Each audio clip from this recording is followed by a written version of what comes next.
for my bitches to show you how to get money. My bitches, I love my bitches.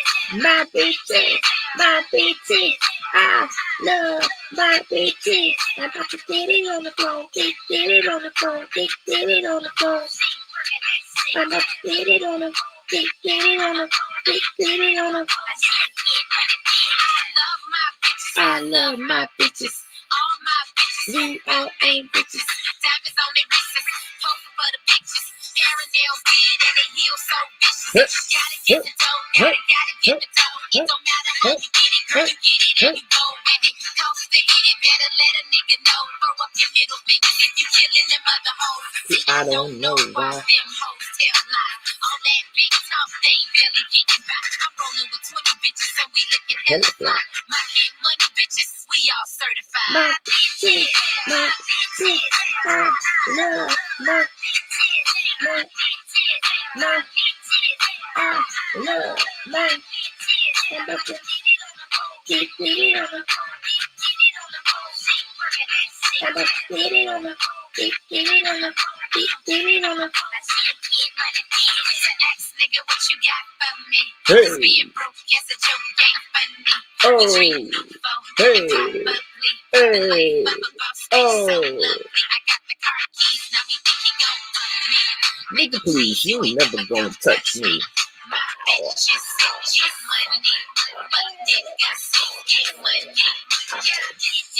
My bitches, I love my, hey, my, hey, my, hey, I love my, hey, I'm about to get it, I'm about to get it, hey, hey, I'm about to get it on, get it on, hey, hey. What's going on, Conscious Crew? It is your favorite breakdown commentator, of course, no other than CTV. Welcome to another riveting episode of the Kingdom, honey. If you are new here, definitely go ahead and hit that subscribe button, girl, because you're going to like it and you're going to motherfucking love it, whether you like it or not, okay? Give me your old nasty piece of thumbs up because this helps with the algorithm, girl. It helps YouTube to recommend and suggest the content and the platform, girl, so that we can keep engagement at an all-time premium, girl, because we like to get into some things over here, honey, okay? And everybody needs to make sure that they have their notification bell set to all, bitch, because you don't want to miss a day, an hour, the midnight train to CTV's Georgia, baby, because you never know what day or hour. Just like you don't know when the Lamb of Bethlehem is going to come and crack through the clouds on Judgment Day and raise up and snatch them toupees and closures and shit up off your heads, girl, and call us all up to the highest heaven and transport us to God's throne room. Okay? Now, I'm gonna let you know right now, child, this commentary probably gonna be a little rough, bitch.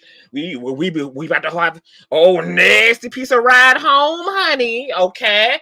My bitches seem to have brought a D- home from school, baby. So, we got to do a little chastising, a little ass cutting. Mama still love you. Mother still love you and things, baby. But it's like to be some head banging up in this bitch, okay? Now, I will be dropping the link, honey. Anybody can come up here and give their 2 cents. You guys know that I welcome all opinions, feelings, perspectives. Any pressed ass, hating ass, no hairline having ass nigga is more than welcome to hit the link, honey. Any struggle ponytail, no baby hair laying down ass bitch who is frizzy headed in the chat can certainly press the link, baby. Okay, we don't stop, drop, or roll away from no type of altercation, bitch. We run right into the stone, bitch. We run right toward the speeding bullets, bitch. Okay, we don't stop, dropping, roll, sugar. Okay, so we welcome all that type of carrying on over here. Okay, so I'm gonna run my old nasty piece of intro. Then I'm gonna tell y'all what brought me here this evening. Okay. I know a place where you can recharge your soul. Baby, that's Consciouztv. And in the midst of brokenness, he gon' see your asshole. Baby, that's Consciouztv. You gon' heal, you gon' laugh and catch a little shade. Ooh, girl. Y'all know he be slaying, y'all better stop playing. Come hear what he's saying. Ladies and gentlemen.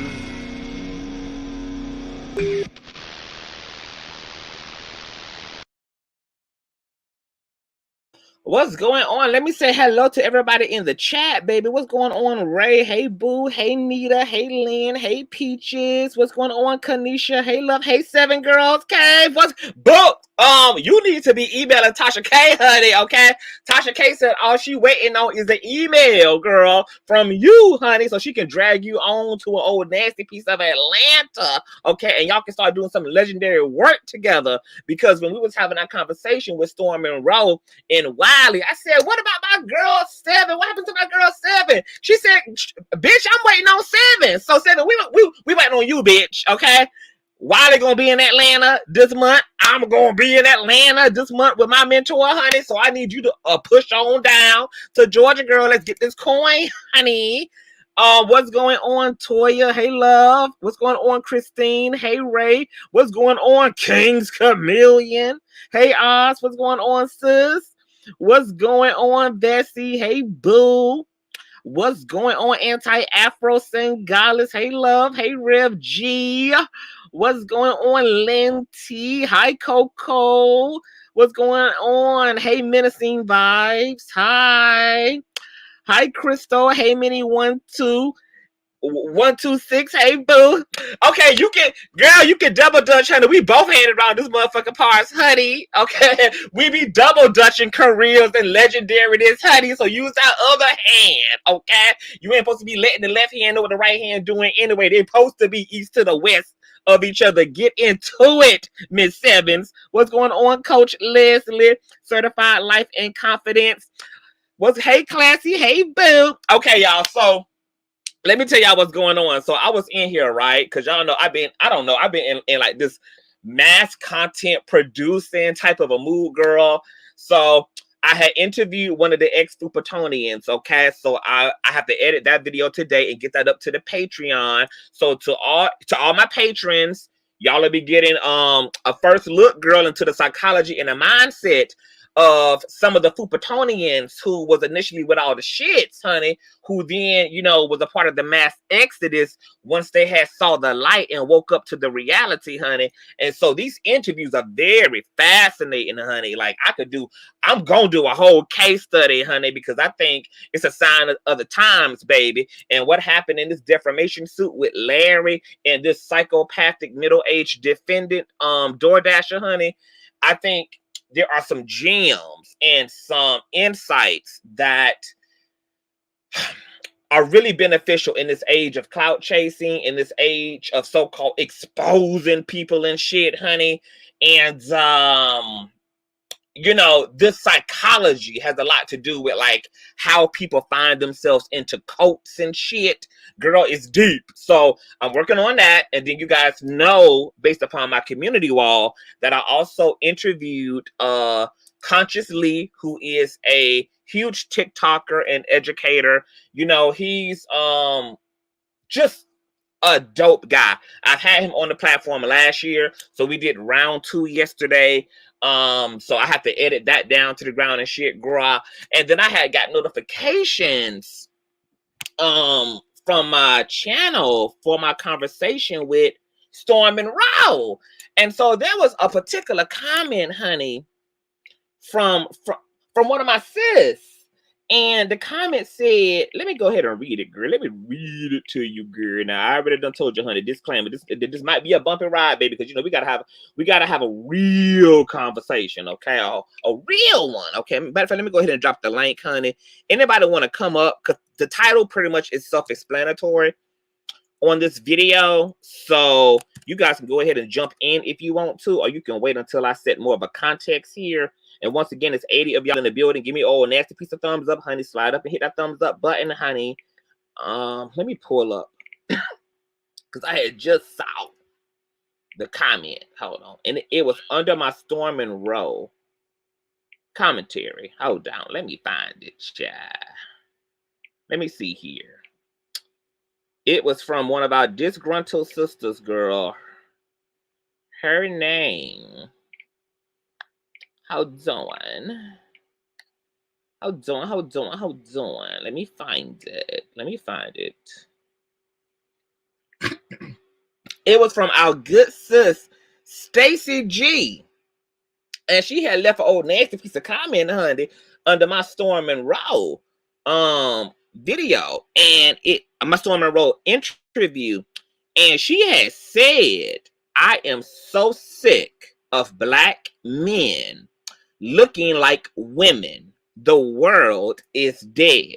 Now, of course, she was talking about me, bitch. I had these old nasty, Yaki Straight Peruvian bundles that I had twirled up into an old nice nasty piece of deep wave, honey, and then had it waterfalling over my eye like I was Aaliyah in the Try Again video and shit, girl, like I was a 1 in a million, bitch. Who did I think I was? More than a goddamn woman, hoe? Okay, I sure did. You know, I had my little rouge popping and stuff, honey, and Miss Stacey G just got pressed, baby. Them bundles got loose. Them tracks fell out, baby. Okay, when she was looking at me having the audacity, okay, to look like what she would call a woman. Okay, now I don't think that I look like a woman. I think I look like a really pretty, beautiful, luscious, seductive, alluring, man-snatching ass nigga. Okay, but that's just my perception, okay? But our good sis Stacey G felt like I was looking like a woman, and she is just pressed and through with it. So, what I want to say about this is, first of all, okay, don't motherfucking address me about my weave, okay? Especially as a woman. Don't address me about my weave, okay? Because these niggas don't want you women combing your nappy ass DNA over Becky's DNA for a seamless blend either, sis. Okay? Don't address me about my blush that accentuates my cheekbones and my bone structures, because if you let these niggas tell y'all women something, they would want y'all also to snatch all that clay and powder and bitchcraft off your face as well, sis. Okay? Don't address my motherfucking femininity, because these niggas don't want y'all being masculine either, okay? Even though y'all be insisting upon equal rights to men's and stuff. See, they don't like when y'all boss up. They don't like when y'all running the household. They don't like when y'all making more money and coin and have more resources than them. And see, I just want black women to understand that when they find themselves thinking that it's cute to participate in transphobia and or homophobia, girl, that all you're doing is reinforcing the same tired ass toxic patriarchal system that got its foot on your motherfucking neck as well. Okay? Now, if you let me tell it quiet as this motherfucking kept, honey, the real good, honest to God truth is that if you're looking for a justification for why there may be a shortage of eligible, qualified, high-valued ass, decent, non-abusive, non-narcissistic ass black men, you may have to start with taking your foot off a black gay man's neck and put it on your mammy's neck. Because when your motherfucking mammy was raising your brother to not have to abide by the same virtues that she made you as a little girl abide by, that may be the reason why these niggas raised up to be entitled ass, rapey ass, abusive ass, domestic violence perpetuating ass, bum crummy ass niggas, okay? It may actually start with your mammy not holding these niggas and your brothers and your uncles to the same standard that they were holding your girly feminine ass to, okay? Because these boys grew up to just be taller boys. They never evolved as men, okay? The world, okay, the black community, okay, is not suffering from a shortage of black men because niggas are transitioning into bitches and because other niggas prefer a dick in their ass rather than a pussy in their mouth. It actually has to do with the fact that some of the motherfucking social systems and social constructs and some of the goddamn cultural practices we have as Western people, okay, disproportionately make men or stagnate men into immaturity. While women are grown from the time they come into this world to be very responsible, okay? Responsible for their sexuality, responsible for babies. That's why they give y'all easy bake ovens, baby. They're grooming you for these niggas.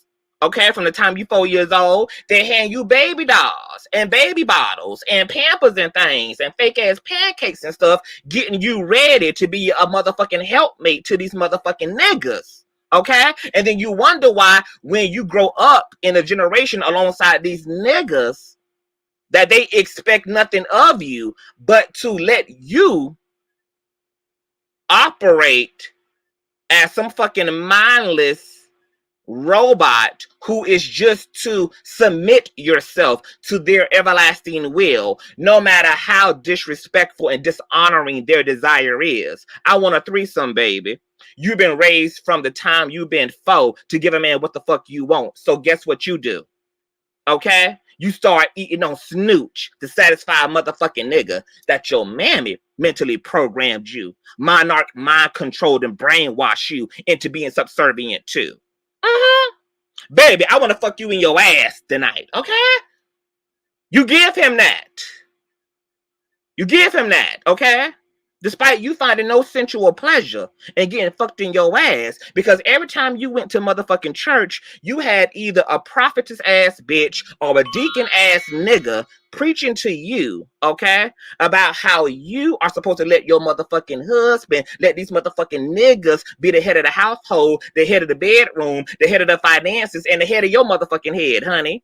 Okay? That you are to trade your mind in. You are to trade your autonomy in. You are to trade, okay, your right to be in to these motherfucking niggas. Okay? I'm sick of y'all trying to find every other motherfucking reason and trying to blame motherfucking gay people, honey. Black gay people, black queer people, girl, who make up less than 1% of the whole goddamn American population for the reason why these niggas is bummy and crummy out in this motherfucker. Okay? So what y'all need to do is reverse the hands of time. Go back and slap the motherfucking double fuck out of your mammy and your grandmammy, okay, for their contribution to these niggas growing up to be absolutely nothing but a goddamn burden, a motherfucking headache, and a reason for you to have to file child support later on in life. That's what you do. That's what you do. It's not cute, okay, women? When y'all think that it's cute to participate in homophobia and transphobia. Because that same fucking abusive ass, male masculine ass mindset is the same one that got women fighting for their right to vote, fighting for equal wages, fighting for equal respect out here in this country, honey. All you doing is being a toxic minded ass patriarchal bitch yourself. So for everything you could tell me not to do as a man when I'm in touch with my divine feminine, I want you to realize it's everything that this toxic ass male dominated ass system is also instructing you to do as a biological woman. Now, every day I wake up on social media, girl, and black women is disgruntled about Kevin Samuels, and they disgruntled about Tommy Sotomayor, and they disgruntled about this one and that one and telling women what to do. Then you would think that that same right to want to be, and that same right, honey, to want to slap on an old nasty piece of eyelash without being considered a whitewashed ass black woman, that same desire, girl, to want to blend some blonde weave into your hair, honey, that same motherfucking desire that makes you want to contour your motherfucking nose without critique would be something that black women would take into consideration when they are observing and aligning themselves with gay men, baby, because we just want the same right to be like anybody else, okay? You know, teamwork makes the dream work in this bitch, okay? You scratch my back, baby, I squeeze your titties. You know, it's a trade-off. This is transactional, honey, okay? You know, we gotta be in this thing together, baby. Because we all fighting for agency in this motherfucker. Now, while I'm here, bitch, Let me go ahead. Let me go ahead. Let me go ahead and talk about, this whole trans issue, girl. Because another way that this toxic ass masculinity shows up is black women some black women, okay, love to make sure that they go out of their way to assert their superiority over trans women because they look at trans women as inferiority, as inferior to them. And, there's been this growing tension between black women and trans women and, where it all fits into the whole equation together. And I just want to say that, black women, trans women pose no threat to y'all. You know why? Because these niggas are gonna fuck what the fuck they want to fuck anyway, okay? If you see a bitch have a 15-inch foot, baby, guess what? That nigga know that lady's foot is 15 inches long too, okay? If it's so obvious to you that, this woman has mighty broad shoulders and a mighty deep voice, and there is an Adam's apple, guess who else that's obvious to? The motherfucking nigga who is trans attracted. Okay? You're not outing nothing, and you're only damaging yourself, because do you know what the good, honest to God truth is about trans women and cisgendered women? Is that cisgendered women are not a monolith either. And you want to know how? Let's talk about it. Let's bring up Exhibit A, baby. Let's go ahead and squash the mythology that cisgendered women have something going on that trans women don't. Okay? You see this here? Do you see this? Yeah. Shake My Beauty on the Truly channel. I'm mocked for my beard, but I'm still a woman.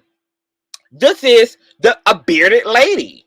This is a cisgendered biological woman whose hormones are set up uniquely and who has a condition that allows her to grow a full-on goatee, as there are plenty of women across the Americas and across the globe, or the flat earth. Let some people tell it, okay? Who have a unique biological makeup. Some women, biological women, inherit the genetics of their father. So not all women are built equal. Not all women sound equal. Not all women look equal, okay? So for every one masculine feature you can find on a trans woman, you can also find that same masculine feature on a cisgendered woman. I know a lot of biological women who got their daddy's shoulders. I know a lot of biological women who shape like they papish from the waist down. No ass, no shape, no curve, built like a square. And it's okay, SpongeBob. I know a lot of biological women whose mustache is thicker than mine. Shout out to Roxanne, the mustache wearing man. I know a lot of motherfucking women who don't sing soprano, very much so giving baritone. Very much so. Ashley Miller, KKK legacy. Fuck you, your white ass, mayonnaise ass ancestors. Go find you a billy goat to stick in your motherfucking pussy, you ancestral, fucking your stepdaddy ass, cave dwelling ass, cockador ass, mountain dwelling ass bitch, okay? Girl, you and your people are nocturnal, ho. Isn't it too bright outside for you hoes to be in the stream? Take your cockazoid, conquistadorian ass, pelvis popping, lice throat ass on to your ancestry, ho. Okay, bitch, you have no natural motherfucking order on this earth, ho. Go find you a bat cave to dwell in, honey.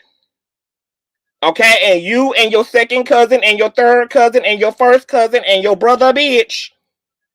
Tell them that I said, hello, bitch. Stop mixing the genetics, and you wonder why your son came out with 3 eyes and 4 legs. You foot fucking ass bitch. Now I dropped the link for racist ass backwards, zigzag, bring it ass hoes just like you. So you can hit the like, Miss Ma'ams. You can hit the like, honey. You ain't gotta be disgruntled from the stream, bitch. Step to the throne, Miss Ma'ams. Fuck you and your grandpappy, bitch. You sunscreen needing ass motherfucking hoes. Okay? Learn how to bathe, bitch. Okay? And not with banana peels, ho. Scrub, bitch. Scrub, Becky. Scrub it, Becky. Scrub it, ho. Shampoo it, ho. You know you an oily ass bitch. You got to scrub that shit. You got to deep condition that bush, bitch. You bush bitchin' ass bitch. Don't come up in here talking no shit, bitch, when you can hit the motherfucking link, ho. Now back to what I was saying. Now, for every one masculine feature that cisgendered women can clock on a trans woman is a masculine feature that can also be found and perfectly assembled on a biological woman. Because you know what? Biological women did not undergo immaculate conception like Mother Mary. Okay? Mother Mary is the only female in history that came from her mother physically. Every other cisgendered woman, okay, also has the interesting genetics of her father. I grew up around a lot of young men and young women whose mothers looked like their fathers. I mean, just very tough and rough, Powerpuff looking ass mothers. And it's okay. Okay? I know a lot of people whose mothers look like a strong quarterback in the face. Sure do. And it's okay. Okay? So when you participate in transphobia, honey, you're also honestly taking a dig at biological women who do not have the features that Western beauty would affirm. And that's just true too. So I really don't understand what the tension is between cisgendered women and trans women. Now we have militant white lady here. Hello? Oh, are we gone, militant white lady? We need you to come back, boo. I don't know if militant white lady was... Who? Hold on. Let me find this Becky asshole who was up in the screen earlier. Who was this other? Oh, it's the militant white bitch. Okay, yeah, bring your motherfucking ass back up here. You dice-headed asshole.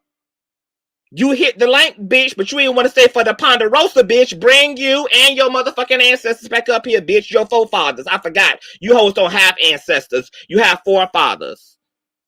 Bring you and your daddy / your husband, bitch, back on up here, honey.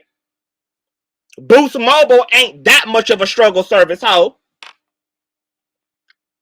Ain't nothing militant about you, bitch, but that strong-ass masculine pussy, bitch.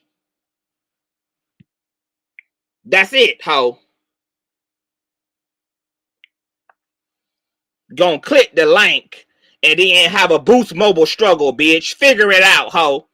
Go pop that pussy, bitch, and transition and evolve into Verizon, Sprint, T-Mobile. Bitch, even straight talk is reliable.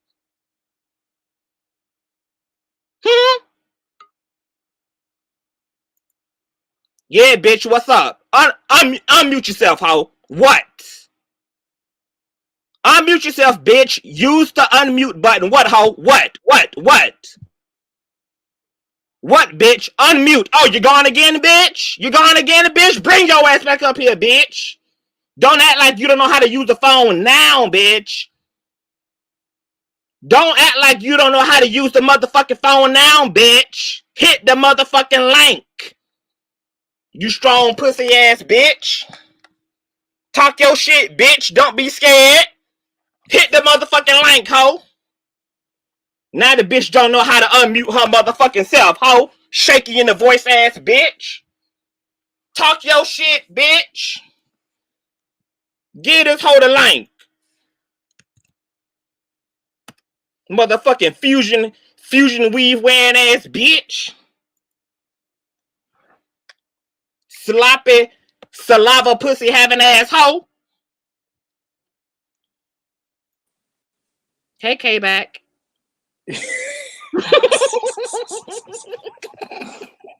Hi. Conscious, what is going on between you and this white woman? I don't know what's going on between me and this white Diana asshole. I wasn't even talking about these white ass bitches. She want to come up into this black space, bitch. You gonna get this everlasting melanated work, bitch. Now, wait a minute. This ain't no fucking Ku Klux Klan ass rally, so I don't know where this bitch thought she had a place at anyway at a melanated ass table. Why? If you want to be unwelcome, bitch, I can put the no trespassing sign up here, Miss KKK.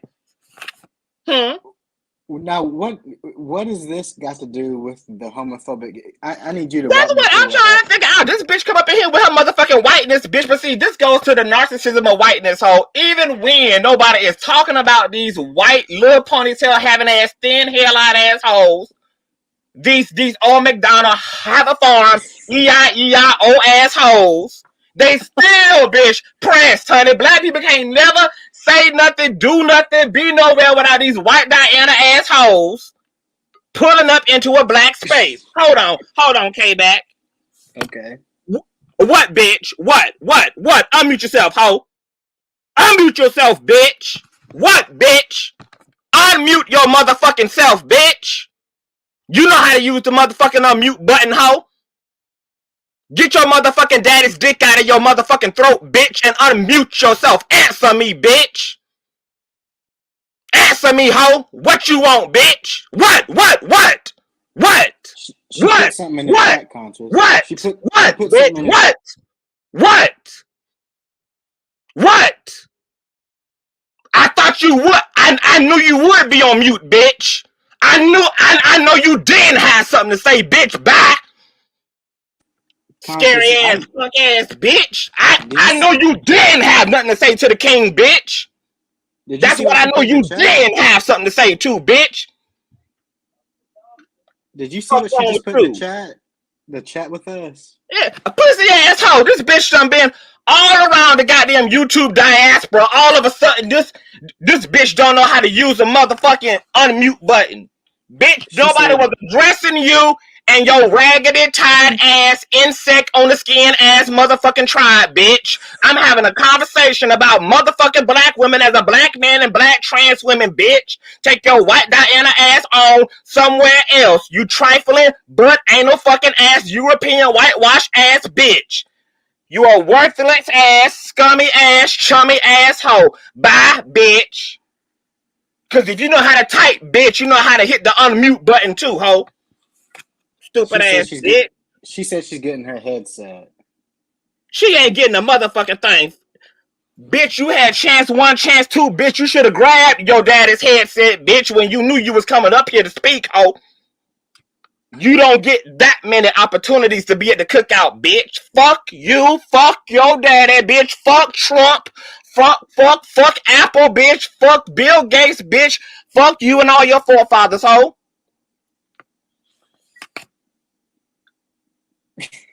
Just press to be black, bitch.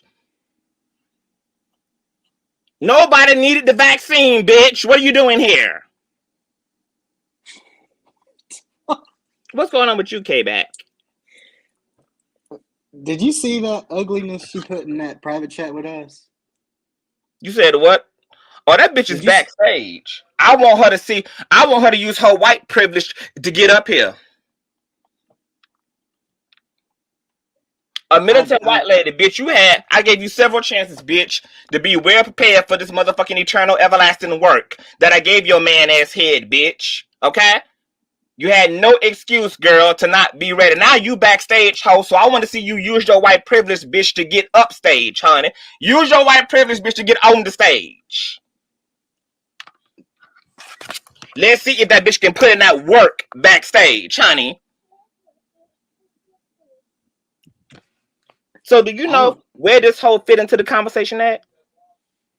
Here's my thing. I don't believe that this is some white woman. I think that this is somebody from... No, it's a white woman. Oh, look at this bitch avatar.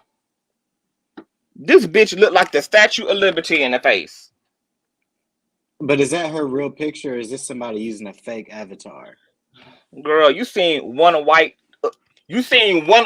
mayonnaise hoe bitch, you seen them all. I think the bitch on the avatar ain't even that cute, and we know the bitch under it certainly ain't. She said, come get it. All right. 37th in Michigan. Hold up. She's where? In the motherfucking projects of Chicago, bitch. Ain't nobody pulling up on your country ass, bitch. I know you live on the top of a mountain, hoe. You and your husband. A pappy live in a goddamn treehouse, hoe. What the fuck do you want with a black ass conversation, bitch? You are not welcome to the dialogue. Hold on, I'm pulling up this address she done gave us. Let me see something. This bitch in the fucking projects and ghettos of motherfucking Chicago, Illinois, living in the highest treehouse. Oh my God, Conscious. She treehouse hopping, bitch. Go back to wherever you and your forefathers came from. You mayonnaise asshole, you nocturnal ass bitch. Wait until after daylight saving time, bitch, to show your motherfucking face. You non-tanning, can't stand out under the sun asshole. You non-magical ass mayonnaise bitch. Moonwalk your motherfucking asshole. All the niggers today are sitting to the front of the bus, bitch.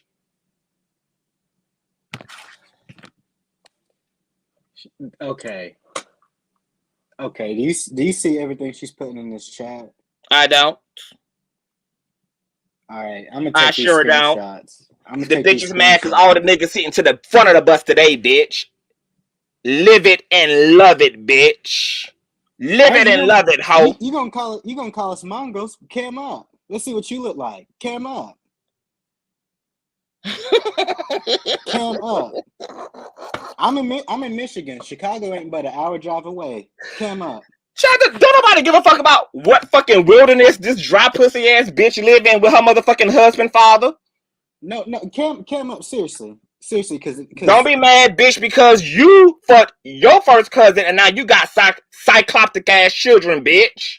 Yeah, over there with her 3 thumbs. Get Cam up. Don't be mad at me, bitch. Cam up with them 3 thumbs.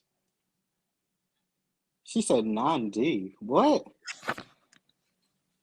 Like she was gonna really come up here, bitch, and confront me. Bitch, you got me fucked up. Yeah, come on, Auntie Mama. Come on, Auntie Mama. Cam up, Auntie Mama. Come on, cam up, Auntie also Mama. Is saying, honey. She said, fuck all the black bitches in the chat. Are you mad, honey, because your melanin doesn't afford you to be a part of a black ass conversation, Bill? Oh, the sting of humility. Oh, bitch, you thought she was... Girl, I thought you was going to be able to use your white privilege to create an insurrection, girl. You should have been able to get up in here. Just like them same mayonnaise assholes at the top of the year who got shot in their motherfucking foreheads. When they thought they was about to pull up too, bitch. Yeah, this lady don't know how easy an IP address lookup is. Cause see, all this that she's putting up in the chat, she don't know how easy it is to find out where she actually stay. I already told you where she is. She in the top of a motherfucking treehouse. Yeah, well. Hey, lady, whistle down. Hey, what's up, Conscious? How you doing? I'm doing good. Hey, what's up, K-Bay? K-Back, I'm sorry. What it do, lady? Hey, I just want to say, like, the bitch that's in the back chat, like, even though she probably like a racist ass, cracker ass bitch, and we really shouldn't be paying attention to her, something in my blood is telling me that she's just one of these fucking hating ass black bitches who You is think so? posing as a white bitch. You Just look at think her. I agree with so? lady. I agree with lady. That's why I really don't think this is a white person. I think it's somebody from that other side of YouTube. Mm-hmm. Really? Yes. Look at Yeah. how she's spelling her words. I mean, Yeah, the that's dialect Let me in look. her spelling. that's Let not a me. white woman. That's not a white woman typing in a private chat, Mm-mm. Conscious. She's straight up black, and that's what I want to talk about. Like when it comes to like black people and homophobia, especially. I was recently like proposed to by my partner about 2 weeks before Christmas, and we are planning on having a destination wedding. Initially, we wanted to have the destination wedding in Jamaica, but after doing some reading, I found that Jamaica was not LGBTQ friendly, which makes so much sense because it's majority niggas down there. And you know how niggas are. They're so homophobic. Even some of the people that are currently in your chat is homophobic. The only reason that they are here is because they fuck with you, Conscious, and they like your energy, but they don't like, your lifestyle. So when it comes to like this homophobic shit, like just as long as you don't like, the internet and YouTube, all this shit gives us a false sense of reality. A lot of people who are homophobic on the internet, they will never in a million years in their life approach anybody gay on the street with that homophobic shit. But it's just really a problem that I don't know if we'll ever be able to move past. Wait 1 second, lady. I'm sorry to cut you off. Do y'all see what she just put in this chat? She's talking about Granny McCrae. This is not no white Child, let me person. put on my glasses so I can see what this bitch say. This is not no white person. They're over there talking about Granny. This is somebody in our sector. Exactly. Look at this. I'll have all my boys come and rape all of you in front of Granny, bitch. I'll have that cunt working for me, CTV. One of them fags that love getting touched by his father. Yeah, this is somebody black. This is Why somebody y'all think on. she's somebody black? This probably some white ass bitch who fucking some black ass dick who think that she one of the girls who think that she is brown as hell, who probably got a 27 piece in her motherfucking head and thinking With a that she can Nissan pull up to the Altima. cookout, honey, because she got some mixed race children. But she's Oh, over with a here Nissan talking about. She's Altima over here and talking a Michael about Kors William bag. McCrae. Child, please. Period. Cause see Child, these please. these Even if she these is. I'm if sorry. these mayonnaise hoes who be fucking these niggas be thinking that they one of the girls. Until they get their They really ass allow beat. that to be their green card. Until they The get their Black ass Island. beat. Until they get their ass beat. Okay? Because you will This get your this ass is beat if this was in this is reality. no. Create an Well, keep that shit on insurrection, YouTube. bitch. You want to come up, bitch? Create an insurrection, bitch. Force your way into the platform, bitch. I Like know that that other YouTube is a mayonnaise false sense bitch of did who got her reality. motherfucking scalp blew back. That's what you do. Wait, who? I know YouTube is a false sense of reality for a lot of you fucking bitches. Just as long as you keep that shit in the chats on YouTube. Because a nigga like me in the streets, you will never. Okay? I lack empathy. Okay? Meaning I don't give a fuck. If you ever like came at me in the streets with that homophobic bullshit, bitch, not only will you get slapped, you will be spit on. You will be stomped. You will literally be put into the earth. Okay? Okay. Don't act her own K-back because this unprivileged ass, unseasoned, dry chicken cooking ass bitch is not getting up here. I gave her 12 motherfucking opportunities to get her and her motherfucking Dollar General earbuds in order. She knew she was coming up here to go to war. So if the bitch didn't come prepared, she can suck my motherfucking pussy for a Pepsi. Them skull candies. Come Or a on. pork Now, chop. back to what you were saying, lady, about Jamaica. That Jamaica is deeply homophobic and got the girls living in ditches and trenches and shit. Child. I can't even have my wedding out there in Jamaica. I'm looking at Dominican Republic. I'm looking at Mexico. Even Aruba. I think I read somewhere that Aruba is also not LGBTQ friendly. It's just a big ass mess. Hawaii is, but I didn't find like a lot of resorts in Hawaii. So Can't really do that. But I was just really taken aback that Jamaica was like that. But then again, at the same time, I wasn't, because it's just a bunch of niggas in Jamaica. And when you have a lot of niggas on that ignorant ass nigga shit, this is what you get. And they're just homophobic. So fuck Jamaica. I probably will never go back there for vacation again. Nobody moves to Jamaica from America, even though it's an American island or whatever, I guess. Like, they move here. So it's just like, child, we don't give a fuck. The next hurricane will probably take y'all out again. And that's just is what it is. Period. So what do y'all think about this subject? What do y'all think about women feeling a way about effeminate gay black men? Well, do they really? Because in reality, like I said, the internet is a false sense of reality. In reality, all I see is women carrying effeminate men around in a doggy bag as if they're an accessory, and they're yes ma'aming them and they're validating them. Then when they get on the internet, it's a problem, or when it's their son, it's a problem. So I don't understand. I really don't. I was What do raised by you a narcissistic mother, and I was a black sheep. So if you know anything about that, then you already kind of can understand why I have so much vitriol in this conversation. What do you think about the trans woman, black women's issue? I'm still on the fence about that, because I'm still trying to figure out how I feel about trans women.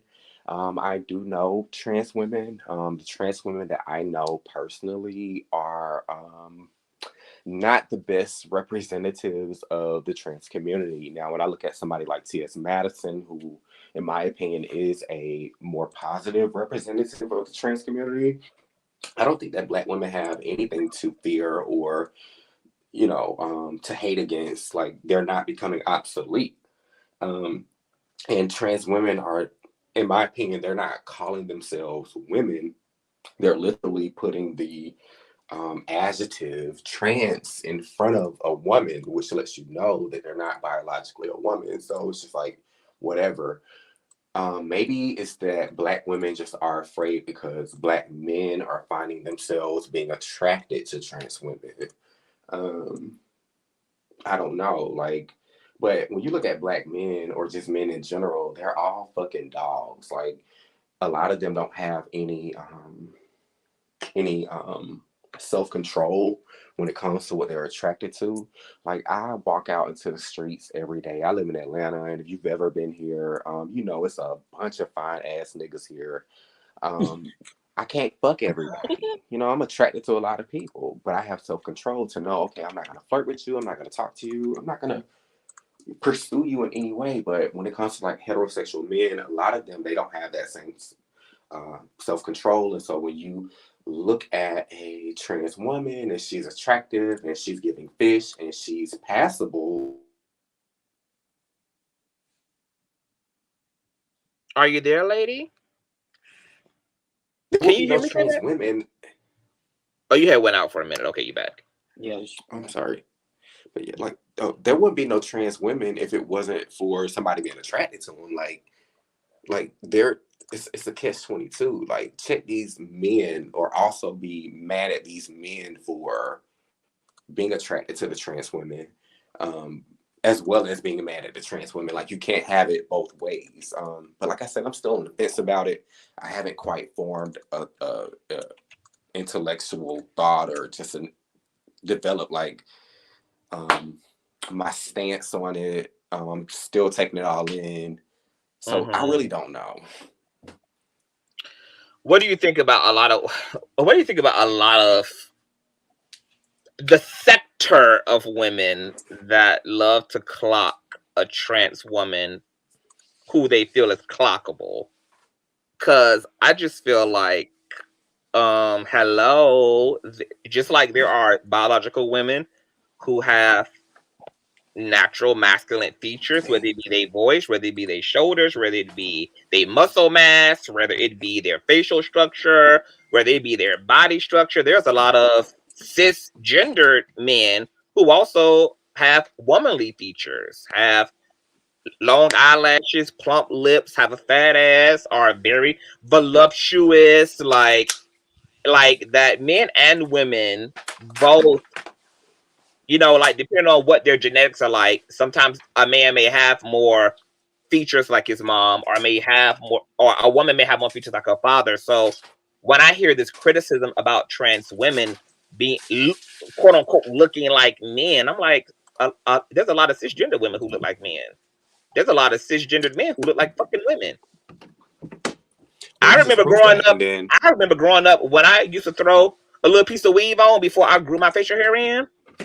People used to think I was a whole dyke. People used to think I was dyking. People thought I was a lesbian woman who didn't know me because my features were really soft. That's why I grew my facial hair, because I liked the blend of androgynous features. But I even have very soft feminine features myself that can make me easily look like a whole full-blown woman. So I'm just like, I don't understand what the dig is supposed to be. And are we saying that natural born women who have masculine features, I mean, should they also be clocked? Should men also not be having sex with them? Like, I feel like there's a lot of misguided anger toward everybody else, but men themselves. Like, sometimes women want to blame trans women, they want to blame gay men, they want to blame everybody except men for whatever their plight is regarding men. Can I say something from, I guess I can talk from the heterosexual side of things. Yes. Could it be that women just see them as more competition than they already have? I mean, sure.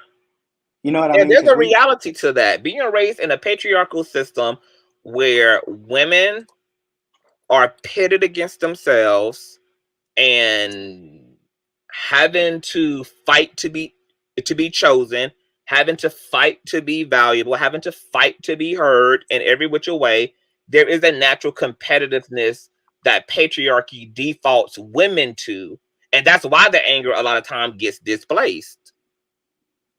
Right. Because I mean, it's no secret that, you know, white women feel, or I'm sorry, black women feel a certain way towards white women when they see them with a black man, or say a Latino with a black man. But then to see a trans black woman with a black man, you know, it's just kind of like, I guess you could look at it as the feather that broke the camel's back, per se. Like, we were already dealing with this. Now you're just now we got to worry about this to secure a man. You know what I'm? Does that make any sense? Yeah, like I completely understand. And look, I empathize with women because when I see it, because for me, like I don't have a problem with interracial relationships. Like I'm with this world. And I would be the first also to tell women, especially black women, baby, get it how you live. If these niggas acting like it ain't good enough, boo, go ahead and get you a cow. Go ahead and get you a Billy, a Kevin. Go and get you all of that. But at the same time, I know that as black people, we live in a system where we haven't really been given a fair shot even at ourselves. And so I also get frustrated when other groups get access to stuff they've always had access to, when we've been removed from so much. And so I think a lot of black people are just at a place where it's just like, can we get our dues first, bitch? Like, we don't mind sharing, honey. Like, we don't mind whatever. We don't mind slicing the pie 50 million 11 different ways. But can black people finally get what's afforded to them? And then, that includes black men, that includes black women, that includes black queer people. And then can we? But so are you saying that black men are like a commodity, you know, to black women? It's like you're saying, okay, black women feel like, you know, black men need to make them whole first. I mean, okay, if you look at like the order of hierarchy, white people need to make black people whole first, and then once we're made whole from white people, then black men need to make black women whole, and so on and so forth, on down the chain. Not really. Not that. I think that black men need to be careful. I think that because while there is this like love knows no color, knows no race, knows no gender, knows no sex, etc. That's all true. But black people specifically have to be very careful about even things like interracial dating because of what's happened to black people in the West. This puts us in a position because of pale supremacy, because of whitewashing, because of pale indoctrination to assimilate to whiteness in ways that feel second nature to us. Like most people are not thinking about why they contour their nose, and they do. Like it's even so like the manipulation and the indoctrination is so subtle that even some of our practices and the way we live our lives are really informed by pale supremacy. Even whiteness is fetishized by a lot of black people, which is why you see a lot of black people assimilate eventually, especially when they so-called make it. Having the white woman is a symbol of success. It's a symbol of victory. It's a symbol of classism, of a higher upper echelon of classism.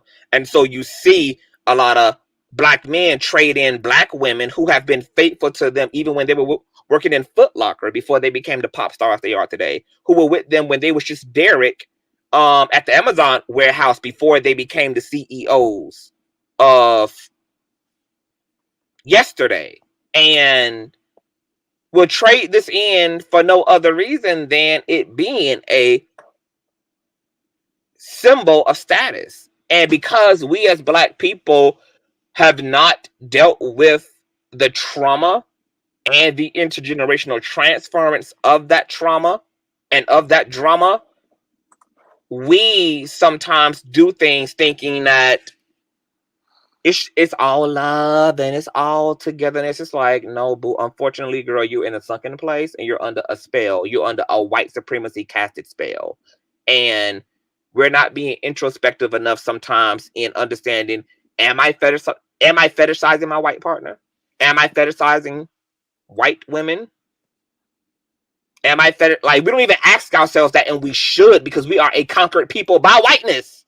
So there's nothing wrong per se with dating white or whatever it is, but I'm just saying I feel like there's not enough questioning first. It's almost like when we just go out into the world as black people, we forget that something very deep and complex and complicated has really happened to our psychology.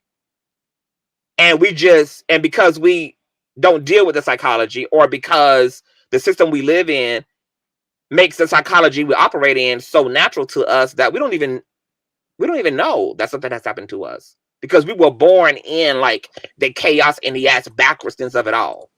And so you don't know. Kind of like when you are raised in a dysfunctional household and then you go to somebody else's house eventually and their household is totally different, and you didn't know that the shit that goes on in your house was crazy as fuck until you were in an orderly home, until you were in a functional home, until you saw proper communication between people who loved each other and not chair flying and fist throwing and etc. Like, it takes you to have a different experience sometimes to see what's going on at its basis. Like, I feel like that about us as black people. Like, we don't.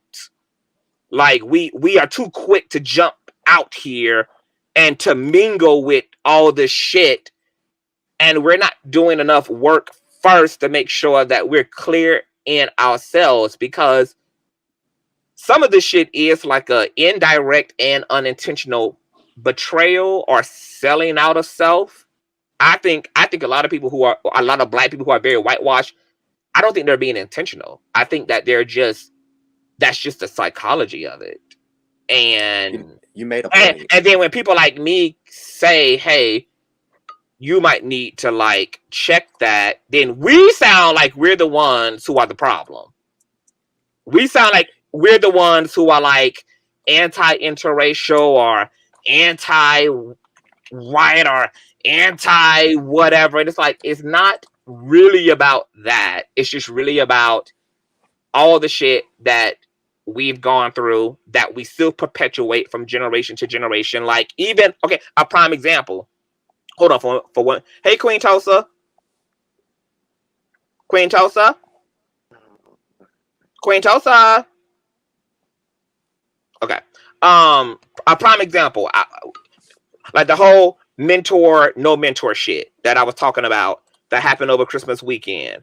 And I was saying how, hold on, you guys. Monica?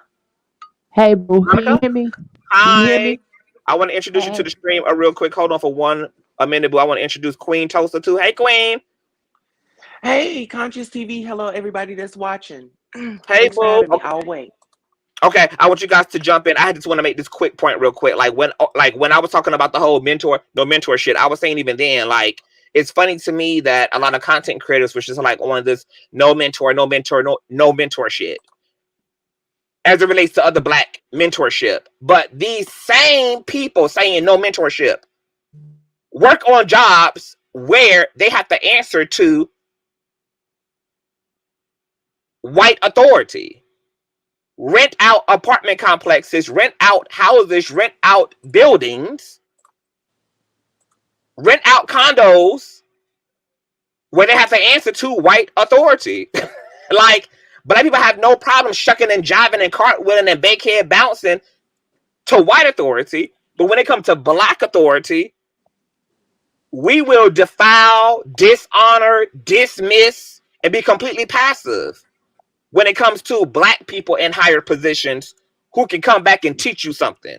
And that lack of humility, I feel, has a lot to do with Black people, even at this point, buying into a certain anti-Blackness that allows them to see even successful Blackness as still a crab in a barrel ass nigga. Like, there's no real respect even really put on Black excellence and Black talent. And I even got to see that in the whole Tasha K. Wiley situation in terms of the no mentor shit that was given birth to out of that. And I'm just like, we all on a white man's server right now. Google is not Black owned. YouTube is not Black owned. Facebook is not Black owned. Instagram is not Black owned. Snapchat is not Black owned. TikTok is not Black owned, but everybody making sure to shuck and motherfucking jive and to get their motherfucking ass information and to understand those community guidelines and the whole motherfucking nine when it comes to the white community. But you can disrespect your Black fathers, you can disrespect your Black elders, you can undignify Black legacy and all, yet we shuck and motherfucking jive it up for the pale man. And I just feel like we just got to take a look. We just gotta like look, because something else Let me tell you something, Con. can Let me be tell you going something. on. That's because niggas don't want to own nothing. Niggas too lazy. They don't want to get up and do the work. They want to sit here and worry about a bunch of dumb shit. Like niggas do best. Worry about a bunch of nothing. That's what they know how to do best. And as far as this, you know me, country. As far as his preferences and fetishization go, ain't no wrong with a little fetishization. You know, a little fetishization is good. You know, what's wrong with somebody giving you a compliment? You know, like I say, I like light skin and mixed men and white men. You know, I like what I like. You know, I'm very open about my preferences. You know, I ain't got nothing to hide. So there ain't nothing wrong with being fetishized. When they see my sexy chocolate ass walking down the street, they say, "Ooh, look at that sexy chocolate right there." I ain't got no problem. That's a compliment to me, Conch. You know Mm-hmm. what though? I I But think let mean, me ask you this. I look at that as being a compliment. You know, and as far as these black trans women and the Black community, like I said yesterday, the hell with the Black community, the hell with Black men, and if Black women want this smoke, the hell with them, some of them too. I ain't finna be fighting with no damn body no more. I promise to God, it's time for us to start shooting. I'm not playing. I ain't fighting with these niggas no more. I've been fighting I'm gonna these tell you niggas too something. damn long. I'm tired of fighting We with them. we I we've ain't fighting grown with them up. no more. It's We've time to grown get up your in a gun and start community of blasting, honey. narcissists, That's honey. what it's time to do. We've all grown up. If you Black in this country, more than likely you've experienced narcissism at its most optimal level. And so when you see these Black men that's out here with these white women, not all of them, but a number of them will say, oh, well, I was treated like this as a kid by black women or by black girls. They ridiculed me, they picked on me. And so as a grown black man now, I'm gonna go get me a white woman because they're more submissive and all of this crap because they Now they ain't haven't more dealt with submissive. As soon as these white women get with them, they start acting rough too. But it's child. like when it comes to these They still dark end up being skinned single men, women. They still end up being single women because these black men ain't shit because they haven't dealt with the root causes of their exactly, they issue. ain't nothing. They just packed up their issues and took it to the next woman. Exactly. And that's the point. That's It's what they like did. we're not dealing with the issues. And that's what And I don't give a Conscious was damn about saying. them with them black boys. With what about with the black girls and the black gays and trans and the black mixed boys went through with these niggas in school? They got And picked hell, a on lot of by us these haven't black even dealt ass with them too men. because we were Didn't still nobody do subjected shit. to the same narcissism. We were still subjected to the same narcissism before we knew that we were gay or whatever. We were still raised by those same narcissistic ass bitches and niggas. Some of us had our daddies, some of us did. And so we were still subjected to the same thing. And only difference is we're gay, they're not. We haven't dealt with a lot of the root causes of our issues. And until we deal with that, we're going to keep having these same conversations. We're going to keep You know, pointing the finger here's the thing about the root. and all that I know stuff. about the root causes, but like I said on this show numerous times, people got before they can get to the root, they have to heal. Like even myself, I'm still healing from some stuff. People got to heal first before you can actually. It's easy to tell them, but they ain't gonna try to hear that if they ain't fully healed. You get How what you I'm going to saying? heal without knowing the root cause, though? This is what I'm trying to tell you. Knowing the root cause of something is for a person telling that to a person that's not healed is just gonna make them even madder. That's what it's gonna do. You sitting here telling them to get over it, it's not, and just look at the root. It's not gonna help. You have to understand their pain and understand where they're coming from, and try to have compassion towards them before you can start Cool. telling them they need to focus on the root. They ain't gonna be trying to hit it if they're hurt. You can't do Conscious, that to you'll put that somebody that's comment back hurt. up. You put that comment back up about collectivists. Yeah. I had actually commented on one of your videos the other day, and I was saying how it's funny that in this country that we accept and we celebrate and we acknowledge the fact that like Asians are like a collectivist community of people, and we can accept that they keep their business within the family or whatever. But when it comes to black people, it's even though we're the same, we're collectivists and people, and we feel secondhand embarrassment when we see a raggedy ass nigga on the internet sounding ignorant and shit. But we're criticized and we are attacked for being a collectivist group of people. I don't understand why that is. Like, we're collectivists. Like, look at us. We're having this conversation right now. We're sitting up here. I think that even though, it's a lot of energy on this panel and a lot of us have like different opinions, like, this shit is out of love. Like, we're trying to save the whole fucking community. Like, I feel like we're all shouldering the issues. Don't speak too I know fast. you not. I know. Monica, I can't with you. She's already divested fully, okay? Okay. But she's Mixed still on the and panel though, light so I think skinned men, I still feel like and white men, that's what I like. deep down within me, I I still like. feel I'm like we not saying on I the. love being black. Let's make a disclaimer. I love my blackness. If I had a choice, I would still choose to be black. But I have kind of withdrew from the black community because I'm sick and tired of their ignorance. At the end, I think, in my opinion, the black community is not fixable. I'm one I foot think it in, is one foot broken up. out It's for it. like trying to unloosen. You know, when you got a It's computer, trying you to got pull all a these teeth wires that's put not together. loose. Yes, I it's like It's trying not to pull loose. a It's teeth that's trying to not lose, and you're gonna be loose. taking forever to trying to You unloose all them yanking and wires. yanking That's and exactly what the yeah. black yanking. community is. Mm-hmm. Hold on for a minute, y'all, because I do want to let Tosa and the High Power Podcast get in here as well. Tosa, are you there, boo? I am here. What's I'm gonna go on so? mute for a minute. I'm okay, boo. I don't know how long you've been here, but what do you have? What are your thoughts? Well, my thoughts, I do have a problem with like some of our sisters that make it an issue for trans women. Like this is the thing. When it comes to men, because that's when they really get defensive and stuff, is these men know what they want. Like some of us are actually not tricking them. And I feel like they hold the fire to us rather than holding it to the men. Like Yeah. Mm-hmm. I mean, this whole topic it's very frustrating and it's very uncomfortable. Give me 1 second. Let me go in the house because the chickens are going off. Okay. Okay, love. While you doing that, I'm gonna let High Power Podcast chime in as well. High Power, are you there, boo? I am here. Thank Thank you. you for jumping in on this conversation while you're in commute, honey, handling motherfucking business like a true boss bitch does. What's going on? Oh, everything is going on. I was actually, I was actually. Hold on, but let me turn your volume up real quick because you do sound kind of low. That might be because you're sitting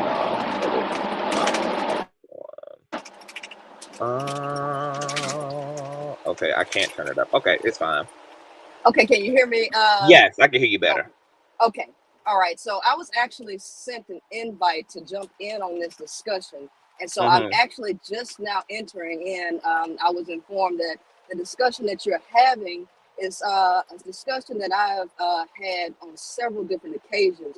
But if you would not mind giving me a really quick rundown of your actual talking points, so that way that I may give some commentary.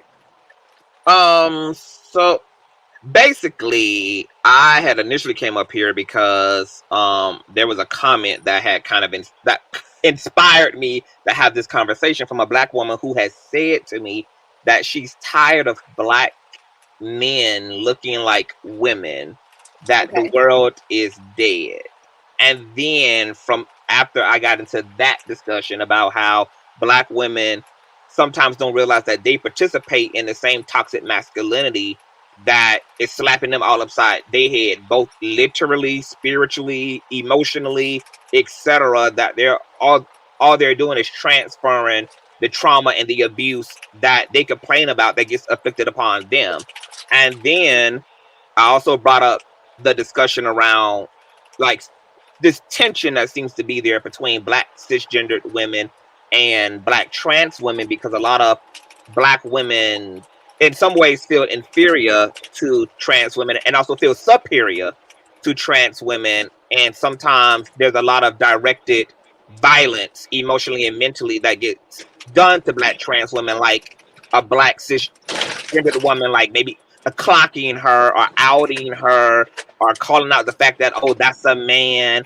And I was making the argument that I don't know what's up with the "that's a man" comment, because there are a lot of biological women who have masculine features, who have a lot of strong traits from their Exactly. It's a fathers. lot of And so biological women who look like Medea. Like, it looks straight up like And Medea.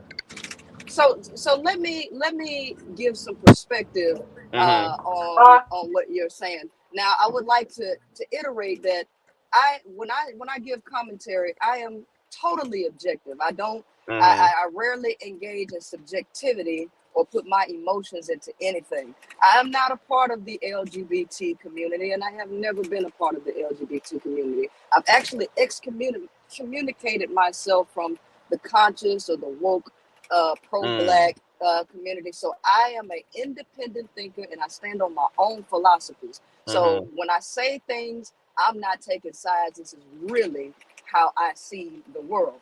Now, when speaking of transgender, cisgender, and all of this stuff, what I have deduced over years of being very engulfed into behavioral science, psychology, social behavior, and things like this, is what we're dealing with is a lot of ignorance in terms of what is natural and what is not natural, because we're dealing with social programming from every angle, especially when you're engulfed in something like a patriarchal society.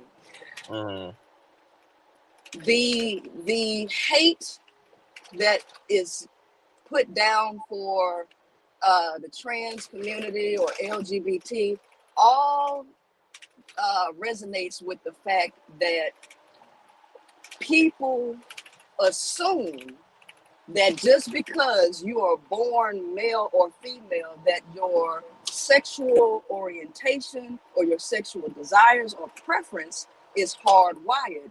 And that could not be further from the truth. And then when we speak about identity, is only even a topic simply because of social programming to begin with anyway. And what do I mean by that? Well, this whole concept of gender is a creation of human beings. It's not a biological one. And when you deal with creations from human beings, you're always going to be dealing with a constant change of ideals and beliefs all the time. So, and I always like to reference it or use vehicles as a example. The very first vehicle that came out, you don't see that on the road anywhere, do you? No. You don't see that nowhere. And you know why? Because anything that humans create is bound to transform and change in short periods of time, as opposed to nature. You got one. You can see a tree that was grown about 1,000 years ago, and it's exactly the same as it was 500 years ago. So change is a lot shorter when you're dealing with nature as opposed to what humans create. So I try to educate people to kind of give grace to other human beings, so that we're not spewing hate and discrimination. So one thing I've tried to teach people in terms of these terms like trans, cis, and all of these Latin-based words, they all have meaning. And so what I found is this, even those of the LGBT community, a lot of them don't even understand themselves and their own attraction or orientation. A lot of them don't get it either. And the reason this is because we are in the age of information. We're coming out of an analog age where everything was quote unquote black and white. But there is no such thing as true black and white in reality. There is a spectrum. Everything lies on a spectrum. So you have several different shades of yellow, several different shades of gray, several different shades of blue, and all of these other colors. Black and white is a way to say that something is absolute. And there are very few absolutes in reality. And when it comes to sexuality, there is no such thing as absolute. So there is no reason to have hate or discrimination and all of this unless you're completely ignorant of that fact and you've been socially programmed to believe these things that are untrue. So I like to break down these words: cis, trans, homo, all this stuff. And I actually went to school for cell and molecular biology. And one of the terms cis and trans is actually used quite a lot in science. So when we're speaking about a molecule, you'll have a molecule that may have like 2 oxygen molecules on the bottom, right? Both of those oxygen molecules are one and the same. So when they're on the same side, we call them cis. But when you have an oxygen molecule opposite of another oxygen molecule across from each other, we call that trans. So when you look at the Latin word cis and trans, what we're talking about is same and opposite. Okay, same and opposite. So we look at homo and hetero. Okay, homo means same. Homo means same, and hetero means opposite. Same thing there. Yes. So I tell people that you have to understand the English language, because if you understand the English language, you will not be confused by what is going on with people. Every single thing that humans recognize will get a label. So that's just how we do. We label everything. Once we come into the know of something, it's gonna get a label. So that way you can let everybody understand what you're speaking of. So I tell people this: straight, gay, and lesbian are all terms that references a person's romantic, emotional, and sexual orientation. okay? When we say a person is straight or gay or lesbian, sometimes lesbian can go in a million different ways, but just in general, straight, gay, and lesbian typically speaks of the emotional state of that person. So a gay person will wake up and he thinks, fantasizes, and about being in a relationship with another man. He wants to hug, he wants to kiss, he wants to share his feelings, he wants to be coupled with another man. This is what makes him gay. You don't even have to engage in sexual behavior to have that orientation, because at some point we were all virgins.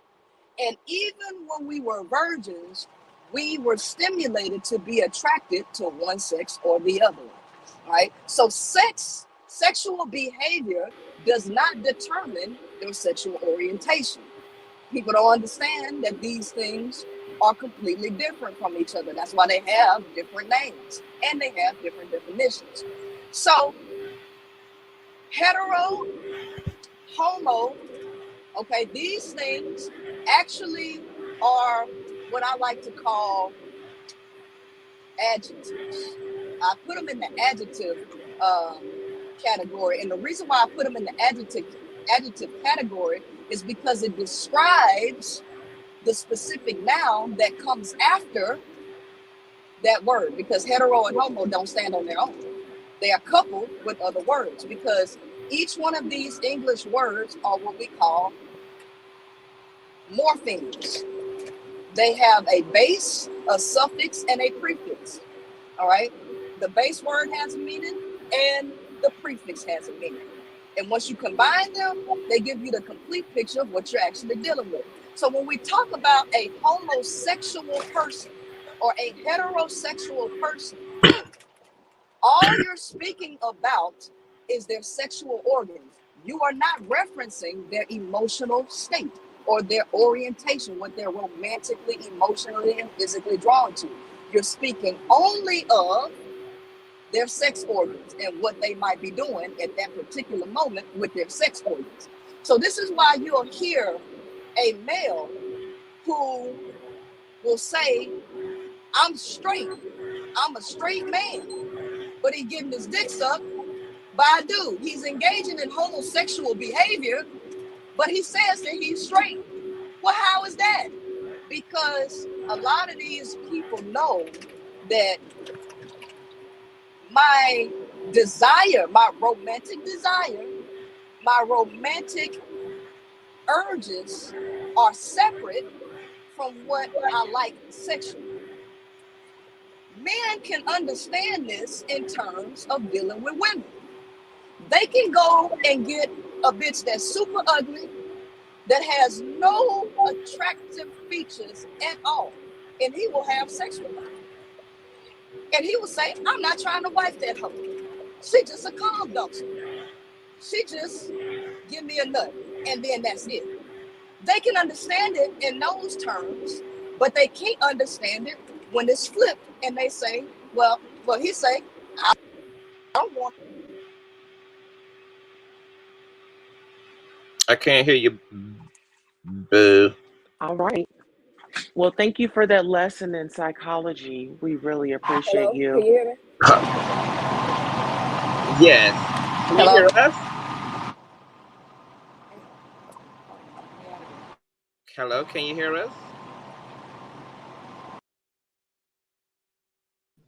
Okay. Hey, Conscious, can you hear me? Yes. Okay.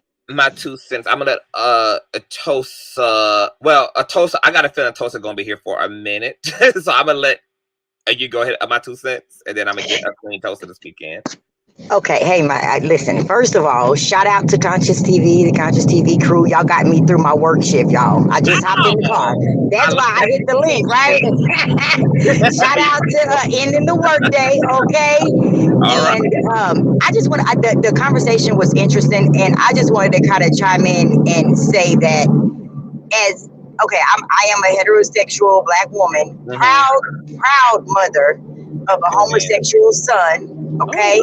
Okay. I also have a Christian background, traditional Christian background. Okay, I have been reformed. Conscious, so don't go. Okay, Right. I'm reformed, but my upbringing, like from birth, right? It was all ingrained in me. So I had that battle, like, and I'm so free now. Me and my son are like the best of friends, and it came down for me to like it was a act of love, right? Because despite of everything I was taught, I'm looking at my child, I'm looking at the world, and I just could not.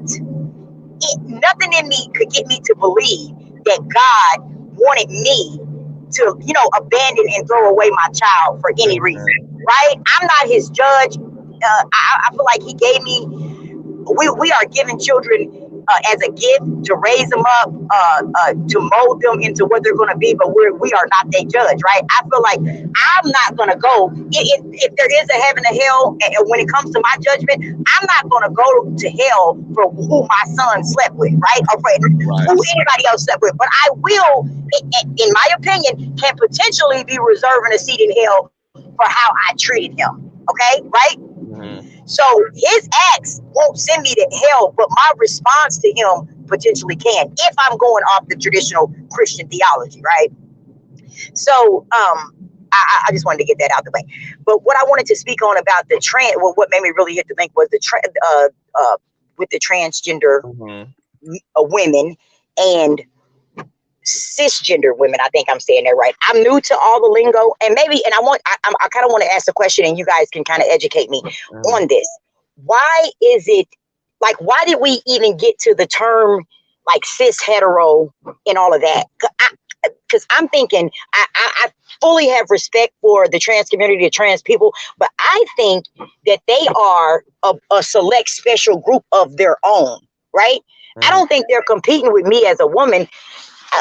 As a natural born woman, I think that they are a woman or a man, respectively, a trans woman, and a trans man. And I think that is a group in and of itself. So I don't even think we should even have an argument on merging the two, because they're a separate and unique entity.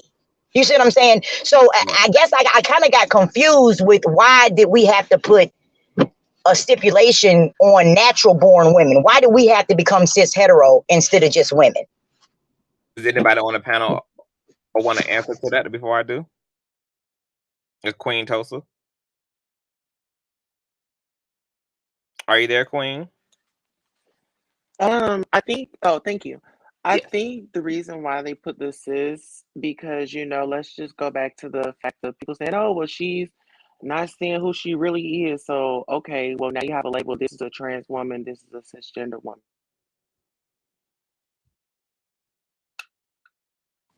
I think it kind of goes back to what that young lady was explaining earlier, and she was like kind of giving us the meaning of like the root word or the Latin meaning of these root words that we use as adjectives for these base words. And I think that as human beings, we do have to like label things. And quite frankly, it's easier to say a cis woman than biological woman. I mean, it's less syllables in saying cis woman versus biological woman. I don't think that, I think what really fucks us up is that you do have some trans women out here who do compete with real women and do, I hate saying real women, that do compete with biological women, and they do try to esteem themselves higher. Meanwhile, they're literally mocking themselves off of, or they're basing their reality or the way that they are based on what a woman is. So I get the whole narrative about We're getting some bad feedback. transphobia. Yeah, I hear some feedback. You guys can anybody who's not talking mute themselves real quick. Okay, thank you.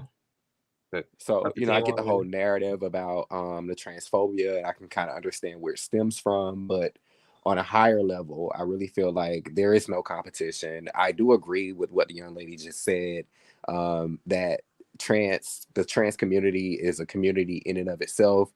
I am a person that feels like trans people perhaps should have their own restrooms, because we do have people out in the world today that will literally portray themselves as a trans person just to be able to go into the opposite sex bathrooms to do things to people or to children that isn't right. And, you know, unfortunately, it's the saying that one bad apple spoils the bunch.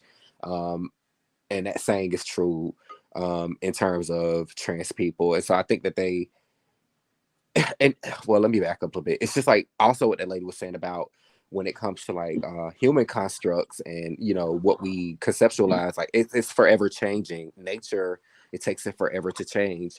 But one thing that really hasn't changed is the concept of what a boy is and what a girl is, what a man is and what a woman is.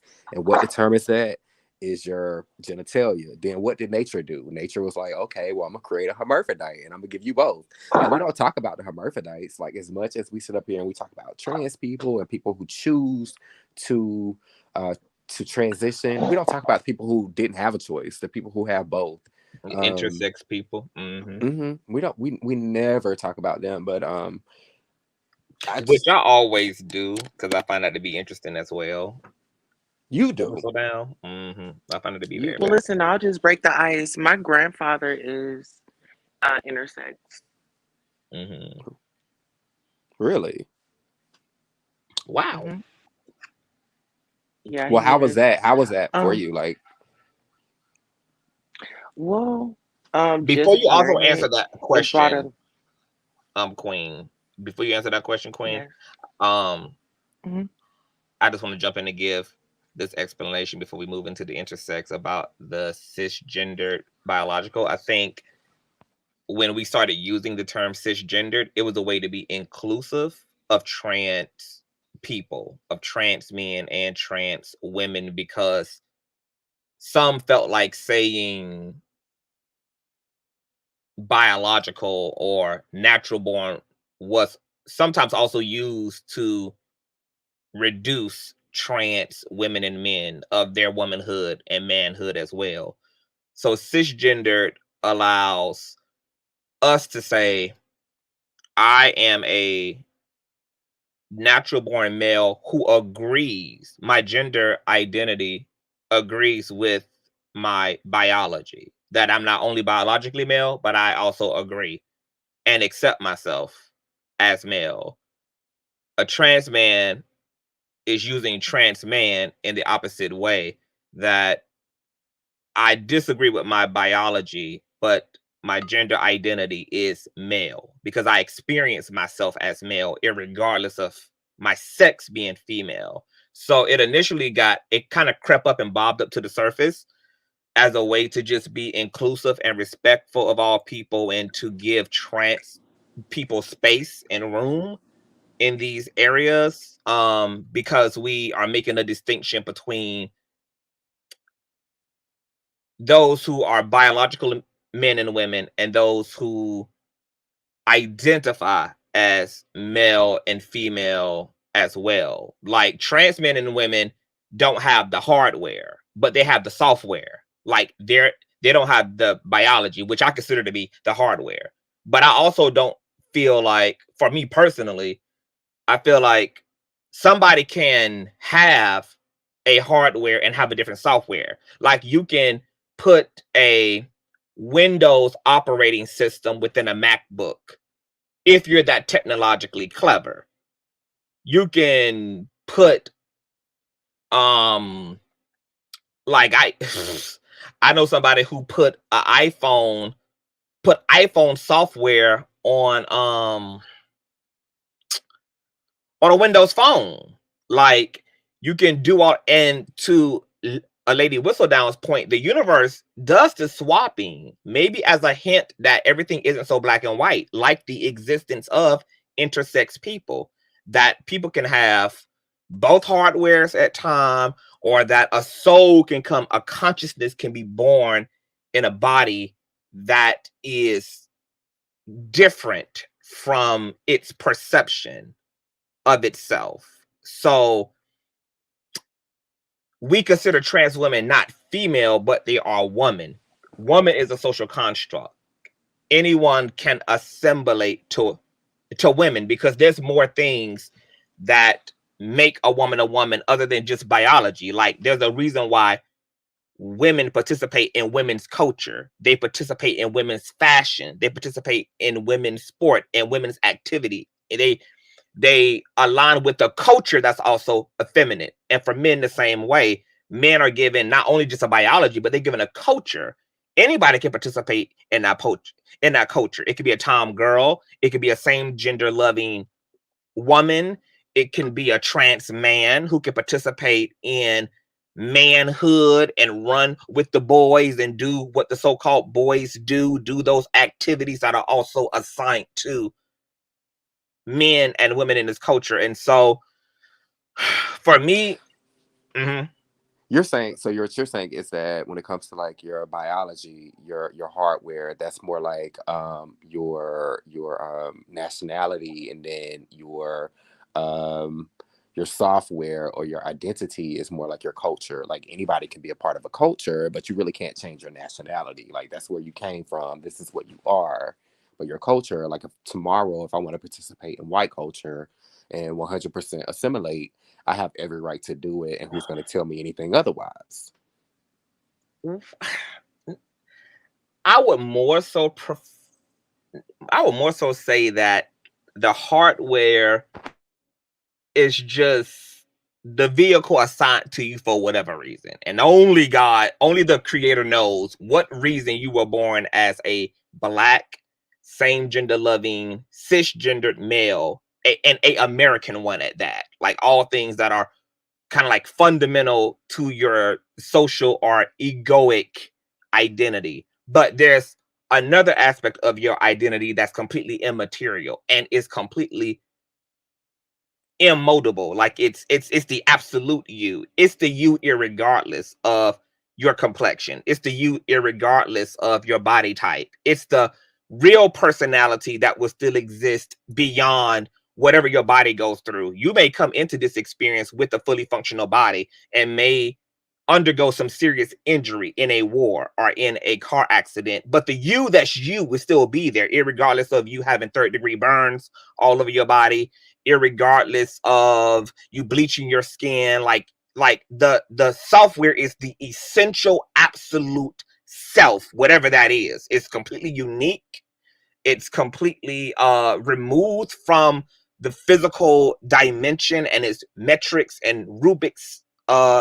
It's a self all in of itself. I would actually go as far even to say that the hardware is very much so, at least comparatively speaking, a very superficial element of us, of ourselves. Like my body, my maleness, that those things have their relative purpose and functionality, but I would say that the part of me that's truly significant, the part of me that's really, really, really real, the part of me that's going to be there, irregardless of whether I have one leg, whether I've aged incredibly, whether my appearance alters dramatically, that the real me, that me is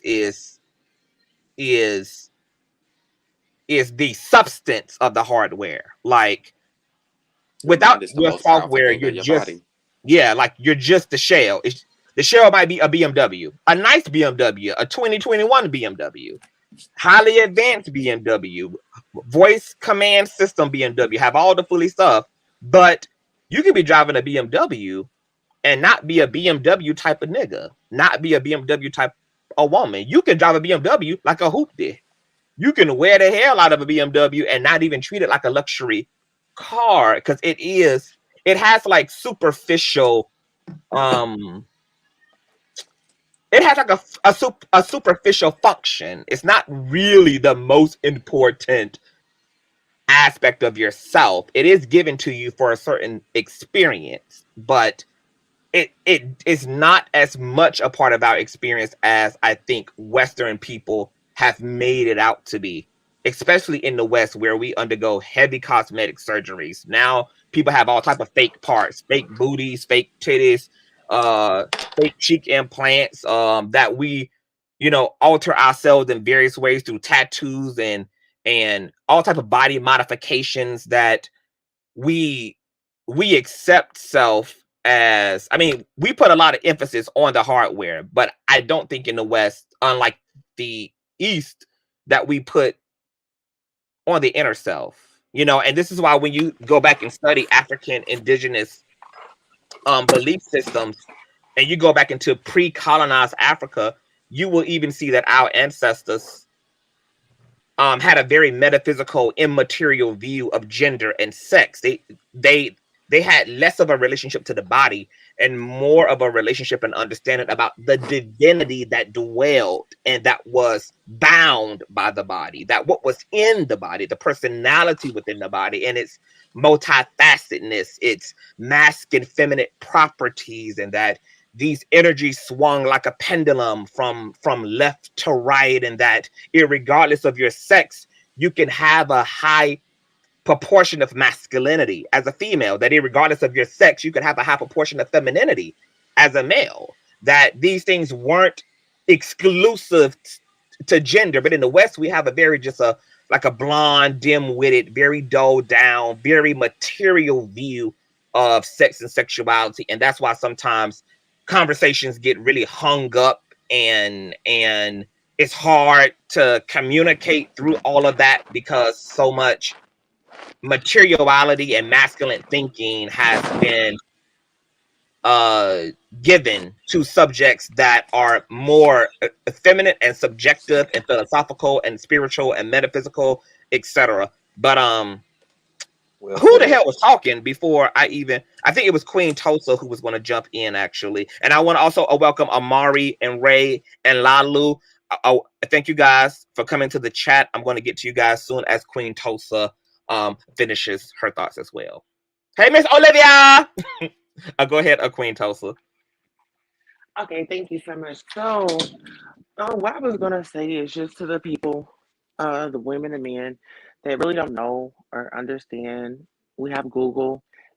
We have events where you can show up to these meetings and get educated about it. And what I wanted to say to Black women was stop judging what you don't know. I mean, we all, they say what you don't understand, you get upset about. Like, take the time out to understand, and don't think that all trans women are fighting for your place. I know for me, I love Black women. I look up to you. I know that I'm not, you know, gen biologic, I'm not cisgender. So it's not a fight with me. It's all about sisterhood. OMG, I don't And mean I to, I'm feel so like, sorry, Conscious. I don't mean to cut you off. I did not know Queen Tulsa was trans. You are beautiful. Oh my God. That Yeah. you are thank beautiful, you. sis. I absolutely love you from the front. Hey, I'm sorry, Conscious. I'm being rude. I'm going Who's back that? on mute. That was a spontaneous thing. Oh, Beautiful. Miss Oh my Princess, God. thank you so much. I appreciate you. Yes. No problem. And listen, it's about sisterhood. It's about building those bridges. Like even in my community and my hometown, we're breaking that bridge and we're like letting women know like you don't have to be defensive against a trans woman. Just I would just say if you're unsure about anybody, ask them what are your pronouns? Mine are she, her, and hers. And I feel like it's all a respect thing. Common sense is very common, but to some it isn't. And some people still are looking through a lens of what it was before.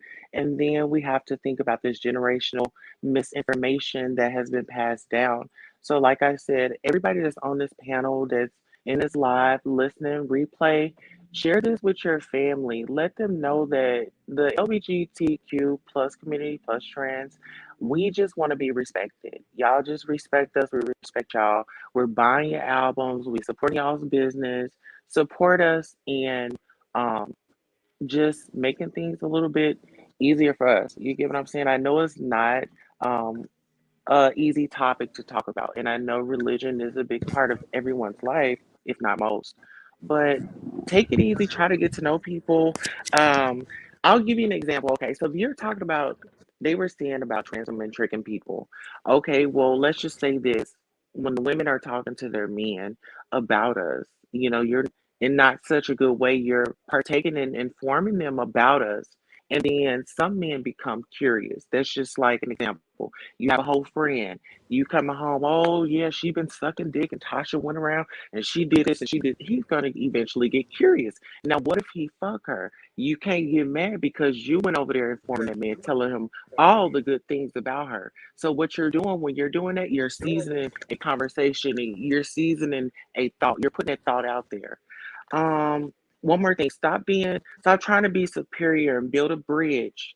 You know, it's so we know that's your lane. That's all you sis. But let's build a bridge. Like we've already had, like in the past, we've had um the separation and all that. And I feel like women have been through so much, even when it comes down to voting.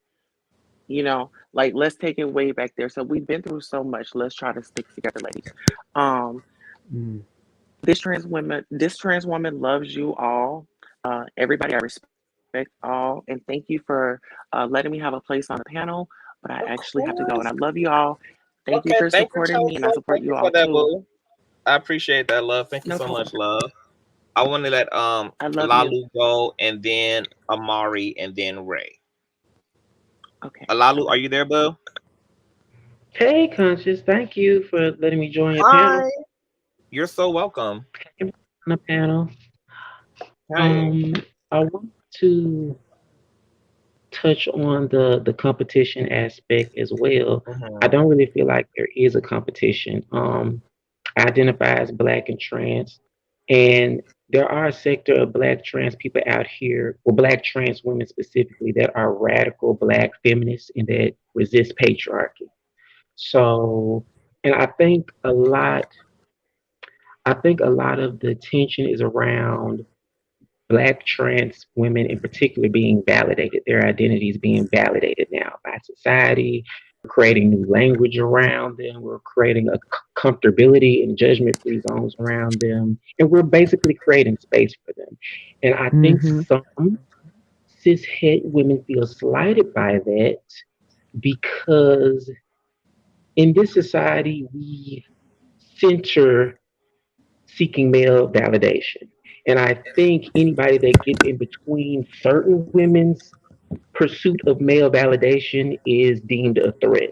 So that's where a little bit of the animosity comes into play between cis hetero women and trans women and even Black femme boys. But I think the anger is misguided and the suspicions are kind of misguided because there's a lot of Black trans women out here that are just out here living. They're working, they're going to school in pursuit of happiness, trying to better their quality of Exactly. life.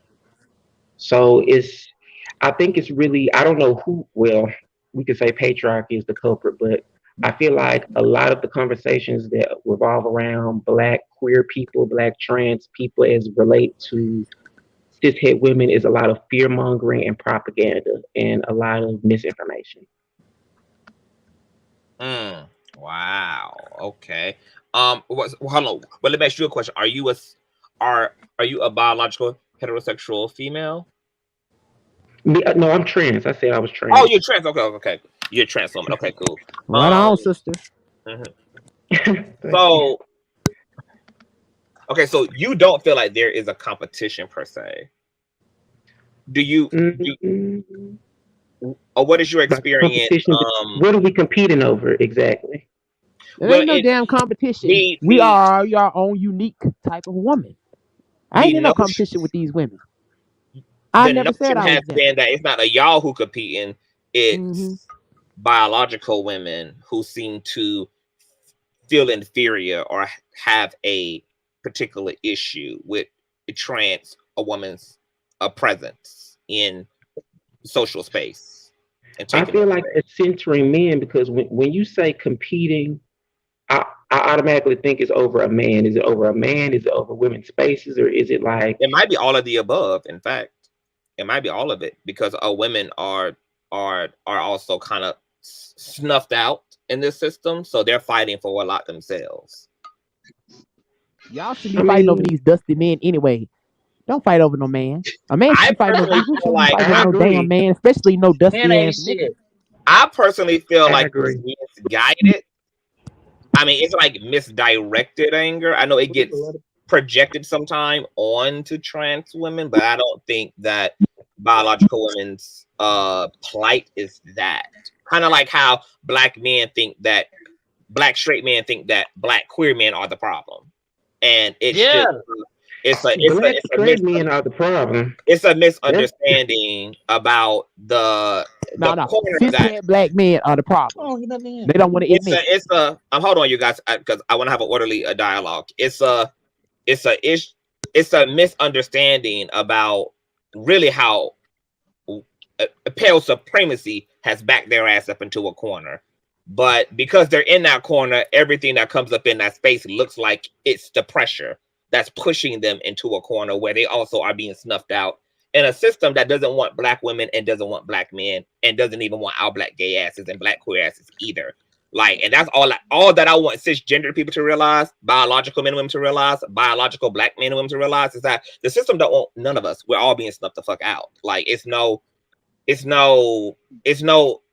us and them. It's a us. And it doesn't want any of our black asses, our queerness, our masculinity, our biologicalness. Like, racism proved, enslavement proved, butt breaking proved, rape proved that the system doesn't want any of our asses, not even natural biological born black men and women either, that it's against all of us. So the solidarity that needs to happen, it does need to happen. I do want to welcome Amari and Miss Olivia Oracle and Jazzy Jace to the platform. Amari, go ahead, boo. Hello, Conscious. Thank you for having me. You're welcome. Thank you for having me. Absolutely. So I want to address a couple of things that I've seen in the comments earlier.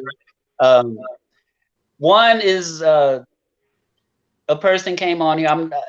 I forget their name, but they said that the panel was on here bashing black women. Nobody on this panel is bashing black women. I really honestly don't even care about anybody who can't click the link, because everybody has an opportunity to come up here and participate. Yeah, I told his bitch ass to click the link. He ain't clicked it yet. Instead of just jumping in, midway in, thinking that they know what the hell going on. Like, please. But continue, Amari. Yeah.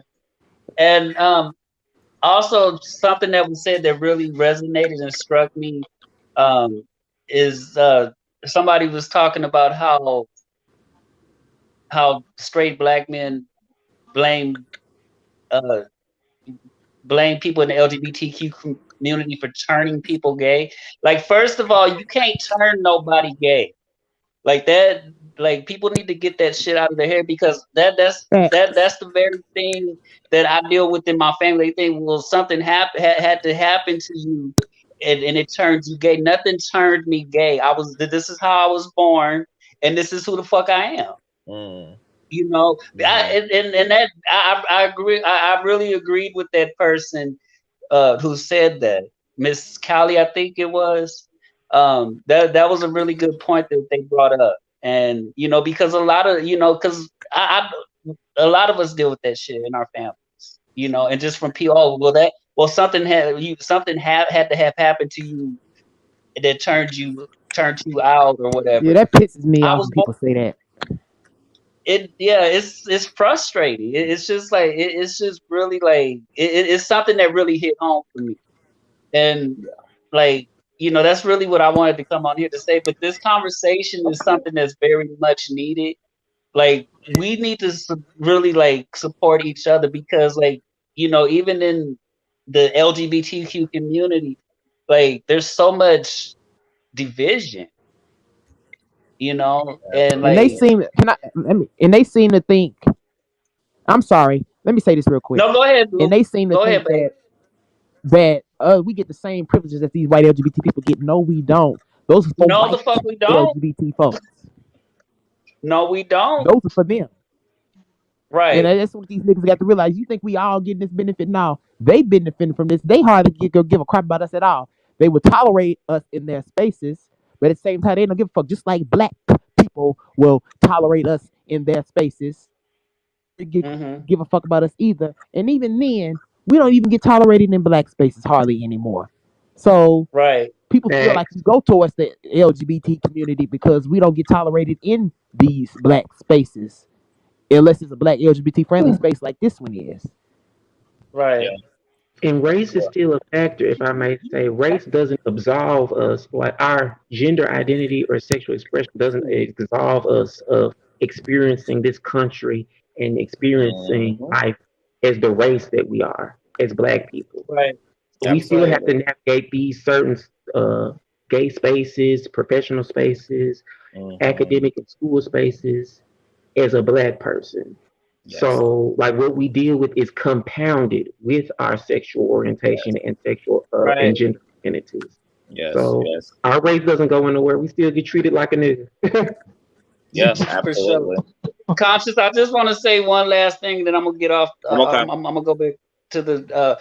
I just want to thank you for holding this space because, like, you know, there's not a lot of spaces like this where we can have these kind of open dialogue and conversation, and I really appreciate this. No, anytime. I love doing this. I want to talk about this. Like, I want to talk. I want to talk about it. Like, I want us to get into it as a community because that's what it's going to take. So for sure. And thank you for appreciating it and welcoming it and affirming it. I really appreciate that. All right.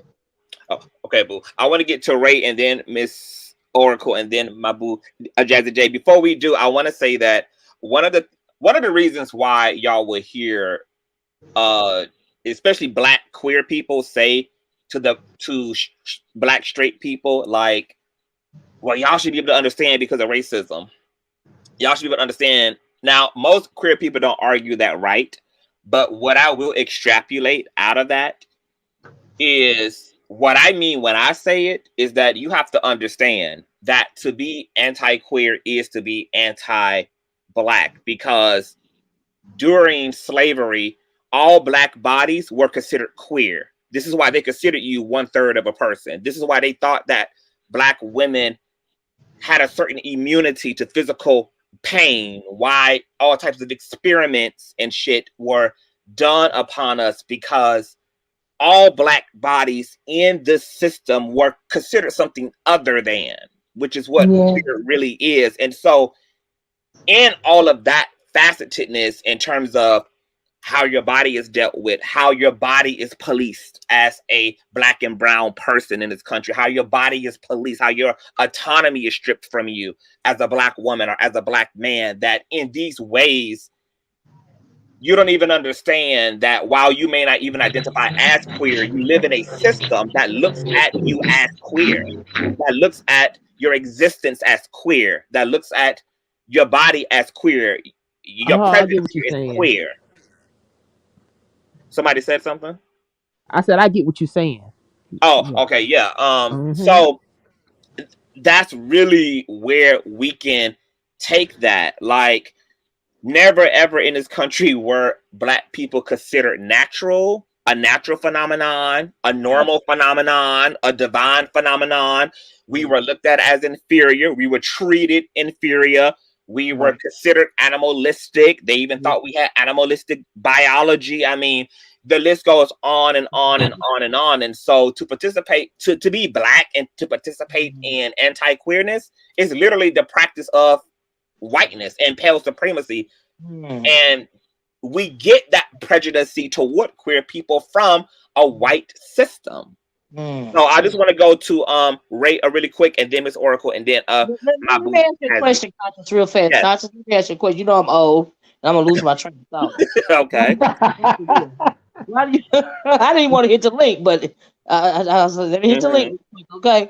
But why do you think that is? Going back to the considering melanated people inferior. They don't even consider you queer. They consider you a workhorse. They call you a non-producer up to the point to where they are choosing to let Black people die in the age of C-19 because they don't want to treat you. The death rate is high amongst minorities, Black people in particular, when it comes to non-COVID related deaths. So they are literally choosing to let you die because the hospitals are bombarded by this pandemic.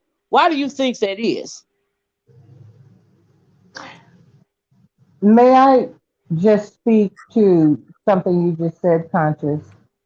Um, in 2006, I began an organization called the Venus Revolution, and our muse was Sarah or Saartjie Baartman. She was this African woman who was, we don't know if she was taken from Cape Town or volunteered to go because she was promised to be a big star in Piccadilly Circus. She had a huge ass.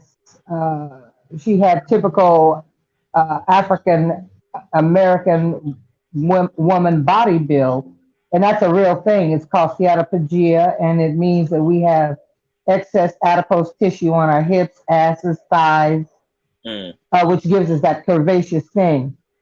Now, when she was in Piccadilly Circus, she was considered a freak. When she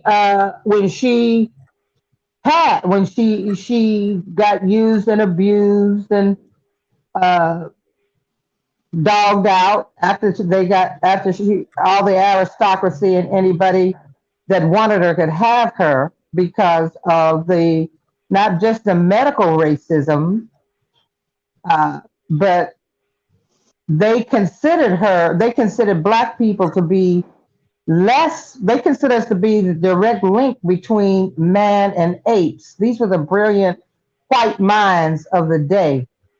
When she died, the Khoi women, she was from the Khoi tribe, and the women have their minor labia extends beyond their major labia, and that was thought to be the reason that it gave rise to this thought that black women had these insatiable sexual appetites, that they actually cut this woman's body up. They didn't give a shit why she died. They cut her body up and put her parts in jars to preserve. Black women and men, as you said, were never considered, even the Roman Catholic Church upheld that because we were black, we had no souls. We were just this side of animals, so it was okay for us to be mistreated and God wouldn't get you. So there have been a lot of myths surrounding the sexuality of black men and women. The fact that in Africa there was a gloriousness about making love and having babies and walking in the hot climates with little to nothing on. That there was something glorious within our own tribes, our own motherland. However, when she went to Piccadilly Circus, she was led out of a cage like she was a wild animal. The white man who was her handler treated her like that he was the only one that could tame her. And then after she would get through quote unquote performing, she would be violated by people who wanted to pinch her ass, touch her ass, whatever they wanted to do to her. So little did she know that in history, when white women started to wear bustle, that was because of the way she was built, or when they started to wear hoop skirts where they had wide hips, which was a fashion thing, that was because of her. Those myths have survived centuries of thought. Black men, because they knew these black men were superior to them, that their seed is superior to theirs. White slavers, in order to get a black man they thought they needed to put under control, would be raped in front of his wife and his children. So you're right, we have never been treated as human beings. And it really grieves me, especially among the ones I call the good Christian children. It really grieves me that, first of all, we're still having this conversation. Because as so many have said, black is black. Somebody looks at us, they see our blackness first. We can't call ourselves a community and then leave out a large sector of the black community. We we have some tough shit we gotta face, but we won't face it unless we begin to accept each other. Full disclosure, I'm sexually fluid. At one point, when I was young, I wanted to have my male lover and my female lover, and both those Geminis were not going for it. They were not down with Miss Jazzy, when you got that good stuff, baby, you ain't gonna be able to have nothing more than one partner, baby. Ain't nobody splitting that 2, 3, 4. But that's the burden of having that good stuff, honey. Ain't gonna be no sharing. Right. So it just really breaks my heart that I don't even like this whole cis hetero women versus trans women. When I have performed all around the world, and I've always had trans women and gay men attracted to me. They're my girlfriends. If they are presenting as a woman, who am I to tell them what they are not? It makes no damn sense to me. I would really just love it if we could just let people fucking live, If you're not invited to the party, why are you so concerned about who's sleeping with whom? And Christians are very, very, very over interested to me in sex and who's doing whom. They bug me with that because the very man whose Bible is stamped on the King James version of the Bible was a lover of men. His last lover, King James I, there was a lover he really loved named George Bilius. Everyone in history that during that time spoke about how beautiful this man was and how King James loved him. And when he died, he wasn't buried next to his queen. He was buried next to his lover. And yet we still have I have Christian friends that are distressed that they have trans daughters, or that they have gay sons and gay daughters, that they're still trying to pray the gay away, cast out a demon, and it gets on my nerves. It really does. And I don't have any patience for it, none at all. So I would just really, really, I just would like in 2022 if we could just look at each other as human beings. What the fuck? There's nothing. Can I be honest? Yes. Sometimes I feel like I'm so thankful that trans men and trans women have really stepped into the space socially. Amen. And kind of made us deal with it, because I think deeper than the conversations around gender and sexuality, I think that the visibility of trans individuals gives us an opportunity to really just humanize the fuck out of humans, to just humanize people. To just it challenges us to really ask ourselves,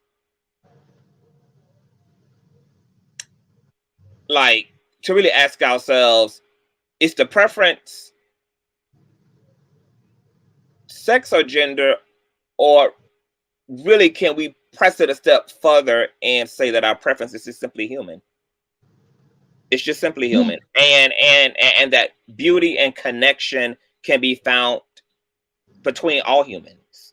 Yes. It can be found between all people, like irregardless of religious beliefs, irregardless of physicality, irregardless of, and I feel like stuff keeps happening in our society because there's shit that's deeply wrong, and some of these things we're dealing with and wrestling with give us an opportunity to break the fourth wall of our reality and to go the extra mile and come full circle. Like, I feel like God is not asking us, I feel like God is almost demanding that we stand all the fuck the way up. Like, stand all the fuck way up. Like, no half-assing it. Like, step all the way up to the point that I'm going to introduce so much shit that y'all have a problem with as a society. I'm going to force you to really wrestle with whether you consider the person next to you your opponent, or rather you can really see them as your neighbor, like I called you to. Yes. Like I called you to. Like the reason why different people and unique people keep resurrecting themselves up into society, giving us something to argue over, giving us something to feel a way about, is not for the purpose of feeling a way, but for the purpose of understanding what it really means to just simply be fucking human, and that we've created a system unbeknownst to ourselves that has been really demoralizing and dehumanizing of other people. Yes. And the other thing too is, if we are also called to love one another as we are loved. There is no ifs, there's no conditions on that love. Doesn't every human being want to be loved and cared for, respected, protected? I mean, we all have an idea of what we would want to see in our lives as a human being. And I have grown so fucking weary that when people that call themselves Christians go to demonizing the LGBTQIA community, I just go straight raw on their ass, you know? Because I can't take it. I'm sick of it. Take some time. Instead of you villainizing your child, why don't you sit down and speak with them? Why don't you sit with them and try to understand what's going on with them instead of pointing fingers and casting them into hell? I mean, what is it that you fear?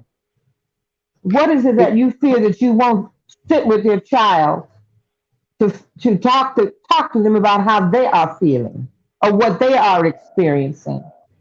Because it's, Can I? you know. Sure, No, fine. I just wanted to kind of piggyback on what you were saying, because I actually have that very. Oh, I'm sorry, I got some feedback. Let me see. Hold on, y'all. I actually have that lived experience, right? As I think I said when I came on earlier, that I fit that, like my life, my experience fits that stereotype to the T. I was born and bred and raised under the Black Christian Doctrine Church, right? As crazy as that is. And so homosexuality being a sin was ingrained in us growing up. And even though, I mean, because we know all the things, even though we've seen that the pastor, can y'all hear me? Yes, we can. Even though we knew, like, it was confusing, like we knew that the choir director was a little twitchy, you know what I'm saying? Nevertheless, though, the message did not line up to what we were seeing. So it was always a little, because see, the Black church has always used the LGBTQIA plus community's talents, even when I was a little girl. Like we've always used them, and so that was hard ingrained, and it wasn't so much for me a hatred or a dislike when my son, listen. And I don't want to be graphic or anything, so please forgive me. But the way I learned, like I kind of, because you know your children, but it was like, it was hard for me. And I was like, I was suspecting it. But one day I overheard a conversation with my son and my daughter. And he was explaining how he was attracted, or how like his favorite thing to do was like oral copulation on a guy, right? Blew my wig back, like my heart sank. And so that was the beginning of it for me. And at that time, I had a decision to make. Like I literally had to dig deep down in myself, because everything that I was taught, everything that I had lived up until that moment made me scared for myself and scared for my child, right? Based on what, I mean, I thought the whole world was coming to an end for like about 5 minutes. I was like, oh my God, you know, like, is he going to go to hell? Am I going to go? What do I do? And so for me, it was me getting with God one-on-one, because the love that I had for my child was stronger than any doctrine for me, right? And then I had to just think logically about this. And I'm thinking, like, God, you gave me this child. You made him. Like, I did, like, And when I look back, hindsight's 2020. It's not something that he chose because I seen. I guess had I been paying attention then, I would have known all along, right? So I can definitely confirm that it wasn't something that jumped on him as a teenager or any type of experience. He's always had that spirit and the mannerisms. He's always been the same. He never changed from a child. And so I was just like, man, if God is love and my job is to love this child, there's no way a loving, kind God will want me to turn my back on my child. Amen. There's no way. It doesn't go hand in hand. The doctrine of Christianity and love, it doesn't, like the message doesn't add up for me. Right. Well, a lot of And stuff about the Christian church don't add up, child. A lot of it. And I always wondered why. And you know, I always wondered in those instances why the church or these quote unquote Christians don't come together and surround this person that they think is sinning or like I guess afflicted with homosexuality. It's always a cast them out, or it's always like running them away from the church instead of like welcoming them in, or I guess praying them through it, even though I don't believe in conversion or anything like that. But it's always it's always like disassociating themselves with that person instead of. That's why I can't really get with a lot of Christians or feel like they're genuinely committed to their faith, because you're not when you're in the midst of a storm or sin or like some type of emotional spiritual upheaval, as they claim that homosexuality is. That would be a time to embrace that person, would it not? Isn't that what their scripture tells you? Yes, absolutely. And that's what I said. I said at this most when my son was coming out and getting to know himself and just figuring out how he was going to show up in this world. The biggest thing for me was I said, this is a very vulnerable time. And I like everything that I've done for him up to this point as a mother would be moot if I abandoned him right now at his most precious time. Like, why would you throw your kids away to the world when they are at the most vulnerable? When they are going to go through so much, if now is not the time to abandon them. And then let me just say this about Christianity and just the church in general, and we're speaking a lot about the church. I'm sorry. And after you speak, Boo, I want Ray to jump in as well.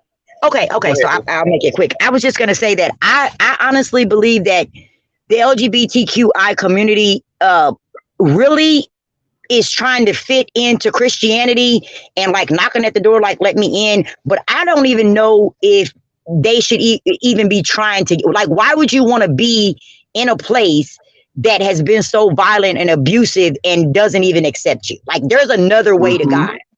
I don't even think that and I said we, honey, because I'm all into it with my son. You know, I'm not homosexual, but it is a we thing because I ride with him. So I don't even think, go ahead. I'm sorry. I just say, can I answer that question when you're done? Yeah, I agree. Yes, go ahead. I'm sorry. I think that part of the reason why some, especially LGBT, the Black people want to be accepted by the church is because, number one, in the past, we know, like, I was raised in the church, and you always had like in the military, you had the don't ask, don't tell policy. When you mention like the choir director and all of this and all of that, you know what I mean? The pastor will be preaching again. Well, I don't even hear those conversations about anti-gay and gay is a sin and all of this and all that. Because I swear to God, I think our pastor was an ex-pimp or something. But anyway, I swear I forgot when they was writing numbers in the church. But child country, don't pay no attention to me. But I love you. On some level, just like they want to be accepted in quote unquote society. That's the same thing going on with the Black church. But technically, the problem that Black people, you know, Black men, women, however you identify, the problem with Christianity and religion is that it's not our religion, number one. It is because of patriarchy and religion. That is a lot of our problem. You know, when it comes to Black people in the diaspora. That type of Christianity, that type of religion has been forced on us. You know, and I heard somebody speaking earlier about how our ancestors lived, and when they came upon us, they seen the women without being having tops, not trying to cover themselves, right? And part of the reason for that is I think that when it comes to social construct, the social construct of male versus female, that is white male patriarchy and inferiority as well. Do you see if you can understand where I'm going with this? Because when and then people stop with the conversation of sexuality, and you don't stop or start with the conversation of sexuality. In my opinion, if you read for knowledge and read for understanding and pray for understanding, and study to be justified by the Most High God. The conversation doesn't start with your gender, because technically, uh, in my opinion, the woman is male and female. We got negative, we got female and male. We have estrogen in our body, as well as testosterone in our body. You see what I'm saying? So if you got a perfect being, if you got the yin and yang in one body, that makes you a form of a spiritual being. Because I don't know how many people are familiar with the Book of Enoch. In the Book of Enoch, it talks about the angels. The angels were never supposed to come down and impregnate and sleep with women, right? But the reason why they did it, if you study, is to confuse man, is to separate man and woman, because the angel is androgynous. He is male and female, and it was no need for him to sleep with the woman, because he was already in his. I'm saying he is, but in the angel already had a glorified body. So why would you then come down and do that? You were elevated, right? And then, you know what I mean. And so if you think about it, when you're raising also, I don't have time to talk about all this, but also in the Book of Enoch, before the Book of Genesis, it talks about two creations. Well, technically three creations of man, of the human being, right? First it was the animal man, because the animal human was born without a soul, and then you had the human being born with a soul, but the angels came down and interrupted that, and because they came down and interrupted that, then you got the story of Adam and Eve, which is really not a story about a man and a woman. You know what I mean? It's also esoteric, it's also spiritual. But the third part of the third creation of man is the seed. And that when the third creation, when they were cast out of the Garden of Eden, and all of that, you know what I mean? Is the fact that the seed was introduced. The seed was always there, but it wasn't used at the time, because you had a spiritual body. If you're already in your spiritual body, there's no need to separate the male from the female. And that's part of the problem that melanated people are having today. We are so confused because unnatural people feel so inferior to us, because we are connected to God and the universe via this melanin in our skin. They want to make you seem like you are less than. They want you to choose between male and female. They want you to liken yourself to a workhorse. They want you to be divided. That's why you have all these gender wars and stuff. I heard somebody earlier said that they felt like the heterosexual woman felt inferior or was in competition with the trans woman or something like that. I don't see why. Everybody don't feel that way. You know what I mean? And so I just want to introduce you. I think the conversation should start, and I'm gonna shut up with sexuality.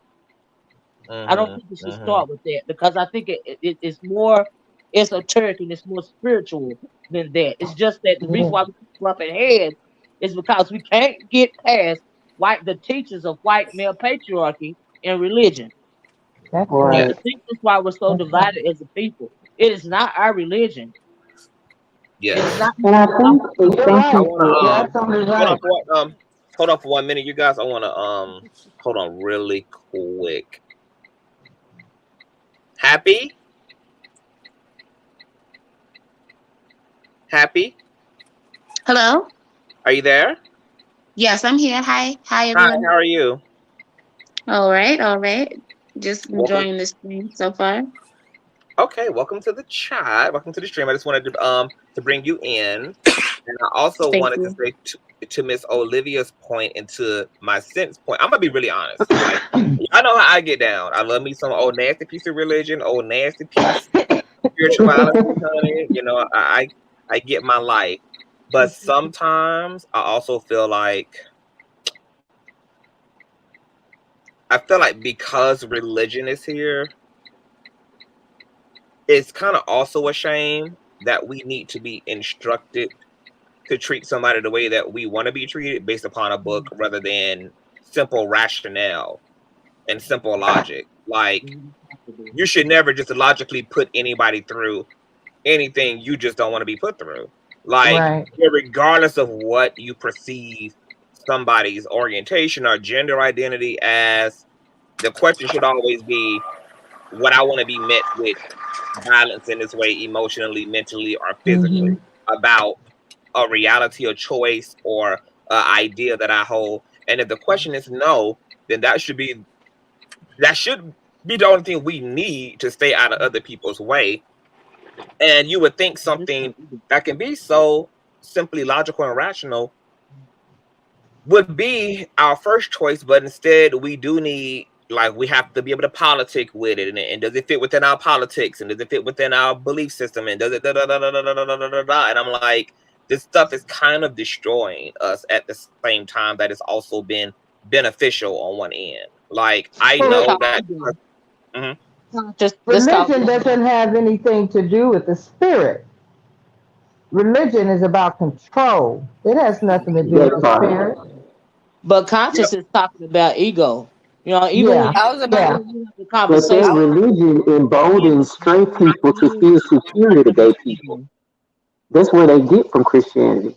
yeah. It makes them feel superior to gay people and gives them carte blanche to treat them a certain way, to it's just like discriminate male against them, to patriarchy. people them. But even to Yeah. but even to Miss Olivia's point, it's not. It is religion, but it's also like our egos have weaponized religion as an excuse to dehumanize Yes. women, to Yes, dehumanize yes. Yes. queer people, to like it's our narcissism that's hijacking these Yep. systems, or even authoring these systems themselves as a fluffy excuse to act and behave in a deplorable, oppressive way toward another group based upon gender, sexuality, classism, color, sexuality, etc. So absolutely. I also want to get I welcome my girl a purple lover, and I want to also get happy in here as well, and then high powered. Purple, are you there, boo? Purple lover. Yes, thank Hey, you boo, what's very going on? much. And what are your thoughts Hi, today? Thank you for sweetheart. being here. Thank you. First of all, when you're dealing with the construct of religion, they were used to be a way to mind control the population. They at least wanted a system where they could have you enslave yourself for them. So they did a lot of things to corrupt different belief systems. When they saw a belief system was up and coming and taking hold of the people, then they infiltrated that belief system and corrupted it because they at least want to maintain the status quo at all costs. That's where you got all the isms from: racism, sexism. All of these tools were used to maintain the status quo.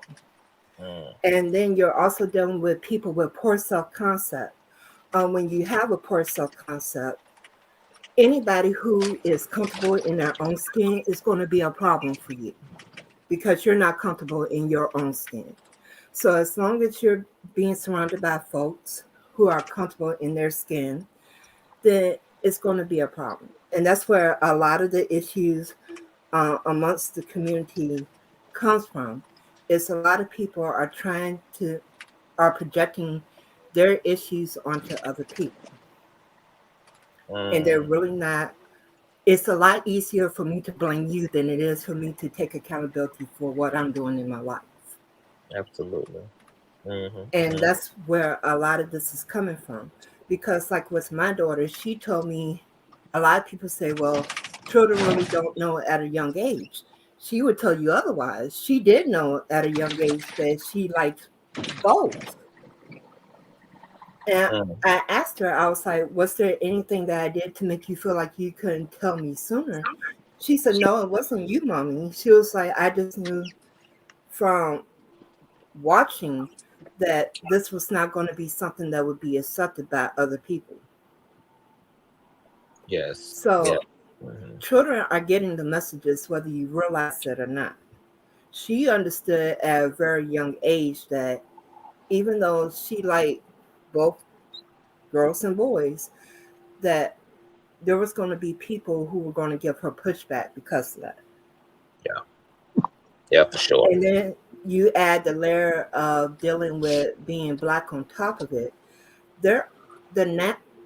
Racism is nasty on its own, but when you add sexuality into the midst of it, it is extra nasty, especially here in the South.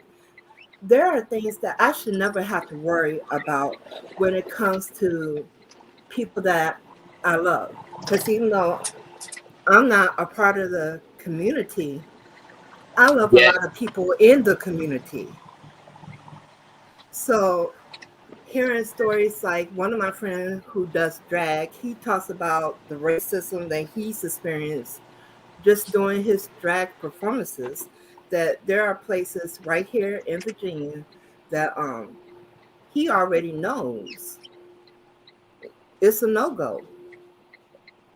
Because one thing about Virginia is not uniform in its treatment of people everywhere. Certain parts of Virginia is more heavily segregated than other parts. Yeah. In the Parliament, it's more tolerant. And there's still some issues here. There's some things that's cropped up here that wasn't really like that before. Yeah. I'm watching us revert back. Instead of progressing, we're deprogressing at this point. And I'm watching a lot of things that my ancestors and my parents had to deal with. It's now starting to return back. Because what people don't understand, racism didn't go anywhere during the 90s. It went underground. And anything that is allowed to stay dormant, when it comes back up after its dormant stage, it's going to come back stronger, a lot stronger than when it went dormant. And that's what's happening now. Can I ask you a question about the South? You said you're in the South, right? Mm-hmm. I'm in the South. So, is your friend that you said is it transgender or was he gay? Your friend that you were speaking about a few minutes ago, and he knows that he shouldn't go. And I want you to hold on. Sure. Hold on. I want you to hold. I want you to hold that question because I'm gonna let you answer that to Miss Oracle. I want to get some other people in here really quick so they can just insert themselves. Ray, are you there? Hey, baby daddy. Hey, I'm boo. here. I wanted to get you in because I know that you've been trying to get in for a whole ass minute. Thank So you, what's love. going on? Not much. Listen, okay, so I got 2 points. Okay, so my first point is I just wanted to clarify the comment I had made in the chat about not wanting to be labeled cisgendered. Living in Europe for the past over 30 years, I've received a lot of labels, whether it be whore or African or whatever, in a negative connotation. And for me personally, I just don't want another label. I don't know if that makes sense. But one of my trans women friends said, well, that's disrespectful to the LGBTQIA community. And I wanted to ask you, this is like my first part of my comment, is that being disrespectful? If I say, no, please, I just want to be heterosexual, I don't want another label, is that being disrespectful? Are you saying that you're not wanting the label a cis? I don't want the label cis because from my German relatives, they said that was something that the Nazis used to use back in the day. And just for me as a 54-year-old black woman, I just don't want another label.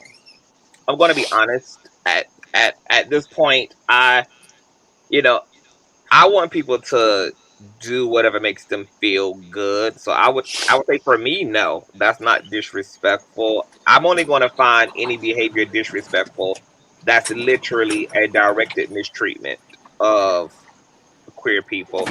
If you just want to be a woman, if you just want to be referred to as biological, like, I mean, I would say that it would probably be easier socially if you are going to be in queer spaces to Right. maybe use language that is friendly and inclusive, especially if in your heart you are welcoming of queer Right. people. But I mean, in terms of like, outside of that space, I mean, I wouldn't really inform you about how to speak or to conduct yourself. So, I mean, no, I don't think it's disrespectful in and of itself to say, because it's women, like, there was a big conversation that happened like a year or two ago where T.S. Madison was using the term fish, and then another content creator kind of got upset and had did a clapback and was like, well, I don't want to, as a woman, be called fish. And then it became this big conversation between the gay community and the biological community about the term fish. And, gay people use the term fish as a term of endearment. It was something that was really used toward trans women in terms of them like looking very natural. Like it was a like, girl, if you pulling off the femininity, if you're slaying it, girl, like, oh, you giving me fish, you're real Right. fishy. And women was just like some women were just going crazy, like, fish smells horrible, that's not a compliment, even though it wasn't even a It's a term that was compliment, necessarily though. created for biological women to begin with. It was like an in-house language toward our own. But so it's interesting, but no, I Okay. wouldn't consider it to be When disrespectful. I am in queer spaces, I do use cis, but I just like was saying for me Yeah. personally, Hmm. it's difficult to already live in a homogenous Yes. white society and then to have another label put on me. Um, so that's why I was kind of, it was just me and her, So, okay, I just wanted to clarify that to make Yes. sure, I'm not stepping on any toes. And my Okay. second comment is I know we don't really pull up stuff from the chat, but I just need to address this point. A particular person in the chat was saying that women who are alone and who are pregnant and carrying their children, they don't have the father in their lives, that they create gay children so that they will take care of them. I would like to say, as a mother who has carried three sons, actually four if you count my other son's twin, that is not true. And as you guys were saying earlier, no one can create a gay person, or like that's not a thing. So I just wanted to really address that because I Hmm. think we put so many things on black women in particular Yes. when it comes to the gay community, and it's usually negative, and I think that's just not another thing that we should be adding on the plate of black women, that because the father's not around, that we've now created a gay son or a daughter to take care of us. I just think that's asinine, and it's just unnecessary to add another burden to our plate. And they So also conflate the issue, Ray, of men being feminine with sexuality, which are also not exactly, synonymous to one another. To one another. because Yes, can a man in a predominant female space adapt some feminine traits and tendencies? Of course, of it's course, called adaptation, but you can't, as you said, you can't create sexuality like that. That's not right, something that's fundamental to your your makeup, your biology, your consciousness as a human being. So it is very fascinating, and you are right. Like, and that's something that black men do a lot when it comes to black women. Like, they will blame black women in single parent households as if they aren't also solely responsible for why those women are having to raise thank those you. boys on their own. So it's the deflection and the narcissism for me. But Amen. yeah, And I'm What stepping out. God bless all of y'all. I'm gonna thank you so get much, out the chat Ray. now. Thank Thank you, you. what baby about when mama. that happens in a two-parent home? And that be my point too, Oracle. Like, they act like That queer don't make people no don't have sense. 2 parent house. I had a father and a mother. I was raised in a 2 parent household Well, with my first masculinity and cousin, femininity, and let me I'm tell full you blown something, Captain. homosexual. My But you first know what? cousin, my You first know what I've cousin heard? has a son, right? Mhm. He just turned 13 years old, right? Mhm. Yeah. And I said, here's the thing. I'm not going to label this child, and neither is his father, right?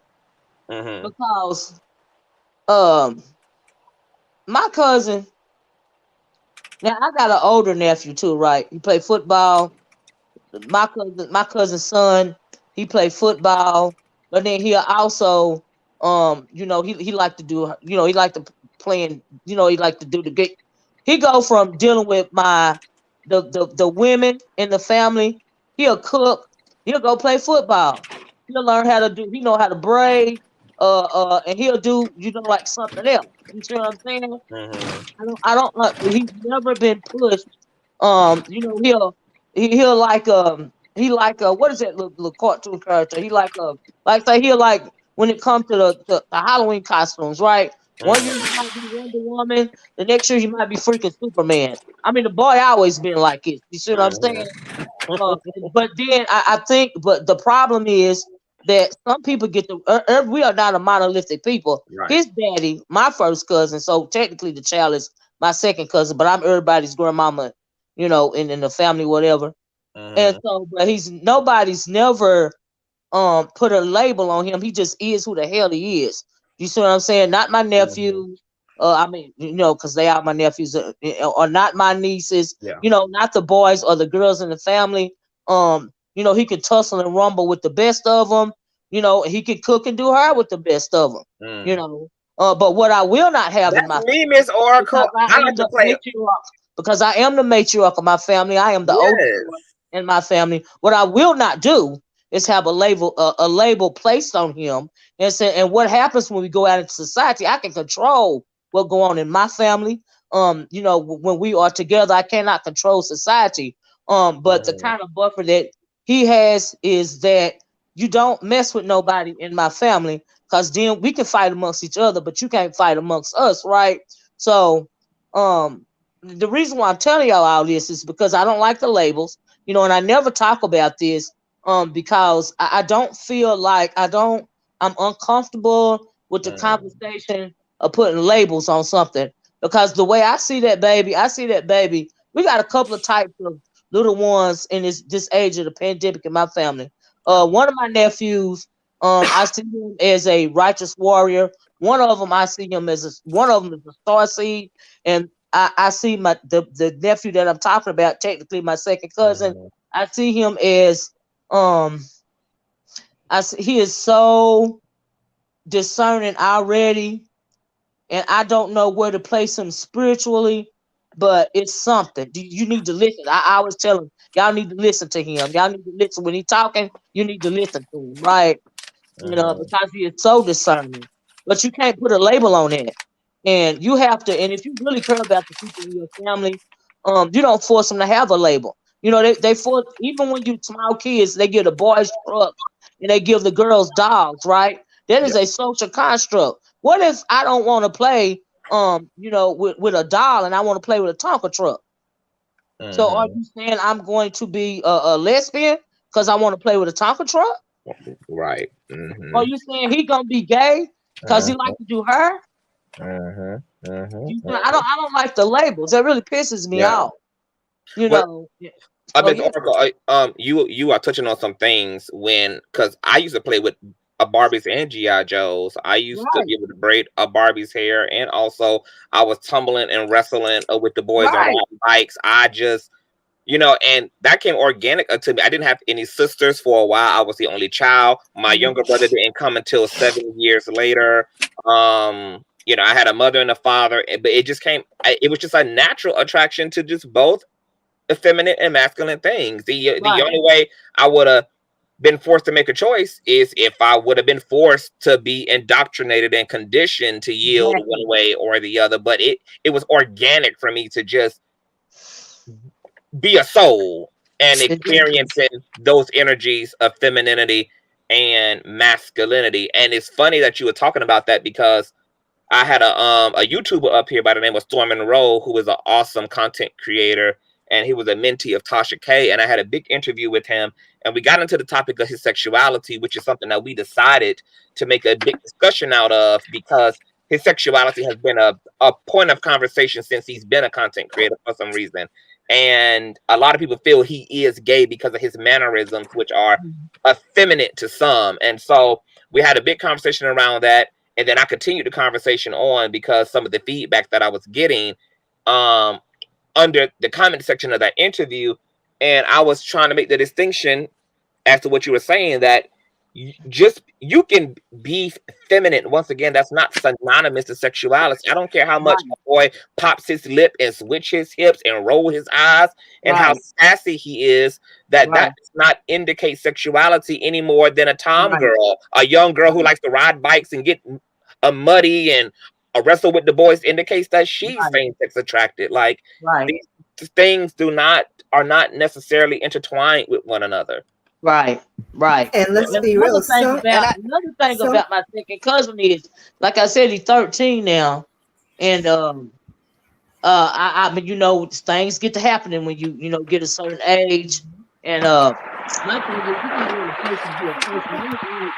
Well, I never like I don't allow and I don't want this to sound crazy. Let me see how to put this. I think that society, we have to be careful when it comes to teaching kids about their body parts, right? And when it comes to religion tells you if you masturbate, you're gonna go to hell, right? You ain't supposed to touch yourself. You're supposed to this, that, and the other, right?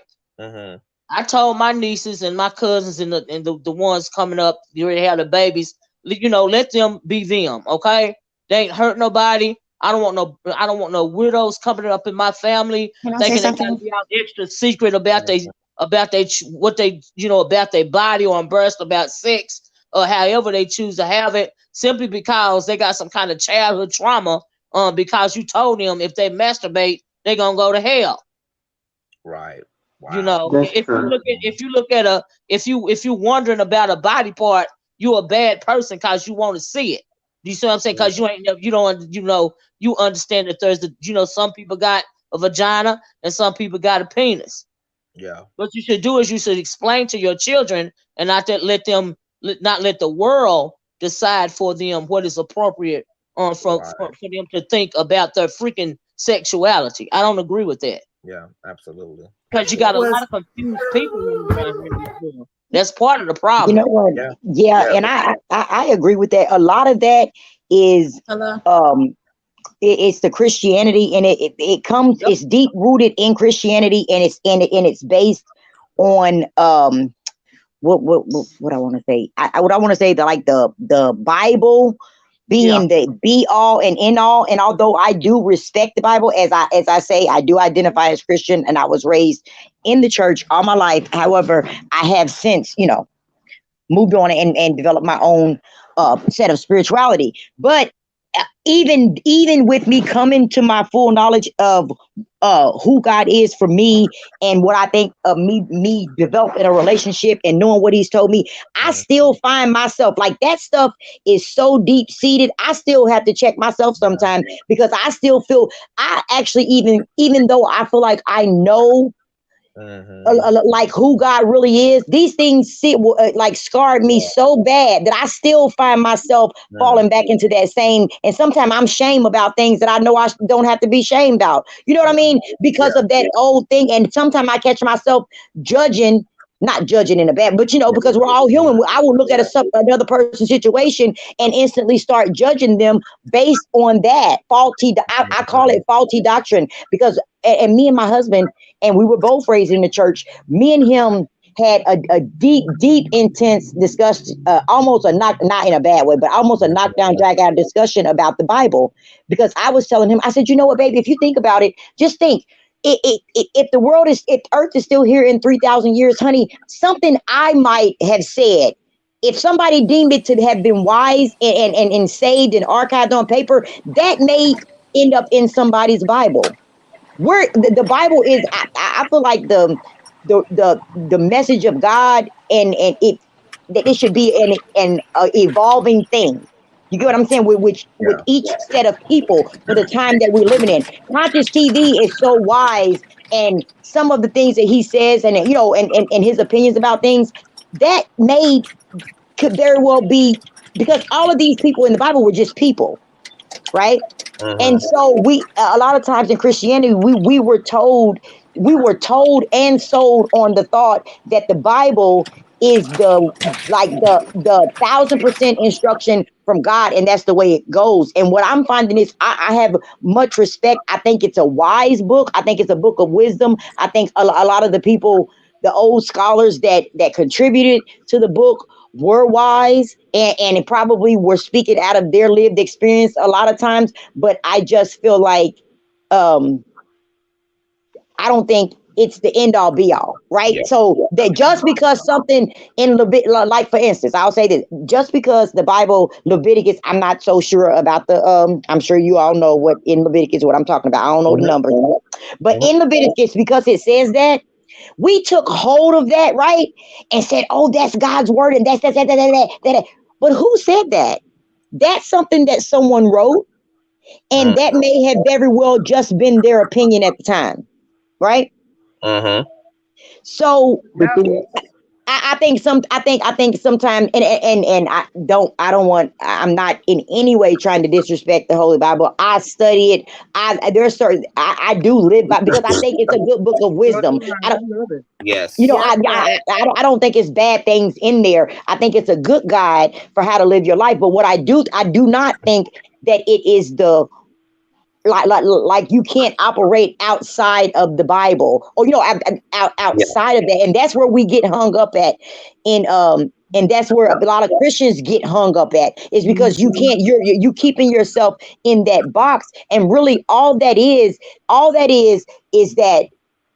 So even if you think it's a holy book, then look at it as God. That's just a manuscript of a selective writings that God gave us from other wise people, right? That had experienced some things, and He wanted to just give us some insight and a little help along the way. Yeah, but it's not. Here's The problem is it's not I the want only book. hold on for a minute, you guys. Okay. You remove the I gotta let. culture Hold on. I'm sorry. Hold on, you all, because I want to let Happy get in here, because she hasn't been able to have an input yet. Happy, are you there, boo?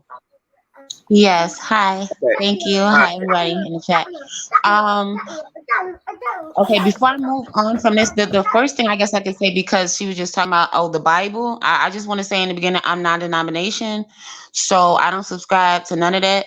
But can you as far explain as to that me little piece, can you explain to me what is non-denominational? that means none of that religion and none of that by the book. I'm not Christian, I'm not this, I'm not that, I'm not that. I do believe, in the birth of Jesus. I believe He was sent for us, and that, like, I just believe in the birth of Jesus. It's nothing else, nothing more, nothing less than that, for the most part. You know what I mean? So I'm not a denomination. Like, I'm not subscribed to any of that stuff. But I did want to comment on this one little piece because she was just talking about, y'all talking about the Bible. It's like, my thing is this: how can you? First of all, the Bible is left up to whoever's interpretation. And this is why there are some people that teach the word and some people that don't teach the word, because, everybody's going to get their own interpretation regardless if you're just reading it for yourself without anything. If nobody told you anything, you just pick up that book one day, it'll be a whole different story. So you can't take my opinion. Now, this is me. Like, don't take one part of the Bible and then don't take the other part of the Bible. Okay, because in the Bible, it says you should love everybody. Yep. Okay, Right. it doesn't say, oh, wait. Excuse me. I'm just saying, in the Bible, it says you should love everybody. So don't take one piece of the Bible and not take the other, if y'all some people that, want to quote the Bible and stuff. But that's just my opinion on that. But I wanted to start from the beginning, from the very beginning of what it was. Me personally, I've never encountered, like, I've never been, I think my thing is this: I think more people should start talking to their children and instilling that in them about the whole thing, like when it comes to, the Black women and the trans women and things like that and such, or whatever. And with them vice versa. My thing on it is, like, I've never had that issue. You get what I'm saying? I've never experienced that. I mean, I've seen it, but I've never experienced it, because I feel like I'm grown and I'm not bothered. You get what I'm saying? I think people are just too invested in other shit. Like, they don't have enough going on in their life to be worried about the next person. Why are you so worried about what that person has going on? especially if you don't know them. I think more people should grow up and mind their business, and you know, they'll probably live longer. You know what I mean? Just leave people alone. They're not bothering you. They're not fucking, feeding, or clothing you, or your children, or the rest of your family. Why are you so worried about what they got going on? Like, people just need to, and I think it's getting worse day by day because parents aren't parenting. They're leaving their children up to their own devices. Literally, they got all the devices in the world, and they're not teaching them or talking to them or doing nothing with them. That half these children don't even go outside. You understand what I'm saying? Yeah. Yeah. The only thing they see, and the only time they see people, is when they on the internet. Like, it's a lot to that. But I think, like, for real, it wouldn't even be a big deal if people didn't, because a lot of people nowadays, their whole life is social media. Now, it's nothing wrong with it if you on there and, you know, you making a living or whatever. But if you just on there 24/7 all day, and you just have nothing positive, like what are you doing with your life? Like, get it together. I don't know. I just think people have too much time. And it's people say, oh, well, I'm not judging, but I'm judging. Wait a minute. Aren't you not supposed to be judging? Again, that was for the Bible readers and all that other stuff, right? But, you know, I'm not judging, right? I'm just saying, it's a lot of hypocrites out here. Like, you can't say, oh, well, I don't feel this way about this person because that's my family member. But then you outside talking about somebody else like a dog. Like, relax. You understand what I'm saying? Like I just think it's a whole lot of F crap going on. You know what I mean? Yeah. People aren't being real with themselves. And to the point, there was one lady that was on earlier, and she had mentioned the fact that, okay, well, if you keep bringing up this person to your man or whatever, he's going to get curious and all this other stuff.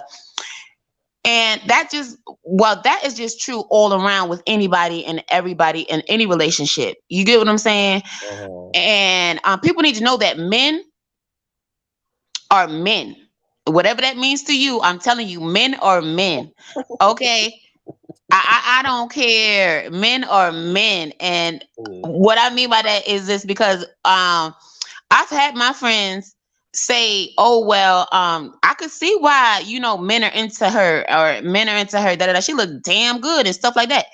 And it just is what it is. So, oh, well, if you don't like it, you don't like it. But another thing too, as a woman, for all you women out there, or whatever, the ones of you that are especially mad or whatever, for those of you that like to leave those comments on YouTube and otherwise and everywhere else, y'all just need to get a life. Like, for real, y'all need to do better with yourself, because it's something in you. You're the problem.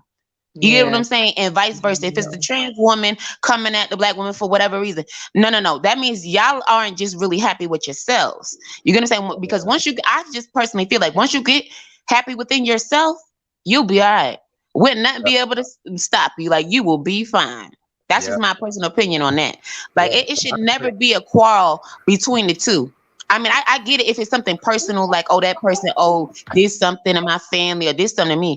But other than that, just you walking into a place in the same space, like, why is that?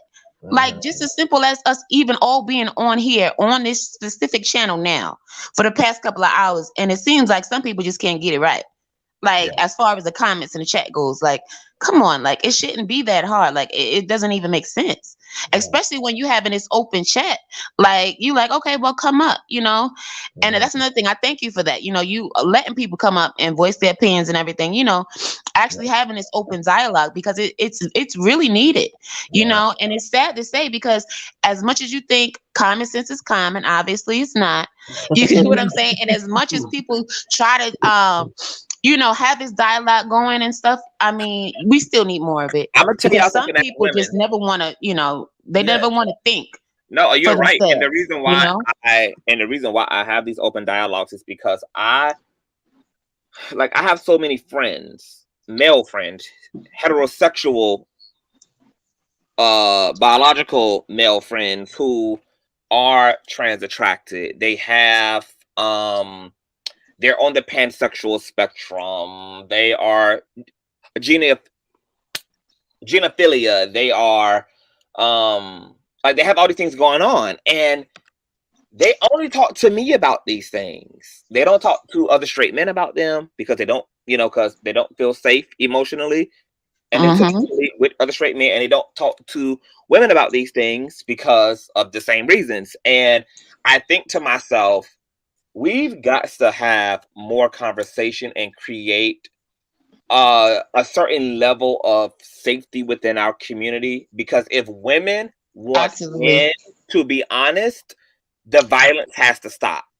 The violence upon sexuality, the violence upon trans women has to stop, so that y'all's men can let y'all know who they are, so that y'all can make whatever informed decision y'all want to make from there, or be given the opportunity to unpack this stuff alongside men. Because I hate that men are walking around with depths and complexities to their own identities, and yet it's going under the radar, and we can't even deal with those things, and it's no reason that it should be set up that way. So I feel like having these type of conversations, they allow for us to like start dealing with some things, unloading some things, putting context and perspective to some things that can hopefully lead to a better approach we have regarding these subjects, so that people can be more authentic and vulnerable and truthful and more transparent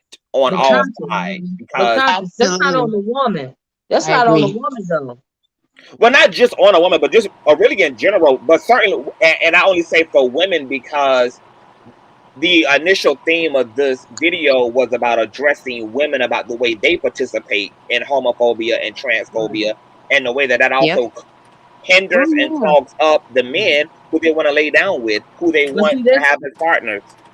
That's why I clicked on, because that's nothing more than a gender war, if you think about it. Even when it comes down, even when you say that some women, some bio women, or feeling, somebody said earlier, some bio women feel inferior to trans women. That is not true for all women. If you know who you are and you are confident in yourself, you have no need to feel inferior, not only to another bio woman, but a trans woman or anything else. It's insecurity and ego that the issue really is. And if it comes down to black people, we can't get over the gender war, okay? Because some of the stuff I hear from trans women is nothing more than misogyny. So you can't, I mean, like, choose a side. You know, is what I'm saying. You can't blame everything. You can't blame what you see. It's easy for black men or males to blame everything on the black woman and confront the black woman, some of them, not all of them, but some of them, because they feel comfortable and they feel safe addressing the black woman. I am not your enemy. That white male patriarchy, that system of racism, that is your enemy. You need to stand up to that. You need to confront that. Okay? It's not on the woman. It's not on the woman to decide their sexuality. And we know that when it comes to men, they are going to do. Men are very visual. You see what I'm saying? You can say that you are a heterosexual male, right? And when it comes to some men, depending on how the wind blows, and what makes the pickle tickle, that's the way they're gonna go. Okay, especially if they're intoxicated a little bit, right? It's a conversation that a lot of heterosexual men don't want to have, and that conversation is that sometime and at certain points in time, you may be attracted to another male, even though you consider yourself a heterosexual male. That is also biology, if you will. You know, you are attracted to that chromosome, which is you. That's why you got that group called what is it called? MGTOW, men going their own way. You know what I mean? You are when I think of the people that saying the men are going their own way, it reminds me of the Greeks. Now, you know the ancient Greeks, they used to sleep with you know, the little boys and the teenagers and all of this and all that, but they had wives and they had kids. You know, they wanted offspring, but some of them were attracted to the boys. You see what I'm saying? That's why you got all that Greek art and all of this and all of that about, you know, you think it's a male and a woman, but it's really a man and a boy and stuff like that.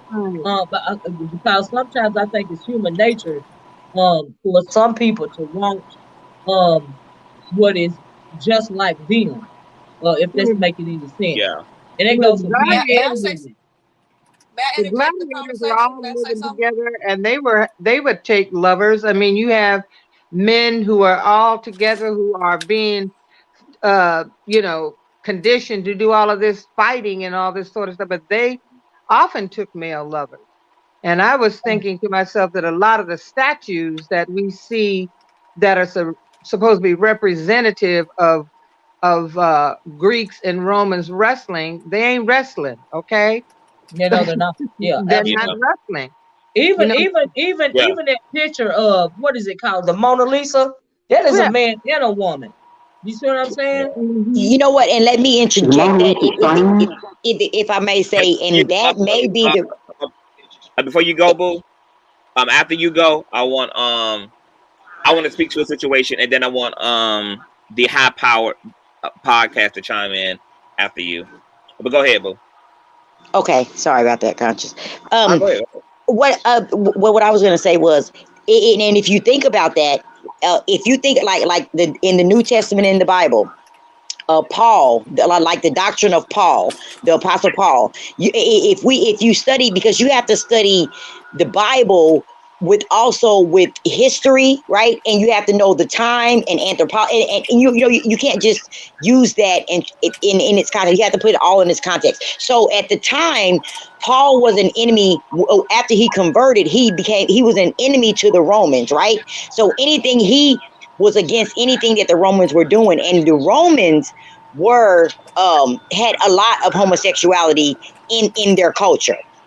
So that may have seeped down deep into Christianity to where the aversion to homosexuality became so strong. Because everything's not documented. We have the books, but Christianity, over 2,000 years, it's been passed down traditionally. Everything, some of it was oral, and so that kind of aversion, because he was rejecting everything, regarding, the Romans and everything. And then I want to make one last point about the trans. I think back to what Happy was saying about the trans woman. Well, first thing I want to say is that I'm not surprised that straight men would find a trans woman attractive, even if he is straight, because I have actually seen a trans woman, beautiful trans woman, but still had like her manly parts. And as awkward as it was for me, and I'm a straight woman, that visual was beautiful to me too. I even got kind of turned on. Not that I would ever act on it, but it's an odd thing to see, but it was quite arousing. If you could understand that, you know what I mean? When I lived in Hawaii, they had the most. I was at the gay club, and my friends were with me, and they called them mahu. Some of the most beautiful trans women I'd ever seen, and I was getting ready to hit on one, and my friend had to pull me and say, "Nah, well, no, she's trans." It didn't matter to me. She was gorgeous, and I wanted to know her. She ended up being a very good friend of mine. I mean, can y'all hear me? Yeah. Oh, okay. Yeah. Okay, because I do want to get high powered in here. Before you go high power, I know you about to blow my head off. I just want to speak to something that showed up before it gets too far in to what I was going to say to Miss Olivia's point and to YouTube Hopper's point is that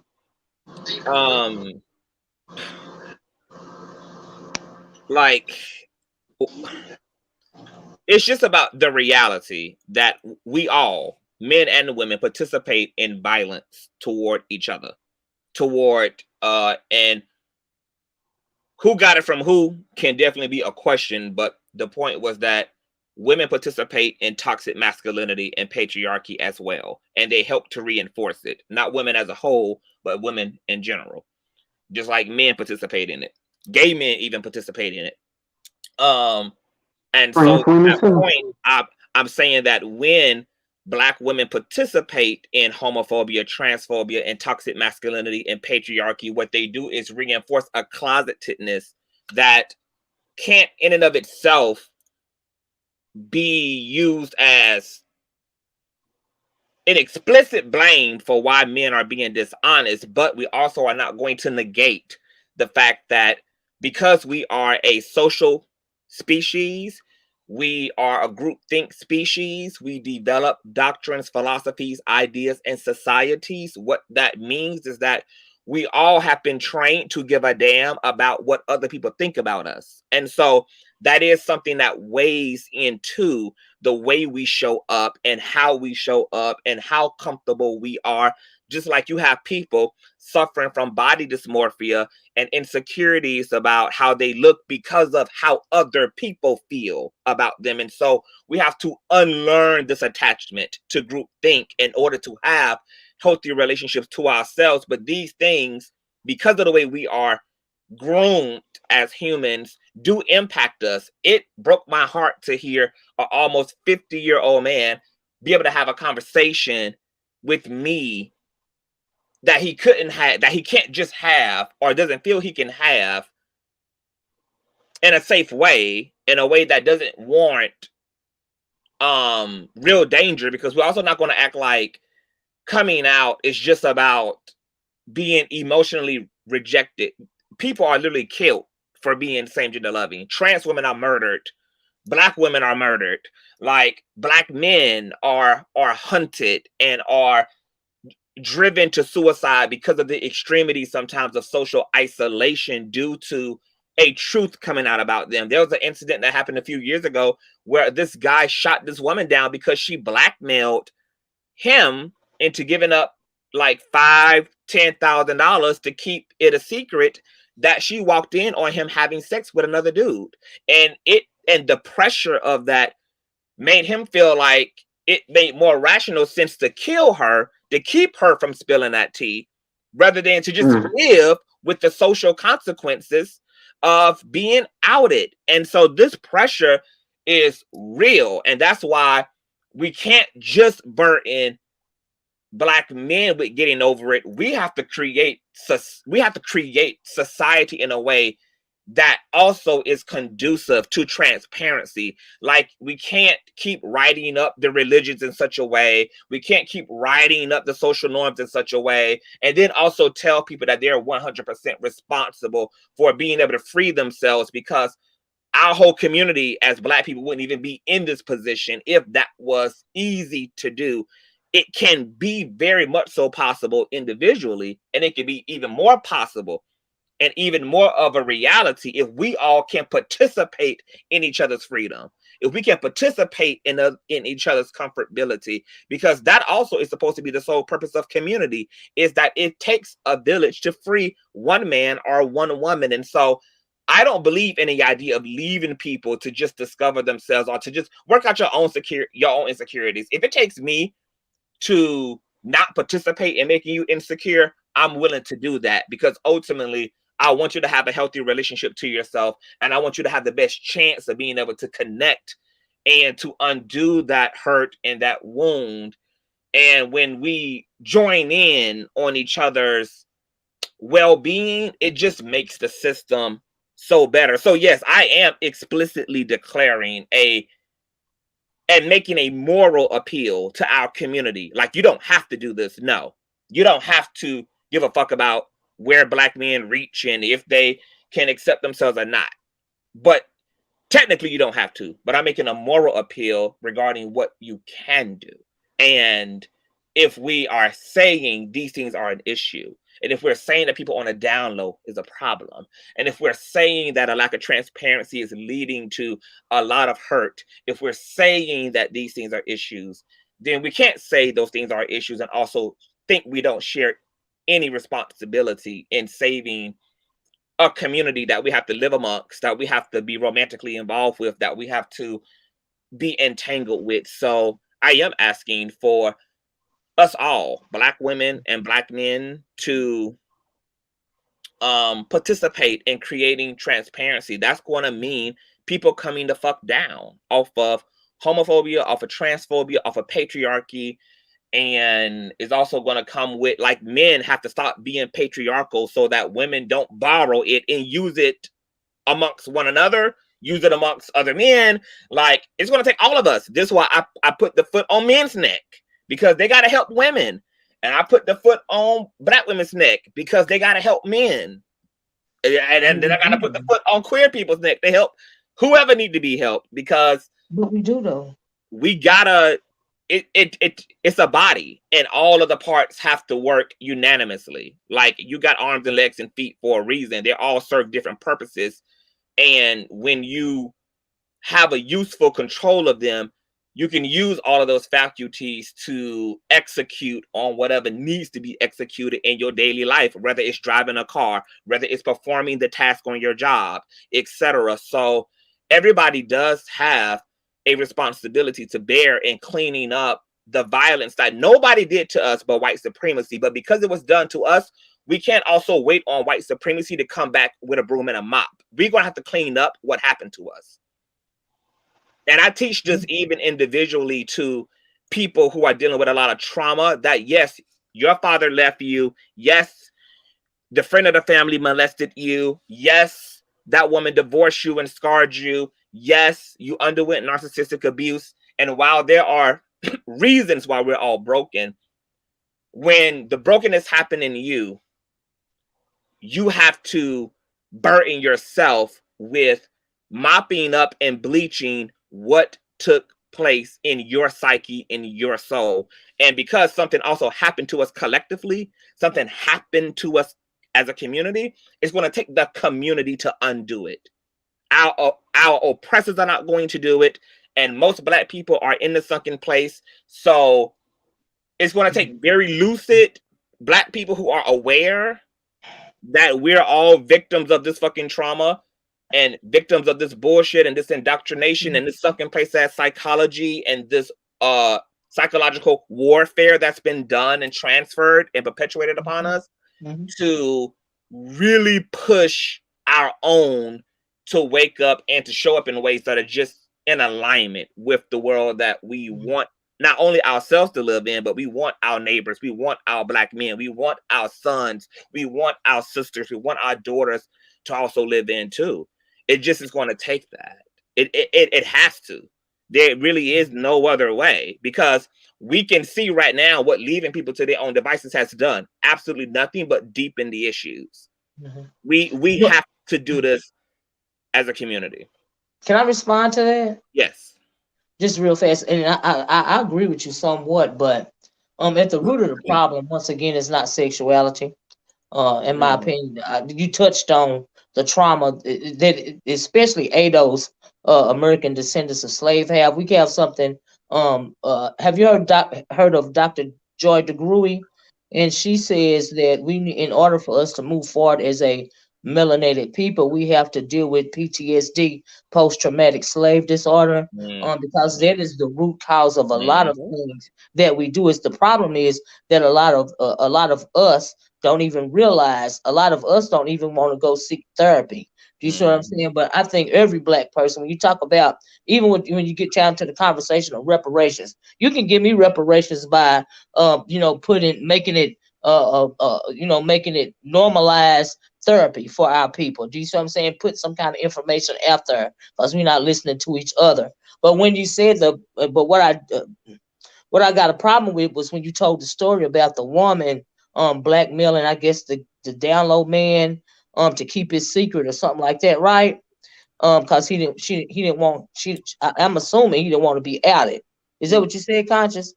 Well, he has aspects of himself that he's just not sharing. He's not actively cheating on anybody or anything like that, but he's just not showing up. Right, but here's the thing, and then you said it about a woman, but I don't even know if you ever heard of this guy. He was on YouTube. He was on Facebook. They called him the Download Detective. His name was Marquis, something like that. Yeah, and he was a gay man, blackmailing other gay men, and now he's a trans woman. So like I said, let's not just put that burden all on the woman. The woman is blackmailing him, but other gay men do it to each other as well. I've heard. I don't think anybody's to blame. Can I say something? I don't think anybody's to blame. I think nobody's perfect. Nobody's perfect. Not a black man, not a black woman. I had included everybody. Like that's why I said it's on the LGBT, Right. on black women, but black men. Nobody's perfect. So, but we all play a part in how our society and community operates and functions. That's what Conscious was saying. We're not blaming anybody, but we're all I'm not saying you're culpable. blaming anybody. Yeah. I'm not saying you blame, but a lot of people are not on the level that a lot of people on the panel are on, and that's why you're getting those kind of comments in the comment section, like the black woman is being killed as well, and all those kind of comments, because a lot of people don't have these type of conversations in their everyday life, and a lot of people might not even realize the prejudice that they have, or you may be making a LGBTQ member feel unsafe, or feel like they're not accepted, not even realizing that they're doing it, not even conscious of it. Do you see what I'm saying? So when you're having conversations like this, you kind of have to be specific a little bit if you want, because somebody might be listening You that are actually wants specific, to but learn I more about mean, community. we all have to But look I'm at gonna be ourselves honest in the with mirror. I'm gonna be We all honest have to look at with ourselves in the Olivia. mirror. I'm gonna be honest. I'm one of the most like point specific, really articulate people. I know, yeah, on these that's why I love you. Yeah, And the issue be people still, even when you are literally saying it exactly how it needs to be said, people will still get confused. So I can't burden myself after I done, like I'm laying it out, and if people still like only picking out or having selective hearing, because that happens a lot on my platform. Like even with my interview the other day, like but like that's why I keep saying community. Like I also don't want it to be perceived that, because I don't really ever use the word blame. I don't like the term blame because I think it's too harsh. But I just but there is accountability that every group needs to take, because once again, like we are participating. We all are participating in this. Like there are masculine presenting gay men who participate in toxic masculinity upon their own LGBT community just because they have the privilege to pass, and they are homophobic. You have queer people who are transphobic as hell. Like so when Trans women are transphobic.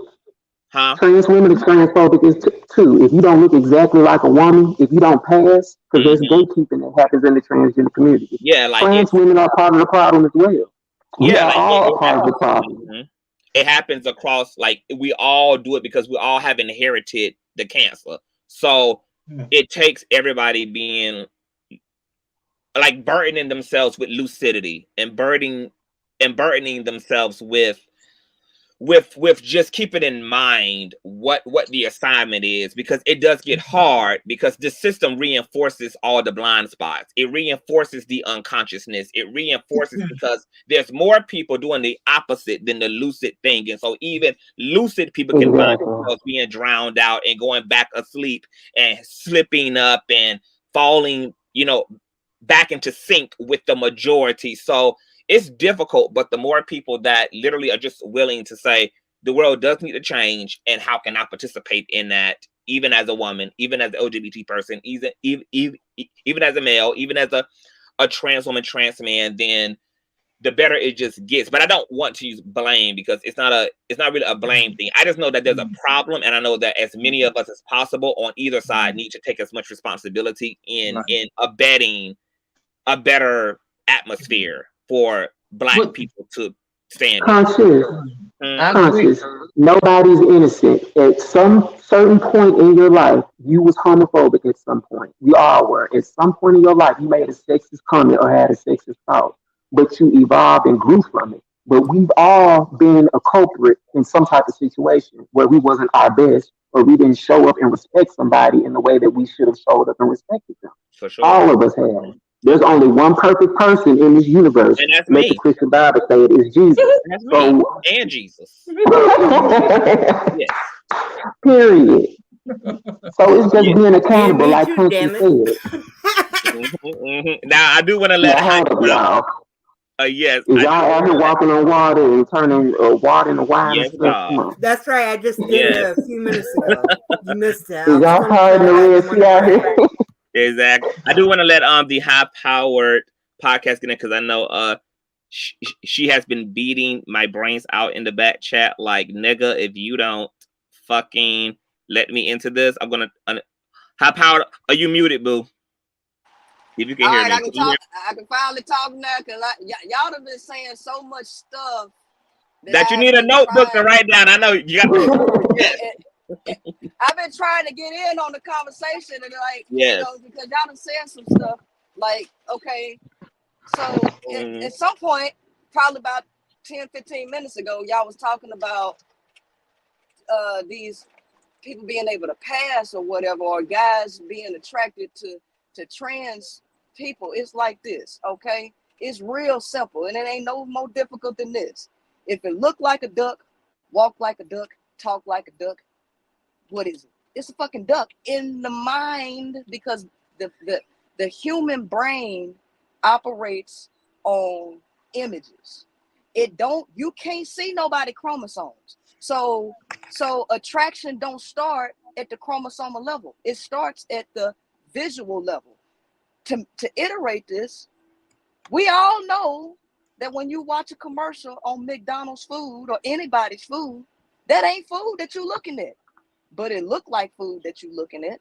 And guess what? You begin to salivate at the images that you are perceiving, even though the chicken that you're looking at ain't nothing but some raw chicken that have been painted with some type of paint or leather image to make you think that it's been roasted.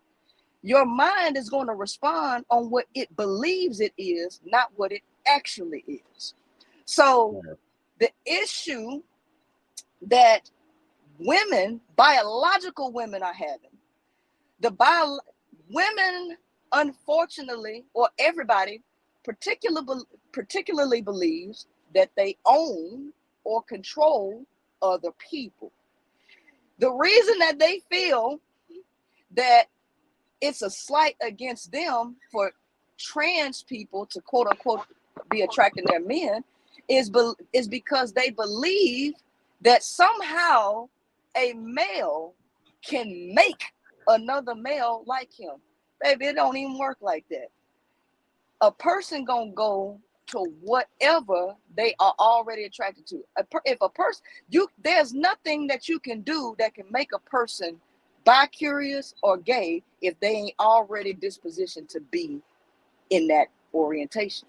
I don't care what kind of makeup you put on or none of that stuff. However, at the same time, attraction can be incited when the mind believes it's one thing as opposed to what it actually is. So this is something that you ain't never gonna change, because that's just the way the human mind or the human brain processes information.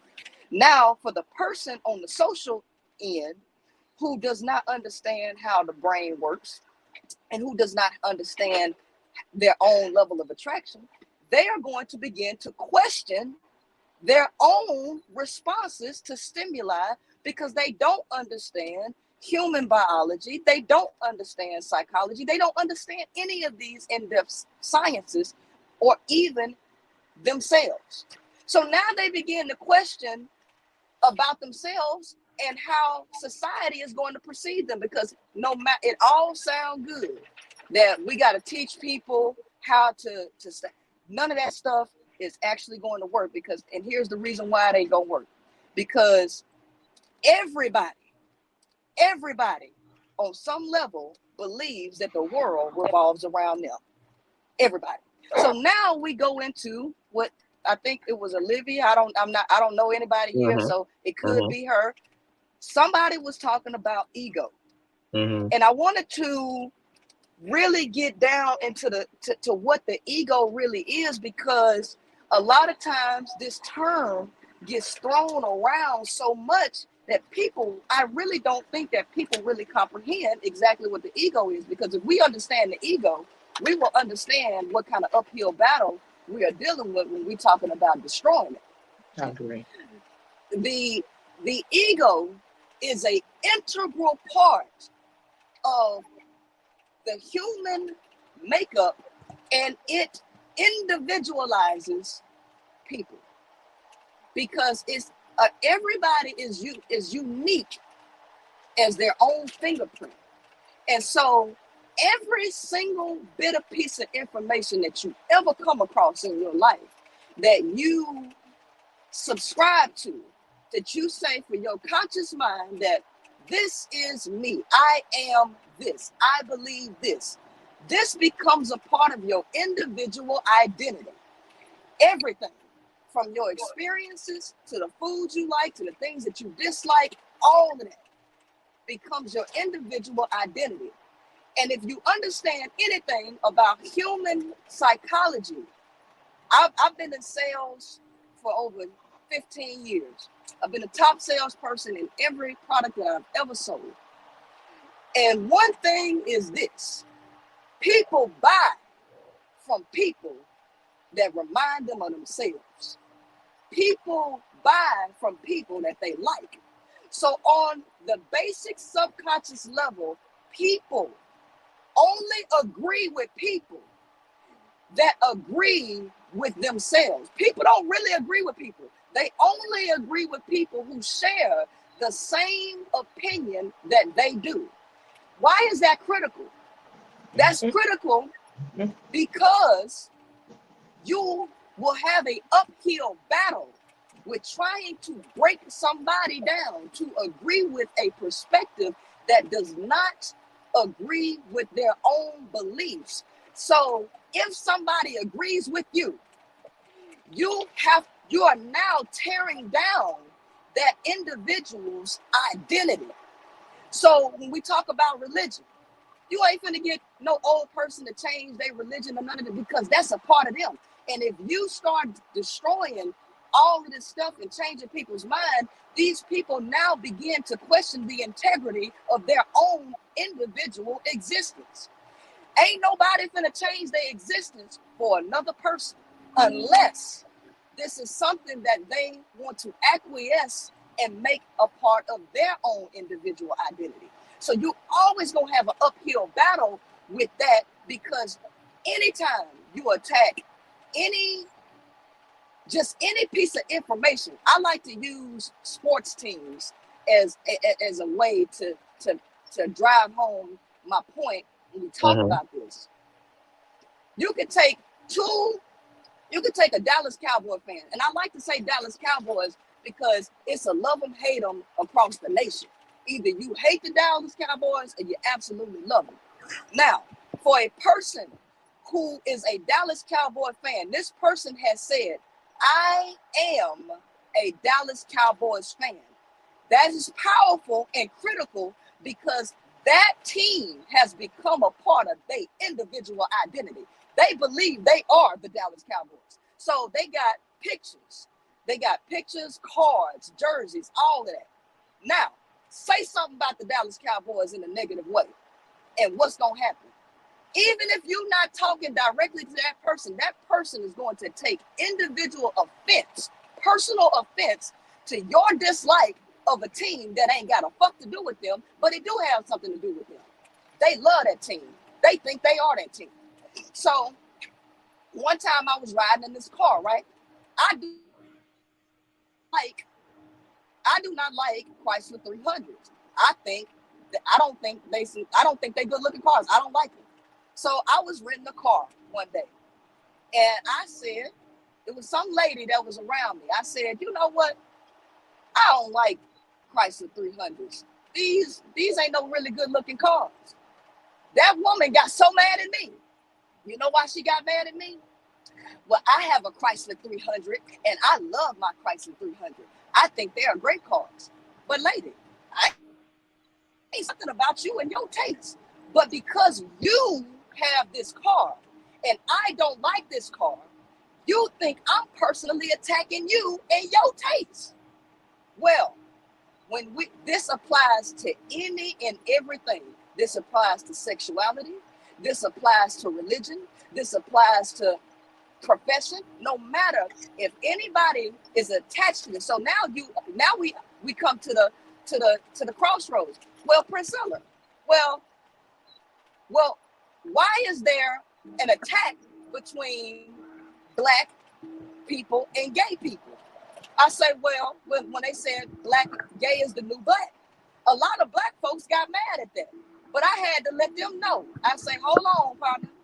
See, yes, gay people, black gay people have a black struggle, but their struggle is harder because you take a kindergarten that's black and go to an all-black school and let them think that that boy is feminine or gay. He ain't getting bullied because he's black. He's getting bullied because he's gay. So now, not only are white people bullying him because he's black people are bullying him because he's gay. Or they think he's gay, he's feminine. So he grows up mostly around people that look like him, but he's being targeted not because of his skin color, but because of what they think his sexual orientation is or his energy, whether it's masculine or feminine. Mainly they think it's feminine. So now when this person gets older, you have to weigh what weight holds the most of this person's individual struggle. Fuck y'all collectivism. Oh, we black. No. You niggas bullied me growing up. My black mama and my black daddy outcasted me from the house because they didn't like what they thought was opposite of what they believed, since I didn't acquiesce to their beliefs. So my biggest plight ain't being black, contrary to you Negroes who want to suck me into your agenda. My issue is, growing up around you Negroes, I've been bullied and ostracized because I'm gay. So my fight is about me, not what you want it to be. So at every single level in human existence, you're going to come across people who are fighting for causes that ain't beneficial to quote unquote the whole.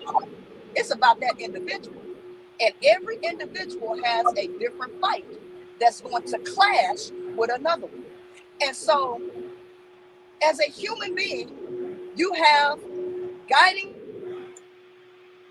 for your behavior, which is called what? That is the definition of philosophy. You cannot exist on this planet in the third dimension, because I know we talked about spirituality and religion. Religiosity, like somebody else said earlier, was a creation to govern the behavior of a large population, because typically stuff trickles from the top down, right? So once people get in position, there is a core issue or a core desire in a lot of humans to govern, control, and dictate people. And that's never gonna leave. You always gonna have somebody to want to enforce their beliefs on somebody else.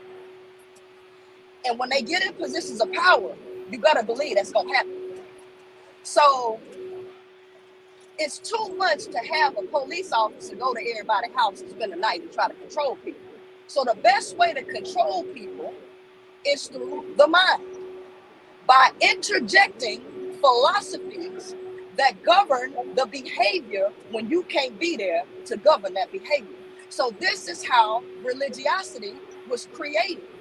And based on what I want the rest of the people to do, I'm going to put it in this book, and I'm going to force these principles and these beliefs on a large group of people. And the way we going to do it outside of the 21st century, we going to kill people, we going to force them to do it, and then we're going to make sure that they spread what we want to the other generations, and now it becomes a self-fueling cycle over and over and over and over, no matter what time and area that you're living in.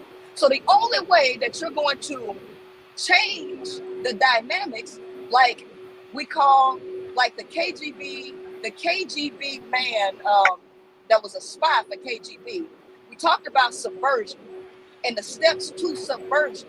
And one of these steps takes 20 years to implement, to change the moral system of the people. It's going to take about 20 years. So if we're going to talk about inclusion and getting rid of all of this stuff and hate against, gender and class and all this shit, it's going to take the regeneration of a new generation who have personal life experiences that they find near and dear to their soul that they got to fight for, and other people have to identify with that. If other people do not identify with it and they don't become the majority, it's going to be a very difficult uphill battle to try to change the narrative. You have to have enough people who identify with an issue and make it a personal issue before change can actually be implemented. Now, with the internet being intermingled in the way that it is being intermingled, where there is no longer a privacy. See, before the internet, people could lie, people could hide, and people could keep shit in the dark. But with people's need for attention and surveillance, what was once kept hidden is now out in the open. And where people used to feel like they was alone and shit, they are now being told that, baby, you ain't alone. I've been going through this shit too. Oh, damn, you like me? Man, I had a crush on my homeboy too. And see, now the shit is coming out. And now the more people come out, the more near and dear the ego can feel safe now. Because at one point, the ego couldn't feel safe. Because the ego felt like I'm an individual and I'm the only one going through this. So what I'm saying is, all it's going to take is just a little bit more time. You're never going to get philosophies. You always going to live in philosophy. Everybody, there's always going to be an ism somewhere. And so it's really important to understand what these things are so that you understand how to deal with it. You're always going to have behaviors. You can't delete behaviors. You can't delete beliefs. You can't delete actions. All of these things will transition and translate into philosophy. So any ism that you come across is what we call philosophy. So capitalism is a philosophy, and you become a capitalist when you adhere to the principles of that philosophy. So philosophy's definition is the guiding principles of a person's behavior. Everybody gonna behave in a certain way, and everybody is going to adhere to a certain way of being. So you always gonna end up with philosophy. Religiosity is a form of philosophy. Capitalism, any social structure, is all a form of philosophy. So you're always going to end up in a hierarchical position where everybody is always fighting to be heard all the time. So straight people, here's the reason why you're going to have an issue. Because straight people don't give a fuck about gay people's issues. You don't think so? Bottom line, that's just the reality. They don't. Because, no, and I'm going to tell you why. Again,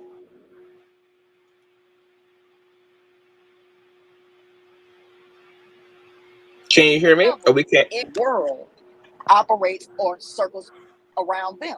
So they only care about their individual wants, desires, and issues. So the only time a straight person might care about gay people's issues is if they have a child or a friend that they love and respect so much that that person that they're connected to issue becomes their own. If that issue is not their own, they're not gonna give a fuck. They not. And it sucks to say that, but that's just the reality of how the world works. It's not whether I agree with it and think it's cool or it's bad or wrong. That's just the way it is. So you're always gonna have an uphill battle with that stuff. People who are born into wealth, trust me, what poverty-stricken people go through, they ain't even really think about that. I ain't never been homeless. I always had money. What a person on food stamps and scratching and surviving in third ward, that motherfucker in Beverly Hills who ain't never lived that, ain't even think about that. No, I agree, because I always talk about like a group or collective narcissism that the majority kind of unbeknownst to them slip into narcissism, because as you said earlier, the world kind of revolves around them because they kind of are creating the orbit or the rotation, if you will. So, and when you get caught up in that spin cycle, it's difficult to really empathize with the plights of the way that other people are impacted by those systems and variables. And so that's why it's hard to appeal to the majority a lot of times, because that velocity is already going, and it's so heavy, and trying to crack through that for some relief is a lot. And that's why we're struggling now as the people to even like appeal to the privilege, because the privileged live in a world that revolves around them, a world in which they have a say so, in a world that caters to them. And so getting them to be able to see the world outside of their world it takes a lot, and it gets very interesting, and you have to get very creative. I also want to introduce Corey to the panel as well. That was really epic. High powered a podcast. Thank you for that. I know you're here, Corey. What do you have to say, Sal? What are you thinking? First of all, how did you feel about me doing Becky in earlier? Were you here when I had to gather Becky's ponytail? I missed part of that. Oh, okay. I got it a little bit late. I apologize. It was a divine thing. Then go ahead. I have to watch the replay and come back and say what's up. Nah, actually, high power hit a lot of points that I was thinking about. A lot of people conditioned by the way society teaches you things, embracing the way that they actually see the world.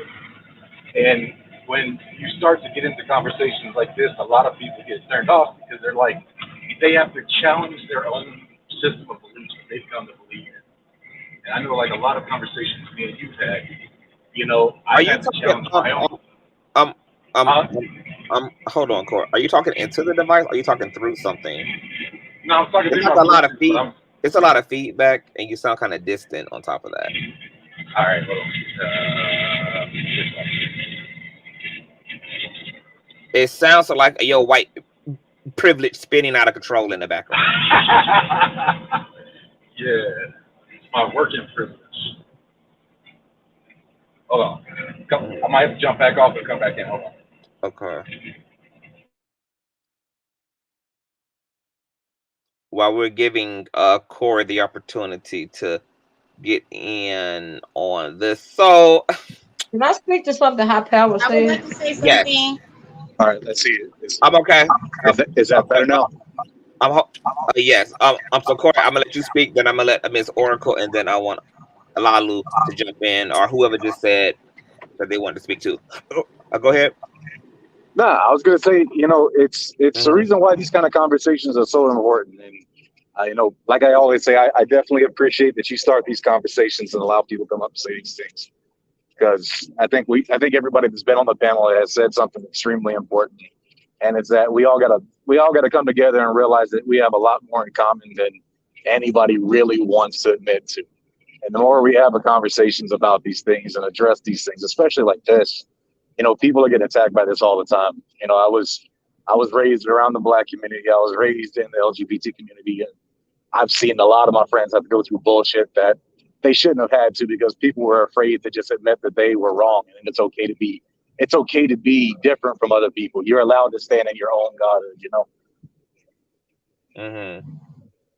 So, but well, so you a man up here, like when I was talking about like how women participating in toxic masculinity and patriarchy impacts men as well, and the way that they see themselves, the way that they relate to their own like what do you feel about how do you feel about that? Like, how do you I think that's actually accurate. You know, you high power even touched on it. You know, you end up emulating what it is that you're around all the time. And if you're around a grouping of people that come down on someone who's showing like their feminine side or the emotional side of even being a man, like you're the people who are not your boys but claim to be your boys, will come at you and be like, why you being so damn soft? Why you being so, you sounding like you gay? It's like, nah, I have emotions too. I appreciate the feminine side of my spirit as well, you know? I don't have to be gay to be in touch with the feminine side, that divine femininity. That's where the heart lies. That's where your faith lies. You know, your divine masculine is what might be what's driving the boat, but it's your feminine side that's pushing it with the spirit, you know? The Bible touches about that, which is it's a reason why I've even struggled with religion, because it's like if you call yourself a Christian and try to put somebody on a torture stake because they're embracing everything of themselves, then it means that you have yet to pull that sty out of your own eye. You're still blinded by whatever that is, and toxic masculinity and toxic femininity is a real thing now more so than ever.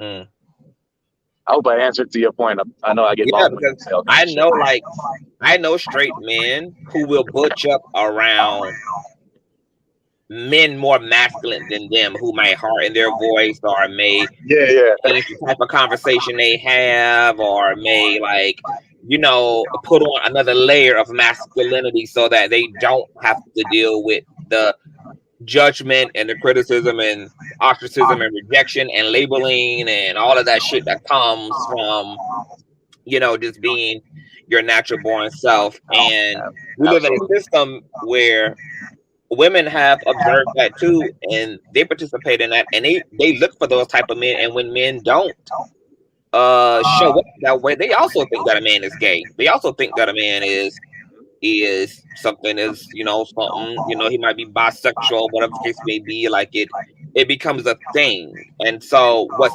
interesting, because I said this in a live the other day, is that I have a lot of black male friends who date white. They date white women, and almost unanimously, when I ask them what is their predominant attraction to white women, I've been able to witness within all of the reasons why they all admit to a level of like acceptance that white women have that black women don't. They feel like it's hold on, wait a minute. You're going too far. No.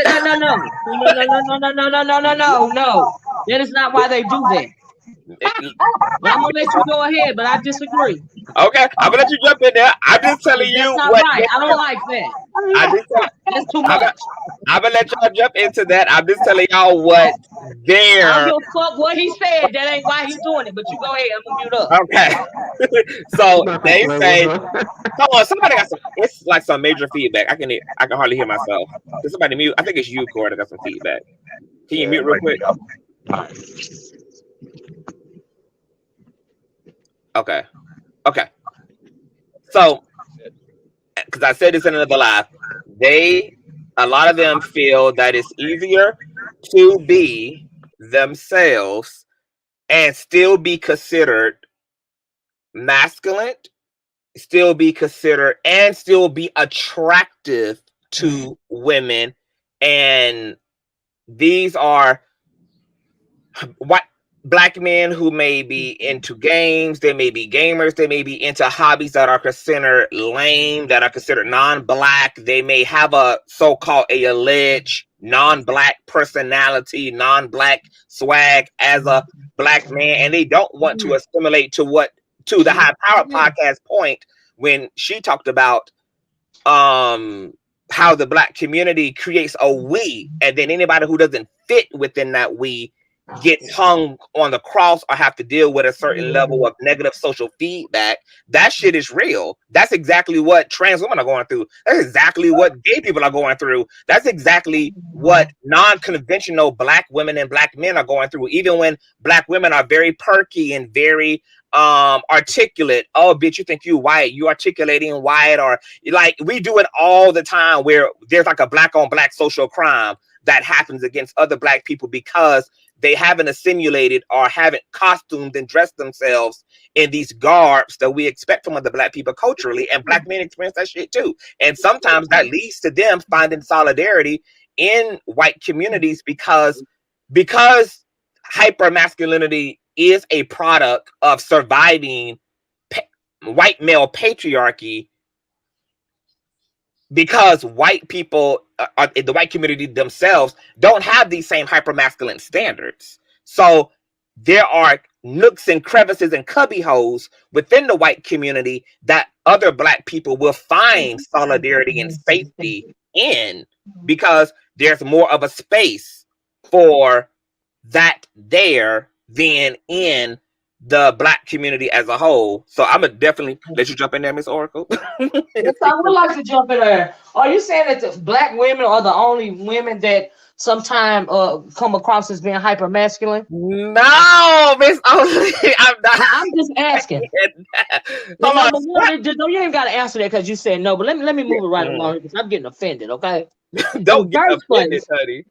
I'm offended because I don't like the conversation when Black men feel that they have to make an excuse for dating a non-Black person. Why don't you just say you are attracted to or you prefer this non-Black person? Why do you have to put it back on the Black woman? If you want to date outside of your race, date outside of your race. Don't make an excuse because you feel uncomfortable. Okay, that goes back to the ego, and it also goes back to acceptance. Okay, it's just like everybody, a lot of gay people seem to feel like they want to be accepted by, you know, everybody, in like all the heterosexual people. If you're not accepting me, you're homophobic. But what if you, something like she said, everybody don't care. Everybody don't have time to worry about what you're doing in the bedroom. Everybody don't have time to worry about if you're dating outside your race or not. Do you see what I'm saying? All of that is ego. Some of it is insecurity. But the place, you know, you got people on the internet, they blaming Black women, single Black women for, you just said earlier, you're turning your son gay so that he'll take care of you when, you know, when you're older or whatever. Then you're gonna turn around and say, well, Black women are hyper masculine and they're homophobic, you know, towards gay men. Like, you got to pick a side. Like, we damned if we do, we damned if we do, and we damned if we don't. If you want to date outside your race, say you want to date a Becky and be done with it. Don't try to make an excuse. Well, I'm a gamer and Black women can't understand me because I'm a gamer and I'm not the stereotypical nigga on the street with Timberlands. Our Black women don't like men like that.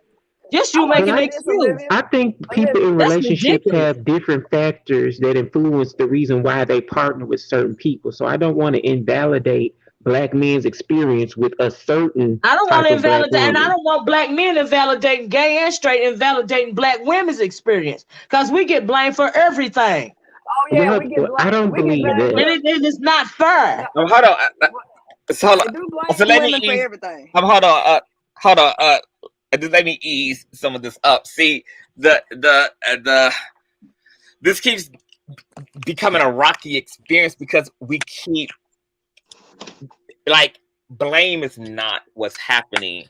That's right. Do you realize that it's a gender war even between gay men or trans women and heterosexual Black women? It's even a gender war when it comes to heterosexual Black men and heterosexual Black women. It's about division.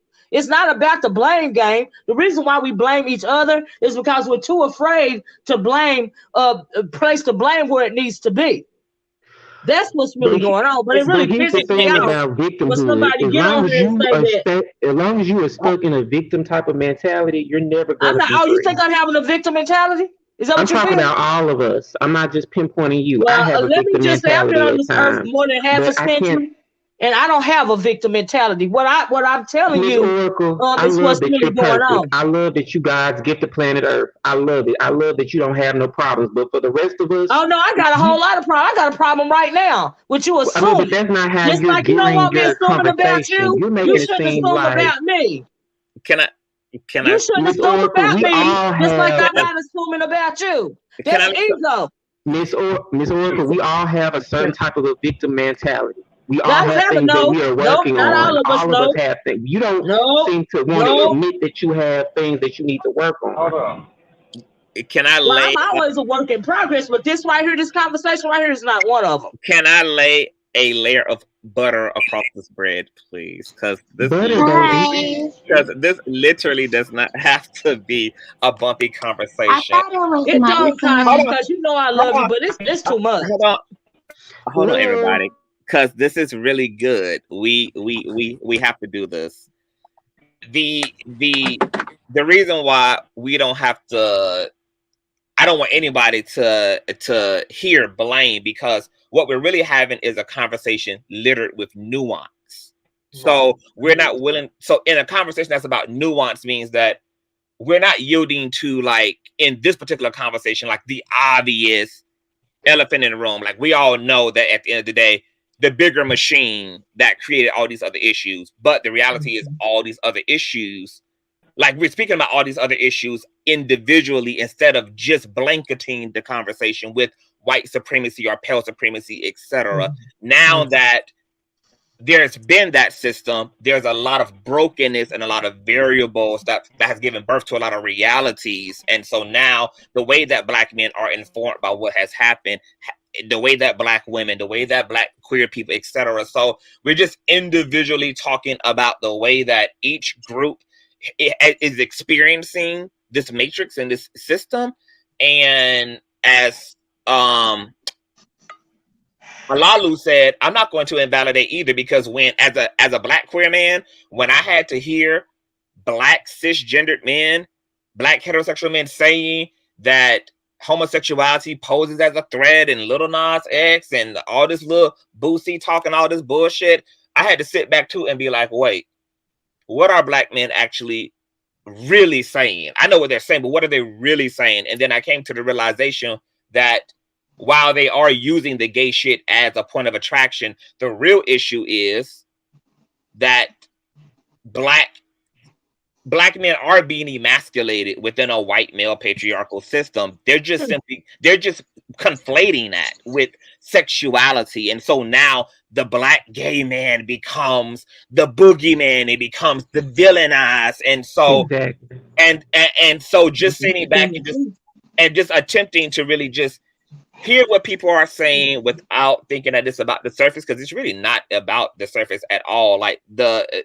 reality is like, we hold ourselves up, because, like, we can have this is a Black ass conversation. We can have a honest conversation about Blackness. We literally have a culture. That's one of the things that we always really hold over white people's head is, bitch, we have a culture, bitch. We have a culture, bitch. Y'all hoes don't have no culture. We have the culture. We gave this country its agriculture. We gave this this community its music. We gave it its personality. We gave it its blood. We gave it its spice. We gave it its seasoning. And so, because we've created a culture, but a culture that still has been impacted by white supremacy, that created the gender disparity, that created the colorism spectrum, that created all of these issues. Yep. That culture is also poisoned with that. And so, yes, of course, within the culture, within Black culture that's rich, is still violence upon other Black people, because that culture happened within that poison. So okay, so Consciouztv. So you're speaking of culture. See, what the true issue here is you have culture, and then you got subculture. Yes. So what the issues really lies in the subculture and the different factions that are created. See, what a lot of people don't want to acknowledge is that the African continent itself is probably the most divided amongst Black folks. They got a million different doggone tribes over there. They got a million different languages. And so here's the thing. You go sub until you can't sub no more. So this is what you're dealing with when you deal with factions within the Black community. See, what a lot of people don't like, the fact that I point out that in the Black community, hey man, Black folks are degenerate. And the reason why is Black people think that white people are oppressing them. They are not. And people can't stand when I say that. I say, but here's the thing. Look at it from a different angle. See, y'all look at like a 6 and a 9. Hey, you keep saying it's a 9. I'm trying to come over here and get you to look at the 6. Now, here's the thing. White people have taken their hands off of Black people. Wait. What you mean, Priscilla? No. See, during slavery, And during Jim Crow, white people forced a certain way of being on black people. What has taken place now is, if y'all haven't heard of the John Calhoun rat utopia experience called Universe 25, what John Calhoun did was take 8 mice and he gave them everything that they needed. He took them out their natural environment where they had to fight and do the natural thing to look for food and build and mate and all of that. He took that away from them, put them in a quote unquote domesticated type of environment and gave them everything that they needed. What happened then is the population grew from 8 to over 2,200. So all they did was mate, kill, and fight each other, okay? And by the time they got to 2,200, the population, they killed each other and it went to 0, all right? So what you have within the black community is white people are no longer forcing a specific way of being on you. See, back then, black folks fought to go to school. Now that you have the privilege to go to school after your ancestors, you don't want to go to school. You don't want to read and write now because white folks was telling you that you couldn't do it. And because they told you that you couldn't do it, it forced you to try to prove them wrong that you could. So you strive to do it. Black Wall Street was created because white folks said, hey man, you want a pie? You're going to have to go 25 miles down the road and get one of them nigger pies because you ain't finna have one of these white folks' pies. So that forced black people to now go over, above, and beyond to prove that they could do something and make it happen. White people then took their hands off of black people and said, just be. So now black people are operating within their natural lowest nature. No, I can't. It's got to stop. Okay, they gentrified our community. Let me finish. That's not true. I disagree too, because they told us we couldn't do it in Black Wall Street, and when we started doing it, they burnt it down. Hold on, wait a minute. But here's the thing. Wait a minute. But did we rebuild though? Howard had a point. Hold on. They I preface this by saying a lot of people hate when I say this. So I expect other people, even in this chat, to not agree with what I'm saying. But if you take yourself out of your position, right, that's not true for everybody, and look at it without your feelings in the way, all right? It is not. Black people are now operating in their lowest nature because if you know anything, black people have been wronged by black. Not all black people. We're not a monolithic people. We say that about all black people. Nobody can hear when everybody's talking. Just stop calling yourself black, and you won't have this problem. Y'all just need to stop calling yourself black. Just stop calling yourself black, and you won't have this problem. How about that? Hello. When everybody is talking, hello. When everybody's talking all at once, nobody hears it anyway. So please talk at once. High powered, please condense it because there's a lot of people ready to. Yeah, let me go. Let me go, Constance. Let me go, please, Constance. I've been here. I will. I want high power to finish. Yes. All right. Okay. So the reality is this. You have a higher self and you have a lower self. All humans, you have Maslow's hierarchy of human needs, right? All humans operate, they have a base nature and they have a higher self. Your base nature is eating, sleeping, drinking, fucking, and entertainment. All right. Eating, sleeping, sex, entertainment. Okay. That's a fact, no matter how much you deny that. And then you have your moral compass, which is when you become self-actualized. Even when black folks in general, if the black male speaks about what type of woman is marriage material, what is he going to say? He's going to focus on the lowest of the human needs, which is eating, sleeping, fucking, entertainment. Does she cook? That's by eating. Does she let me have fun? Is she fun? She ain't gonna fuck with me when I hang out with my homeboys. Focus on that. So that's entertainment. Do she fuck? Do she suck? Do she do all of this on demand? All of it focuses on the lowest of the human nature. When you look into the Black population, okay, every human population has a hierarchy. You have your degenerates, the lowest of the low, and then you have your top. Every community got that. But when you look within the Black community in and of itself, in general, when you look at that, you will see that the majority of Black people operate in their lowest nature. I disagree. You can disagree. Okay, You so, can disagree. That's ridiculous. hold on. Don't So, even make sense. hold on. So I want Miss Oracle to respond, and then I want Miss Barbara to follow up. Thank you. Okay, Miss I Oracle. don't Go ahead. understand how she can say that the majority of Black people operate in their lower selves. We are not a monolithic people. The problem is some people that operate in their lower selves, those are the people that propaganda pays most attention to. Okay, do you know how many functional or non, I guess what, ghetto or thuggish or whatever you want to call it? All, though, There are more of those types of Black people in this country than they are the Black people that the light gets shined on. That is propaganda. I disagree with that. Okay, even if you live in a ghetto, okay, you can still be raising your children the right way. You can still be a non-dysfunctional person, a person in the midst of madness. It is only your economics that are determining your address.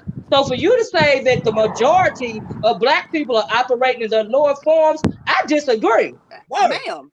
Absolutely disagree. I believe you are talking from a place of propaganda. No, ma'am. No, ma'am. Yes, ma'am. I disagree. First of all, I did not say all. Nowhere. I know you didn't say all. You said the majority. You said the majority. The majority applies more than half. Hold on, Miss Barbara. Hold on. What numerical value determines the majority? The majority applies more than half. Right. 51-49 will make a majority, right? So but I disagree. I disagree. Listen. So now, where do the majority of Black people reside? Do they reside in the suburbs? Do they reside in wealthy areas? Because here's the fact of the matter. Here's the fact. In every socioeconomic status. In every single aspect of life, there is a hierarchy in every last one of them. And that all goes in the form of a what? A pyramid / triangle. So at the bottom, it's always going to be where the majority of people are. We are not at the no. If you consider your people at the bottom of the pyramid, that is also propaganda. That is also systemic racism. How can you consider your own people at the bottom? Cities and neighborhoods that have a high concentration of Black people look a hot mess. Now, come on, man. Communities that have a high concentration of other people look a hot mess. Just because it look like it in your hood don't mean it look like it everywhere. I don't stay in the hood, boo. I stay in the condo. I don't think it's necessarily that she's saying that that we are lower self. She's just saying that our living, the current plight, the living conditions. Like what does the majority? I think the majority of Black people do live. If you say something like that, I'm still talking to high power. What is the value that you place in your own people, if any? No, I don't think she's accountability. Excuse me. If I power can just answer that, I'll be done. Holding people accountable. Okay, in order to progress, you have to hold people accountable. I agree with accountability. Well, I don't even necessarily think she's saying that. I think she's just saying a reality. The reality. It's not that she's saying people that Black people are lower. It's just the reality that. I disagree. Go ahead. I have a question for High Power. Yes, sir. High Power, are you saying that white supremacy has nothing to do with the condition that Black people function in environment? No, sir. No, okay. sir. No, that's not what I'm saying. What I'm saying is the tactic that has been utilized is to allow. Gentrification is one of the tactics. But you said they took their hands out of it. They have never taken their hands out of it. They have never taken their foot off my dick. I want her to fully explain so that we know what we are saying in return back to her. But she got to complete the thought. So thank you. So I would like to ask that we have respect for each other, and don't let your ego get into the way, and let's not try to make this into a battle and a fight, because that's not what this is. Okay, so I just don't agree. I disagree with black people blaming black people for the status, for the situation. I don't like it because I don't agree. Right, and you don't have to. Propaganda. Please let her finish. Please let her finish, Miss Oracle. Please let her finish. Please let her finish, Miss Oracle. Anti-black propaganda. Oh, Lord. That's not anti-black, holding somebody accountable. So I'm done. Are you blaming black people for being at the bottom? That's what that is. Are you blaming black people for being at the bottom, the higher power? No, she's not doing Okay, that. I didn't think so. I was just wondering. Can I speak?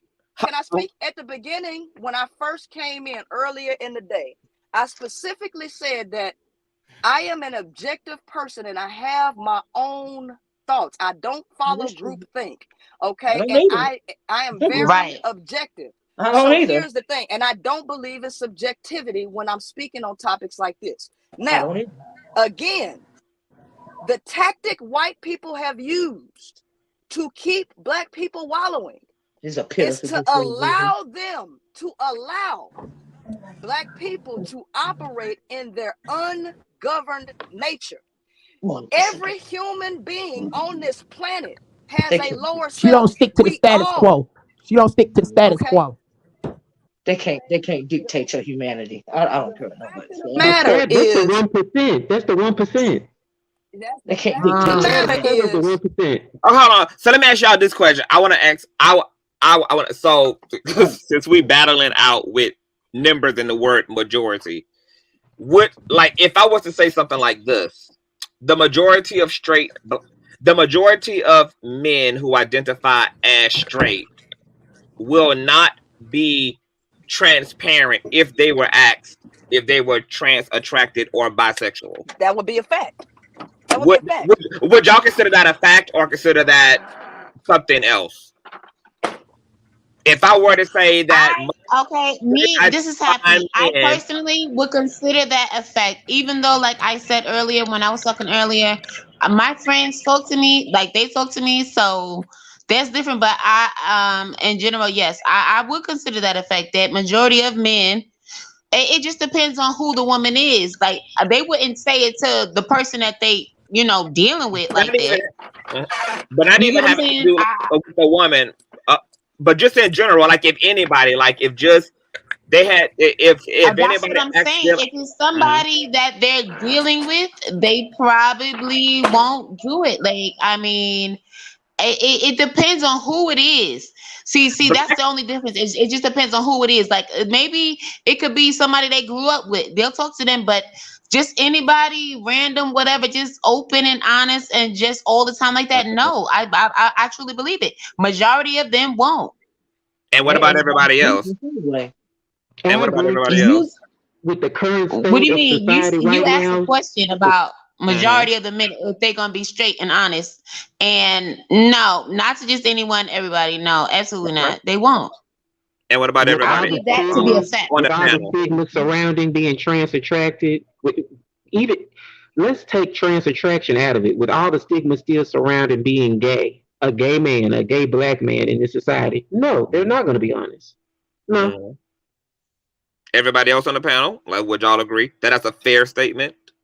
That's a fair statement. That they're not going to be honest. Yes. I mean, you don't have any examples of all these men coming to the forefront saying it, so that is a fair statement. Right. How many black, straight, cis, heterosexual men do you see coming to the forefront, getting on a platform and saying, "Hey, this is who I am"? I don't know. Fact. Well, you said I know. You're not going to see it. You're not going to see it because I would have came in there. The majority of people are impacted. Their philosophy in life is going to adhere to the dominant philosophy that is being pumped into society. So and that here's is the the thing. problem. And So the here's the thing. dominant So when we speak philosophy that's being put majority, in the society This is is the the freaking problem. it's the so churches. but here's Okay. the thing. And the So here's government the is thing. still Can high creating power this. defend her Is the point problem.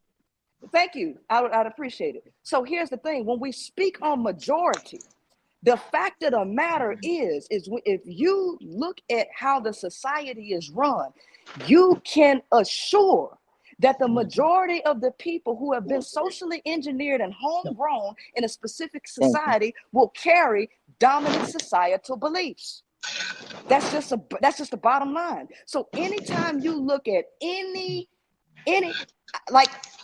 the majority of the people all over the world are below poverty.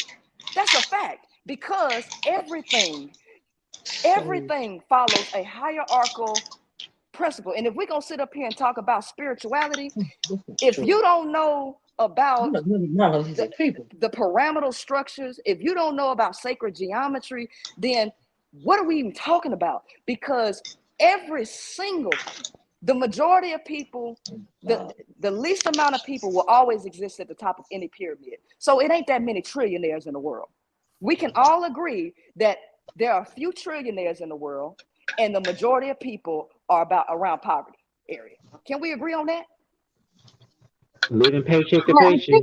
I think what we may be having a bit of an issue with is that, I mean, when you use words like majority, it's like, for me as a critical thinker, I'd like to see. I would want to know statistics. We don't know the majority. Oh, you so can get statistics.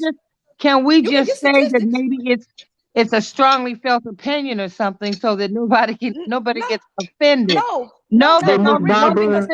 But it is the majority. I mean, y'all don't think that that's the majority. If you're comparing the way what used to be middle class to those below middle class are living compared to trillionaires, well, then we know that only 1%, that 1% of the wealth in this country is held by the very wealthy. Okay, so that leaves 98% that will either be. If you believe that, then you would have to believe that the other part of it, because that also goes in line with socioeconomic status. The majority of people who are below poverty, who do not have the funds to actually get into their higher self, are going to be trapped in their lower nature. So if you agree that the majority This is a black person thing, though. This poverty is across the board. We ain't It's talking not about a black person thing, but it's affecting us to our detriment. It's not affecting the other groups, but it's affecting us. It's preventing us. So we've been trapped in our little self since our ancestors got off the boat, right? But we talking about us. We ain't talking about we nobody been? else. Have we been about trapped in white our people. little self? Exactly. It's not about accepting it. It's not about accepting it. It's not like somebody's downing. For me, it's first of all, within the laws of this country, the reason, people are throwing around critical race theory, which is taught in some law schools. It's not taught within any grade school levels. And critical race theory, one of the components, because they don't want the white kids taught there. Hold on. One of the components that they discuss in law school, and if they discuss critical race theory at all, is that racism is baked into the laws of this country. It's baked into the laws, so that because of that, yes, we are affected as a people by that. That the fact that nobody was that there are laws. I mean, even on the books still in certain states, Tennessee and some of the southern states, that date back to the times of slavery, that they refuse to take off the books. South Carolina. They consider us more criminal. They consider us more criminal than any other race of people. Maybe I'm just a little bit. I feel like my people are a bit more determined than that, because I feel that first of all, when we came here, white folks thought we did not have the capacity to understand freedom. If that wasn't the case, then we wouldn't have had those brave ones who said, "Oh yes, we do, and we get the fuck out of here." First of all, we understood and there's even an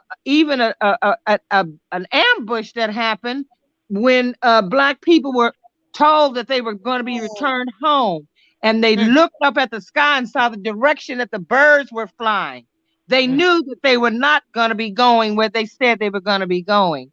And when they did reach the shores of I forget the country, when they reached the shores, they were killed, they were ambushed. So when I think about the Blackness and the power that we hold, I get disappointed when we don't use it, because our buying power alone, the fact that we are some of the biggest consumers in this nation, if we pulled up our money out of any of these major corporations, we could bring them to their knees. We spend billions of dollars in hair and hair products alone. So we have power. We have power. We just don't seem to want to pinpoint it. We don't own any of the companies. We give our power so I ain't even finna cap on that. Can I just say this? Can I just say this? Housing Preservation Development, the government of United States of America right now has Black and Spanish people and shelters giving landlords up to $10,000 a month per family, $15,000 per family. That is slavery. The NAACP and Black Lives Matter collect the ghetto money and keep us distracted. My ancestors didn't come from no raggedy ass shit. We was already That's what I'm saying. That's all I'm saying. $5. My Black ass was already here in the United States of America. That's why they don't give me no land. They don't give my ancestors no land. They give it to people with my color. And then they got people like Miss Thing up there talking about Black people don't want nothing. Black people can't get nothing. White people are not depressing us. My page is the Underground Railroad. You want information to know what this United States government is doing to American Black people? I'm here to tell you. We have people that work. Our middle class Black people are slaves right now in shelters. Y'all see how the ego make you create something that ain't there? The United States government has to be sued, just like Malcolm X tried to tell us to sue for the Black American man. She just came up and said, hold on, High Power. I want Ms. Barber to finish. Hold on, High Power. Thank you very much. Just like Malcolm X told us that we have to sue the United States government for the treason and genocide against the ghettos of America.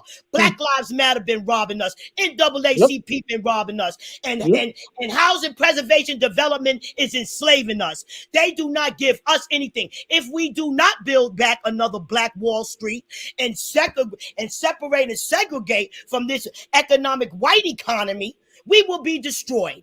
We will be destroyed. And they won't allow. The thing is, they won't even allow us to do that. They'll burn it to the ground. We would have to support Black businesses, and that doesn't always happen. Their own land, and then they allow some white people with white colors after they killed all of they just left the children and the mothers and mixed their white blood with them and made them start looking more white.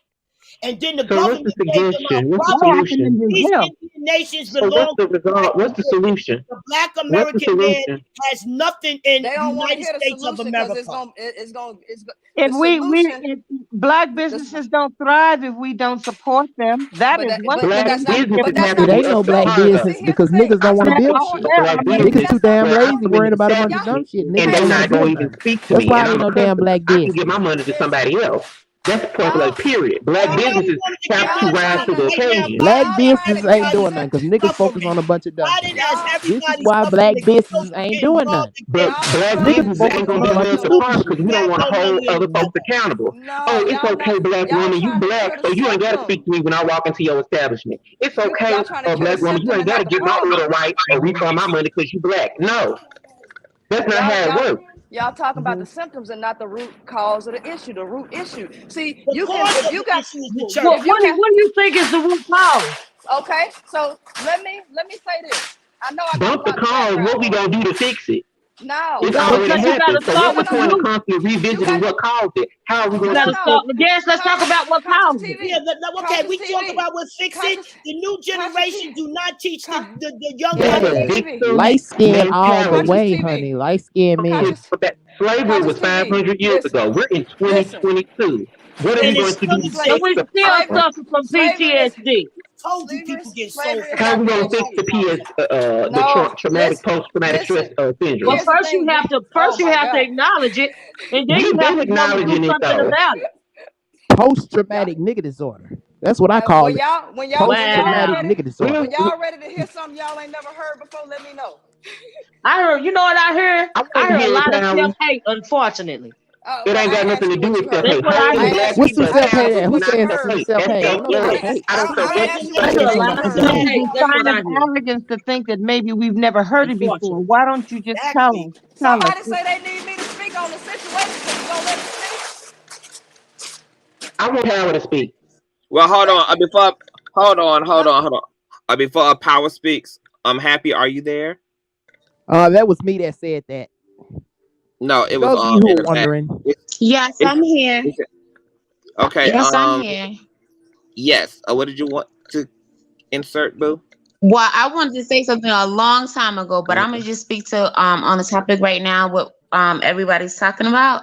For one, you guys were asking questions back and forth, back and forth, back and forth, and a lot of answers. I mean, y'all would know and or take or could have heard whatever if you just for one come together as you claim you're coming together. As I thought we were all coming together on this panel. But then somebody says something you don't like, and instead of you just sitting there listening and waiting your turn, you yelling over one another, and it's unnecessary. That's number one. How you gonna learn if you're talking? I get it. Some people can hear and talk at the same time, but that doesn't mean you can understand. Like, first of all, let the other person talk. When you were talking, she was not in and out. She didn't even unmute her mic. Okay, she listened to everybody on the panel and she waited patiently her turn, just like some other people did. But now y'all just coming at her, y'all mad? Like, and then on top of that, y'all asking her questions on the same time, but you're not even letting her speak.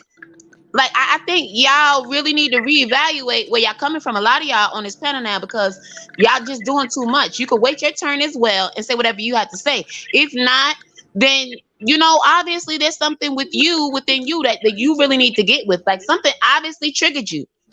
And it shouldn't trigger you that much, especially being a grown person. I'm just saying. And a lot of y'all up here talking about the children. On that note, first of all, y'all need to start teaching the children. And fuck them kids. Some of these kids are lost cause. Fuck them. You know what? Well, obviously, I'm not talking to you then. Like I said, and not only that, the thing about it is, as far as these people talking about all this sexual stuff with the children. First of all, let children be children. All of y'all grown folks getting involved and pushing that part is unnecessary. But back to what she was saying. But back to what she was saying. Here we go. Here we go. But back to what she was saying. But back to what High Powered was saying. No, we discussed that, but y'all moved it into this. So I'm going back to which I was originally talking about earlier. Before that, I guess before you came up here. But anyway. All of that stuff it's like y'all say y'all want this and y'all want to work together and we need to do better and y'all was preaching community, but then when somebody says something that you don't like, y'all up here going back and forth, and for what? It's unnecessary. Everybody will get that chance. Listen, fuck all that kids being kids shit. Here we go. Everybody will get that chance to speak, but the thing is coming at each other, and if you don't agree with you don't have to agree with anybody up here. But the fact that you're being disrespectful says it all. That's all I'm saying. Like, let her speak. Bad, ma'am. Okay, so hold on. Hold on. Y'all just doing too much. Hold on. Thank you, Happy, for definitely being my substitute teacher, honey, because it's been 4.5 hours, so I'm glad you stepped in. But I do want to ask High Powered to speak to the question. Benita had a question for you, High Powered. High Powered assault rifle. So what is and your phone is muted, High Powered. If you I know you're dragging all types. Let me. I got 3 more pieces to move, so y'all keep talking. And once I move this and get back in the truck, I'll be able to speak. I don't want to be all loud in y'all ear. Okay. So hold on. Okay, so can I say one more thing then, please? Yes. Yeah, once Can I you move this Okay. get back in the truck. like the So the thing is, my thing is like, okay, so if y'all don't like what she said, then stop calling yourselves black. You get what I'm saying? Because at What the end of the day, like Conscious can we? stated earlier, you already 1/3 of a person because you're black, right? That's what is in there. So it's like y'all didn't come at him when he told y'all that.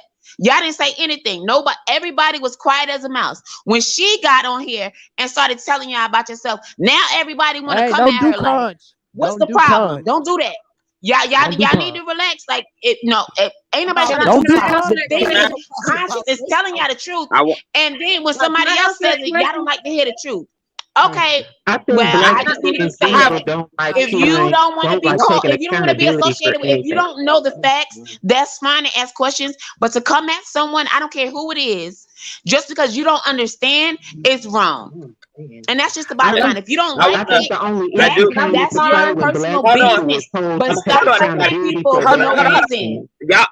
Just Y'all. because you don't like something, Hold, just yeah, because you y'all. can't Okay, girl, stand be it, quiet. Hold on. it I doesn't am. make it Hold right. on. Wait, y'all. I am so for real. I am not going to yell on this panel. I'm just not going to because it's not necessary.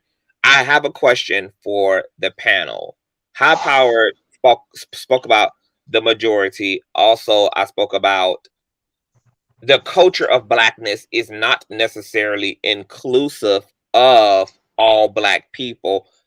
Is that a fair statement? Because when I said that, Miss Olivia was definitely a triggered up, but there were other black people in the stream who were saying he's absolutely correct. As a black woman, when I spoke articulate, etc., I was bashed. I was called whitewash. There were men in the chat who were saying that's absolutely true. I've been ostracized and cast out because I wasn't considered cool for this or considered cool for that or da da da da da. So, is black culture in general?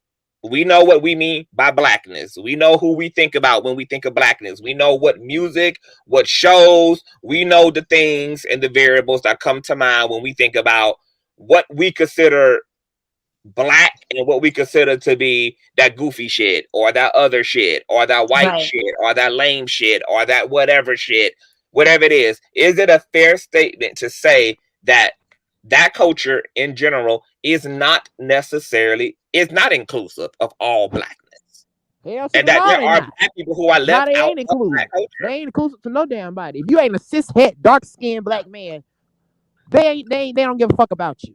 If you ain't a dark-skinned man with big ass lips and nappy hair, with crusty lips, who walk around with his pants sagging down because he want his booty hole stroked out.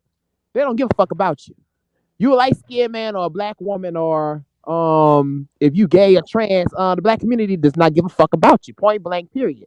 That's just a fact. And, And and I'm we'll just showing accept them a by their white actions. person of another race before we accept our own. We'll accept somebody of another race before we accept our own, or glorify their features, or glorify their skin tone before we glorify our Yeah, I own. glorify light-skinned man's skin tone. I do.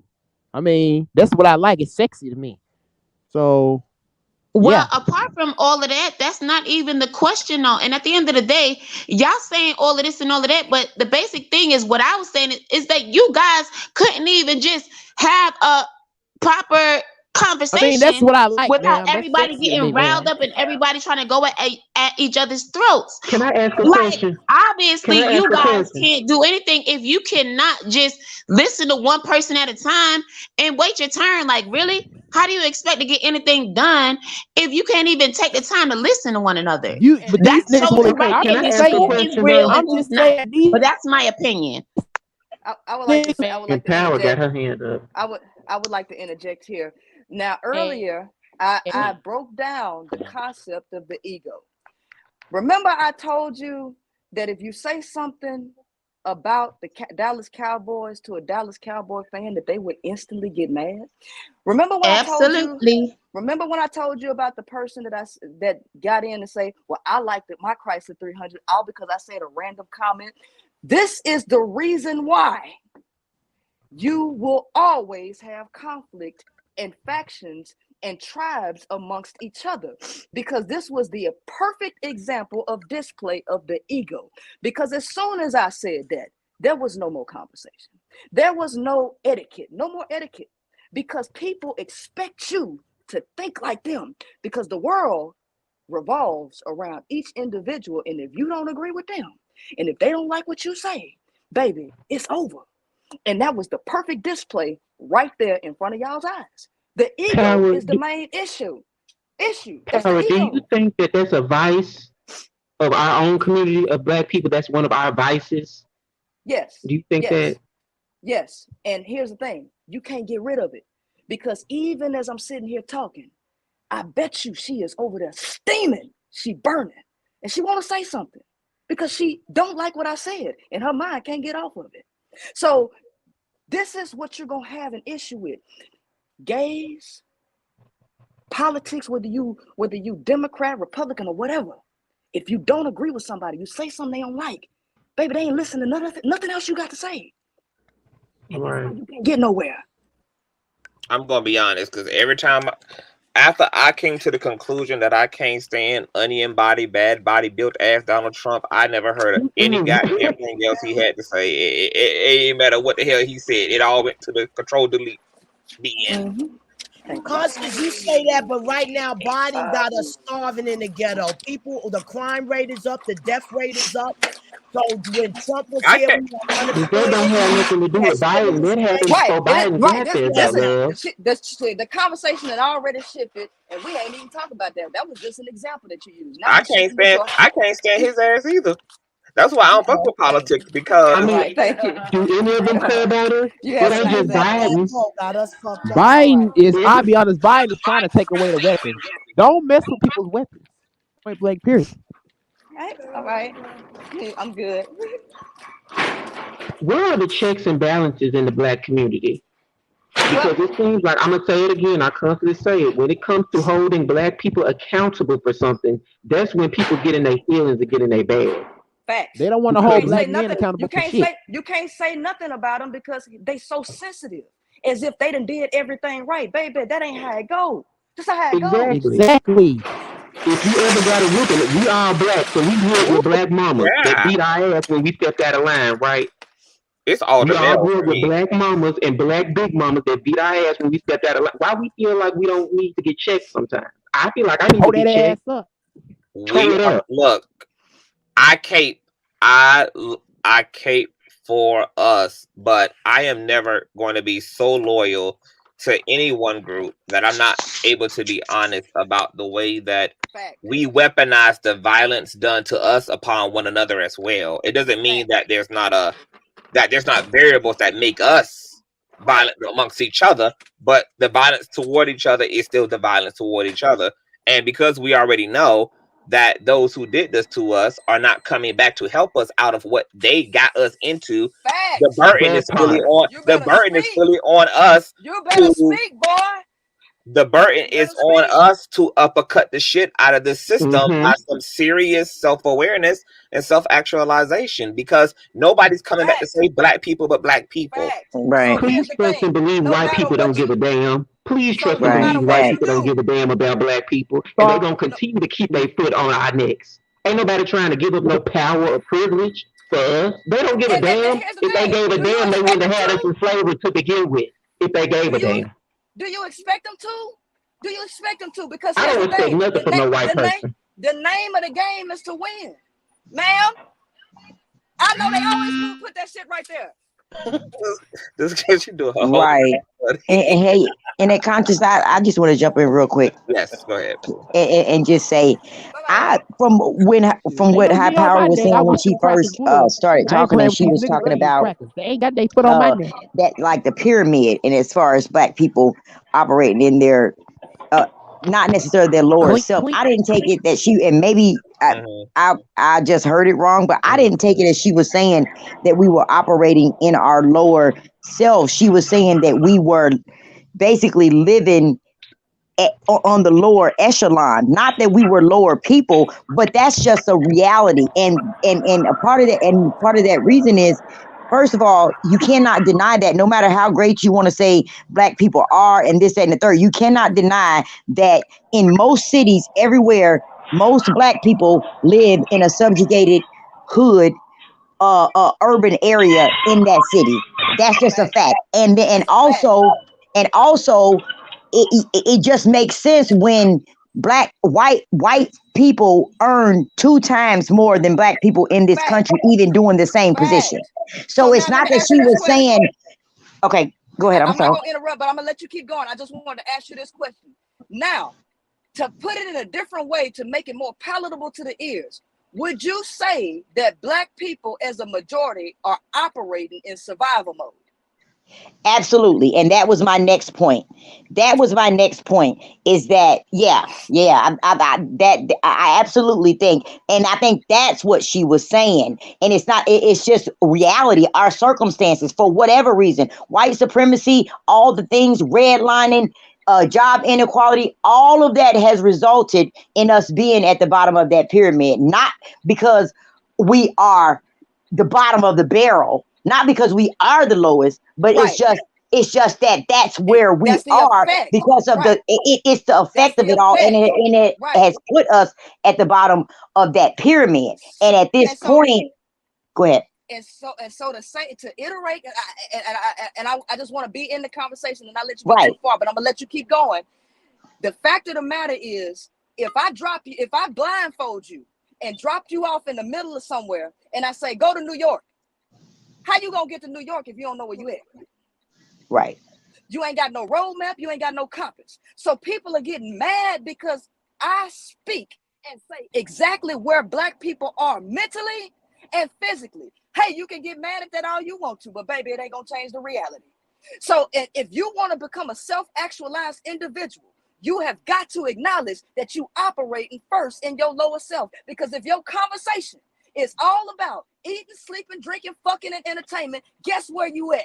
You on the fucking bottom of Maslow's hierarchy of human needs. Because when you become self-actualized, and you cannot become self-actualized when you are operating in quote-unquote survival mode. Right. This is where your morality comes from. Self-actualized people have purposes higher than themselves. And the only way that you can have a higher purpose is if you have all of your needs met. All of them. How and much the only people that actually got all of their needs met, for the most part, are people who are financially secure, people who ain't got to worry about their basic necessities, who can focus on their children and all of that. Because I can promise you, the lower you are on Maslow's hierarchy of human needs, the more children you have out of wedlock. And the more children you have, the more stress you have, and the less likely you are able to become self-actualized. So at the end of the day, I don't care who get mad with black women being, and we understand why with this male patriarchy shit and society not cultivating males to be more self-actualized. They allow the male to operate in his ungoverned nature. They don't even try to mold this motherfucker. So he's an animal. He's an animal out here impregnating other people, other chicks that are on the bottom of Maslow's hierarchy. So how high do you think that a female with 5 kids, with 4 different baby daddies, how high can she get up on the self-actualization? She burdened down with responsibility. Her dreams have been shattered for the most part. Yeah, you'll have an anomaly come out there saying, I got 5 kids and I still got my degree. That ain't the majority of them, no. That ain't the majority of them. And so that is going to keep them on the bottom and keep them from climbing up that hierarchy. So with 70% of black women, okay, having out of wedlock children, daddy ain't around, the burden becomes harder. You know what I'm saying? This is just a reality. This ain't, oh, well, white folks did this. This is where we at. And here's the fact of the matter. You ain't about to get all of them to have a sense of morality, because in order to get morality, y'all do understand the word discipline means to restrict your nature. It means to have the willpower to go against your biological urges and your nature. People on the bottom of Maslow's hierarchy do not have the ability to go against their nature like that. So it's going to be more sex. It's going to be more killing. It's going to be more all of that shit. That's just the bottom line. Yes, and I definitely agree that going back to what you said about us being in survival mode. And that's pretty much all I wanted to say, because that's what I took. I didn't take offense to what you had said, and I kind of interpreted it that way. As to what you were saying, it's just reality. It's not that you were saying that we were any lower or any less than anybody, but you know what I'm saying? It's time to like look at it in the mirror for what it is. It's just the reality. And when you're in survival mode, you definitely can't have. That's why we have a lot of the problems in our community, because when you're operating in survival mode, you don't have a lot of room for compassion, empathy, loyalty, that type of thing. So you get that more of that crabs in the barrel mentality, more violence in the community, more willingness to hurt one another, because we're all in survival mode. We're not in a comfortable place, like just like you said, where all of our needs are met, where we can even step outside of ourselves to begin to try to offer someone else something. But look, if self-improvement is your daily walk and you're already walking in there, you wouldn't have got offended by it. I didn't get offended by it because my daily walk, my daily rituals, I'm holding myself accountable for the crazy shit, the dysfunctional shit that I think to do. I hold myself accountable because that's the only way I'm going to evolve and get better. And the I majority didn't of take no people offense don't to it do because that. that's in my wheelhouse already. The majority of people blame everybody but themselves for their outside circumstances and situations. The Well, hold majority of on. people do Hold on, high not. power. I'm hold on, high Yeah. power. I think so. I think I know why why you trigger people. I think it's because I think it's just because the way you deliver it sometimes makes it sound like Black people have created this reality because they have created this reality. And I want to ask everybody, on the panel, does anybody on the panel feel that white people are coming back to save any of us? Does anybody here have that in their hearts, that good white people are going to become lucid for whatever reason, whether it's because it's our foot on their necks or just because they just wake up and Jesus just finally speaks to them? Does anybody believe that white people are going to help to undo, provide the aid to undo, provide the resources to undo what has been done to Western Black people? No. No. You know what? I On a work in a macro or primarily in a Caucasian macro environment level. every day, and they even the most well-intentioned ones, the ones that put the Black Lives Matter a banner in their yard, and big up in me at work, because it's not that many people that look like me in my work environment. Even them, they walk around like they have a willful ignorance to the reality, to reality. So no, they are not coming back to save us, because even the most well-intentioned ones can't really stomach the gravity of what this really is. Black Americans have to understand this. They can't. I say this all the time. They can't because they're white. Where the They can't. storefronts are given to people without color. Okay, mostly the immigrants without color that come to live the American dream. The Black Americans in a whole, the true Americans, the true Black Americans that never came underneath no slave ship, that the government gave people $5 to kill and never gave them entitlement to no land, is the ones that better request a civil war or we will become extinct. They are killing us all kinds of ways with the food, with the no housing. Middle class America, that's how they live in United States, in shelters where landlords are getting $20,000 a month for a family that makes $80,000 a month. If you Black American or you Spanish, you are not getting housing. The gentrification is serious. Well, the thing about that is it's not even about them like in the society that we're in America where we live at, we have to be, in my opinion, we have to learn how to play the game. We have to be, if we want to rise above this system, we have to play the game more smart. No, a civil war, that's not gonna hurt. They're gonna slaughter us in the street. They're Not if gonna we ask spill our Iran blood. and Russia to help us. Listen, Not if we ask because Iran. we know we have to be smart. I'm sorry.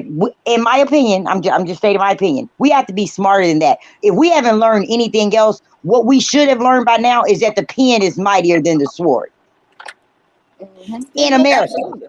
We have to. So we have to figure out how to use that pen. We have and pen is use the sword. Everybody that Nah, has use the sword. charity. The United Negro College Fund never gave the damn ghetto a dime. All they do, and the government has allowed them to rob us. All of these charities have robbed the ghetto. But hold up, we have to care about ourselves. The problem. Yeah, we gotta listen. This is a system. On an individual personal level, you have to free yourself. On an individual personal level, you have to free yourself.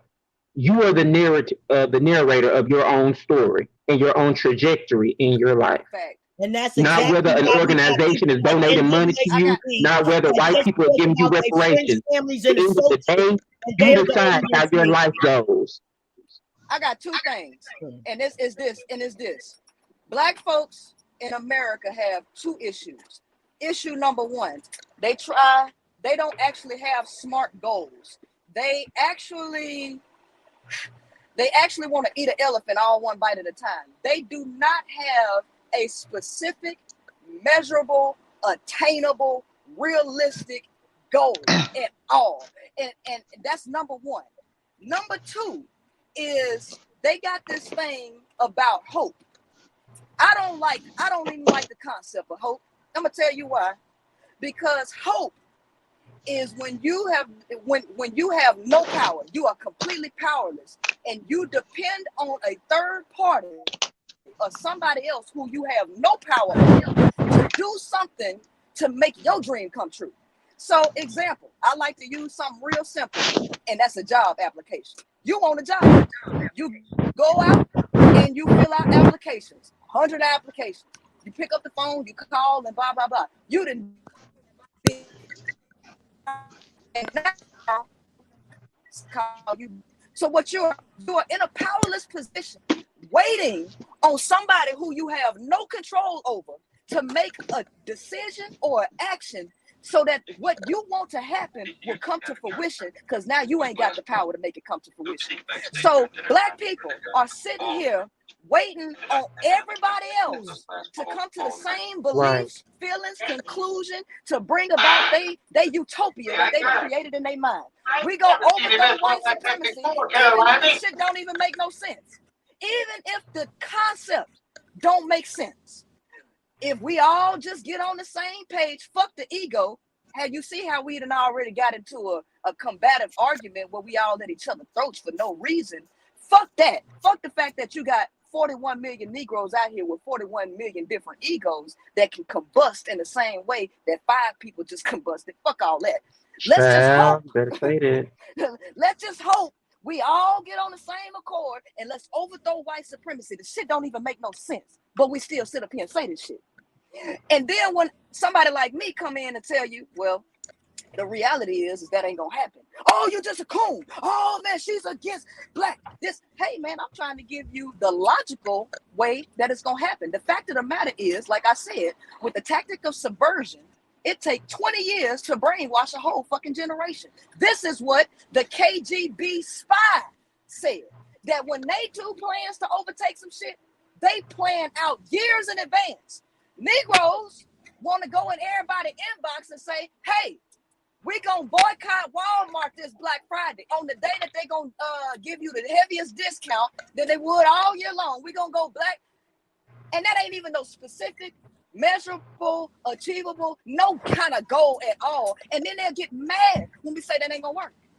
You know, because guess what? We shattering their hope, their vision that somebody else is going to come to the same conclusion they come to and have the same exact They're not your man, honey. Yeah, right. You know what I'm saying? So it's like, okay, what are we talking about? So earlier, when I was pushing them things, y'all asked, what's the solution?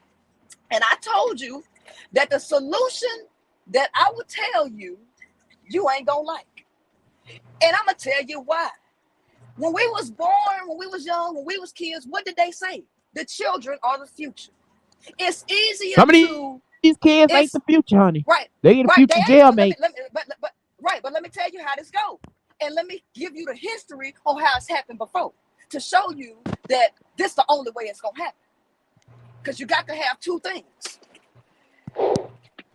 They said the children are the future. It's easier to build strong children than it is to fix broken men. So they have always said that. And that's always... That's why they destroying our children. They're not building them, they're destroying them. So, but this ain't about No, that. your kids been destroyed a long time. You talking about somebody to come and save you, and the people that knocked you down ain't gonna pick you up. Don't even expect them to. So here's the thing. And then, who is they, Miss Barbara?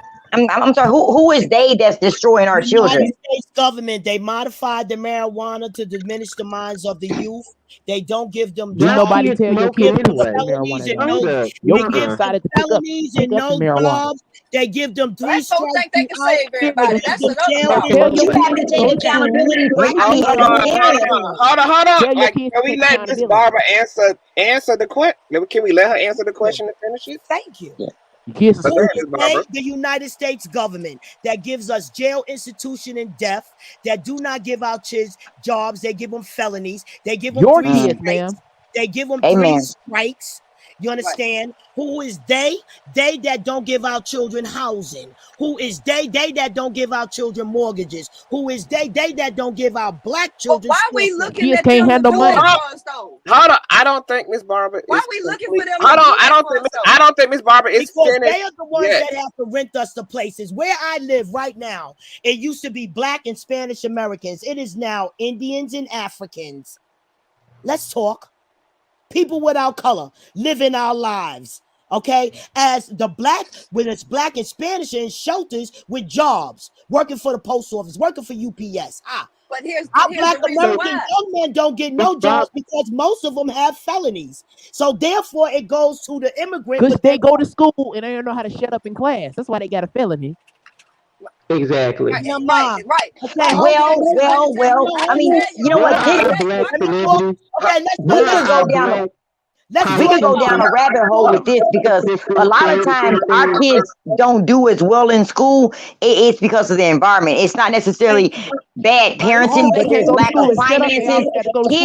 Kids get stressed out too living in poverty. It's hard to be. Thank you It's hard to be a kid living in poverty. Let's talk about my son. This is what I How want are to we talk about. counteracting Let's that? talk Kids about go to my school to little bully folks, innocent man. Black American child. I want to talk about my little innocent Black American child that never misses a day of school, that has a 96 average, and he's a Black American young boy, and everybody, including his family members and dumbass sisters, try to push on him. Oh, why you not having sex? Why you not doing this with a girl? Why you not doing? I be like, son, this is what I tell my son. Those are very few. Those are very few. I'm talking about my son. Can I talk about my son? Yes, what you I can. tell my son. This is what I tell my son. I said, son, do not let nobody trick you into having sex. That does not prove you a man. It proves you are looking to disrespect somebody. Marriage, sex is not about love. Fellatio, all that dick sucking, that's not even a part of sex. That's something put upon people. That's a phase where people going through and pushing. That's not even a part of natural sex, son. This is the way I talk to my son. What's the problem with the young generation today? Mothers do not teach their children respect. I teach my child, don't go to school teasing nobody. Everybody is to be loved. Got that right. Everybody with love. But see, here's the don't thing. go to school teasing. You got that right. Everybody being teased. Speak up. Speak up. Speak I don't up. like no damn bully. You know I don't like that bully, man. You understand All me? bullies go to hell. The I lack don't like of no damn bully. Let me tell you But something. These black folks are the churches, biggest these bullies of churches all, and we are the bully ones each other. that are promoting all of the hatred. I was raised in the church, Exactly. and ain't nobody gonna tell me different. Black Nobody's folks gonna are the tell me biggest bullies all of the all, and we bully all each other. They are Black the people biggest are the biggest bullies bullies ever. of in the church. all, and Let me we tell you bully something. each I went to other. a church That ain't where got nothing to do with a white person. the pastor molested all the boys in the church. He molested all the boys in the church, and half of them remained to still like that sexual sensation that the pastor was giving them. When they got older, they still liked that sexual sensation, and they went on to continue it. Some of them didn't. Do you understand me? The hatred is taught in these damn churches. And let me explain something to you. The God There y'all that go with this talk serve, mess again. do not There y'all go with this represent talk no mess. churches. Jesus Christ never represented none of these churches. They took his prophecy and turned it into prophet. Miss Why we Barbara, gotta the take problem isn't the church, the problem is us. The problem is no, us individually and collectively. listen, you have That's to what go the through this thing. problem is. I had a And big they're getting their argument. kids. I had a big There's argument a with this problem. man. I had a big argument with this man, something like high power. You understand? Some people never hit bottom rock or never seen people live in bottom rock, so they don't know what bottom rock is. So he's saying that I was telling him that the government is still creating niggas. He's gonna say they not. How are they not? When from day one, he think I'm in Lenny Lynch days, but I'm not. When I explained to him from day one, if you didn't kill the next man, you wouldn't eat. Right now in the ghetto, there is no money. There's no money for the average black boy. They was giving them unemployment and these stimulus checks. Now they don't Cause have. they don't trust them niggas with money. They too irresponsible. They gonna waste it on weed and shoes. Hey, They gonna waste it on. the You have proof to elevate is in the yourself. pudding. You have to get. Hey, the proof is in the pudding. How many black folks got arrested for PPP fraud and did some fuck shit with it? How many of them? They got the money. They probably went went and and bought Lamborghinis and all that spit shit. on some half baked smoker. They ain't even try to do nothing. So Shaking it's their like booty you ball give in the something, face. right? You give And titties and somebody stuff. who is messed up in the mind, who's trapped in their lower self, eat, and all they think about is eating, sleeping, shitting, fucking, and The entertaining. government Give intentionally him gave money. them Eating pussy, Give 'em eating money. booty, and all that. Tyler Perry built What's a whole next for studio. our young Why these generation? black? But see, well, that is true. But I think we have to have a little empathy for our. But here's hold on, everybody. Hold on. They gave them that money so they could be Hold on, educated. Black wealthy people doing for Hold the on. community. Hello, Besides Tyler Perry. hello, it's CTV. Hold on, everyone. Yeah, we got to speak one at a time, y'all. That kind of speak. Everybody is really speaking to my point. If we rolled the tape back about 45 minutes ago, when I was saying that the burden, this is why the burden is going. It has to be not only on community, but unfortunately, it has to be the burden of the lucid people within our community. Because when we talk about the molestation, the rape, when we talk about the ignorance, when we talk about the bullying, when we talk about the disparities within our company, within our community, when we talk about the dumbass ignorant You can choices tired of them that bullying we light make, skinned men too. Stop because bullying them too. the Leave them dumbass alone. the dumbass decisions that we make as black people sometimes to the PPP loan situation, all of those things, every last single one of those things are symptoms of white patriarchy. Amen. We're talking about symptoms. So when I dialed it back and said, this is it's like some of us as black people are living so within the igloo that because we don't see the system and we weren't here from the inception of the problem, we kind of think that black people are the authors of the problems that are perpetuated in the black community.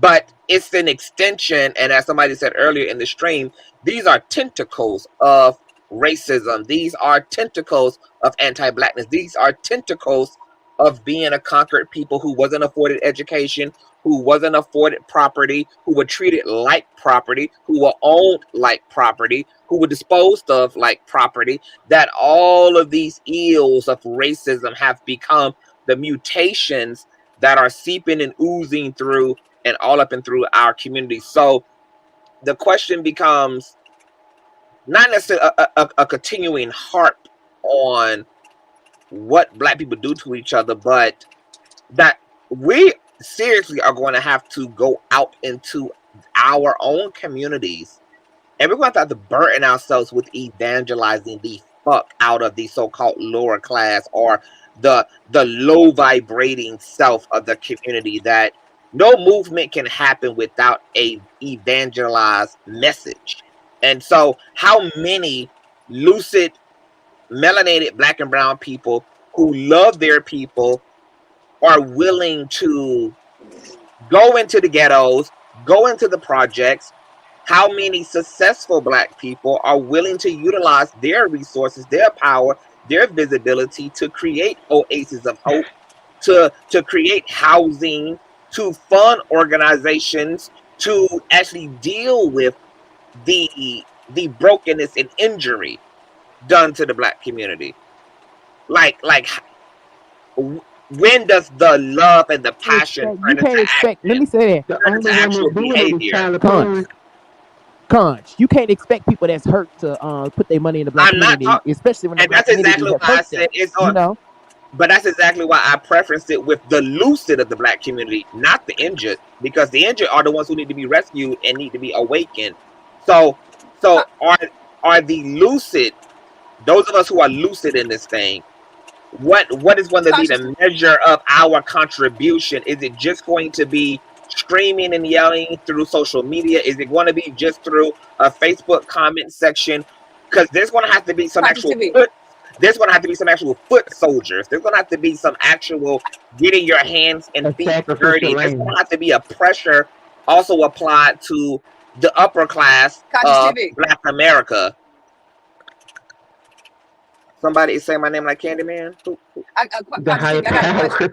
Yeah, that was the high power. That was me. Okay, what's up? I got a question for you. Okay, okay. Are you familiar with the 5%ers? Right? Yes. 5%ers. Okay, so we understand that the 5%ers spoke about the talented 10th, right? And that 5% of black folks don't make it. That was basically their concept in a nutshell. That 5% of black folks don't make it.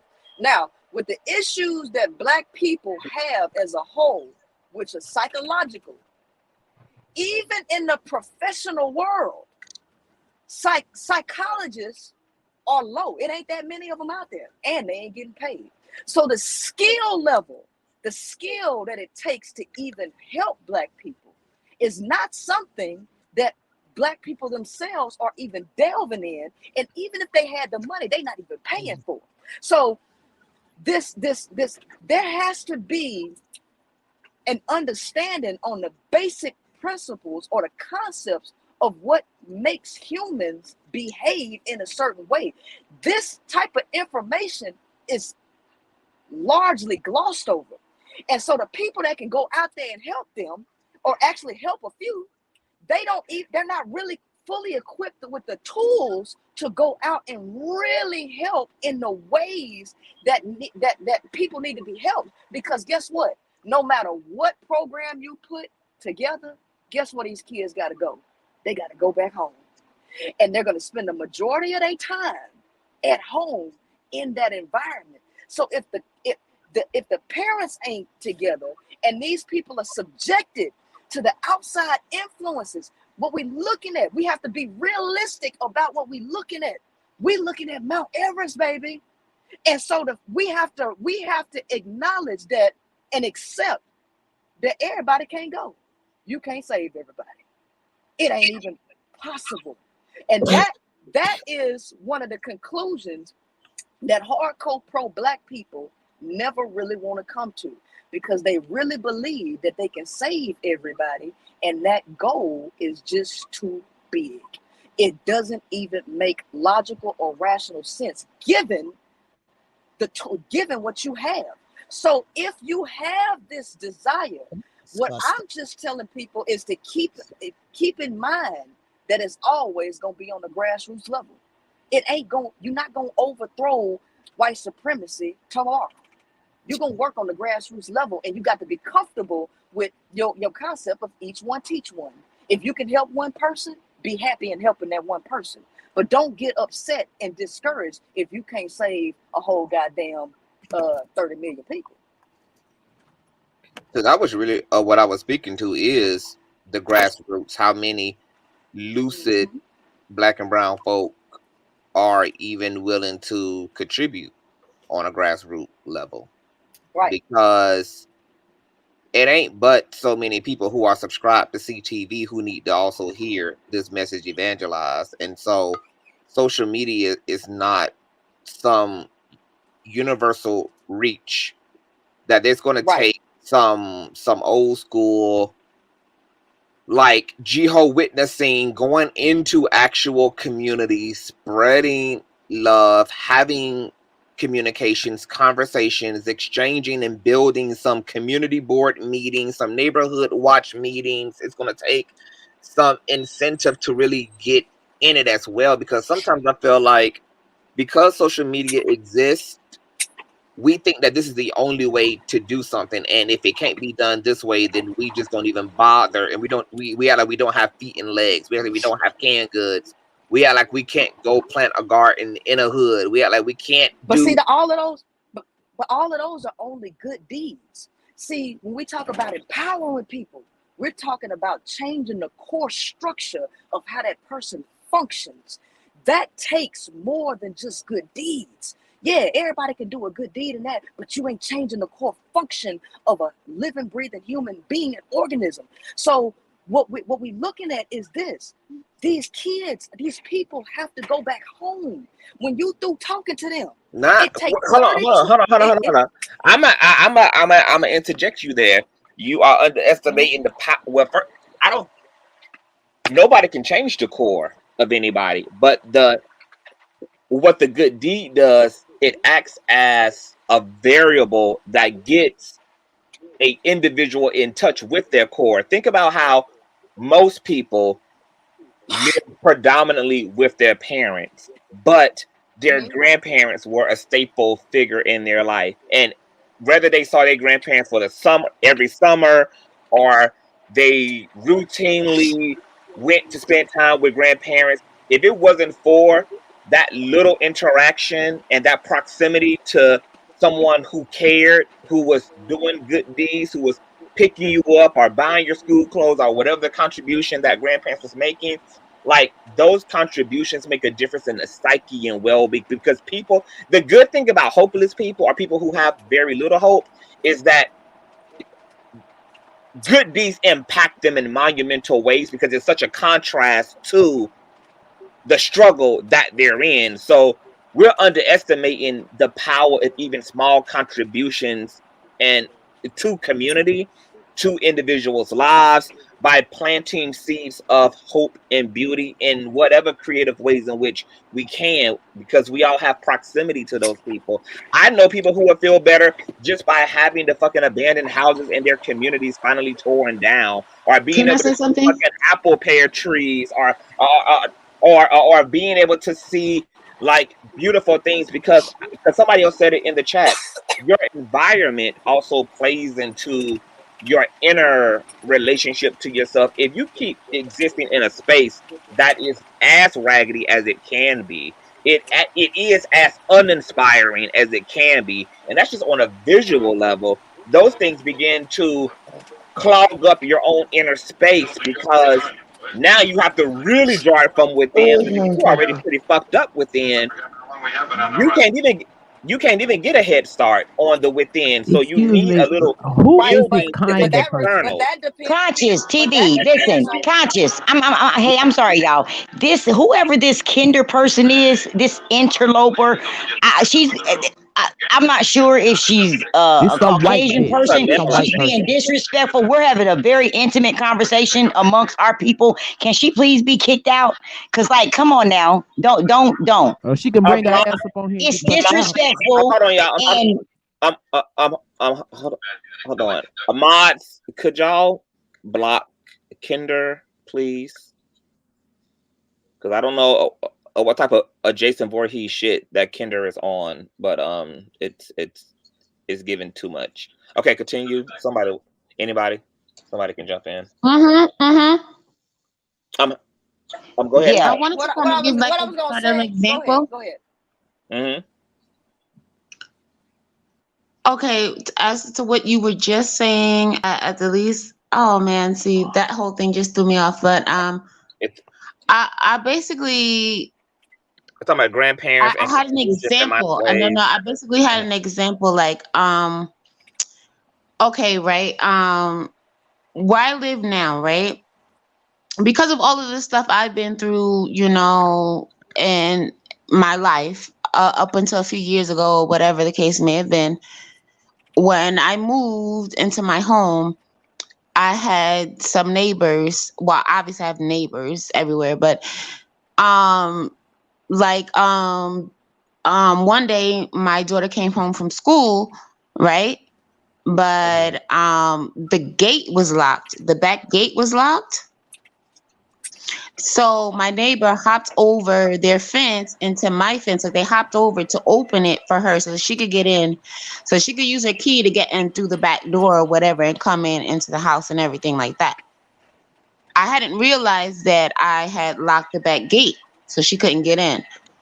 And I said that to identify with something what you were just saying is like, and that was a huge deal for me. Like, I told myself, oh, well, I will forever love my neighbors because they did that for my child. Do you understand what I'm saying?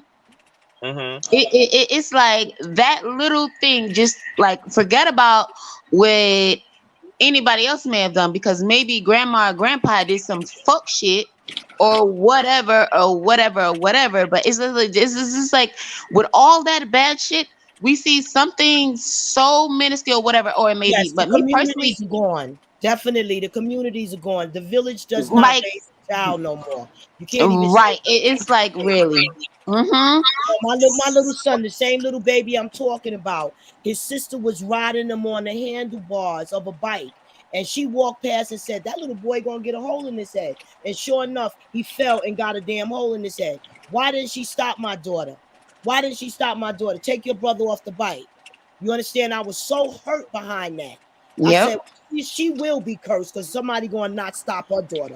And her daughter went to do a whole lot of things messed up in life. People have to understand your sins will fall upon you. But it's no more, the young generation is not teaching their children respect. You know, the TVs are going outrageous. You know, I think they need to take off all sex off of TV because, you know, the way they doing it right now is No, don't take it off of TV. Leave it on there. no, too influential. Eating, sleeping, shit, Stop, eating, Nancy. sleeping, shitting, fucking, and entertainment. It's really Nah, too them They kids all already right know about it. Leave it on outrageous. there. I What you don't want taking to it see. off for? Listen, I don't want to see it. listen, I eating, think sleeping, that Well, Leave see, it the all thing on. is, us as black people, what we have to do, it's not even so much. See, and that's another thing. We're removing that accountability again because guess what?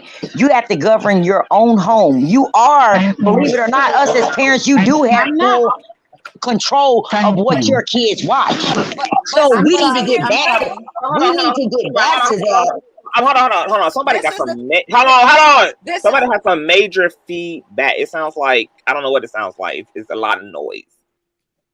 Hold on, let me take this comment down.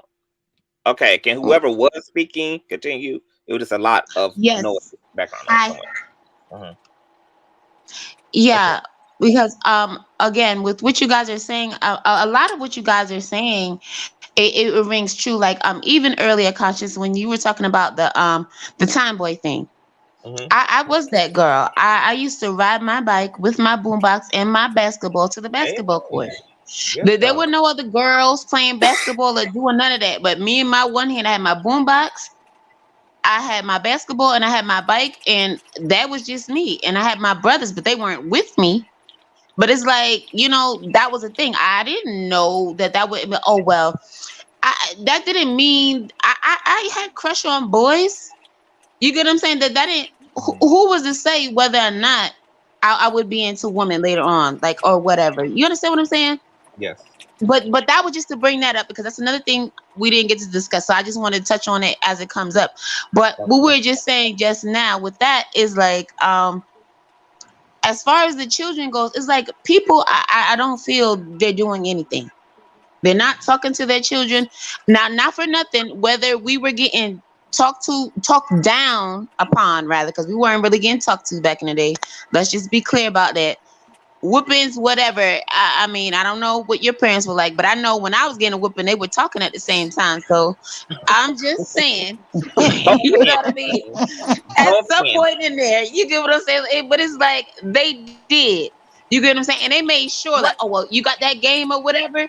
Oh, well, they would take the game out your room, or, whatever the case may be. Nowadays, is like, okay, well, you're on punishment, so they say, but they're not doing anything about it. Like, I think people are missing a critical piece of this because hold on. Before you speak, higher power, people do also want to also hear your solutions. Like they want to hear, so like you're saying, this can't work. This can't work. So what can work? Yeah, and I'm definitely willing to give it to you, and that's why I said earlier, because I never got to that point. But the solution that it's gonna take, a lot of people ain't gonna like it. Now I'm gonna get back to that. Remind me. Put a pin in it. But I brought up Maslow's hierarchy for a reason, because it is a map of human psychology and behavior to the basic level of why people behave in the manners that they behave. The fact of the matter is, you can't think a thought that you ain't never thought before, and you can't teach some shit that you don't know. So when we make a child, we are operating in multiplication. We are multiplying the current mind that we have onto the next person. You can't teach somebody something that you don't know. So when we look at and we evaluate people on Maslow's hierarchy to find out where they are in their development, when you have people whose primary focus in existence is on the bottom, and all they thinking about is eating, sleeping, shitting, fucking, and entertainment. That is the majority of their conversation. That's all they talking about. When they reproduce biologically, they are biologically reproducing. They are not, quote unquote, procreating and having a blessed life and soul. And that's not. They're doing what is biologically gonna happen. Fucking and having offspring. That's what the hell is happening. Exactly what type of morality do you expect a person who is on the bottom that's talking about eating, sleeping, shitting, fucking, and entertainment? Exactly what you expect them people to teach these kids. I mean, literally, what do you expect? Go ahead. And I have a question to your point, because okay, so what do you think about the people that actually went through that? Like, let's say their parents weren't the greatest or whatever, but they, as a child, actually said to themselves, well, I'm not going to be like this. I'm not going to raise my children like this. My children are going to have better, and we are definitely going to do better and stuff like that in life. And then that actually happens. I'm actually that person. Because I was gonna say, I definitely am. Like, I mean, so what do you say to that? Because I know a lot of the people I'm sorry, not to cut you off, but I know a lot of the people in the chat, because they've been upset because they thought you were trying to put the people down and everything like that. It's like they didn't understand initially when you started talking your facts, because what you were stating were facts. Everything you've been talking about so far were facts. So, I mean, what can you say to them to let them know, or you know what I mean, that well, go ahead, like you said, you're actually that person. Yes, before high powered up, before high power get into that, somebody said earlier in the chat about some adults don't want some parents don't want other adults disciplining their children. The biggest community gap in the day. Hold on. I know, because I'm about to talk about back in the day. The reason why this was afforded to go on in our grandparents' heyday, even our parents' heyday, is because what this new millennial and new age generation doesn't do, that our grandparents did, which is there was actual community. You never had to really second guess the judgment or disciplinary action of your neighbor, because you also broke bread with them and knew who they were. You spent time with them and knew who they were. Exactly. You looked out for them and knew who they were. That created an infrastructure of trust amongst the community. So when one of those adults had to chastise or discipline your child, you didn't have to be angry at the adult because you know they're in their right mind and you trusted their judgment in a situation. Nowadays, there's such an individuality in people minding their own business and don't even know their neighbors' last names at this point, have no relationship to the people around them in their apartment complex, in their housing community, etc. So of course, naturally, yeah, I don't want a bitch who I don't know putting no type of hands, feet, ankles, belt, buckles, rocks, no nothing on my motherfucking child because I don't know him or her. So once again, in a conversation oriented around community, it requires actual community effort and actually knowing each other and building amongst each other, waving, saying hello, go fix a pie for a bitch, give somebody some sugar, like let somebody borrow a can of pinto beans, ask somebody do they need something from the store. You build all of that, you build it through the art of communication. People will have senior citizens living in their building and have a family and throw the food in the garbage before they knock on the door and ask, will a senior citizen want this food? You understand? That's how people get down today. They don't care. I have seen, listen, they don't believe in washing clothes and trying to give them to somebody that need them. Oh, I'll throw them away. I ain't giving her nothing. I ain't giving that bee nothing. Just hateful evilness. There's no more charity and love and respect. Not even for a senior citizen. Won't even go to the store for an elderly lady. Nothing. And you know what? The funny thing is, you got upset with me earlier, but all you are doing is reiterating and confirming what I said earlier. Because those type of characteristics and behaviors, that comes when you are talking about self-actualized people.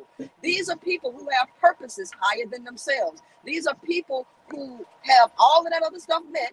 When you operating at the bottom on the lower end, you ain't thinking about none of that. It's every man for themselves. That's the way that goes. So now ain't nobody gonna be thinking about no old folks. They got to get their money. They got right, and then the kids hungry, and they got to go party. They got to go turn up. That's what they focus on.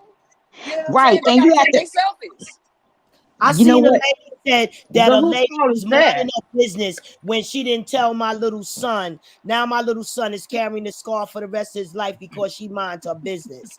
Well, my thing is, another thing that we have to also consider, because if you look at the age ranges now, the younger generation, my generation, the older generation, you have to understand that something that we sometimes forget about is that the impact some of these kids are born drugs, evil. For that person who said that, some of these kids are born evil. Like, I try not to interject on each other so people can, so we can. Oh, I'm sorry. I just had to say something.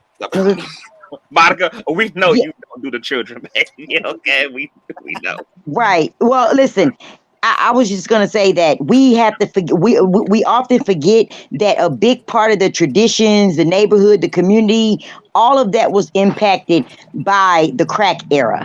That was the first time in really the black. Since we had been over here, and probably I don't know like a lot about the African history, but I know that was the first time in our history, our modern history, that the black mom was removed from the home. Yep. Was during the crack era, because any other time in history, there was always a matriarch. There was always a mother. There, even on the plantation, the black women were mothering all the babies, even when their own natural born children were sold to other plantations. Our communities always had mothers. Exactly. And so that crack epidemic, it came in and it turned our black women into drug users. You know what I mean? They became unreliable. They were removed from the home, and they became broken women. And our children, and then what we have to understand is that just did not just go away because the crack epidemic kind of slowed down and blah blah blah, and now we're past that, we're on to something else. You got to understand, there are kids that were produced in that era. They are products of that. Our neighborhoods were impacted. So whether your family, whether your mom, your family was like directly on drugs at that time, or whether you were just impacted from the trauma of the community, of seeing it, of just how it ravaged our community. And then you got to think about the chemical imbalances that come along with straight from the United States government. The children that were born addicted to crack. They were thousands of them. And now these babies are what, 30s, 20s now? 30s? You understand what I'm saying? And then we're like, what's wrong with you? What's wrong with you? Well, we need to take that in context. What you think was wrong with them? Talk about it. They were crack babies. Literally. I also want to say that I think that we also underestimate and sometimes deeply and erroneously stereotype the lower class, because to be honest, like everything in this fucking country gets legislated from the bottom up, not the top down. Like the lower class is the one who is funding everybody's fucking liberation. Exactly. The Chinese, the Arabs, everybody. Say it again. Because and you know what? I work conscious. It ain't nobody more motherfucking caring and sharing than those at the bottom. These are motherfuckers who give shit off their back. These are motherfuckers who taking care of their sister's baby. These are the people who cutting the dinner plate. We just have to guide that. We just have to guide that empathy and utilize it's hard to feel humility that's already there, because it is there. I'm so sick and tired of y'all giving these damn kids a pass. Some of these kids, yes, and you also conscious. We also have to take it. No, they don't. They don't need no damn pass. I work in that field right now, and let me just tell you, it is totally different now that the opiate crisis and methamphetamine crisis is going on, and the color scheme has changed, so to speak. Even though there are still people suffering in our communities from this drug epidemic as well, but they have pretty much laid out the red carpet. You can basically go anywhere and say you're an addict, right? And they will basically damn near praise you, set you up, give you housing. They did, and then and also that they have decriminalized drug use when they like took our black women and men and gave them felony numbers that affect them for the rest of their lives. For they ain't your black men no more. For drug abuse, for possession of crack cocaine. But now when they bust these people with these opiates and methamphetamines, they send them to rehab. Because because they realize that, because now they're saying addiction is a disease. As if it wasn't a disease when we had it. Yes, ma'am. I'm sorry. Yep. Talk about it. No, I just wanted to say, you know, what you worried about it for? Let them niggas go on to jail. Who cares? No, we don't want them to go to jail. That's not cool. No. I ain't worried about them going to jail. I ain't worried. No. Let them go and go. Let them go and get arrested. Know something? Monica. Okay. So the woman that was speaking about. Let me tell you something. We don't like what Monica is saying, but let me tell you something. These kids' minds have been modified to be killers. Listen, I understand that, but right before this, I think I just touched on the fact that our kids are suffering. They have been traumatized, okay? And the kids that we are talking about have been traumatized and highly affected by that trauma. We can't just forget about that. Listen, because the crack babies had babies, okay? And the people whose mamas was out and got affected by the drug. And not only did the crack babies have babies, but babies are having babies. Yes. Right. So we have to take that into account. Like our kids and our people. I mean, I understand exactly what you're saying, and I'm not trying to make no excuse for bad behavior at all. I'm just saying. Can I say something real quick? I didn't mean to cut you off. I just want to go ahead. Hold on. Can we agree to actually let people finish first, so that the people who want to interject not interjected by somebody else who don't want to interrupt? I'm sorry, Conch, but you know, so that keeps on cycling, honey. If we don't let folk say what they need to say. Are you finished? My 2 cents.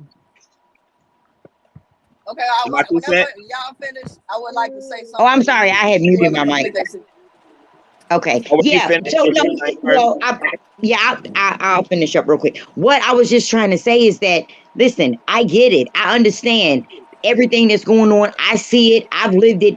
But when we say it's almost like we're saying, oh, well, what's wrong? Like we don't have an idea what's wrong. We know we should have an idea what's wrong, and we have forgot, or have we forgotten that there's a whole the kids right now, and those of us that are kind of moving and dealing in careers. I'm 44 years old. The people in my I am a person that was affected by that era. I was raised in that, like the most part, I guess, of my childhood was high, was right in that era. So what I'm saying is, those people, us damaged, traumatized, broken people, right? If we have not done the work, we have now had children, right? And then our children have had children. And because our moms, the traditional family structure had been broken down, moms were out of the home, in rehab, on the street, on the corner, turning tricks, in jail, wherever,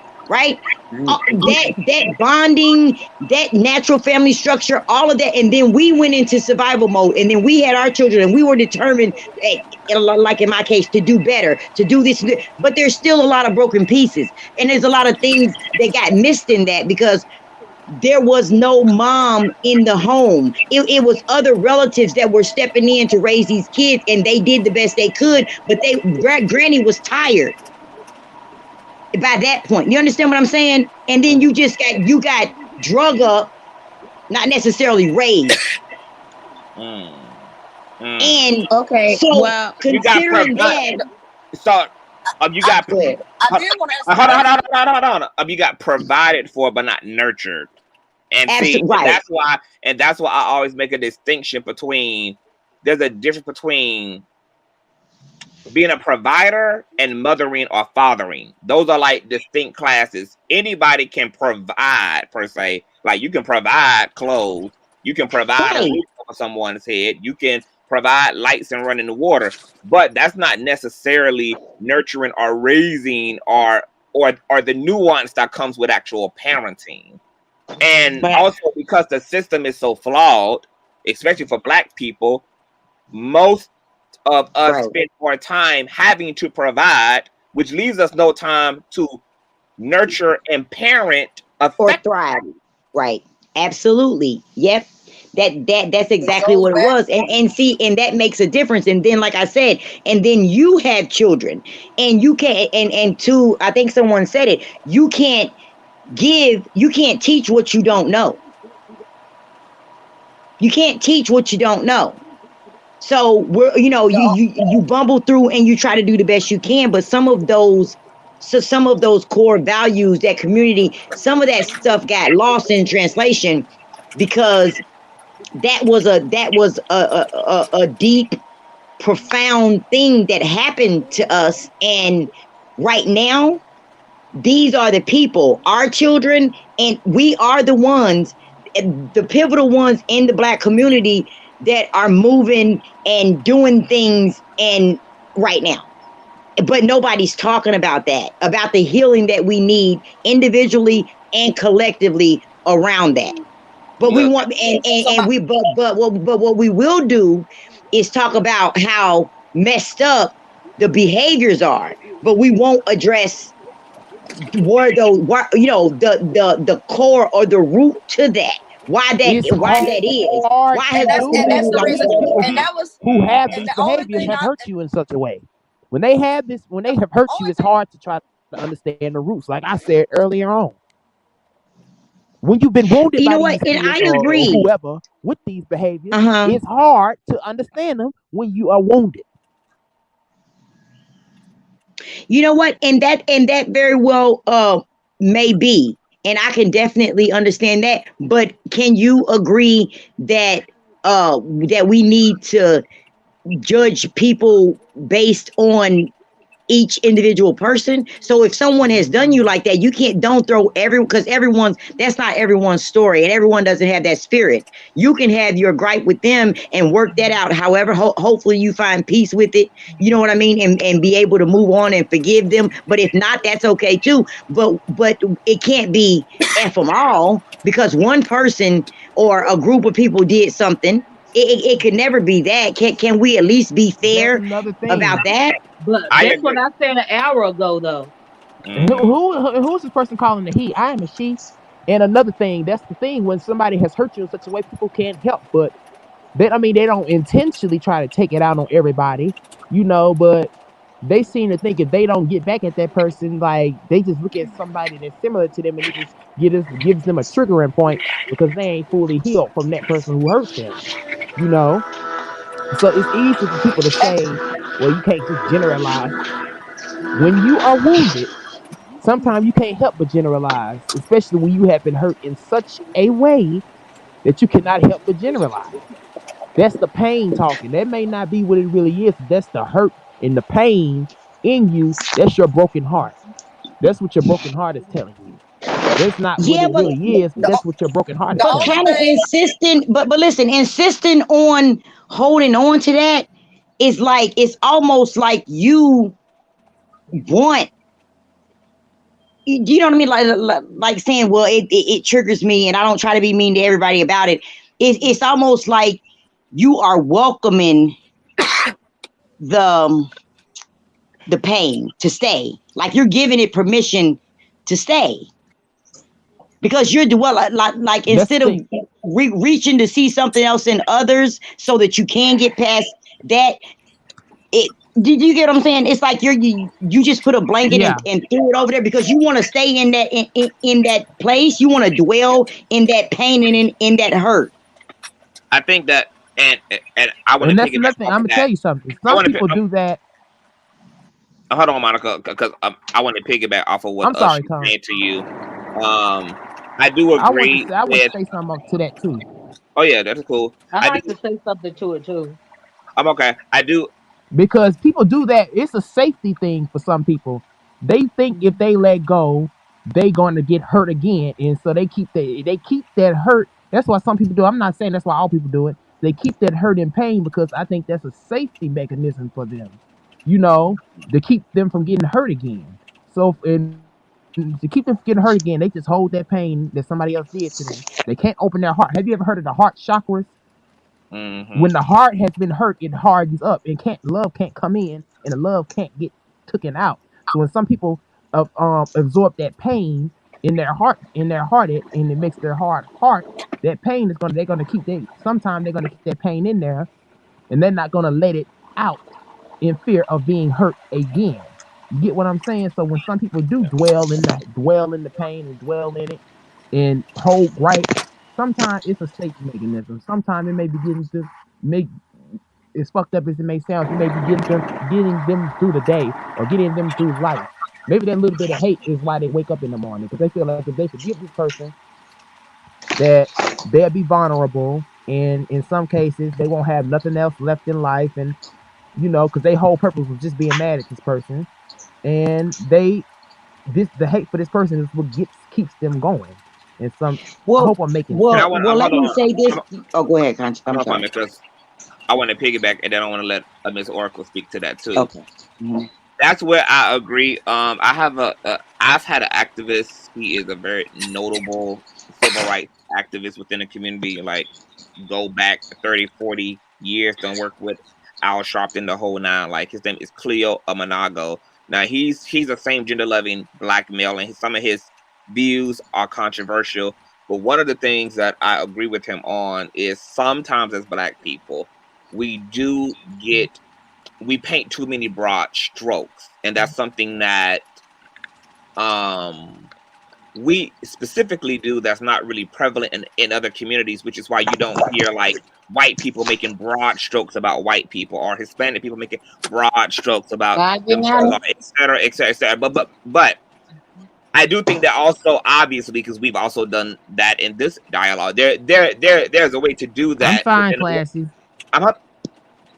There is a way to do that that is also sensible and reasonable. But I think when you are really hurt, like in the case of Monica, I think that when you get Black people who have been really beat up on by their own people for whatever reason, for being poor, for being trans, for being queer, for being fat, for being Black, for being so-called ugly, like For being a whatever, light-skinned man too. or whatever the Don't forget trauma that. is, or whatever the trauma is, when you are that person, I think the only way you can begin to start to heal that is by doing exactly what Dr. Cleo Monago said, which is you have to separate the generalities and start on an individual basis. Like, this person hurt me, not Consciouztv, not Miss Oracle, not Miss Barbara, not my 2 cents, not Lalu, not Happy, not the higher power, but Deshaun did it. Desiree did it.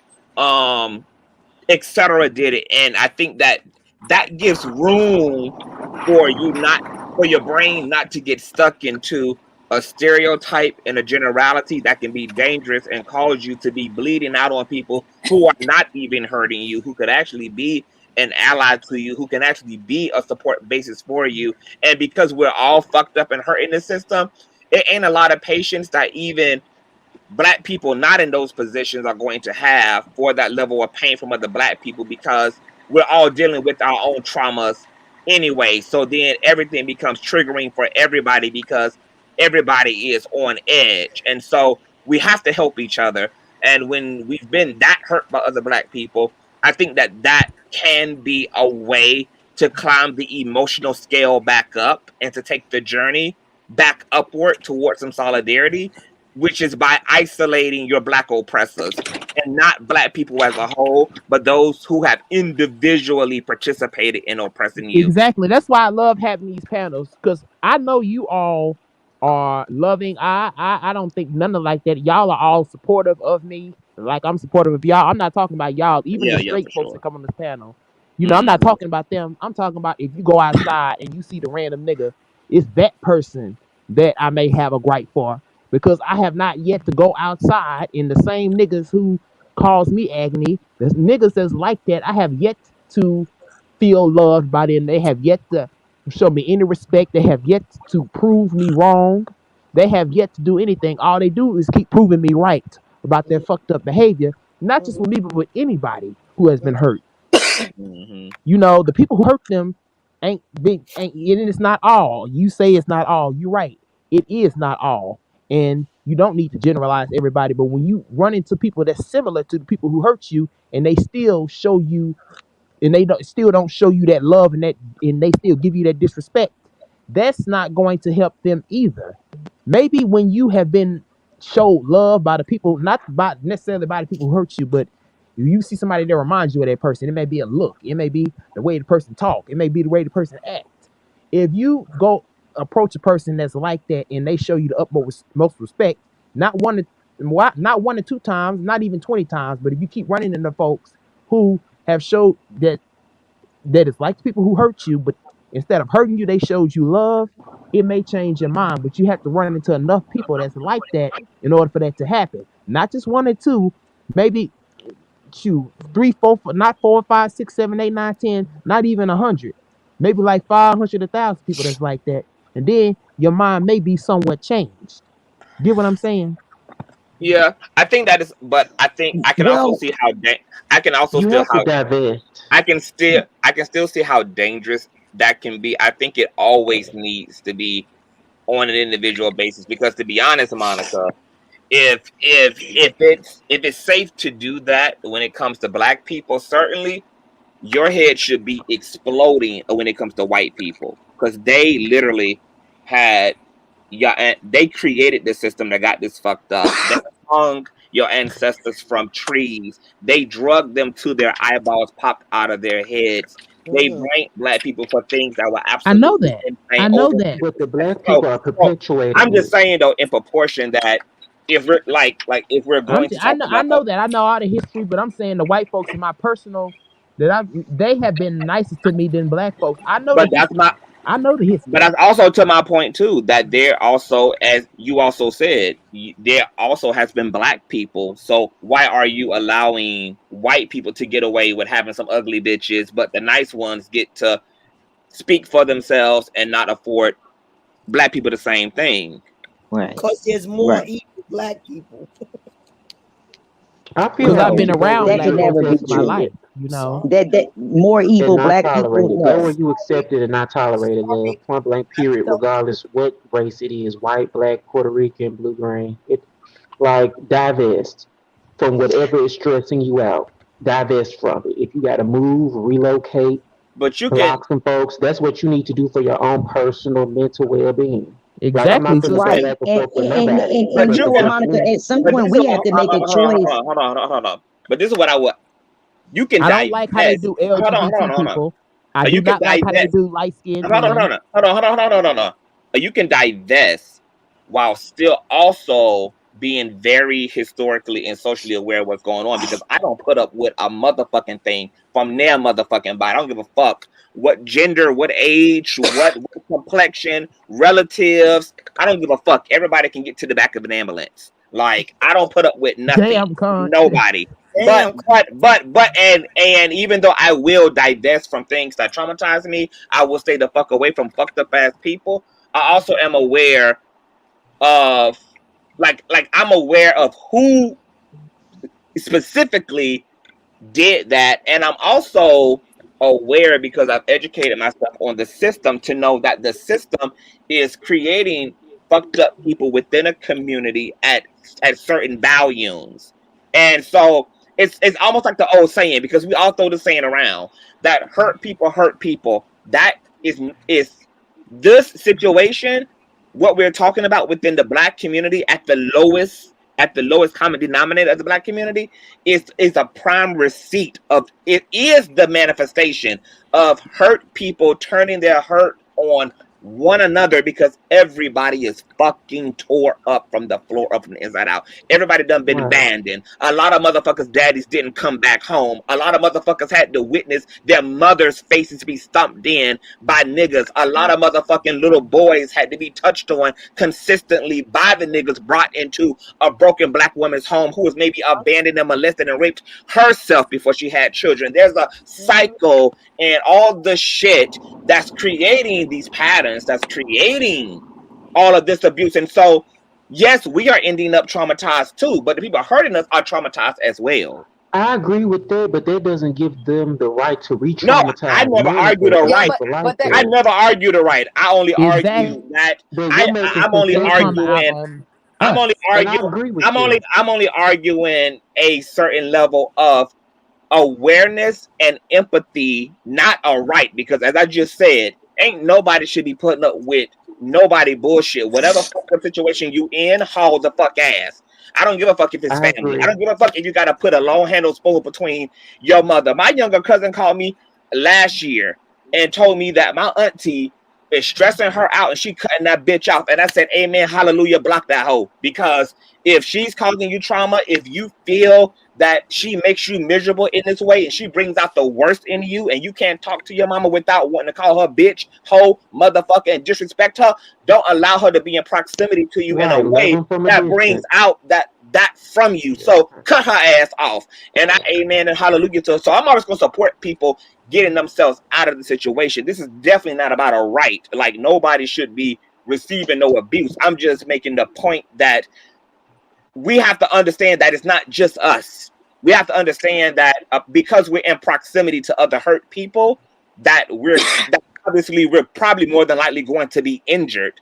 It does make sense to get yourself out of an injurious circumstance, but in terms of looking at the people behind who injured us, the truth is those people are hurt and traumatized too, and that's why this thing looks the way that it does, because it's trauma on top of trauma, it's hurt on top of hurt, it's abandonment on top of abandonment, it's codependency on top of codependency, and it's unfortunately a gift that keeps on fucking giving from generation to generation, from family to family. Like, there's a reason why we call it a generational curse. Like, these shits like play out across the board. We heal it up by healing in ourselves, and by the only way to heal pain is by absolving and transmuting it through the power of higher awareness and love. You cannot get rid of hate and get rid of this darkness by being dark as well. You can use that darkness and injury to spare yourself, but to go back to actually heal it. I'm not co-signing darkness because I came in late. I had a phone call, so I'm not co-signing darkness at all.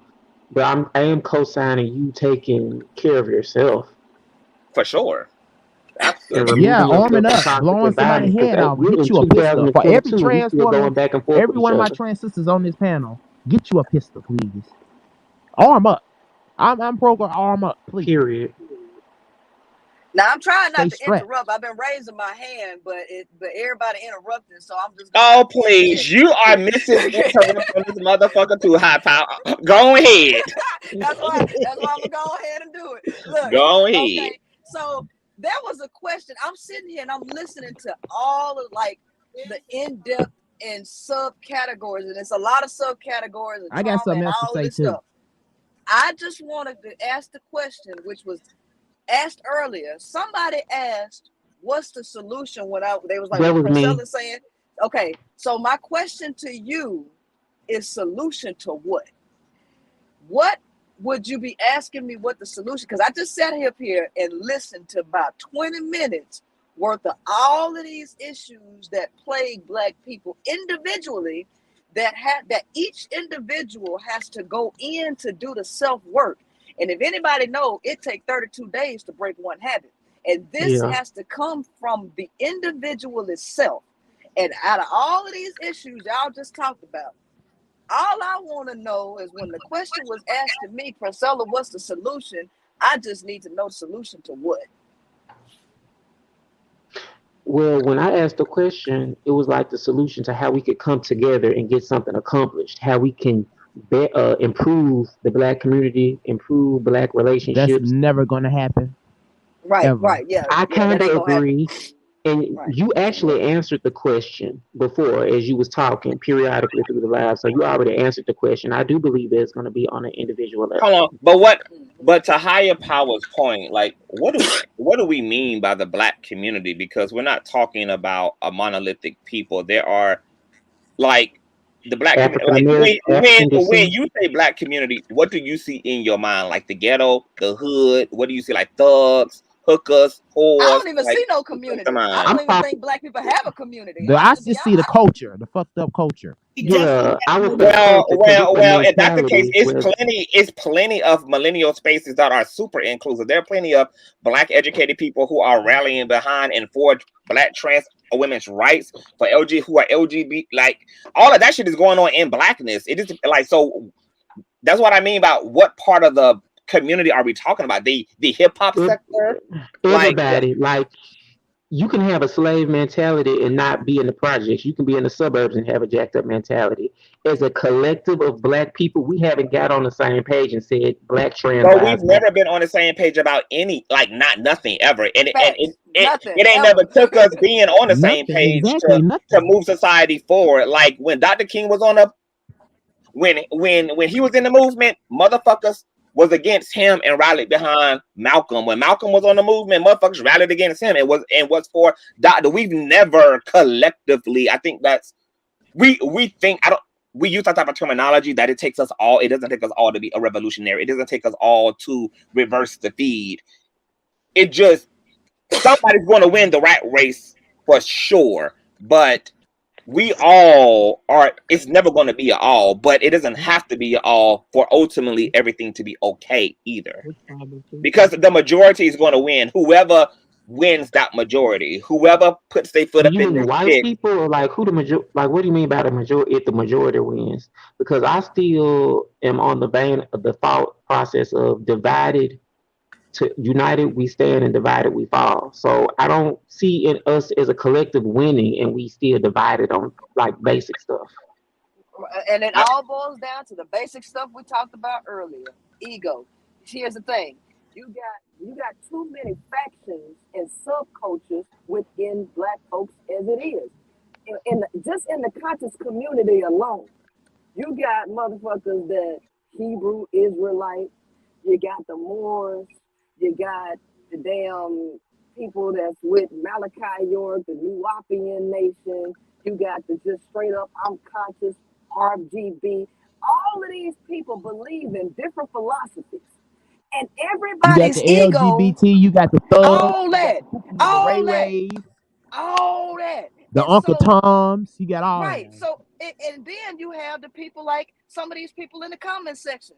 Well, you know, white folks been nice to me when I had issues with my own. So now you try to come with the white man this.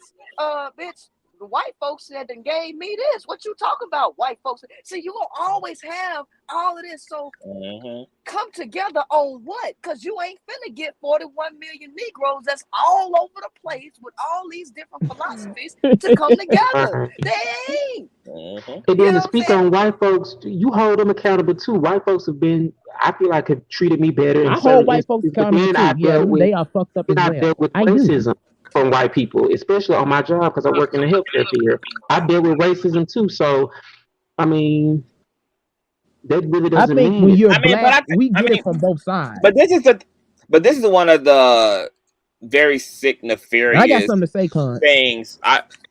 And you can go as soon as I finish. One of the fucked up things that happens as black people is like we have to realize, because like, to be honest, even if some black people don't know it on a subconscious level, some black people hold this idea that white people are just inherently more virtuous than black people. The fucked up part about that is that you gotta realize that if white people display more virtue, that should be the case, because when you have the power and you're the one creating the laws and you're the one structuring and creating society, what the fuck is supposed to be your problem?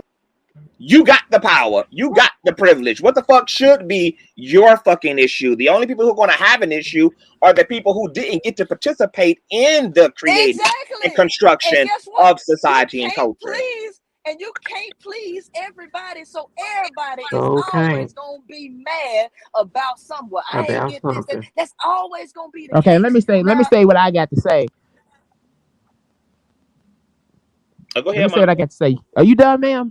All right. I wasn't, but I'm gonna let you go ahead. That black people who have secondary identities or culture are always gonna get it from both sides. Whether you a black LGBT person, a black trans woman, a black person who interracially dates, a black person that got their own way of thinking, like this woman that's at the top, or if you are a mixed person, particularly a mixed man, you get shit from the black community. I don't like how the black community do all these groups of people, and mixed men. They treat light-skinned men like horse shit, and I get sick and tired of it too, just like I get sick and tired of how they treat black LGBT folks. The shit I heard here on these damn videos about this light-skinned versus dark-skinned shit, it pisses me off. With these high school kids, I just want to jump through the screen and slap the hell out of one of these damn kids. When do they shit on light-skinned men? When they do shit on that. who's shitting on light-skinned men? When it comes to I the haven't women, heard that. They don't do it to the women as much. I'm talking about the men. And that pisses me off, but would y'all agree with that on the panel? Men, I haven't don't heard nobody that. say nothing about the shit they do to black women or the black LGBT folks. What I would say to this is the male is largely ignored. So when it comes, most society mostly focuses on the female, whether it's a cisgender female or a transgender males and biological males. They largely walk under the radar. So the issues that black males deal with, because they are pretty much ignored in society for the most part, you ain't never really gonna hear about. So I have an ex-friend that I just excommunicated with, who is biracial. And he said he dealt with the same issues as being a light-skinned male up against dark-skinned males, because the reality is society, in the lower part of society, when they praise, when you are talking about praising black folks, they do glorify the dark-skinned male as opposed to the dark-skinned female. So it's a mix, because masculinity, dark skin is seen as more masculine as fucking light skin. So light skinned men are denotes femininity. Feminine. Whereas light skinned women denote femininity and dark. It's sexy to me. So that's the issue. Okay, I can understand that. Yeah, they are dealing with it. Now, in terms of, the reality is this: as long as you on 3-dimensional plane, it ain't no solution to none of this shit. Because in life, you're gonna experience turbulence in the social. You can't fix social structure. It's always gonna be somebody coming up with a bias with you. It's always gonna be somebody that don't like you. It's always gonna be some power plays. That's always gonna be there. So instead of focusing on let's destroy this, let's try to destroy that, which ain't never gonna happen.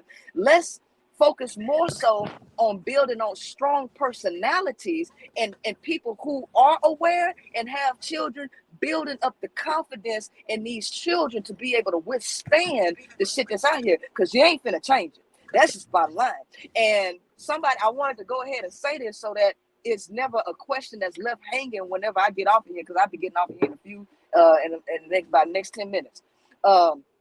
Somebody wanted to know what solution that I was talking about. We can't hear you on high power. You can't hear me no more? Okay, I can hear you now. Oh, okay. Yeah, this shit just kind of pisses me off. It really does. Yeah, before I get off of here, I didn't want to leave that question hanging. What was the solution that I said that people wasn't gonna like? And the reality is this: is when you look into history, anytime another group of people came to conquer a country or something, what they did was they murdered and took control over the people that was there and enforced a new language on them, a new philosophy and everything, and they forced those people to teach the new generation that shit. Black people do not have the power that it takes and that is going to be needed. I wasn't talking about you, I love you. To actually do what's necessary, and that would be to kill off the majority of the population that's already fucked up, and then instill a new philosophy and a way of being. We don't even have the power to do that, because that has to come from the top down. And you can either do it that way, which has been proven to work in history, or you can do it how they're doing it now, utilizing technology by controlling the airwaves and controlling the narratives through media to brainwash the population and create new laws and force people to do things. Since you don't have that power to do either one of these things, that's just the bottom line. You don't have the power to go out and kill everybody and only leave 10% of the population, force them a new way of being. You ain't got that power. And you don't have the power to control the airwaves and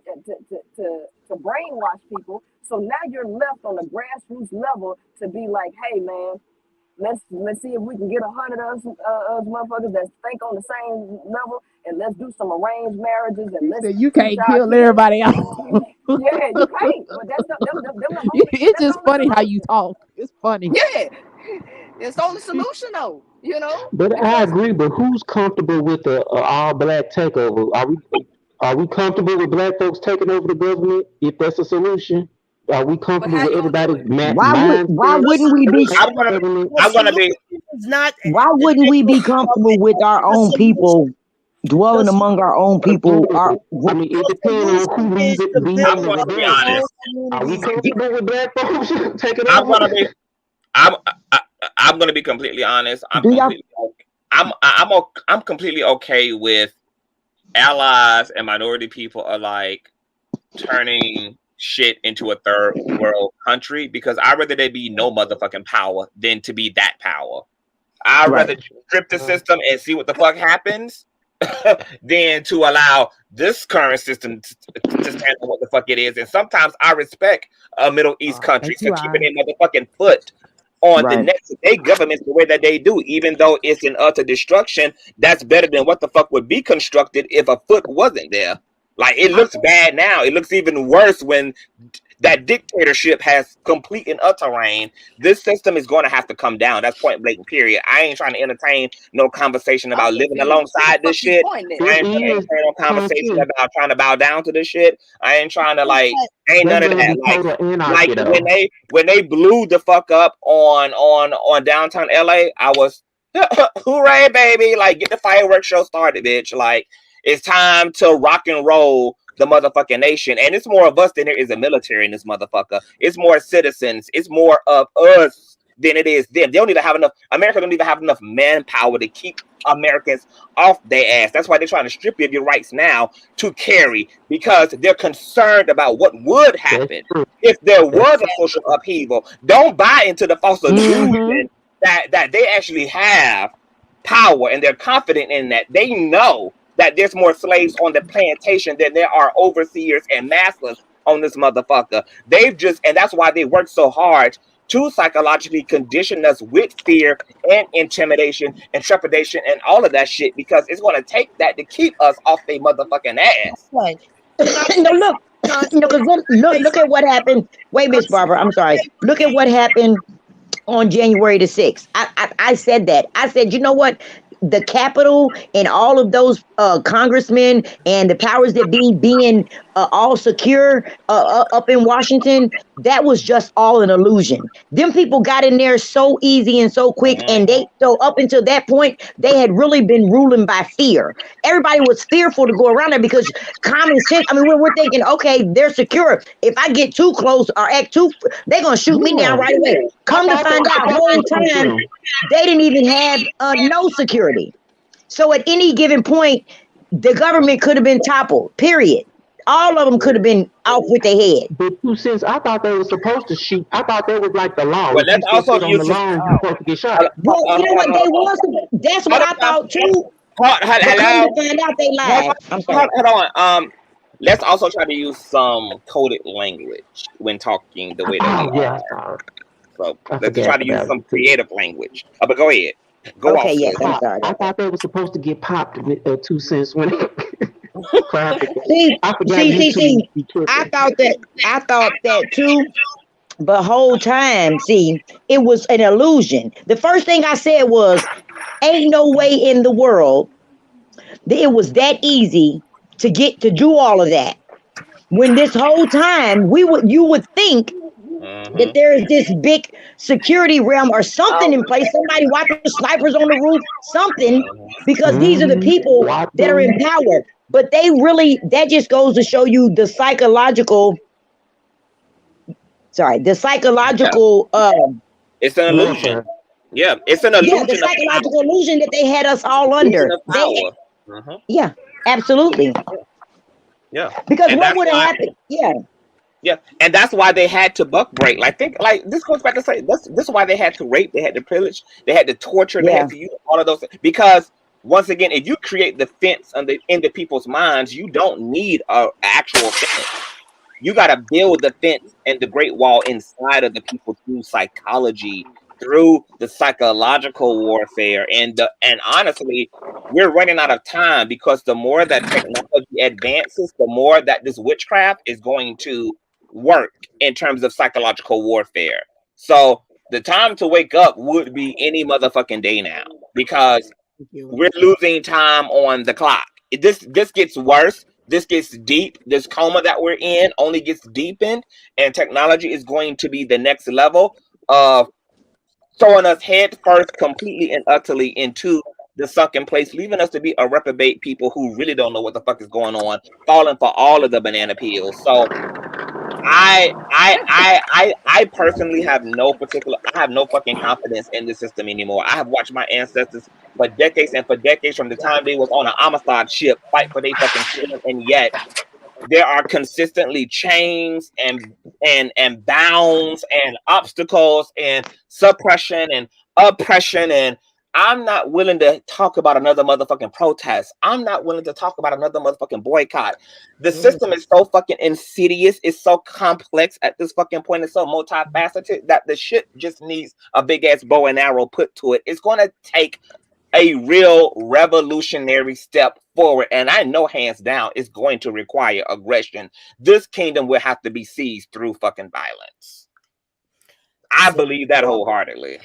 And you know what? I do too, because there's no way and see, and this is another thing I think. I'm thinking because we've been thinking about this all wrong, because our people, most of the time, we want to protest, we want to march, we want peace, nonviolent, I'm all things about like whooping that. ass. But my thing is this: how can you possibly try to negotiate nonviolently with someone Exactly. or I an never got that. entity People sound that so has gotten stupid. all their Violence power ain't by gonna solve violence? nothing. They Like are people too dumb violent. when That's they the say whole that. language they understand.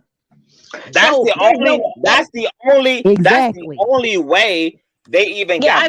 got in this position. They didn't peacefully protest America. They didn't No. peacefully protest the Indians. They didn't peacefully protest the Black indigenous motherfuckers who was here. Everything that we Nah, they don't went want to in do like is a everything that we don't want to do is everything that these motherfuckers did to be in the position that they're in. exactly. Right, We need to right. do the same Everything thing. they If you want to did, get out of everything here, they we got, have to do the same everything thing.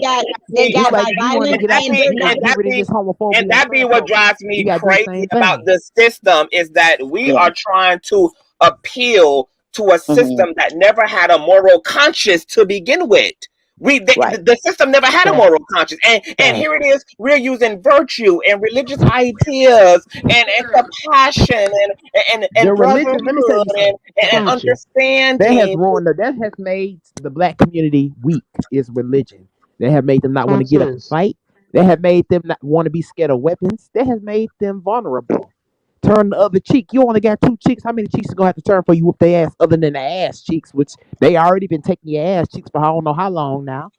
So I mean, how many cheeks? You know what? During the times that right I after the want to know George who's going Floyd to lead the thing, rebellion. Is it going to be Dr. Umar to lead the my rebellion? heart Who's going to lead just us? literally swelled when I seen, and I'm going to try to use coded language because I don't know what can be said, but when I seen a certain thing topple over and then a certain thing light on fire, I was like, everything in my mind was like, just keep going, just do it all, take it all. But who going to lead the rebellion, y'all?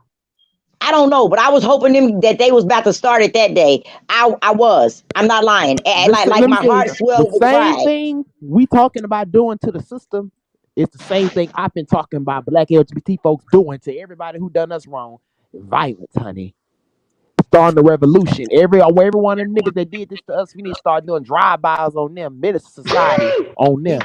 You know, that's what we need to start Match that doing. energy. I'm with Monica on that one. It's time to match energy. It's the match the energy. We need to start doing drive-bys on them. When one of our black trans sisters get killed, we need to find the person who did it and hunt them down and get together and go kill this motherfucker or jump this person. Like, or you do know what's something. so funny is that Yeah, I don't know why we don't have a low-key blackout squad, because like I don't, and one of the reasons that I don't respect mob mentality. That's our what they black call it. Mob gangs, justice.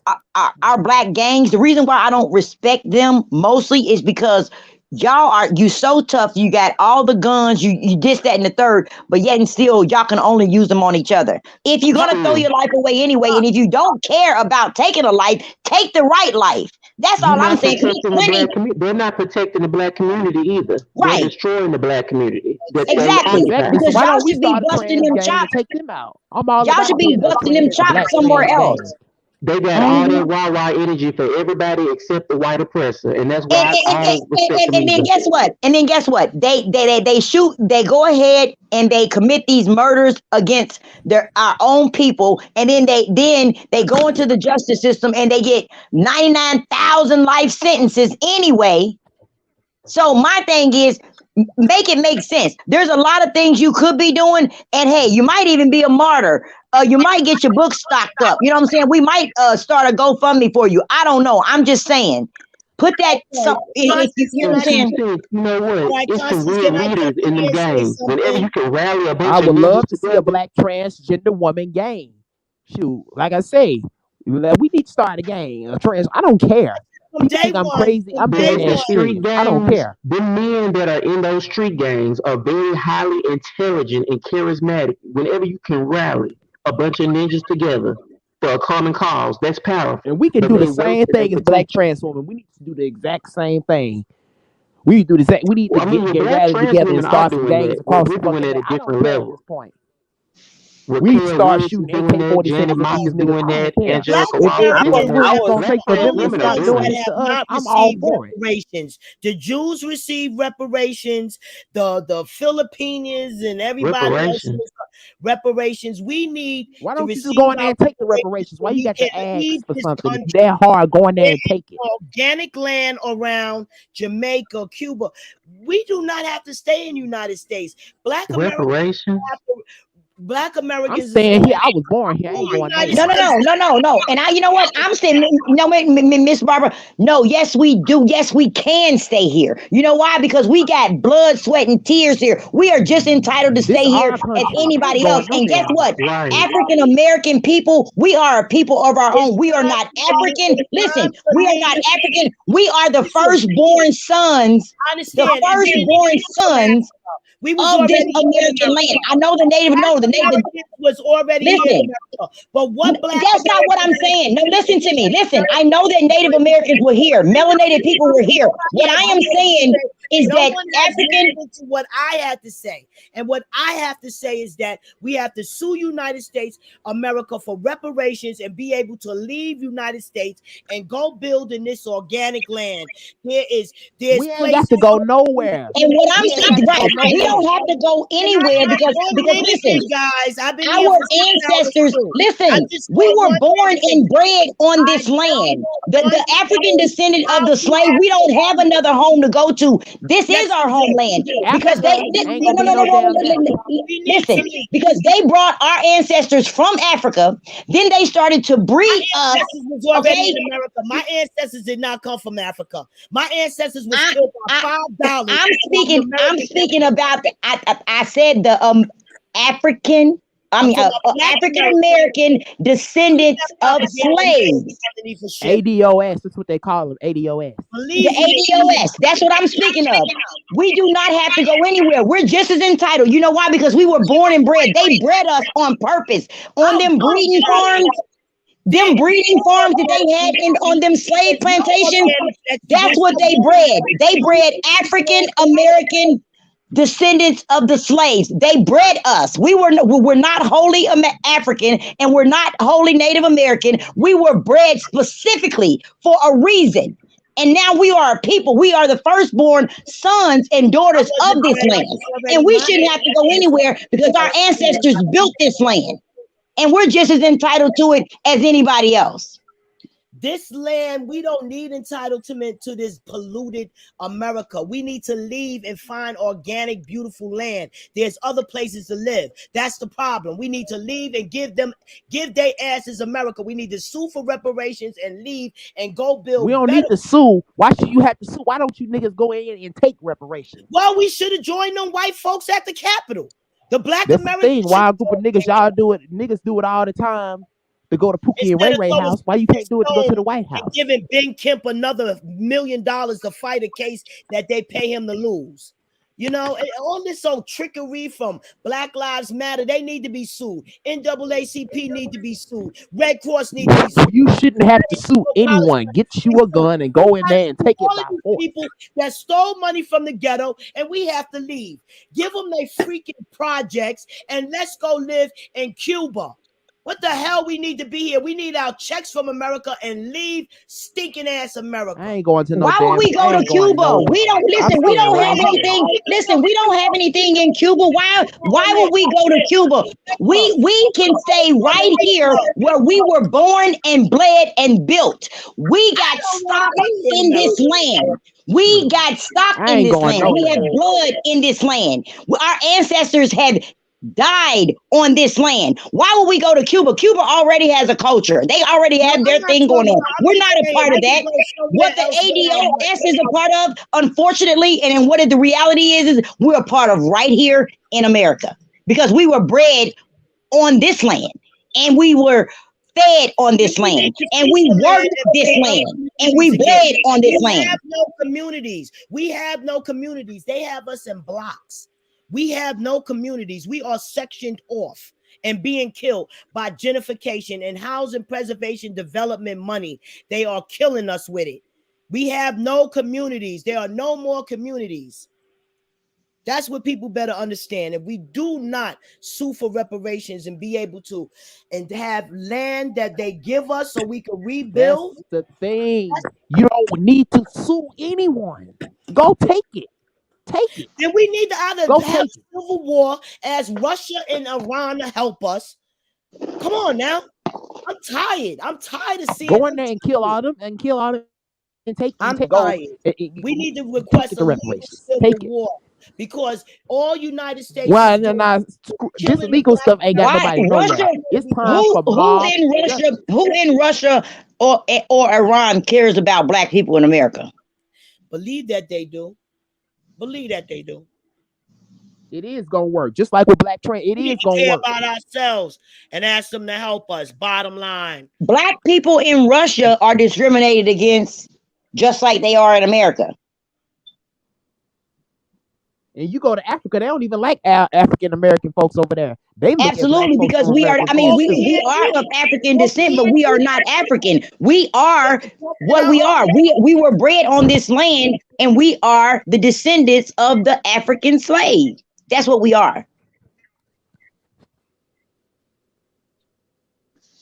And we're a people, all you know, and that is a group of people all of itself.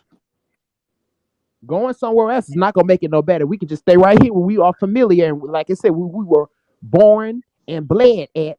Besides going somewhere else, a place we really don't know shit about, other than what's in the history books or what somebody told us, and go fight something different, just for you to go there and go through the same thing, except you don't know the inner workings of that continent, like you know the inner workings of this continent right here. So why would you go somewhere else and Well, work we need and to sue for to land in still this be oppressed continent right by here. a We system have to that you sue don't for know nothing about, communities. besides We just have to staying sue here? for Well, There's system no you do know more something Harlem. about, They took and you were Harlem. born It took in. 40 years to take Harlem. They took Harlem. Harlem is gone. There's no more Harlem. Okay? We have nothing. No communities. In Go New take York, it back. Go take Harlem back then. we need to. That's what we Well, need you to know what? Now it's time for us individually to do some of that self-actualization that I believe is it Princess that Princella when she was on that she was talking about individually. And if we individually do the work, it may not be all of us, but enough of us should come to a collective mind, you know what I mean, and be able to move ourselves along. Because basically we all what it boils down to is we need to put ourselves in a better position. We need to unite and fight and stop just throwing sticks and stones every time they kill one of us. It's enough is enough. We're going to have to sue for land, and those that want to leave should be able to leave without reparation checks. Now middle class people are finding out that it's more cheaper to live in these other countries than it is America, and a lot of Black Americans are moving to these third world countries and living lovely. You know what? I definitely agree, but the majority of us Black Americans are not going to be able to leave. So we still have to come to some type of resolve right here. We have to build our own Black Wall Streets. We seriously have to buy our own clothes and stop being influenced by Gucci, Prada, and all of these designers and become our own But guess designers. what, Miss Barbara? But guess what?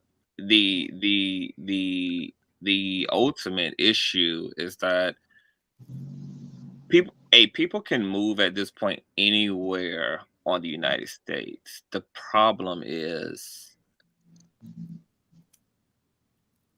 pale people are actually colonizing globally at this point. So their relief will be short-lived before every other land turns into a America. With That's what I just said. Issues, because the colonization is happening globally. They already are defacing statues and archaeology over in Africa. They're already doing away with the native language. They're already buying up land and resource. China alone owns a big ass chunk of America. Like this thing is the triangulating is of supernatural proportions at this point. So I think ultimately the question still will have to be, what are we going to do about the cancer? Because it's just spreading, and it's just a matter of time before it reaches you, me, and the rest of them. Like I said, we got to start games, especially with black trans women. We need to start games. I don't give a damn what people say. People think I'm insane when I say this. I don't care. This is how tired I am. Like I say, we need to get together and we need to start. We need mob justice. Like what black folks need mob justice against white folks. Black LGBT folks need mob justice against white and black folks. Like I say, we need, like for men's society, we need a transforming old dog that shot that nigga in that shot that Chinese man. We need a transforming like that. You know. Well, you know what? I don't advocate violence, but I wouldn't be necessarily that's what it's gonna have to opposed take, to some type of it's gonna have to take anonymous that. In order for us group. to stop being killed by these niggas, it's gonna have to take a black transforming old dog in one of these Negroes in order for it to stop. You know, well, to speak to the other side, it's not. This killing has fell into the young generation so horribly, especially they killing the wrong people. They killing the wrong ones. Killing themselves. The government is altering this marijuana and putting things and altering these children. And all of that is a part of the psychological warfare that. Yes, it is. And that's why our thugs have not converted into the Black Panthers, because that's a part of the KKK. Exactly. Psychological. Kill them thugs off. Like they've turned the people have to take against themselves. So that's why I say the burden is gonna fall. The burden is gonna fall on the lucid. It's gonna fall on the Constance. Guess what happened in the Bronx? Y'all gotta listen to this. They killed the 14-year-old little boy. The mother was going to the damn memorial and they shot her dead. They shot her too. Yeah, I saw that. What kind of nonsense is this? Yeah. Everybody's getting killed.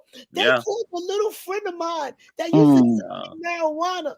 He was like, I can't take it. Yeah. I'm telling you, my daughter. You need to eradicate these fools from the community. This is what's gonna need to happen. All these people that's fucking up the community need to be eradicated. They need a bullet here. That's what we're gonna have to do. We're gonna have to go to these communities, find these thugs, and take their asses out. And that's what's gonna solve something. We need to eradicate these fools from the community. Biden is starving the black community and they lying. They're not giving these kids no jobs. They're giving it to foreigners. The black Americans are being killed and Spanish are being killed and nobody cares. How in the hell did Mayor de Blasio get away with giving up to $25,000 a month for black and veterans and families? How? When they put my ass in a fucking shelter, this black bitch said, this is a business. I said, bitch, I'm going to tell everybody about this damn business. Okay? Bitch going to tell me it's a fucking business. Man, I came from Ithaca, New York, because I had to live there for 30 years in the witness protection program, because I don't snitch it up. I stitch it up. Fuck you and your heroin selling ass. Yeah, I'm not anonymous. Nobody plays with me with that shit. I came back, Harlem gone. Harlem is gone. Black people don't even have communities. These damn Indians and Africans own every damn thing. Girl, did you say witness protection? Is somebody after you? Baby. Everybody go anonymous. Mr. Barber, is somebody after you? That's 30 years ago. That's 30 years ago. Whatever. They stay after me. I'm still stitching it up. Okay? I'm still stitching it up. You cannot sell heroin in my area. I'm no. Okay, I don't give a damn. I think we sound from the same hood. Hey, well, hold on. Hey, you should have said that. Hey, you should have let me know that like 3 hours ago. I would have had my voice box changer on here. Shit, we about to all live about Miss Barbara, honey. Shit, she said witness protection. I need that shit. I was back and forth every day. Every fucking week I was back and forth, baby. We need to reach out to the community lawyers right now. Harlem was gone. When I left, we had a community. We had communities. I came back, all the communities was gone. Gentrification. It's getting worse. Girl, hey, so did you keep the same name? Listen, sweetheart. Listen, let me tell you something, honey. Okay.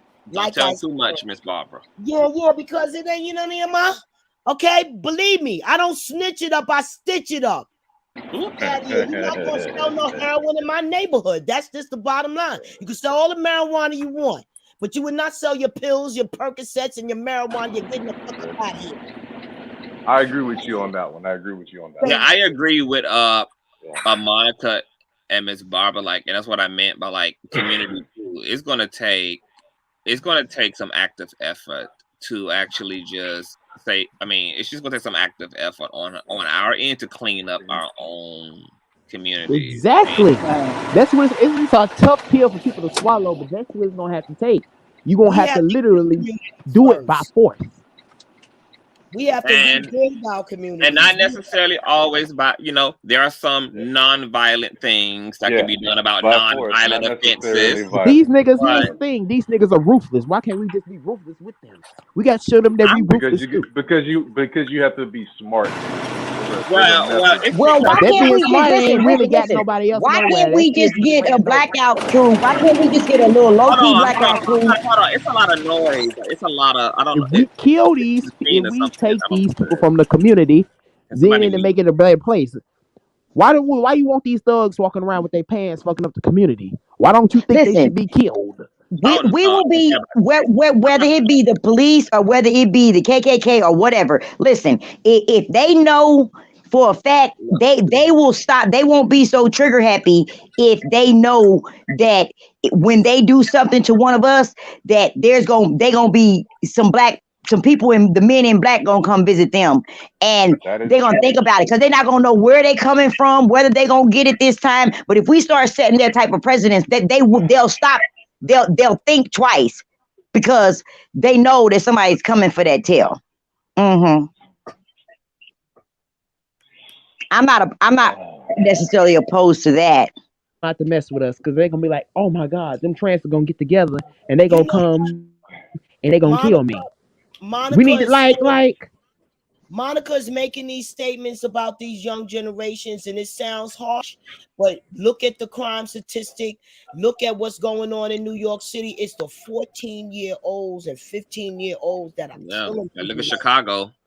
That are killing people right now. And that's because the government modified this marijuana and put fentanyl and all kinds of stuff in these damn drugs. Who I am informing on is the Ku Klux Klan, the United States government. They shut me down in all kinds of ways because I was reporting the slavery, slavery. Nobody knew that the mayor was giving up the $15,000 to $25,000 a month for black people because when I came back, black people wasn't supposed to know that information. I got that information because when I was 21 years old, I dated the first black mayor named Herbert Wright. Got housing preservation development money on 2077th Avenue, Enos Francis houses. He got $29 million. He sat me down. He taught me everything about this housing preservation development money. And that's how the government sectioned us off and destroyed and took all of our communities. Right now, if the black American man do not stand up with the white American man and fight for something, we'll become extinct. We'll be extinct. And that's the bottom line. We'll be in jail, institution of death. We'll be extinct. They are killing us off. Some of these Negroes who are messing up the community need to be extinct. We need to get rid of them. We need to get rid of them. They need to be killed. Speaking of extinct, not to necessarily go left, but speaking of extinct, I had heard an interesting conversation about like all of the biracial relationships that are producing like a lot of the biracial children. Is that a part? Do you guys feel like that may contribute to the distinction of black people? Because I mean, I guess biracial people. They're killing us by the food. They're killing us by taking our men away. They advertise Victoria's Secret, so when a rich they're man not your men, ma'am. They are not your men. Don't want a black woman who wants a Victoria's Secret, so they take our money into their community. They are not your men, ma'am. They are not your men. Richer and richer and richer and richer. Oh, yeah. I'm sorry. Yeah, Coach. Health is our wealth, and we need to understand that first and foremost. If you don't have health, you don't have anything, because once you're dead, you're gone. That's it. A lot of people don't take that shit serious, and I don't know why that is, but we need to discuss that as well. Like, people really need to stop playing.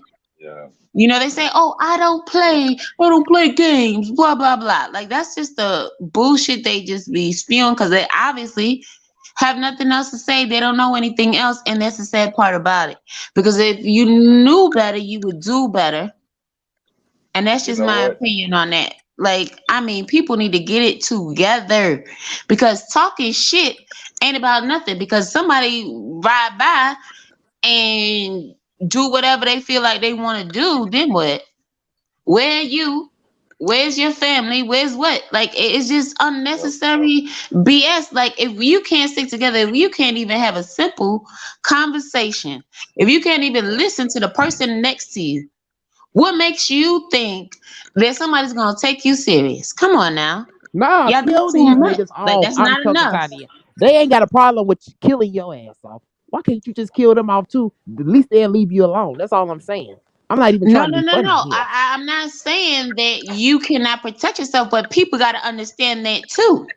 Like, you can protect yourself, but you don't even got to let the world know that, okay, well, in case something happens to me, you know, I got this or I got that in place or this and that. But first of all, people don't even have shit in place. That's number one. And that's without any kind of protection other than your body.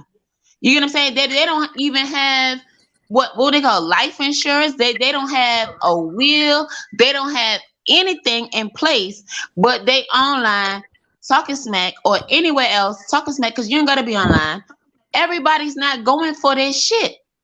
People are just so unnecessary. But the first thing they want to tell you is, "Oh, I'm about this, I'm about that, I'm about this, I'm about that," and that's fine and dandy until some real shit actually happens, and then it's like, "Oh wow, that person is gone. That person is this. That person is that." But did you ever really know that person?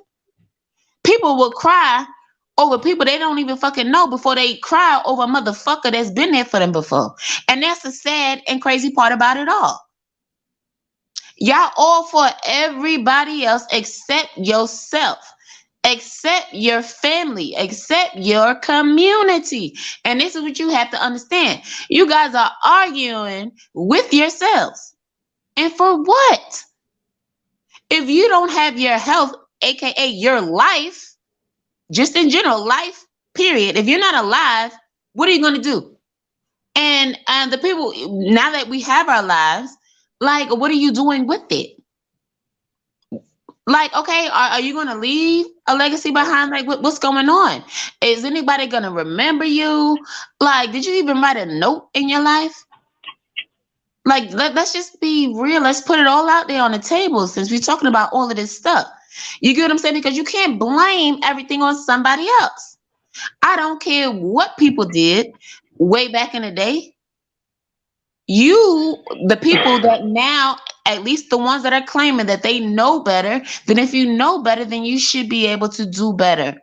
And this is what you should be feeding back into your community. The positive, the no, the stuff that you know now is bad enough that you know they are still burning books. Okay, when's the last time somebody opened up an encyclopedia? I want to know. I haven't seen a child talk about one or anything. And it's sad. People don't even know what a thesaurus is. On top of that, a lot of these people never even looked in a dictionary. But yet, y'all will let it go on like, yeah, they're teaching the children. They ain't teaching the children shit. And let's be clear. If anything, they taught us back in the day a little something. They ain't willing Crack to learn. babies, crack era or not, they don't even teach these babies how to write in cursive or script or whatever you guys want to call it. Like all of this different stuff. Like let's be clear. They don't plan. They call themselves past teaching 20 them. years. They call themselves teaching them teen living. What the fuck is a teen living? You already said it. They like, I mean, they do the stupidest shit, and we let them get away with this. We used to have seatbelts on the bus as children. You know what I mean? None of them damn cheese buses have seatbelts on it now. None of them. But yet they claim they care about the children. So why is that? They don't even do the background They checks. don't. You don't care about And they them kids used to committing have, not suicide, only do did they you? have No, seatbelts, they had they care about the seatbelts bad and kids. bus They only care about the monitors. bad kids. They don't care about Right. the good They kids. used to They have care about the seatbelts bad and ones. bus monitors on them damn buses. They don't have that anymore. No monitors, no seatbelts, but they claiming that they care. They don't even do background checks on them damn drivers. Okay, I mean, it's just too much stuff. And we allow them to get away with it every time. People only want to run and vote when it's time for the damn president. You don't want to go out and vote when it's time for everybody else. Okay, the people in your You don't want to city. go out and vote when it's time to do something against Like bullying or what the nothing. Then hell is you don't wrong go with out you? and But do then none of y'all that, none of always that want to bullshit. complain. And you think just because you complain on the internet, and you know what's so funny? It's a good thing y'all complain on the internet, because then people that eventually get elected, they took everything they seen y'all talk about, and that's what they said, and y'all went out and voted for their ass eventually. But they still ain't doing half the shit they talked about. So, like, come on. Are we working together? Are we a community or not? Because I remember back in the day, I grew up with everybody. Okay, but then again, I was in New York. So, but I grew up with everybody. And when I say, like, what Conscious said, everybody would say for the most part, like, everybody looked out for each other. Like, we grew up together. Okay, if we didn't have shit, okay, we could be poor, whatever. But guess what? This white family, this black family, and this Mexican family, I guess it's enchiladas tonight, hot dogs the next night, and whatever the fuck the other lady was cooking that night, while the other families was going to work and every damn thing else. We looked out for each other. We were all a family. We weren't bought up like, oh yeah, well, they're this color, they're this. No. It was not that. It was community. If something happened, if I walked out of my house at 2:00 in the damn morning, their ass would go right to my mom and my dad's house and wake their ass up like, look, your daughter just walked around this way, going this way with a bunch of people. And yes, it has happened to me. And this I know, like, we were all family, regardless of what. Now, that's not to say that shit didn't happen. You know, that people didn't have family that used to come to visit and do crazy shit or try to do crazy shit. But trust and believe, families took care of what needed to be taken care of. You understand what I'm saying? But nowadays, it's like with all these games and everything, nobody goes outside to play. We used to love to go outside and play dodgeball, green light 1 through 3, Skelly. We used to run track. We used to run races. We used to be friendly to one another, feed one another. None of that exists. I tell you, people throw away food before they'll knock on the door. And they know children are starving. I can't stand it. In Harlem, New York, they'll walk past one another. They don't care, and they have very expensive clothes. You think they'll wash them for the next person? No, look at her, look at her, look at her, look at her. All they do is talk about people. I can't. I can't. You know, I see so many. I mean, people have always talked about people, you know, not for nothing, especially in Harlem, because not for nothing, a lot of those men weren't necessarily raised by their parents per se, but a lot of those men back in the day were raised by their grandmothers, if that means anything. So they were definitely really fucking nasty because they had everything. It didn't matter. Obviously, they thought you looked good and fly too, but don't you not, be the one to not pay attention to them, respond to them, because you would get cursed the fuck out. I think that parents are going to also have to like find the interesting balance between friendship and parenting at this point, because honestly, if you know, like I'm raising my cousins, but like if I had my own children who I could raise from inception, I wouldn't give a damn about how much iPhone exists and how much the internet exists. A motherfucker would have a house phone with a phone cord, the whole nine. Like it would be to my discretion totally, in terms of definitely controlling my home space when I wanted to introduce certain things to my children and when I felt like they were really ready. And I know that there's like a life outside of the house that exists, like the school system and children interacting with other children. But I feel like parents should also realize that you still have control over the space you govern, and you don't have to be trendy. Absolutely. You don't have to give your children the things that people are giving their children right now, that you still can govern that space in whatever way that you see fit. And there's going to have to be some real conversations, and maybe this is going to be hard. Absolutely. And can I say one thing? Not to cut you off, but I just want to add on to that, is because my children, believe it or not, they are 15 and 13 years old. And I'm telling you like this, they have their own cell phones and stuff. Well, guess what? And my mother, their grandmother, obviously, right, does not have their phone number. And she will not get their fucking phone number. And if they call her, they will call her off of one of my 2 phone numbers, because that's how I govern my household. She doesn't need their phone number. They don't need to call her. And if they did, meaning God forbid that there's an emergency, they can call off of one of my 2 cell phones, right?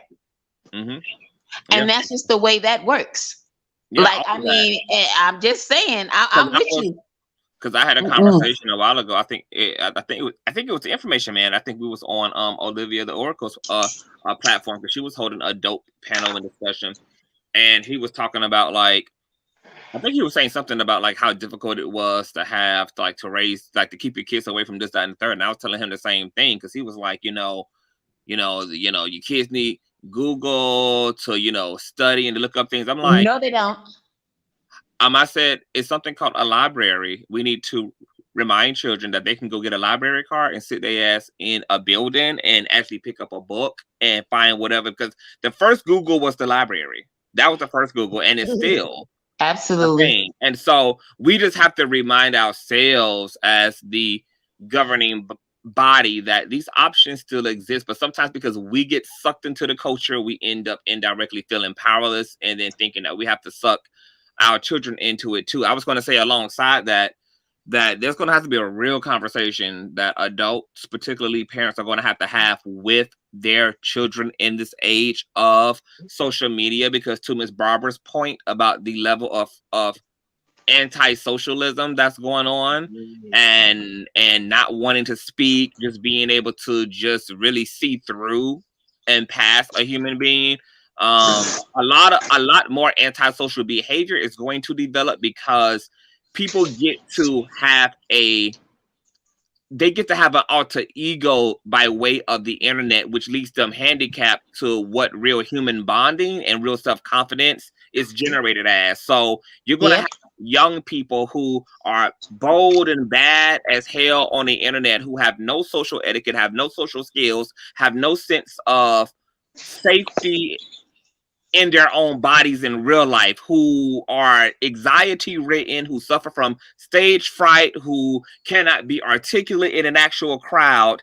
And there's going to have to be a fine line between the access to social media, but making sure that young people still have an opportunity to develop in ways that are actually organic, because having social media confidence is not going to save you in the real world, where you have to shuck and jive and live alongside other human beings, and have to have emotional intelligence and self-awareness and A, C, D, E, F, and G. And maybe because parents are new to the internet too, they don't even know what the fuck the consequences are of young people leaning into social media culture.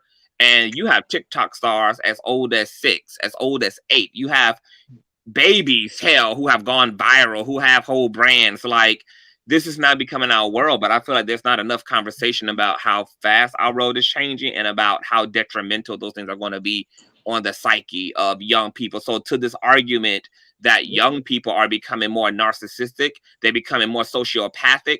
You have young people killing their parents, killing each other. You have young people raping and sodomizing one another and just doing the most heinous shit. You would think that these kids come straight up out of the bowels and pits of fucking hell. That's all really because of this social media climate that's going to create more hyper narcissism, more hyper sociopathicness, when you don't get to really understand what it means to be connected in a very sentient, intimate, valuable way to another human being, because all they are is a profile. All they are is a virtual character. So by the time there is any social interaction, that almost feels unnatural. What feels real to you is the virtual interaction. And can I add something to that, please? The real life interaction feels fucking unnatural and bizarre. Like, it's just interesting to see this feed reversing the fuck out of itself. Yeah, and can I add something to that? Because a lot of people, I get it. Like, I'm gonna just use myself for example, right? I'm gonna use an example. Like, okay, well, imagine being 5, right? And you're going to the bus stop with your younger sibling, right? And but you can't go to the bus stop yet because you're not allowed to stay in your own house because your parents left for work already, right? So you have to go to somebody else's house and wait until it's time to go to the bus, right? But while you're there, the person that's supposed to be watching you isn't, but one of their family members is molesting you. And then you still have to wait until a certain time. You have nobody else to talk to, and then you and your younger sibling still have to go to said bus stop and get on that bus and go to school and be in school all day. Like, it's just crazy. But what you were saying is, like, at the end of the day, though, it's basically the same thing.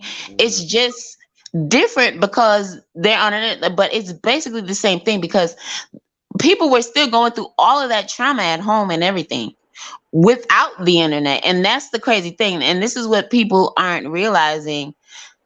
I mean, as far as, or maybe they're so far gone because, yeah, there is a lot of PTSD. It's always been there. You know, it's always been there.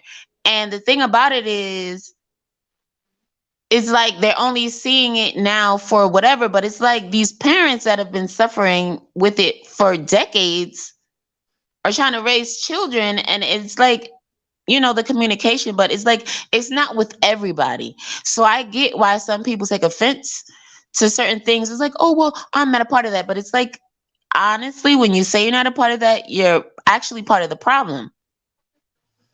Because you should be helping, not trying to go against it. You know what I mean? Yeah. And again, like you said, like that could take a really long time to get through 2 people. And I know earlier someone was mentioning the fact that, well, you know, they've been through this, so until they can actually come to the conclusion that, you know, they are, you know, hurt and they have to get over it, they have to heal first, you know. So yeah, it's a huge problem, but everybody isn't, they don't want to wait. No, a lot of people aren't patient. I mean, it's not like we were born with patience, you know. It has to be cultivated. All of those traits have to Yeah. be completely cultivated and nurtured. It's a huge the work ahead is certainly carved out, and the field is plentiful. It seems like the laborers might be very few, but the field is plentiful for labor. Miss Oracle, are you there? I was just waiting my turn. I don't want to be. Oh, okay. Wait, yes, I want you to jump in for sure because I'm about to wrap up and eat because I done gave y'all my whole life today, unfortunately.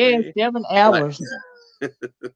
But certainly, like I'm sure that you've heard a lot of things. So, what are your feelings?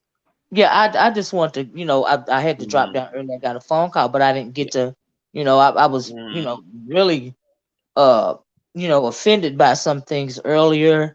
And then I had to just calm down and be quiet and listen because I realized, well, I figured, people would eventually circle back around to what I was trying to say in the first place because we got sidetracked.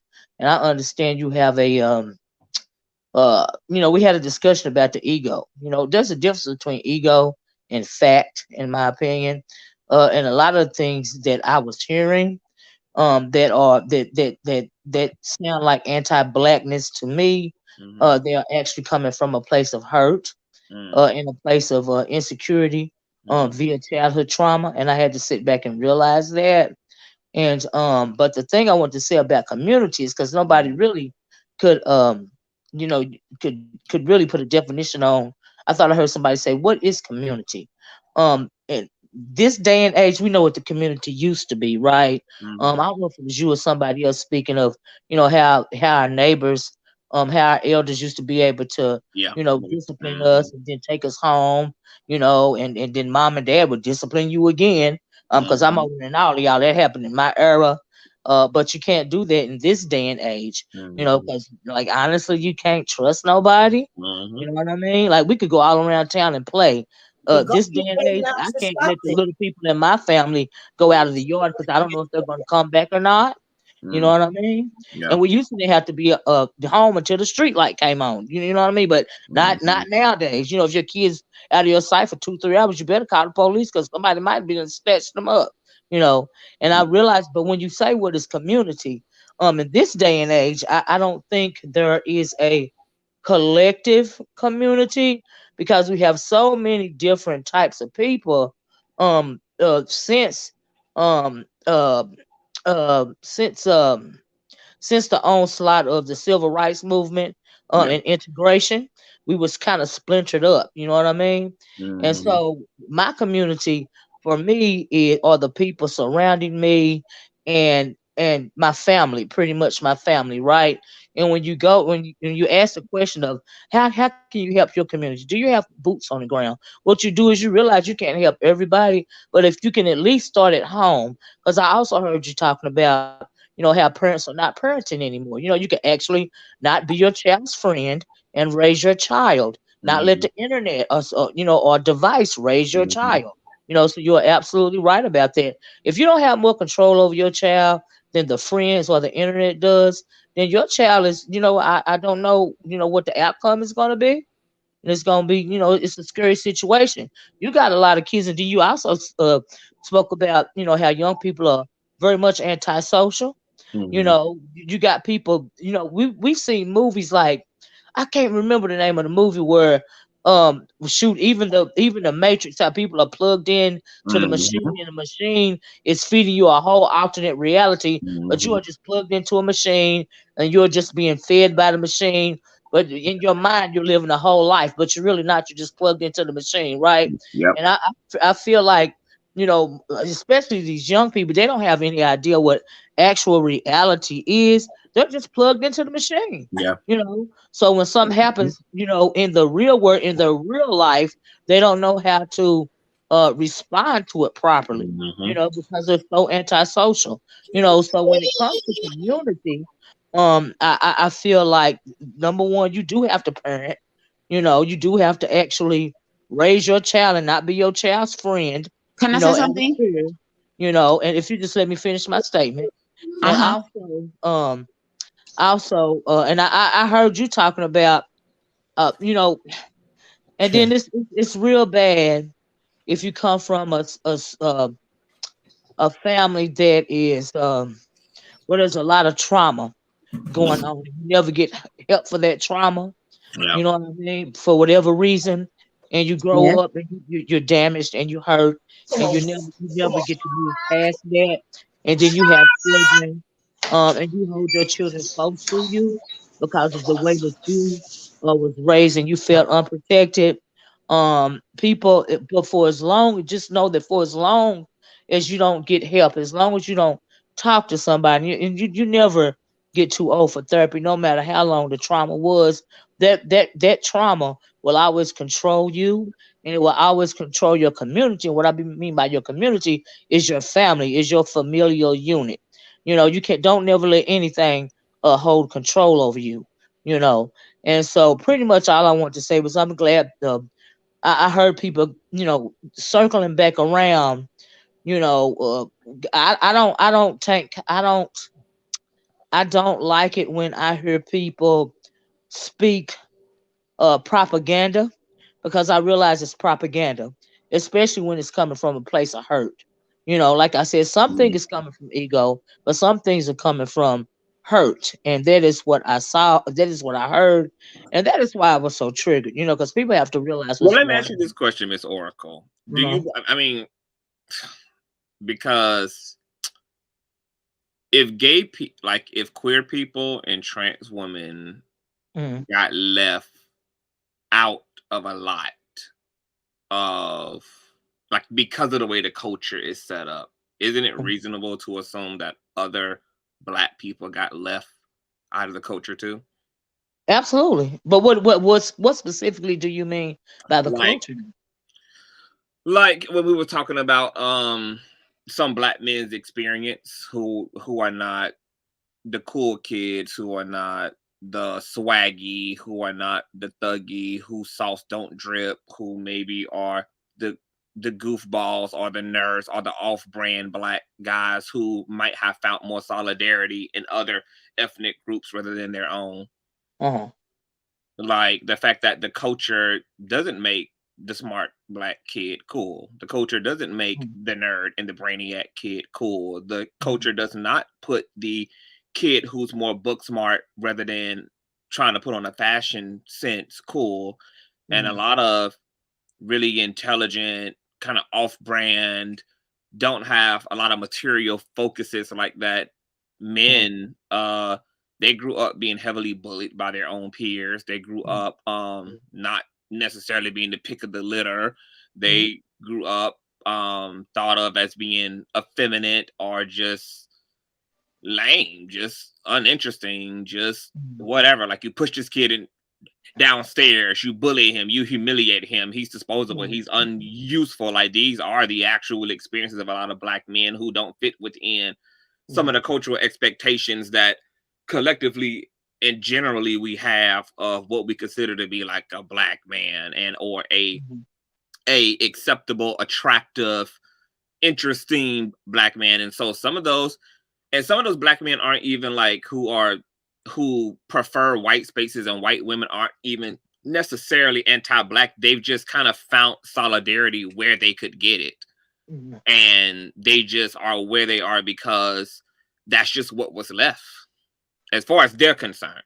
And just kind of like how a lot of very effeminate gay men found more solace amongst women than they did cisgendered straight men. You know, we weren't allowed into a lot of masculine spaces. We were seen as a threat. You know, we were seen as a threat to their sexuality, to their safety. And so there's a lot of things that we were pushed away from, you know, the way that their religions were set up. You know, we couldn't really have the experience of God the way that our straight peers had, because we had to deal with the doctrine of believing that we inherently were sinful. Like, on top of already being inherently sinful and needing Jesus, that you also had another nature that you couldn't do shit about that was definitely condemned. And so there's all type of blackness happening within so-called black culture that is just abandoned in various ways. And there's a lot of hurt. What is your question? Can I say one thing, please? Hold on for 1 second. Okay. My question is, like, because earlier you were saying, like, when I was recounting those men's experiences, you were like triggered, like, I don't agree with that. So, like, how do you do you still how do you feel about the plight of those type of black people? I still, well, see, here's the thing. You know, we all have our own opinions, right? And let me give you an example. Say I got a nephew. Well, I told you about one of my nephews, right? I got a lot of kids in the family. I got a nephew that's popular. He played football, all this and all that. Like, got my other nephew. I got a nerdy nephew that only likes the computers. He, you know, he's a little nerd and all this and all that, right? So, but when it comes to the outside world, like I said, in my family, you have to have more control over your children than the world has. Do you see what I'm saying? And as far as maybe the nerdy kid not being accepted, if I can give him some kind of solace and some kind of self-confidence, you know, even though he probably is still gonna have some insecurities when he grow up, that's all I can do. You have to learn to be accepting of yourself, no matter your station in life. And that comes with parenting, that comes with family. And I realize everybody don't get that. But far as, you know, like in general, I really wouldn't know. I think I see a lot of people in the world that have a lot of insecurities, like say you was a nerdy guy in school and now you've grown up and you're a tech giant, you know what I mean? And so you got all the money, and the little guy that played football that was popular, he's still in bumfuck Idaho, you know, working, you know, just working at McDonald's or something, right? So because they had that trauma, and they were bullied because they were nerds at the time, they never really get over that. They're never really free of that. So they're always trying to, you know, seek that sort of acceptance that they saw in high school.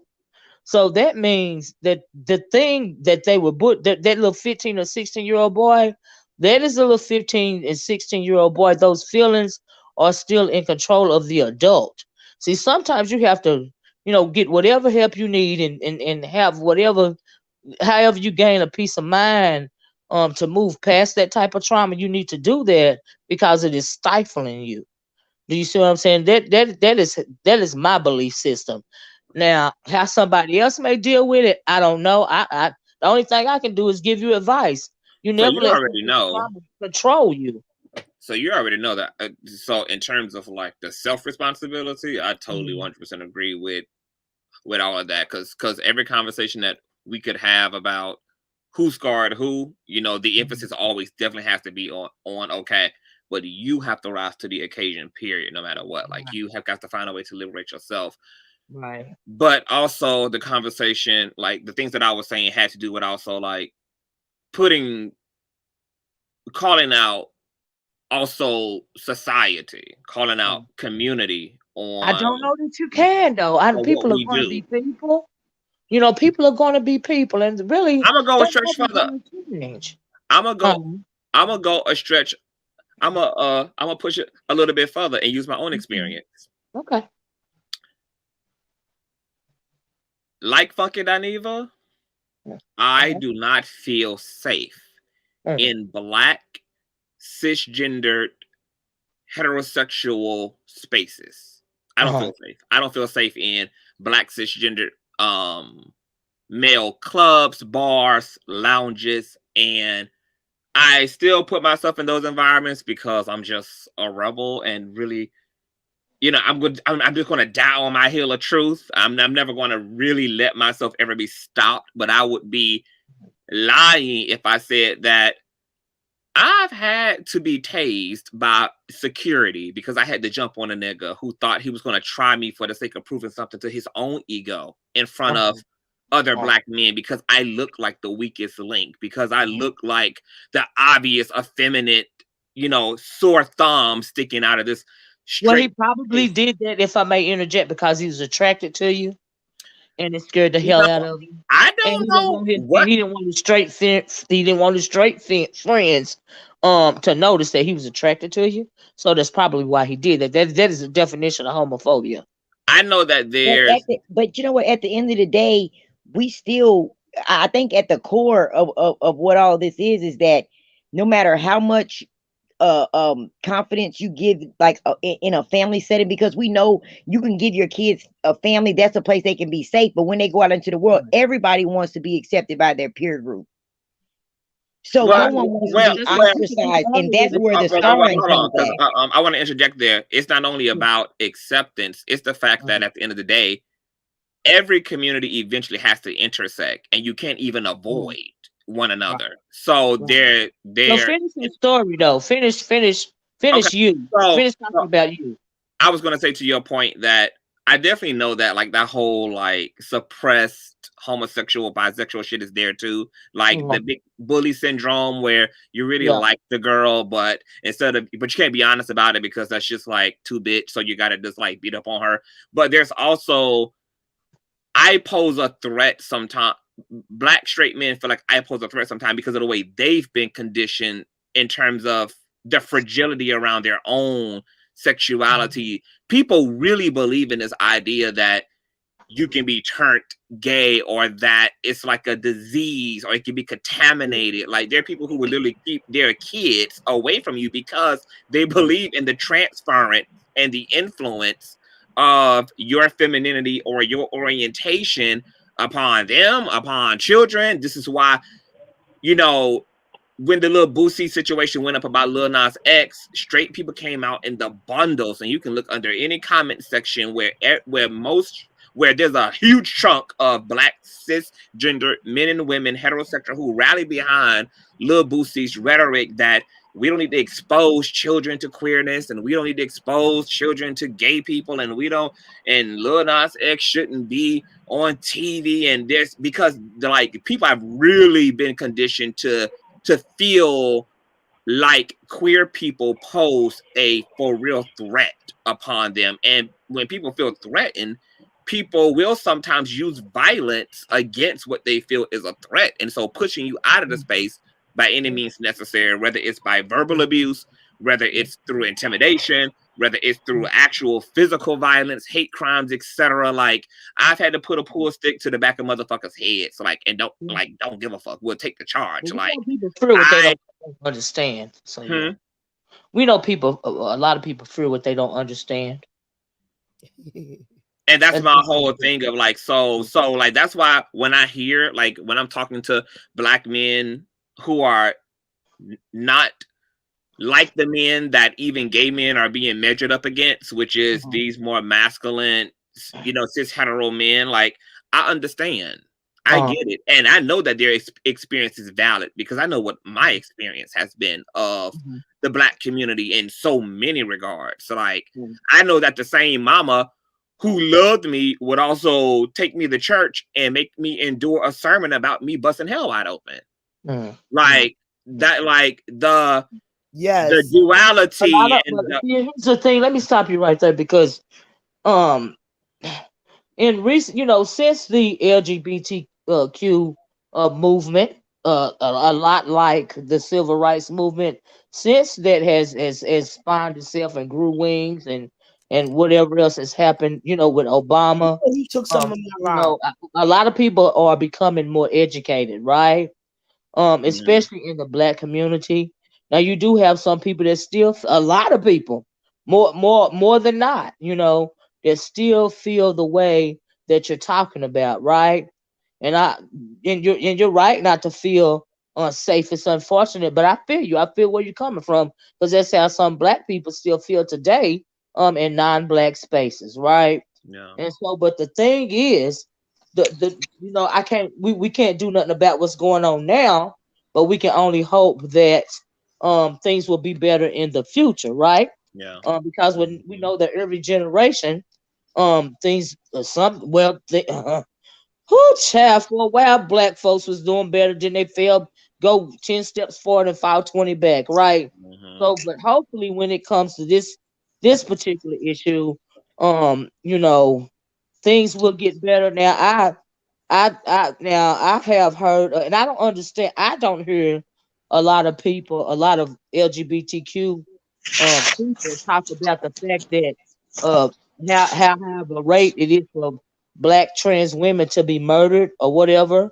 I've asked that.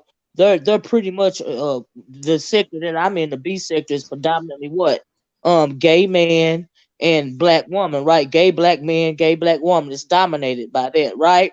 So in all a lot of the conversations, like when Jay Wilson had his panel, I asked him a couple of times, why don't you ever speak on the fact that transgender Black men are being murdered at a high rate? I never got an answer for that, right?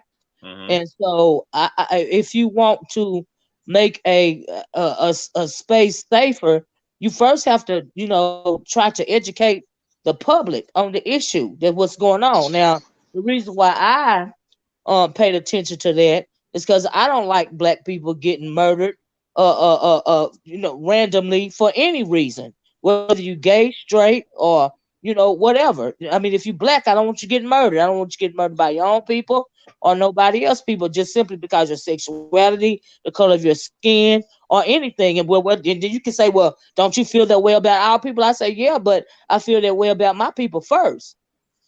And that's just how I am. So I mean, I don't know the answer for that. Can I say something now? Well, I'm gonna let you go, Happy. Just let me speak to that real quick. I think so. There definitely are a lot of conversations and a lot of Black LGBT people like the King of Reeds, Adrian Expression, Donovan from the Grapevine. There's like a lot of gay content creators who Look, baby, but like you said, we have to get offline. You also said, what are we? And another reason why I came up is because you said, you know, you asked the questions about what are people doing besides speaking on the internet. You see what I'm saying? Some of us are actually doing things offline, you know, not just, you know, spitting on the internet. You know what I mean? So I think the education offline, boots on the ground, you know, when it comes to these conversations, especially about the killing of you know, gay and trans people, black people in general, that needs to be brought up in the conversation. It's just as bad as having a conversation about, you know, like gang members slaughtering people in your community. You know, it's just as important. We are all people. I mean, or the fact that black women are being murdered at a higher rate since the onslaught of C-19. I don't give a fuck. You right. I feel bad. I should have never told that. And that, oh my god, that was disgusting. It's some background noise, Miss Barbara, and that's why it's a like no one person can talk about everything, and damn sure can't talk about a bunch of negative shit all the time because it's just not even. It's just overwhelming to even have one big ass trauma to have to work through and talk about. I know myself, like I could never commit to all of the world's ills and even all of the ills that impact Black people until I feel emotionally ready to do so, because we were here for 7 hours just really talking about two fucking issues that was very intense, and this probably won't happen again for another goddamn 3 months because it takes that much out of you to when you really have to think about how broken all this is. But you know, like with people in different sectors, I wouldn't even expect certain things based upon the genre and the running theme. Because like if you're in the music sector, you're going to hear people talk about music. If you're in celebrity gossip, you're going to hear that. You're not going to hear about disparaging issues or murders or crimes committed against or social issues, etc. So if I were you, I mean, I look to that sector for that resource, because you may have to go elsewhere but that is happening. And but the reason why I did that, Conscious, back then, and it's when he first got the thing started, right? Even before you joined, when he first got it started, is because they were talking about issues, just not trivial issues, you know, like not, you know, newsworthy issues. And so that is why I brought that up. They were talking a lot about at the time, a lot about homophobia, and I don't know what prompted me to ask that question. I think they were talking about Black women and homophobia or something like that, and I think the subject came up. I don't know why I asked it, but they weren't speaking about you know, the petty stuff that go on over there, you know. And I had a legit question, and I never got that question answered. But yeah, I see what you're saying. But you're absolutely right. No, like I because men get upset at me. Like a Black man get upset at me for like putting my foot on their neck, and they always say, "Well, you a man, you should da da da." And I'm like, because I am a man, that's why I completely understand where women are coming the fuck from. Because I'm a man, I know how men think. I know the way men. I don't even see you as a man. I really don't. That's why I like you. I see you as. I see you as. I don't know. I see you as like kinfolk, like a spiritual being. It's beyond. Oh God! I'm real proud of you. You know how I feel about you, but we ain't even gonna go there today. Yes, but just on a bio. Yes, I know exactly what you mean, but just on like a now, sometime your Black ass got to, you know, tends to go on and dwindle in your lower self. You know, like we all do, evidently. But just on a bio, and that's funny too. Yes, I love his dignity. I love his preaching. I love his teaching. That's why I stay close to him and bat anybody trying to say anything about him. Yeah. Well, that's why I don't like him to dwell too long. You know what I mean, on issues that really that he really eclipses, because if you notice Consciouztv, he'll go back and forth That's him dealing with his duality. You know what I mean? And he young, and he's still, you know, and because he's young, he's pulling from one way or the other, one way or the other. But at the when it's all said and done, as he get older, he's still gonna pick a side. He'll pick his spiritual side, and it'll transcend. That's why I like him so much. But you And will I see him fighting, going back and forth. yes, because I definitely believe in an ass kicking ministry. Like I'm all love. Like if there can be love, let there be love. But if there can't be, I am all for the apocalypse. I am all for tear it all down, fuck it all up, blow it all up, burn the shit up. Let there be a bloodbath in the streets. Like I definitely have that. But you know, and men ironically don't see my masculinity until conveniently if they can't benefit from it. So then they call it out. Well, you a man. Oh, but yeah, you're right. I am. Right. I certainly am. And he's not going to defend foolishness. You know, he's going to stand up for what's right. And that's what I love and respect. If you want an honest opinion about the you know, that community that labels himself, he's going to give it to you. Yeah. I just want us to do, because when we talk about Black issues, I always see where everybody is struggling at. And that's why I always ultimately just be like, we have to do better. This is our people. This is our family. This is our tribe. And but we're never going to be on one accord. You know, that really we're not, because you know why? Because we are a very tribal people. And we are never going to be on one accord, but we can come never say never. Because when it comes to us, we are ADOS people. We have to agree on something, because we are being murdered on when it comes to being gay or being straight. We've been genocide is being brought upon us through this C-19. Even did you know that I listened to a newscast that said more minorities, meaning Black people, are dying in the hospitals from non-COVID related illnesses more than any other race of people. Non-COVID related illnesses. They letting you die. Yeah. And they had the nerve to put it on TV. Like we don't already know that. Yeah. That is crazy. That is genocide. Yeah. Yeah. It just speaks to the racism within the medical community. Like yes. Yeah, it just speaks to it. Like all of that is the end result of that shit. Like that, and that's why I was so heavy in this conversation on the fact that, see, all of that is just another example that nobody's coming back for us. Yeah, nobody's coming back for us. So what we don't do won't be done. It won't be done. Yeah. Can I say something? Yes. Okay, on this last point, because I had something to say from the point before, but on this last point, my thing is this. On that, I think people should stop going to the emergency rooms, especially if they aren't really sick.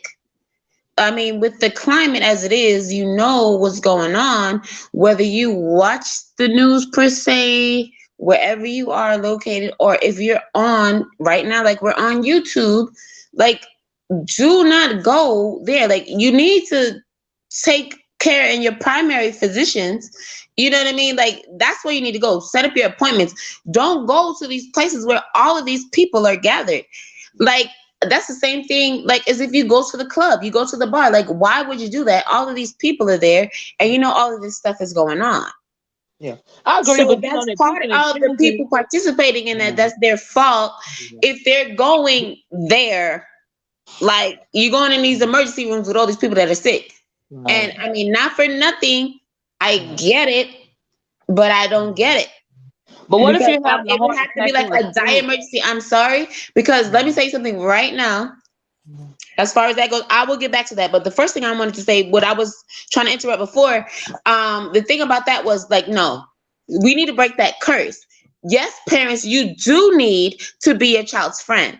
Break that generational curse, because people say it's going to take another 20 years. It doesn't need to take another 20 years. You guys need to be your children's friends. Okay, this is what you need to be, because they need to be able to know that they can talk to you about anything.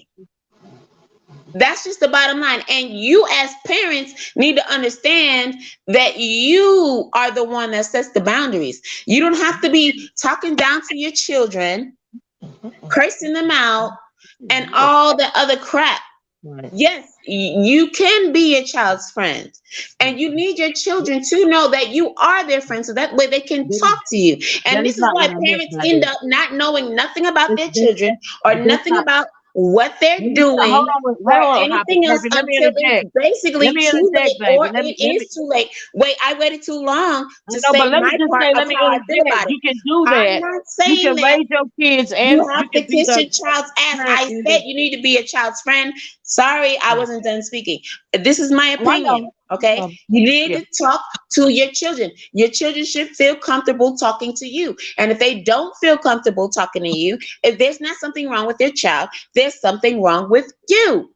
And that's just the bottom line. There's no excuses for it. Just because you were raised a certain way doesn't mean that you have to continue on that same path that those parents and the parents before those parents did with you. And then you wonder why your children won't come to you. Oh, well, I didn't know this. And of course you didn't, because like you said, oh, I'm not going to be my child's friend. Yes, listen, I'd rather be my child's friend than my child's enemy or my child's, slave master, okay? Because you guys think, oh, well, you just want to beat your child.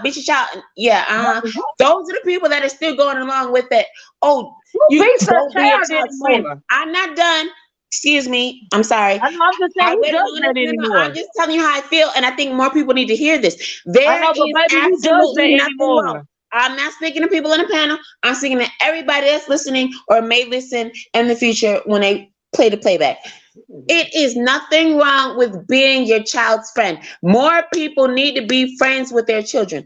I'm not saying let your children do whatever they want to do. That is not at all what I am suggesting. What I am suggesting is that you are there for your child. Don't listen to anybody else. Don't worry about how you were raised and how your parents didn't let you talk, or because they called it talking back in the day. If you said something, when you told the truth, you still might have got slapped in your mouth. But you know what? You need to let your children know that they can talk to you comfortably, that it is a safe place. It is a safe space for them to, be themselves. It doesn't matter what anybody thinks. It doesn't matter what anybody says. They will not be harmed. They will be heard. They will be taken into consideration. And not only that, they will still be loved, and they will be better for it, because you know what? You as a parent are going to make sure that you will never let them down, that you are there to not let them down. Okay? Oh no, I'm not gonna hit you. I'm not gonna this. No. I'm telling you, we used to be, some of us, a lot of us back in the days. Oh, you said anything, it was considered talking back. No such thing as considered talking back. And if you as a parent know how to conduct yourself, if you are so this and this and that, I don't see what the problem is with being your child's friend. There's nothing wrong with being your child's friend. This is my opinion. I'm not coming at anybody. I'm just saying people need to hear it. There is nothing wrong with being your child's friend. I don't know why you're trying to cut me off, but there's nothing wrong with being your child's friend. People need to be a child's friend, because you don't want your child's friend to be that person in the street that's grown, that you don't know about, and you don't know their whereabouts or anything else. You don't even know what your child likes, what they're into, what they do, what they aspire to do, or anything, because everything to you is, oh, they need to stay in a child's place. Oh, no. You need to be a child's friend. And that's just my opinion. You need to break that hundreds of years curse with all that crap. Oh, now you don't need to be a child's friend. Yeah, And this is why y'all still dealing with the trauma, and you're still passing on that trauma to your children. I don't think so. But that's my opinion. Thank you. Can I respond? Can I respond? Yeah. I think you misunderstood what I was trying to say. In the first place, never would I. Now, I was raised in the era when we got whoopings, or the whole stay in your child's place, the whole what go on in my house, stay in my house, that sort of mentality. Nobody in my family is raised that way. Number one, I don't have any children, but I am mother to a whole lot of children, right? I am a wonderful aunt. No, I wouldn't, but what I am not, I am the aunt that everybody comes to. But I am not their friend. They know that they can come to me with anything, but I am not their friend. I am not their friend because they need to be able to trust me when they are in danger and they need some help or they need somebody to talk to. If I am your friend, how can I help you? Do you see what I'm saying? And as far as you can't just these days tell a child to just be quiet and it's disrespectful. That don't make no sense, because that means you're not allowing your child to think for his or herself. You're not giving them their own identity. I realized at one point in time, parents used to parent that way. That is not the way anymore. I I'm realized sorry, Miss Oracle. No, I understand that, and that's exactly what I was saying. But I wasn't talking to you. People used to I lay was their not hands talking to on their you. children. I was saying in general. We don't lay our hands on Like our children. you're saying what I was saying Anymore. exactly. So I think yeah, that that those I are agree days with. of old. I think that parenting is evolving. I think that you can properly communicate what it is that you need to communicate with your children, and still be their parent and not their friend. I think that the number one thing you have to worry about more than being your child's friend is their well-being and their safety. And how you do that is you talk to your children and you let your children feel free to talk to you. You don't stifle them in any way, because especially children, if they don't take your word in higher regard than their friend's word, that leads to a whole lot of trouble. That's what I meant by that. So no, I would never be any young person's friend in my family, but they know if they need to call me at 3 or 4 o'clock in the morning and they don't want to call their mama, they know they can call their auntie. And I would hope that if I had children, if they had to call me at 3 or 4 o'clock in the morning, they would do that too, because they have their own mind. And that is what I mean by that. So no, me as an elder in my family, I will never be your friend, but I got your back no matter what. And that is what I need you to know. That is what I meant by that. And you don't do that by stifling your child. Now, what I heard from you was coming from a place of hurt. You see what I'm saying? But everybody is not that way. And so I just wanted you to understand what I meant by I am not. No, I'm not hurt. I want people to understand that it is okay to be your child's friend. No, what I said was, I do not want, first of all, I was on here for hours and I explained earlier that no. First of all, I wasn't on here not one time from a place of hurt. And what I just said just now was, people do need to be their child's friend, that you need to break that generational curse, because people are still going around saying, oh, you're not your child's friend, and you're still saying that crap. And that crap is exactly what I said. It's crap. You need to let your children know that they can talk to you. Now, you personally are saying your situation, you just got finished saying that your situation is that you're their auntie and all that stuff, and that's okay. But like I said to you, I wasn't saying anything about you in particular. What I'm saying is, in general, the masses need to hear it, because it is better. And that's part of the problem, because we keep talking about this generational curse, but nobody's trying to do anything about it. So I felt the need to put it out there. Yes, you need to be your child's friend. Your child needs to know that they can come to you and talk to you. And you just got finished saying that, oh well, they could call me. No, I'm not their friend, but I'm their auntie. It doesn't matter. They should be able to call their parents at any given time for any given reason. And that's just the bottom line. But that's my opinion. If they had to, but see, here's the thing. No. There's not a thing, because you brought me into it. All I was saying was just in general. Yeah, you just did. But okay, I'm going back on mute. I'm listening to you. The problem is nobody raises the children anymore. How can I be your parent or be your I just said that in the beginning, and I've been saying that for hours, that nobody is raising their children, that parents need to be parents. I never said that they shouldn't be a friend. No, yes, you still need to be a child's friend. I don't care who doesn't like it. At the end of the day, you need to, your children need to be able to talk to you. They should be able to talk to you before they go in the street and talk to anybody else. And if you don't agree with that, I'm sorry. But like you said, you don't have children. That's not Can I ask a question here? I have a question. So what do you see in your mind, Miss Olivia, like when you think of a parent being a friend? What I see in my mind is I have seen women go to the club with their sons and daughters. I have seen women and men smoke marijuana and drink alcohol with their sons and daughters. And they call it being a friend. That means you are your child, something that came out of your body. You're doing something. What example are you setting?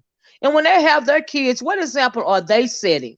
Do you see what I'm saying? You have to hold yourself at a higher standard. Now, when I say I'm not your friend, I'm not saying that you can't talk to me about anything, because they have mine and my family have talked to me about stuff, conscious, that I didn't even know about. I had to go ask somebody about it to be able to, give an opinion on it, because I'm not up to par with the lingo.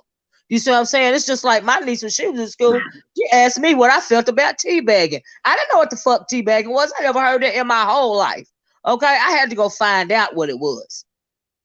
Things like that. So, but I am still not even her. I never was her friend then. She is grown. I'm not her friend now. I will forever be her elder, and she can talk to me about anything. And they know that you can talk to your elders without if they provide a safe space in which you can have your own mind, which means they ain't beating you down and thinking you disrespecting them by wanting to have an honest conversation with them. That is how you keep your kids safe. Your kids should not learn about sex from a friend. They should learn about sex and whatever else they need to learn about from you.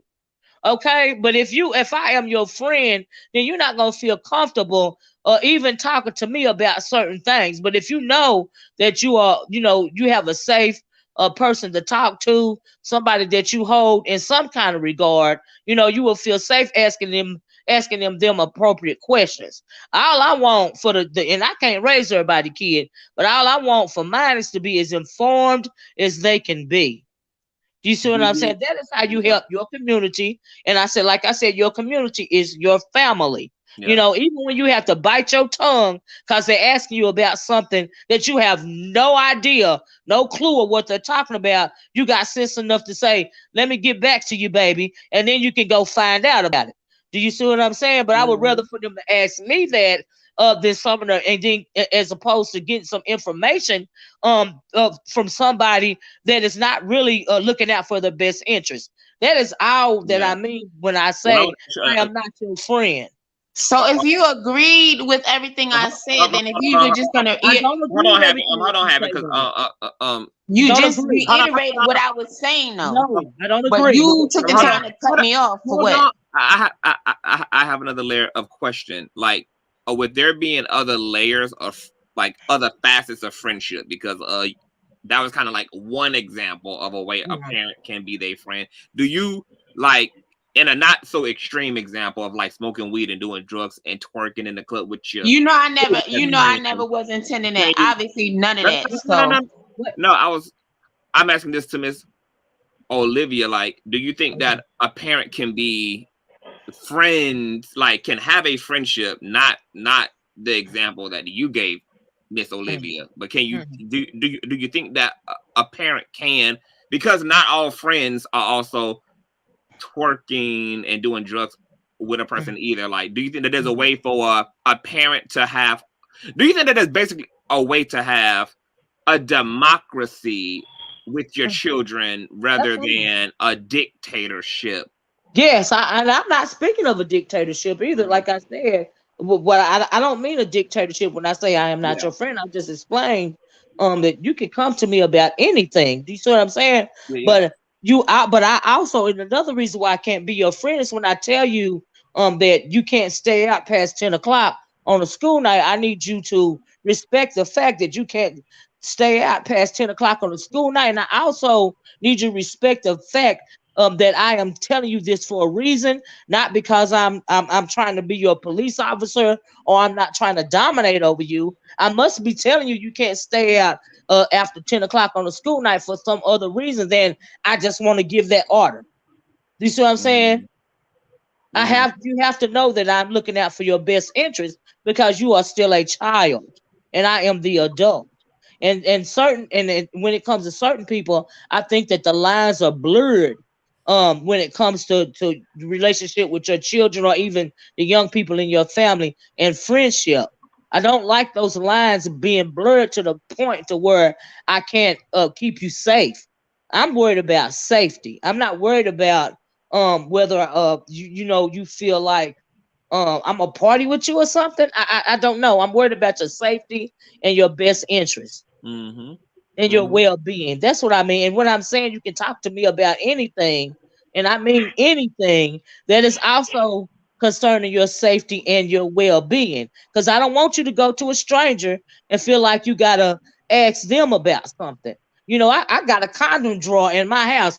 You don't even have to ask me for a condom. You just go look under the microwave, under the little drawer, and get you a little condom out of it if that's what you need. There are a lot of male young adults in my family, right? And so after we have that conversation, that initial conversation, you're introduced to the condom drawer. I think you in fact already may have nurtured friendship and just don't even recognize it with probably the young people in. Well, I'm not a dictator. I'm not a dictator, and I wouldn't let their parents be a dictator. And the reason why I wouldn't let them be a dictator is because of the way that I was raised. Do you see what I'm saying? You can't raise kids the way that somebody my age was raised. It don't work for them. They are very smart. They are very intelligent. And you can't put your hands on somebody or talk down to them and expect them to mind you just because you said so. I didn't even do that stuff. I still did it behind their back to a certain extent. So I knew that don't work. Do you see what I'm saying? You have to give a person a voice. You can't say because I said so, do as I say, not as I do. That don't work. But let's be also clear. It's not like children or the youth necessarily also respect those who choose to be full-time, flat-out parents either. Those tend to be the parents who actually have the most issues with obedience and orderliness, which is why I think some people feel that a level of friendship is important, because sometimes when there's a strong authoritarian nature, that obviously it creates like the opposite. Like you always present yourself as the person who gives instruction, who lays down the law, and there's no like nuance. You're just all law and no grace. I think that now here's the thing about that, and I learned this in school. The way that when it comes to, say, I asked you the 10 o'clock thing. Say you crept in at 11 o'clock, thought everybody was asleep, I caught you. So do I come downstairs and do I scream at you, or do I let you go on to sleep? And when you come downstairs in the morning, I ask you, because you're gonna be grounded, right? So do we have a conversation that's screaming and shouting, or do we have a conversation about why, first of all, why you came in late? Did you do it just because you wanted to? What do you think about the fact that you did not comply with the rule? And what do you think should happen? Or do I just scream at you, your punishment, and you be on your way? Do we have a conversation, or do we have a shout match? What do we do? If you're both, you have, like, in times where it's time to be a parent, you got to be a parent. And in times where you can just kick back and shoot the shit and just be a relatable figure to your child, that's when you be a relatable figure. Right, but we still have the conversation. Now, you're going to be on punishment, right? But we still can have the conversation. I still don't have to belittle you. I still don't have to talk crazy to you, but we can still have the conversation. That's all I'm trying to say. Yeah. Because you have to know that I'm telling you this for a reason. I'm not saying this just because I want to lord over you. Yeah, do you see what I'm saying? It don't work these days for these laws kids. are the laws, or whatever you create as a law, as an authority, a figure, is always going to be fine. I remember being a young person myself. One of the reasons I feel like I couldn't talk to my parents is because it was kind of like all law. So my friends got way more out of me than my parents ever could, because sometimes when parents are too left-leaning, because you can't relate to them, because they don't show you a humanity, because they're only the instructor in the situation, there's not enough relationship for you to really feel like to Happy's point. I grew up wishing I could have talked to my parents about my relationship, about sex, about different things I was feeling, about things I was going through at school, and but I just felt like they wouldn't understand. They never made themselves available per se in that way. And so those were things that me and my friends could talk about. But I feel like the things I talked to my friends about were actually things that my parents should have been very aware of, because it would have gave them another level of insight about the way their own style of parenting toward me. But sometimes, like, when it's just too much rule based, sometimes that can repel a growing consciousness that also needs relationship. And I think that's why Christ also made the distinction between grace and the law. Like, it can't be all law. Like, God gotta be in the in-between space of the law. Like, there got to be. I'm glad you said it, because I had grace in the law. You see what I'm saying? My mama was the law. Okay, my daddy was the grace. And so perfect balance. When my well, now it wasn't, because if she found out about I was getting grace, then the law would kind of take over. And so, but as long as she didn't find out about I was getting grace, it was okay. You see what I'm saying? But that was a sign of the time. So when I grew up, I just felt like I thought I was gonna have my own babies. Do you see what I'm saying? I tried. But I was determined not to be the law. And I was determined, and then I figured out I couldn't be the grace either, but I wanted to be somewhere in between. I wanted to give a person their own mind and not be afraid to speak your piece. You know what I mean? But I knew I didn't want. I couldn't be one of my friends. Like I had a friend named Quisha, right? Her mama and her daddy used to work all the time, right? Quisha used to come over my house all the time, and she told me, I got mad at my mama about something one day. And she was, she was pretty much, I'm prefacing, I wish I had somebody, to treat me like that. Meaning her mom and her daddy is always gone. It's always her and her brother at the house. And they was pretty much raising themselves. You remember back in my day, we had the latchkey kids. And Quisha was kind of like a latchkey kid. She would be over our house, for dinner a lot, and, and all of this and all that, right? And I love her mama because she had a wonderful work ethic, and her daddy too. It's just that they weren't there for her as much as she needed them to be. Do you see what I'm saying? And I felt like sometimes I wish my mom and my daddy was out of the house all the time. There is no perfect way to parent. I guess it's what I'm saying. At the end of the day, you have to do what's best for you. If you feel like you want to be your child's friend, then okay, be your child's friend. If you feel like you want to be authoritarian, be authoritarian. If you feel like you want to, show grace and mercy as well as the law, like you said, do that. It's just but you got to do something, because a lot of times some people ain't doing nothing. Yeah. I definitely believe, and I know how part a podcast I want to jump in. I definitely believe in balance. I believe that a parent's first job should be to protect and to serve, like, for sure. And then as things evolve, you find a way to get into in-between space. Because like a prime example of, like, say most children probably have questions about their body. They have questions about their hormones. Most, especially Black kids, they may want to go to their parents, and let's say they take a chance and try to talk to their mom or their daddy about the way they feeling, their hormones, their whatever. The typical response, especially growing up, was just don't have sex. That's not a conversation. Just don't.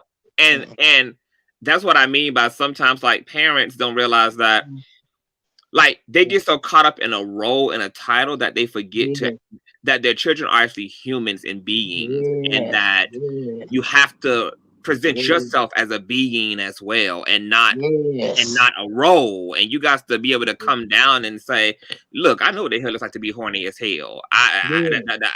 Your mama was a hoe, or daddy was a big ass hoe, and I remember when my body was going through this, and there was this and that, and have that, be able to be, because even a lot of parents are comfortable getting in them cracks themselves because they never had parents that got up in them cracks either.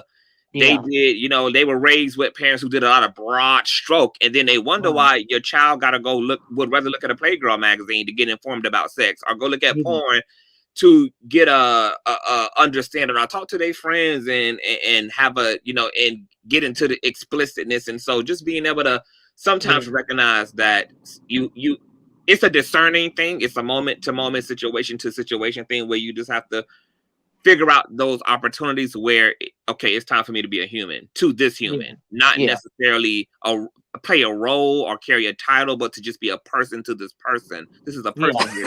It's my child, but I'm glad, you know, I'm glad I went to school, went to college, because it opened my eyes to a lot. Because I guess I was kind of, you know, I live in a small town. I live in freaking Tennessee, you know, and things are kind of insulated. But when you go outside of your comfort zone, your mind is broadened, and you kind of get a different, you kind of start to have a different way of thinking about a lot of things. You know what I mean? And for that reason, you know, I kind of, when my sister started having babies, and they started growing up, and I was like, well, hey, you know, da da da da da da da da da da, you know, because I didn't want what none of us was going to do, you know, that whole corporal punishment, lay the law down because I said so, and I'm speaking from the mountaintop, and I'm gonna give you these 10 commandments, and you better follow them, because really that wasn't how we was raised. You see what I'm saying? Now my mama was the law, but she wasn't.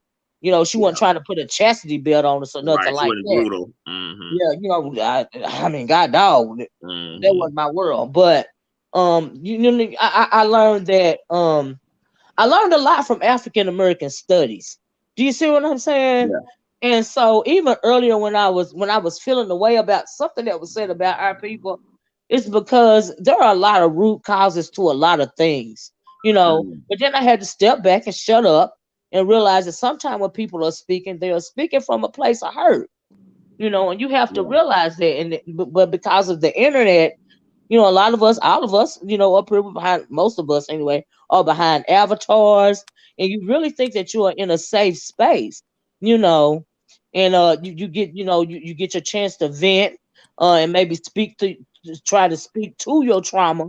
But the thing is, YouTube or none of these spaces are therapy, you know. And when it comes to Black people in therapy, we can tell by a lot of the conversations that we have that a lot of us need to stop shunning things like mental health. A lot of us take care of our teeth, right? Better than we take care of our mental health, you know. But you got other races of people that take as much care of their mental health as they do their teeth. Yeah. You know, and so that may be something that maybe we could look into, and maybe, you know, we could start to sift through some of this past trauma, you know, and we wouldn't have to lash out so much on one another, you know.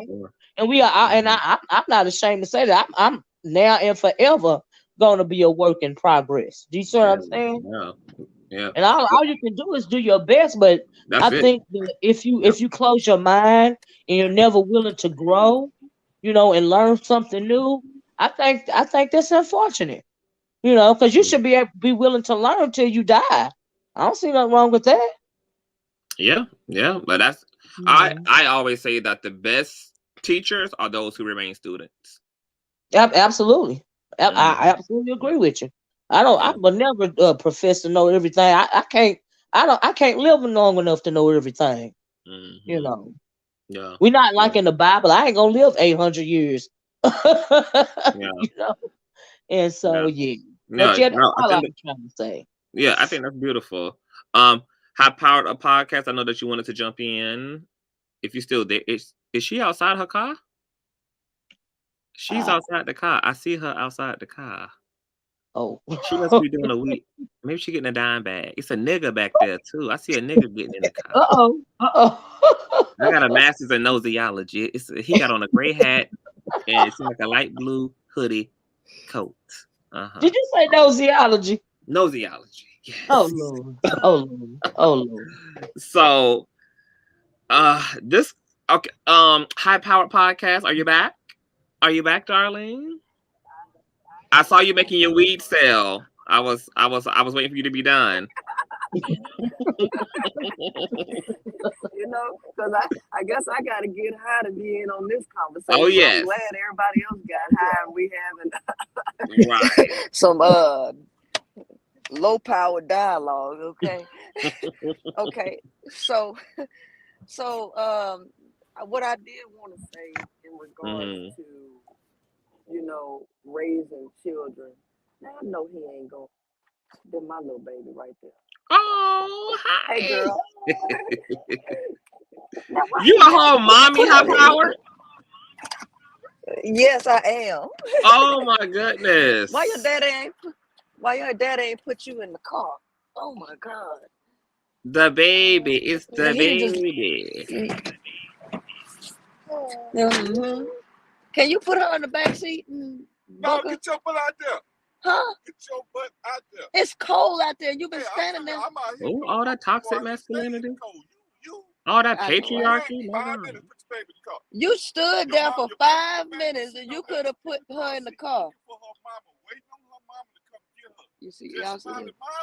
Now he done stood out here. That's that patriarchy. 5 minutes and he could have put this. Yep. You could have put her in the car. This is what y'all be talking about. Right. This is the example of The mother of your children ain't asking for nothing but a seatbelt in the back seat. Right. But yeah, put her in the car. That's all I'm saying. Thank you. That's how you say it. Instead of access. Lord have mercy, but that's cool. Right. So what I wanted to say was when it comes to raising kids, you know, a lot of times what are you doing? I am on a whole chat and you keep put her in the back seat, please. I thought she was in the front seat because of the shit on the No, you'll see I threw that car seat in the trash. That was the car seat. Come on, open the thing. Your mama's car, that's what got her jacked all up. No, you tripping. Just put her in the car. What? Y'all already know I have some interesting questions for High Powered, honey. She just spilled a whole lot of her own tea, honey. I have some interesting questions. Yes.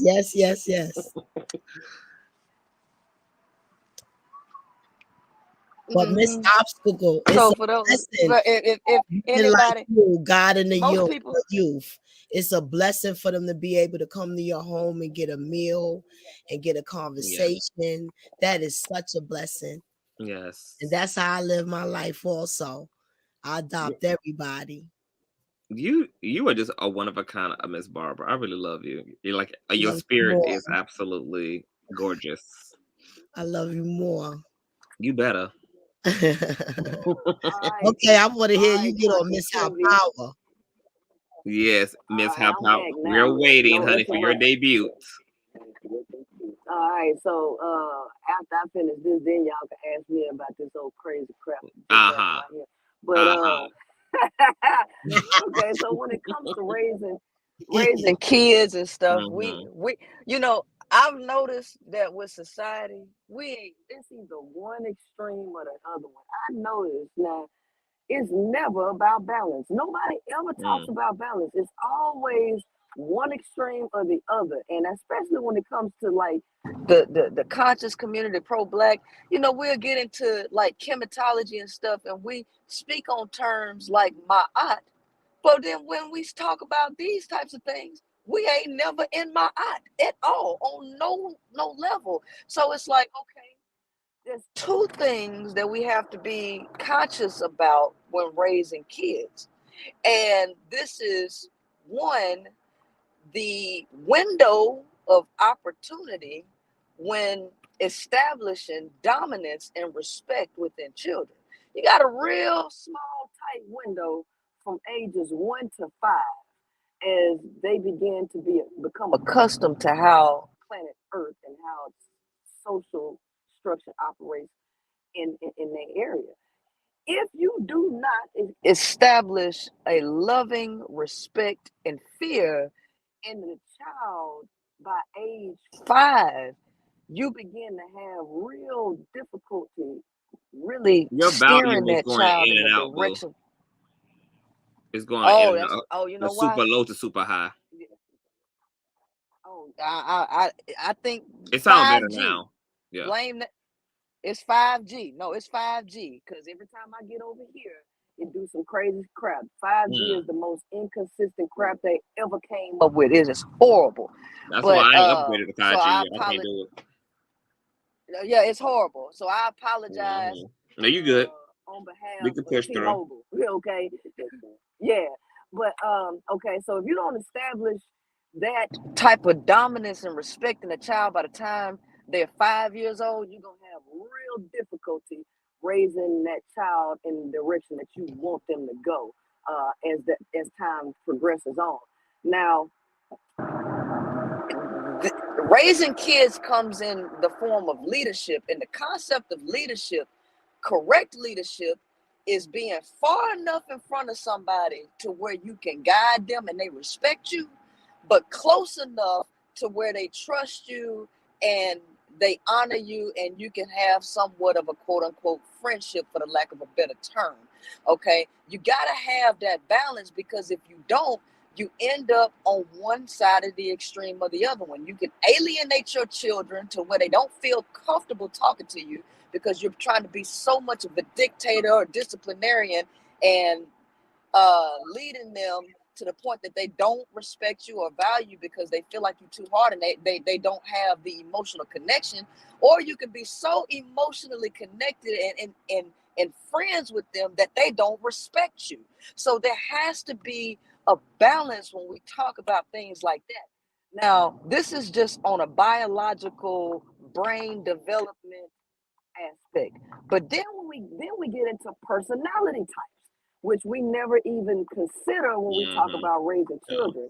And for the Black community, especially the pro-Black and the conscious community, this sector of people are supposedly the ones who have disassociated themselves with religiosity and have supposedly gotten into deeper or different understandings and knowledge. So for these people, I would expect them to get into the spiritual sciences such as astrology, such as numerology, because these sciences give you very good clues and direction on the personality of the child that you might have in your possession, which will help you tailor your education and how you lead that particular child into the direction that you want them to go. Because you might have I have a Cancer baby. My child is a Cancer, and she's very sensitive.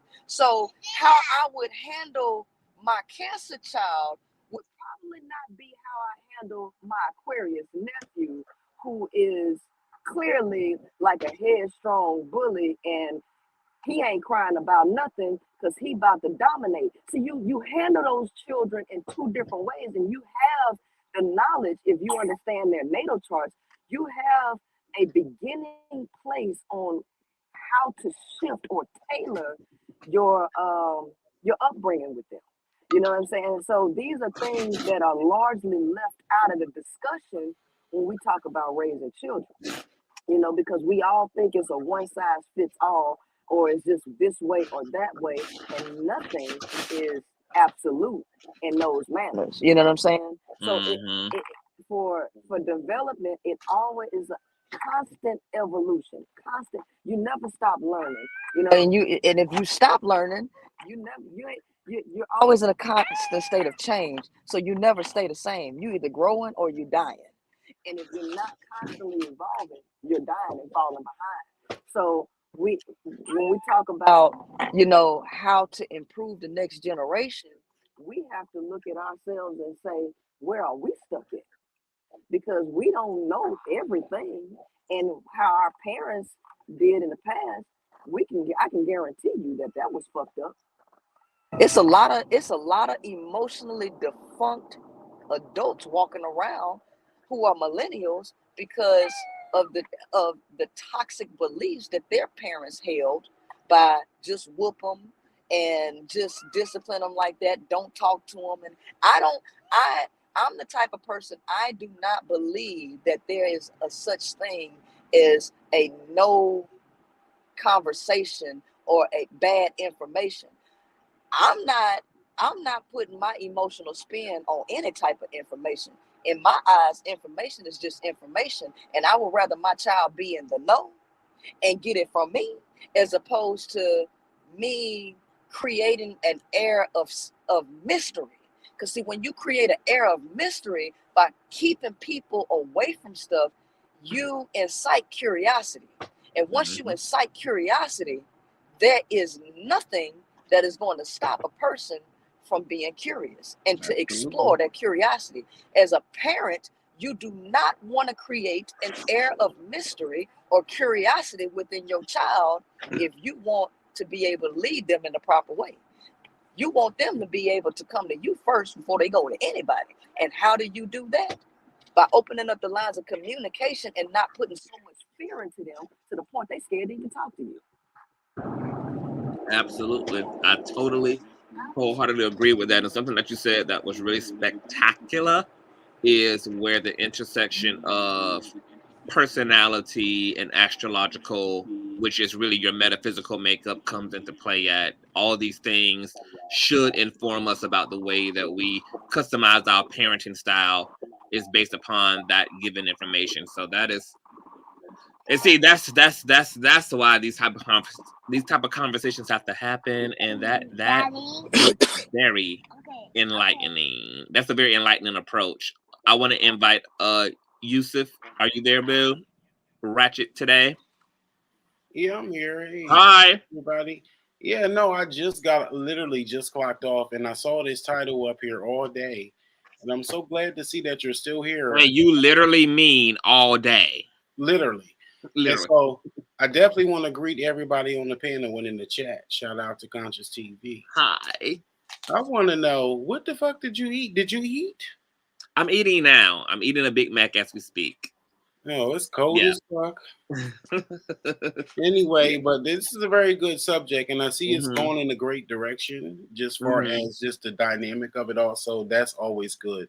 Yes. But thank you. Like, just far as the topic and what I see itself, and just finally being able to get here, it's like Black woman and the homophobia.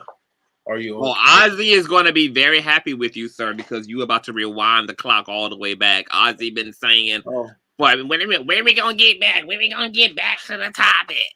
Well, the topic, and I do see that. Now, I don't personally deal with that because at the end of the day, all the Black women in my life, they know that I'm an ally and they know that I'm a strong masculine force, regardless of my sexuality when it comes down to those other things.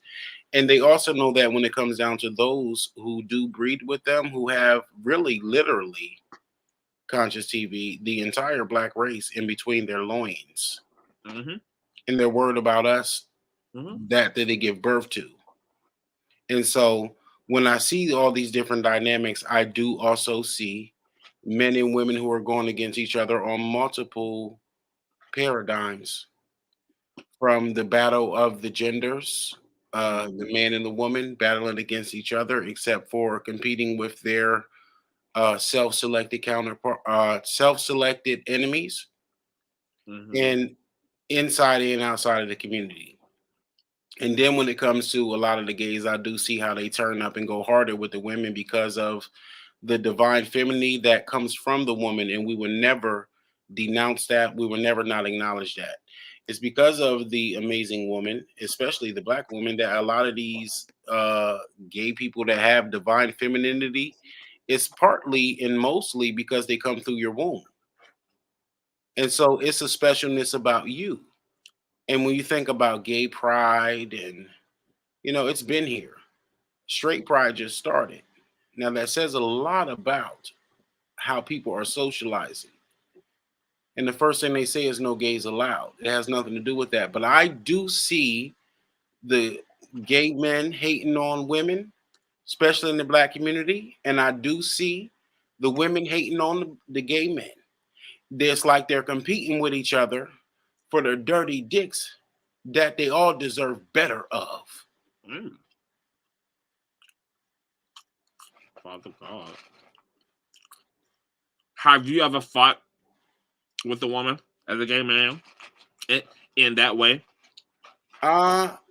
Well, when it comes to competing for a man, no.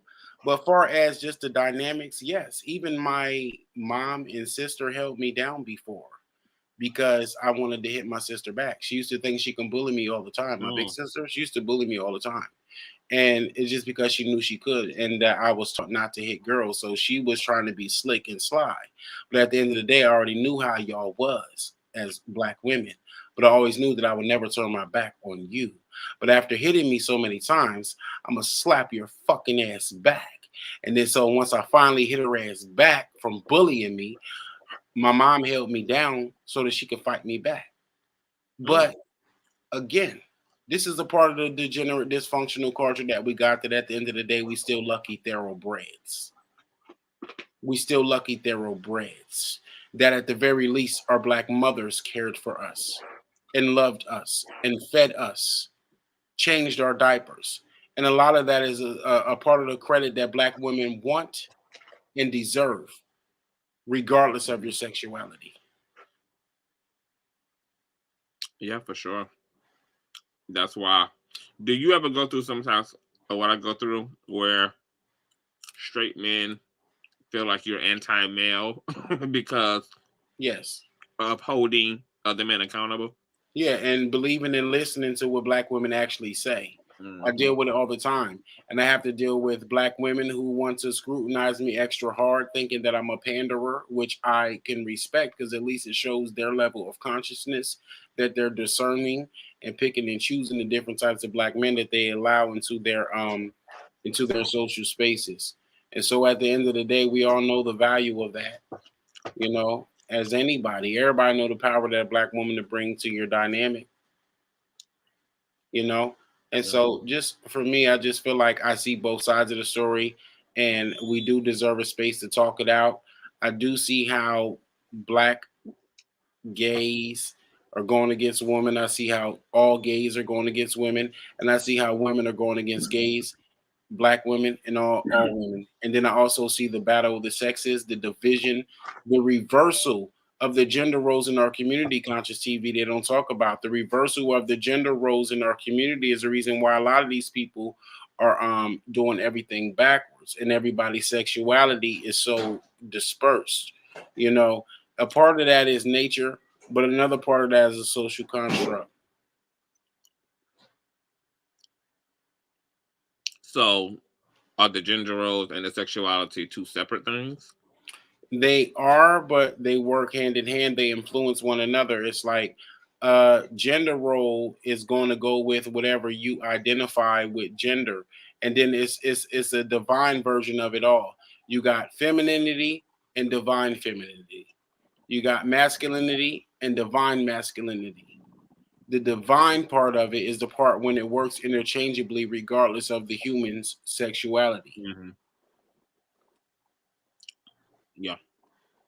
Now I would like to chime in here when we speak about Hey Olivia Boo.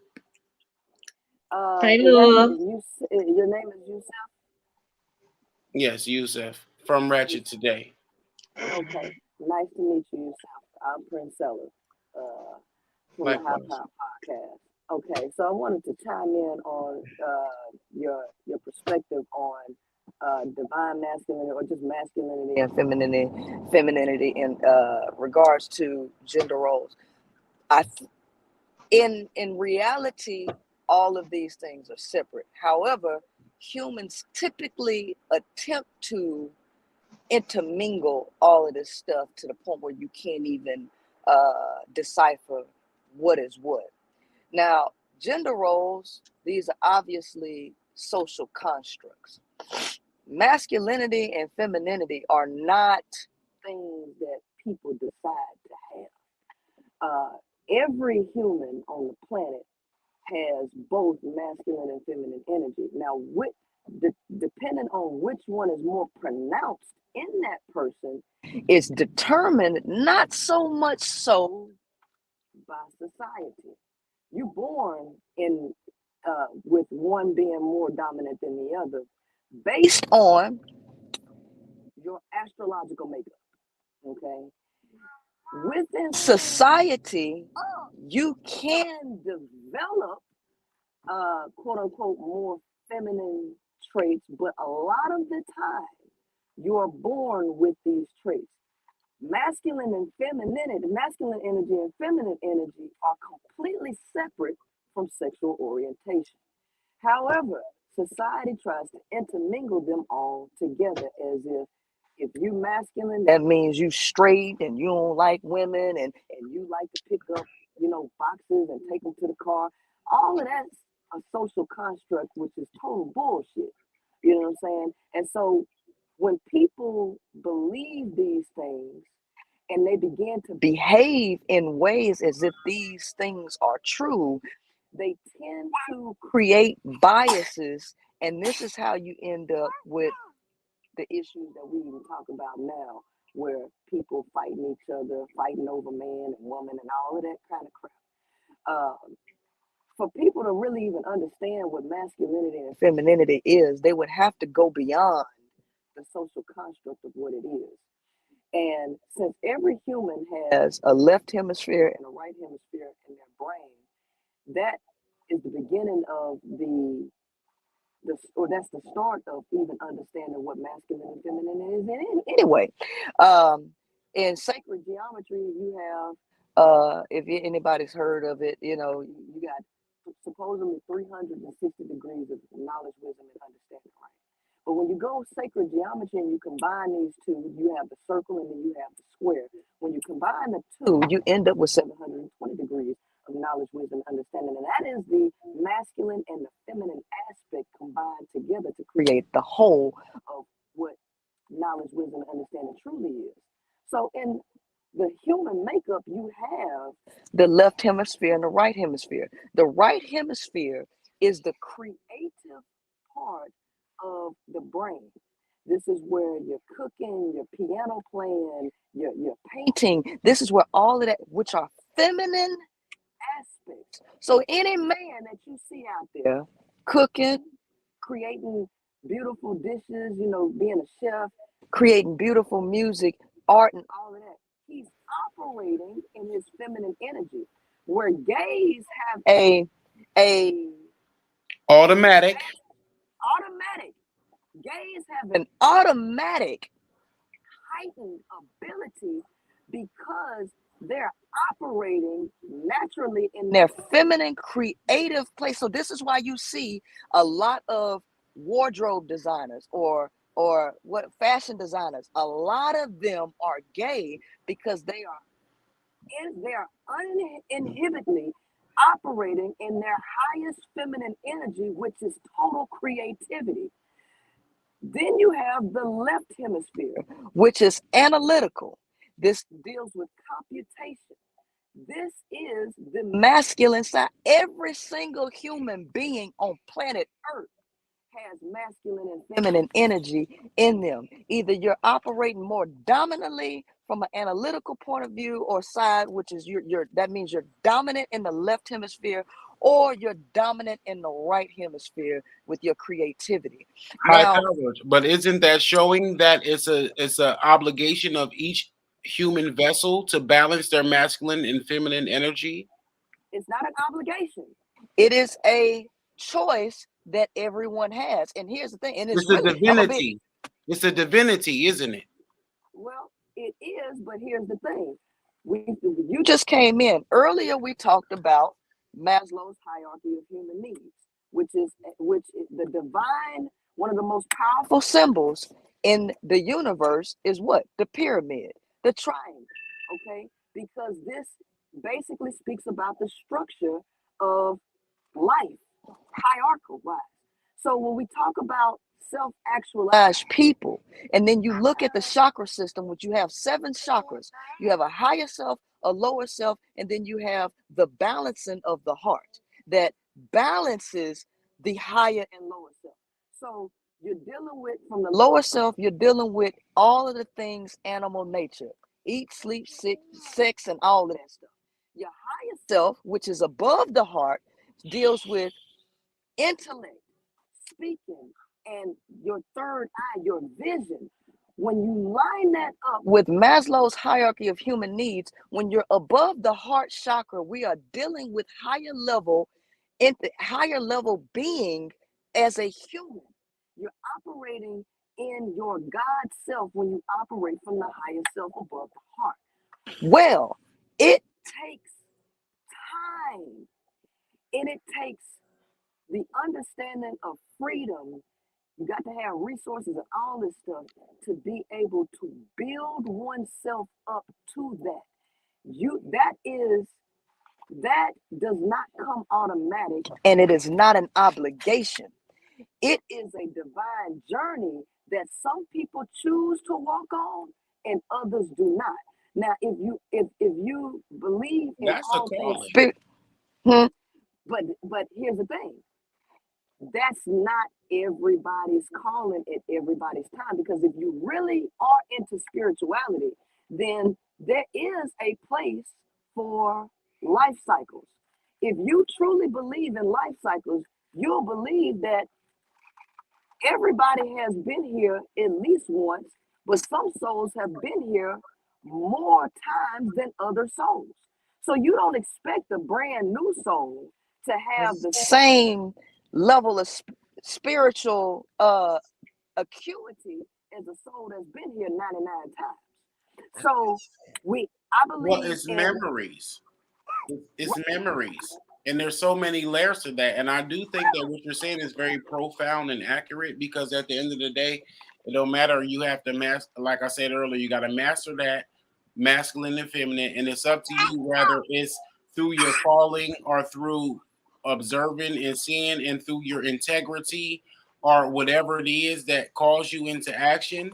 But once it does happen, you really do become a part of a bigger collective consciousness. And so, yeah. And so you have to operate in that. You have to operate in that and not be able to, you have to be able to discern, regardless of the male or female or animal vessel, that this is divine masculine or feminine energy.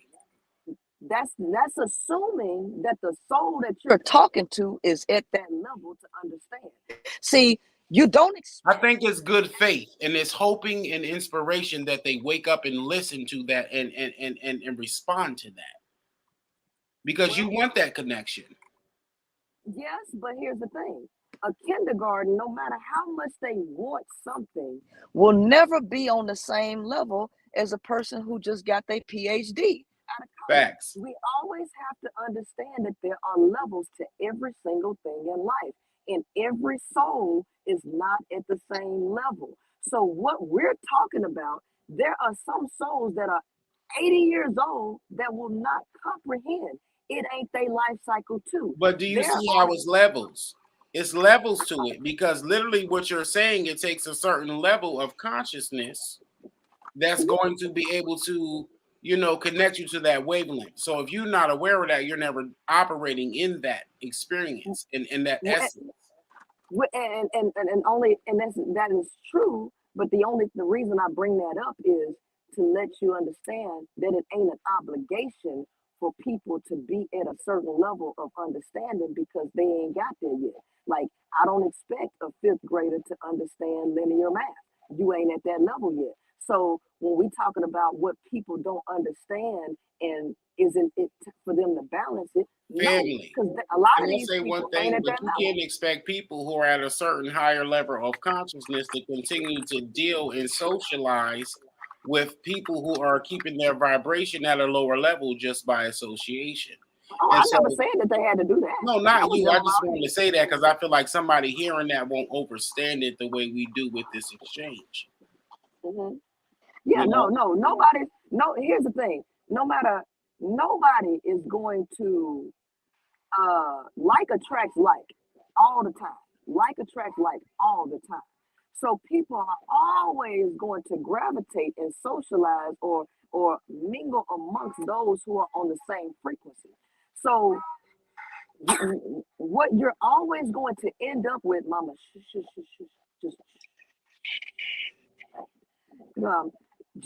you're always going to end up with a level and hierarchy. no matter how you slice it and dice it. We could be talking about finances. We could be talking about getting in shape. We could be talking about spirituality. No matter what the topic is, you're always going to end up in a hierarchical conversation where you have a base. So should people consider that? Should people consider that when they are socializing about what and what not to do and who they associate with? Because at the end of the day, they're going to link themselves to different people in vibration. Yes, they should. I mean, I understand what you're saying, and I don't disagree with it at all. I just did pop in, like you said. I saw it all day, but I've been working, and so you know, Conscious TV. When I tell you, I love this channel. Thank you. I'm burnt out. Clearly, that's why I had to make sure you ate. I literally had to make sure you ate. Everybody knows if I don't care about you, I don't care what you ate. Yes, I definitely. If I ask you, what did you eat today? I care. Okay. Yes, and I thank you so much. I just ate. I feel much better. I'm tired as hell though, but I do feel better now. Are you going to chop this up? Are you going to chop this up?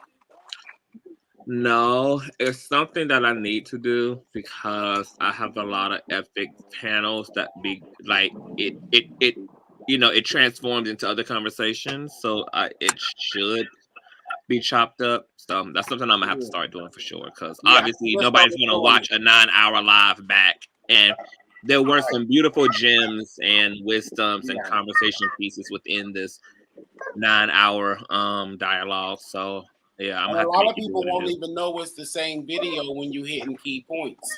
Right. And so I just really want to like I'm about to go on. How long you gonna be on here? I'm about to wrap up like now. Well, come over here and go to sleep at Ratchet today. Wonderful. I'll do just that. But listen, I've been doing this thing and it's a new experiment. I've been going live, right?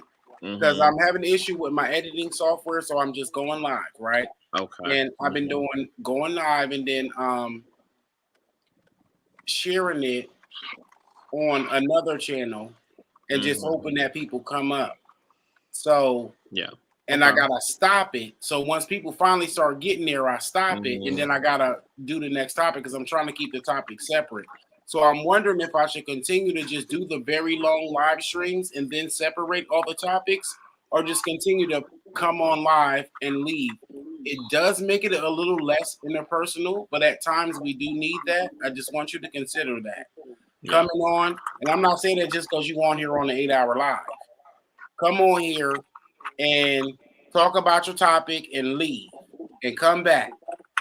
But that's what I need to start having the discipline to do, Yusuf. I get so like I be wanting to not kill the vibe, and I be so committed to the energy that I just like let the stream just kind of go, even though I know it's going to turn into this epicness.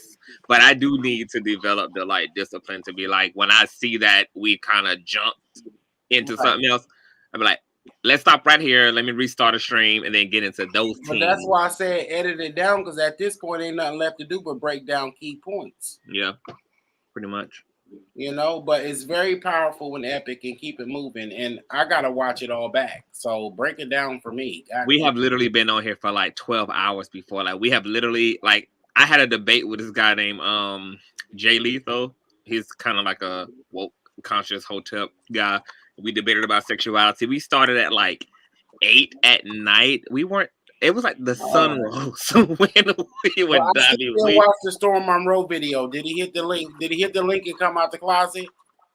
Storm Monroe did give me. He gave me a whole interview. We did like a whole 3-4 hour interview. I was in and out of the interview, but after that, I was trying to tell you in the video that this dude is clearly gay, and you watch. Well, he's not gay, but to you and high powered podcast point, like that's y'all just touched on a reality of men that I don't think we give enough credit. He's a 40-year-old virgin. That we don't give enough credit to, Yusuf, which is that there are straight men who have effeminate attributes. It could be due to just their environment, the fact that they were raised around a lot of women. I mean, he better have a butch ass bitch that's going to dog him out in the back. Look, why do y'all want Storm to be? Why do y'all want Storm to be gay? Like why he can't be an old nasty piece of feminine straight man? Why he can't be straight and There is feminine? such thing, and he might be that, but the jury is still the fuck out. Why is it still out when the man says, hell no, I won't go to Gay Island? Too many questions. He's too interested. He's too inquisitive. He's a commentator like us. He's a journalist like us. He's a part of the Ratchet Street Committee commentary game. Like we all get up in people's business. Pussy is cut and dry. Huh? Pussy is cut and dry. You either want it. Well, according to Storm Monroe, he's had plenty of it. He done ate pussy. He done fucked. He ain't no virgin. Pussy. Huh? He ate a bitch pussy in a tutu after a bar. Right. That was kind of like a threesome situation with a Latino man on the wall. And the ass suited higher than hers. And what they got to do with being not bi-curious and fruity and duty? Because I asked him specific. I said, Storm, the people want to know. I'm going to ask you flat out. I said, are you gay? He said, no. And then guess what, Yusuf? Some people felt like I didn't press him enough, while other people criticized me for attempting to make Storm because I can imagine. I wanted to satisfy the audience by making sure that I probed his mind. So I pressed the gas a little bit more and was like, well, people can have desires that are suppressed. Sometimes we don't know that we have a persuasion until we are persuaded, until we come into contact with some things. And we went through the whole thing, and Storm assured that and you know why I believe him, Yusuf? You know why I believe him? Because Storm is not self-conscious enough to hide the fact that he has some feminine traits. So why would he hide the fact that he's gay when everybody clearly expects him to be and thinks he is already anyway? 1.5 years, 2 years of no pussy. People can be celibate. People can be. Look, you got to think about it too, Yusuf. The higher you climb, the more you can't. The more some people don't, feel a little self-conscious about like acting a little loosey-goosey because we're living in that exposed age. You can't just be fucking random people. You can't just be letting everybody in your business because now hoes be clout chasing so hard. And then you're going to get some girl on here who's going to be like, hey, I had that Storm Monroe dick, and it's just going to be a whole thing, and it's just stupid, You don't know if he want to be on his back or if he wants you to fuck him back. Well, Storm admitted that he is a freak. He doesn't mind getting his ass ate. He don't mind getting his dick sucked from the back. He don't mind rim jobs. Like, he got a whole freak level. Oh, my God. In the gay community, what's the ass lick but the warm-up for the dick? No, because it's a lot of straight men who into that shit too in porn. Like Shawn Michaels get his ass ate, Brian Pumper get his ass ate, Yusuf King Noor gets his ass ate. There's a lot of straight ass niggas. Byron Long, Mr. Marcus get his ass ate in porn. There's a lot of niggas who get ass ate. What about this though? So you don't think this is true? The spirit of the faggot? You don't think that's true? When a whole bunch of people getting licked in the butt and fucked in the butt to make them fruity, rather than Why? The anus is not inherently gay because women get fucked in their ass and they ain't turning into gay men. No, yes they are. They're turning into gay bitches. Because at the end of the day, when they want to get done in the done, at the end of the day, they still inherit that fruity energy. Okay, how can y'all be so progressive about so much stuff and then be so limited on the spectrum of heterosexuality? There are effeminate straight men that exist, and bitches get fucked in the butt, but don't act like it don't give you an energy. I'm still trying to figure out what's Jocelyn Hernandez is a perfect example of a woman who got a spirit of a FAG because she acts just like it's like okay, you start getting it in the butt and then you start acting like all the gay friends that you love and no, it's just a spirit. I can't believe that y'all honestly really believe that because a nigga like getting a rim job that it makes him gay. Like, when did that become a thing? You could tell Carisha, you could tell all the young Miamis, the Jocelyn Hernandezes. You can tell who's getting it in the butt because they act just like they're. No, it's some conservative ass Republican 50-year-old ass prissy and prim white women getting fucked in their ass and getting fucked in their ass by black dick at that. No, but don't even bring that up if you're not ready to really hear what I gotta say. Because when there's a lot of those black men who's straight and they go with a white woman, they always seem a lot more fruitier than a heterosexual black man who's with a black woman. But I don't. No.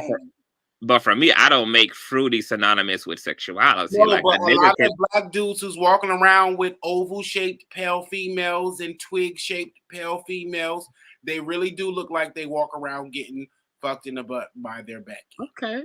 Now let's act like they're not walking around looking fruity and less masculine than the average gay. I'm gonna tell you why I don't participate in that, Yusuf, because cis hetero men already make every excuse to stay the fuck away from black gay men, and it's because they feel like we already be looking for every fucking sign and symptom under the sun to make them gay. They already have an issue with associating with it publicly anyway. And nobody gay want a non-builder and a non-provider and a non-protector. Nobody gay wants that either. I just wanted the memo to go out. Yeah, but to sexuality and femininity, I have been raised around men, straight men with just like we have gay men in the gay community who are very masculine, who do not twerk, who do not sing Beyonce, who do not switch their hip and do not have a high-pitched voice, and who don't vogue and who don't go to the ballroom scene. Like, so we can't say that femininity on a straight man makes him inherently queer when masculinity on a gay man doesn't make him inherently straight. Wanting to, after a man, his hormones and endorphins are getting fucked in the butt, whether it's by a real dick attached to a man and balls and gay, or a woman in a strap and a belt, is going to make him inherently more feminine. No, it's not. It's plenty of men who get pegged who are masculine as fuck. Bucks in the butt. These Beckys be fucking these bucks in the butt. Now because we 7 hours in, 8 hours in, they're not gonna flag you. But these Beckys is fucking these bucks in the butt, and it's evident how they walk down the street. A lot of these black men, and I'm not talking, hey Sunky Angel, hey boo. A lot of these heterosexual black men are more feminine energetically, more feminine spiritually, more feminine metaphysically than the gays. Now, doubt me and debate me. That still doesn't make them gay. All that I don't care if a nigga got on thigh-high boots and is twirling on the pole down the hill like Lil Nas X. That doesn't make him gay. It doesn't that doesn't mean gay. No, I don't think he's saying. I don't think he's saying that it makes them gay. What he's saying is that there is a energy or a spirit that doesn't have to make them gay. That once you engage in that behavior, and I have to agree with him, there is an aura or an energy that just lets you know that there's something there, like that somebody has engaged in that. Because even with people that I know who have been maybe sexually abused in that way, if they're a male, they have that energy. Like my friend, he was like, I don't know what's on me, because this happened to him when he was younger. And he said, people keep thinking that I'm gay, like this energy. He said, but it's something that's on me. There is an energy that is on people. Does it make them gay? Does it change the desire for what they want to engage in sexually? So then why are we calling it gay? Like, absolute. However, why can't it be femininity? Why can't it be whatever it is? It gets called gay. Like a nigga's sexuality gets completely clocked because of the alleged energy that someone perceives on him. It's a lack of energy could be interpreted to be a lot of other things aside from a nigga wanting a dick in his ass. Man, it's a lack of a better term, but not even a lack of a better term, but a lack of understanding. Because if people understood that, they would be able to categorize masculinity and femininity properly. You're right. Remember when I was on earlier? We are never going to be able to properly categorize masculine film when y'all just had a whole conversation completely making the distinction between masculine film and sexuality, and yet it rolls back to masculine film being synonymous to sexuality. It's either is or it ain't synonymous to sexuality. The problem is that a lot of gay men are attracted to form. That's what I think it is, and they're putting their. What you say, Barbara? It's a lot of. Before you say that, Barbara. Before you say that, hold on. Before you say that, Barbara. Like that goes back to my point about. That's why I brought up masculine gay bottoms. There's a lot of gay bottoms who completely pass as straight. You cannot tell that they necessarily get fucked in their ass, and that's But what they they get also fucked don't in like on a feminine regular. guys. They don't like feminine tops, though. Huh? They don't like feminine tops. No, but that's a whole. But see, like you're conflating the issue. That's a whole other subject. I'm just making a point that a man that you can't. Conscious. There is no like for me there is no marker that a man is gay or straight unless he confesses it. I don't care about none of the other superficial shit. I don't care if he got makeup on. I don't care if he got a whole wig on. He could be shit. A Prince did it all and was a full-blown heterosexual nigga. High heels, hotels, and had like plenty I of said earlier, and the whole nine. The man G-spot is up his booty hole. The man is gonna want his booty stroked. He gonna want. Every man don't even want his booty stroke either. Every nigga don't want his booty stroke. Every nigga don't want a finger, a tongue, a dildo, a dick, a I'm just saying, you know, pro like I said, the G-spot is up his booty hole. His ass or nothing. He want something. I'm just saying, the man G-spot's up his booty hole. So if happen to get sucked up plenty there, of niggas who ain't with putting nothing up his ass. He don't got no desire for nothing to be up his ass. No, I know that. But some of these niggas like that. You know, they want their booty hole stroked out. They want their booty stroked. Who booty stroked? But see, here's the thing. Who want their booty stroked out? A straight man? Like I said, them niggas that sag their pants down. Like I said. Oh my y'all irritate me. Like what? I can't even take this seriously. I told you, this is the witch hunt against cisgender men. I stand in solidarity with heterosexual men. I do not support any of the statements made here on this program today. Okay. But when a woman wears a skimpy dress and a man does something to her, they're trying to say it's because of what she wore. But when it's the opposite and it's some gay shit, they don't say the same thing. But that's once again another subject. Y'all are literally trying to use external markers as a way to indicate somebody's sexuality. I'm just saying, some of these men like fingers up their booty. If that's what a G-spot is, they're going to like that up their booty. They want talking about this is gonna turn me on, Conch. I can't talk about it. Because all I can do is vision a light-skinned and mixed man and playing with their booty hole. That's all I can do. We done went into a conversation. The conversation it's gonna make me horny, now. Just thinking of some red bone, juicy booties.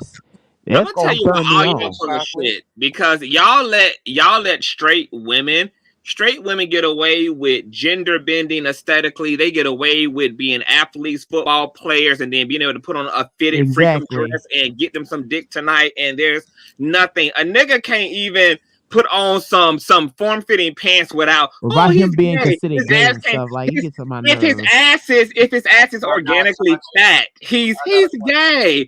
It's just like the crazy shit y'all use. You can't give him a pat on the booty or nothing. Why somebody considering something being gay? Oh, Conch, it's gonna turn me on, Conch. It's gonna make me hard. The woman have to be more dominant than the man in order to lick his butt, peg him with the dildo, and do all that stuff. Light skin and red bone man booty. Divine feminine and to be submissive. Like that's a part of a man being into his femininity.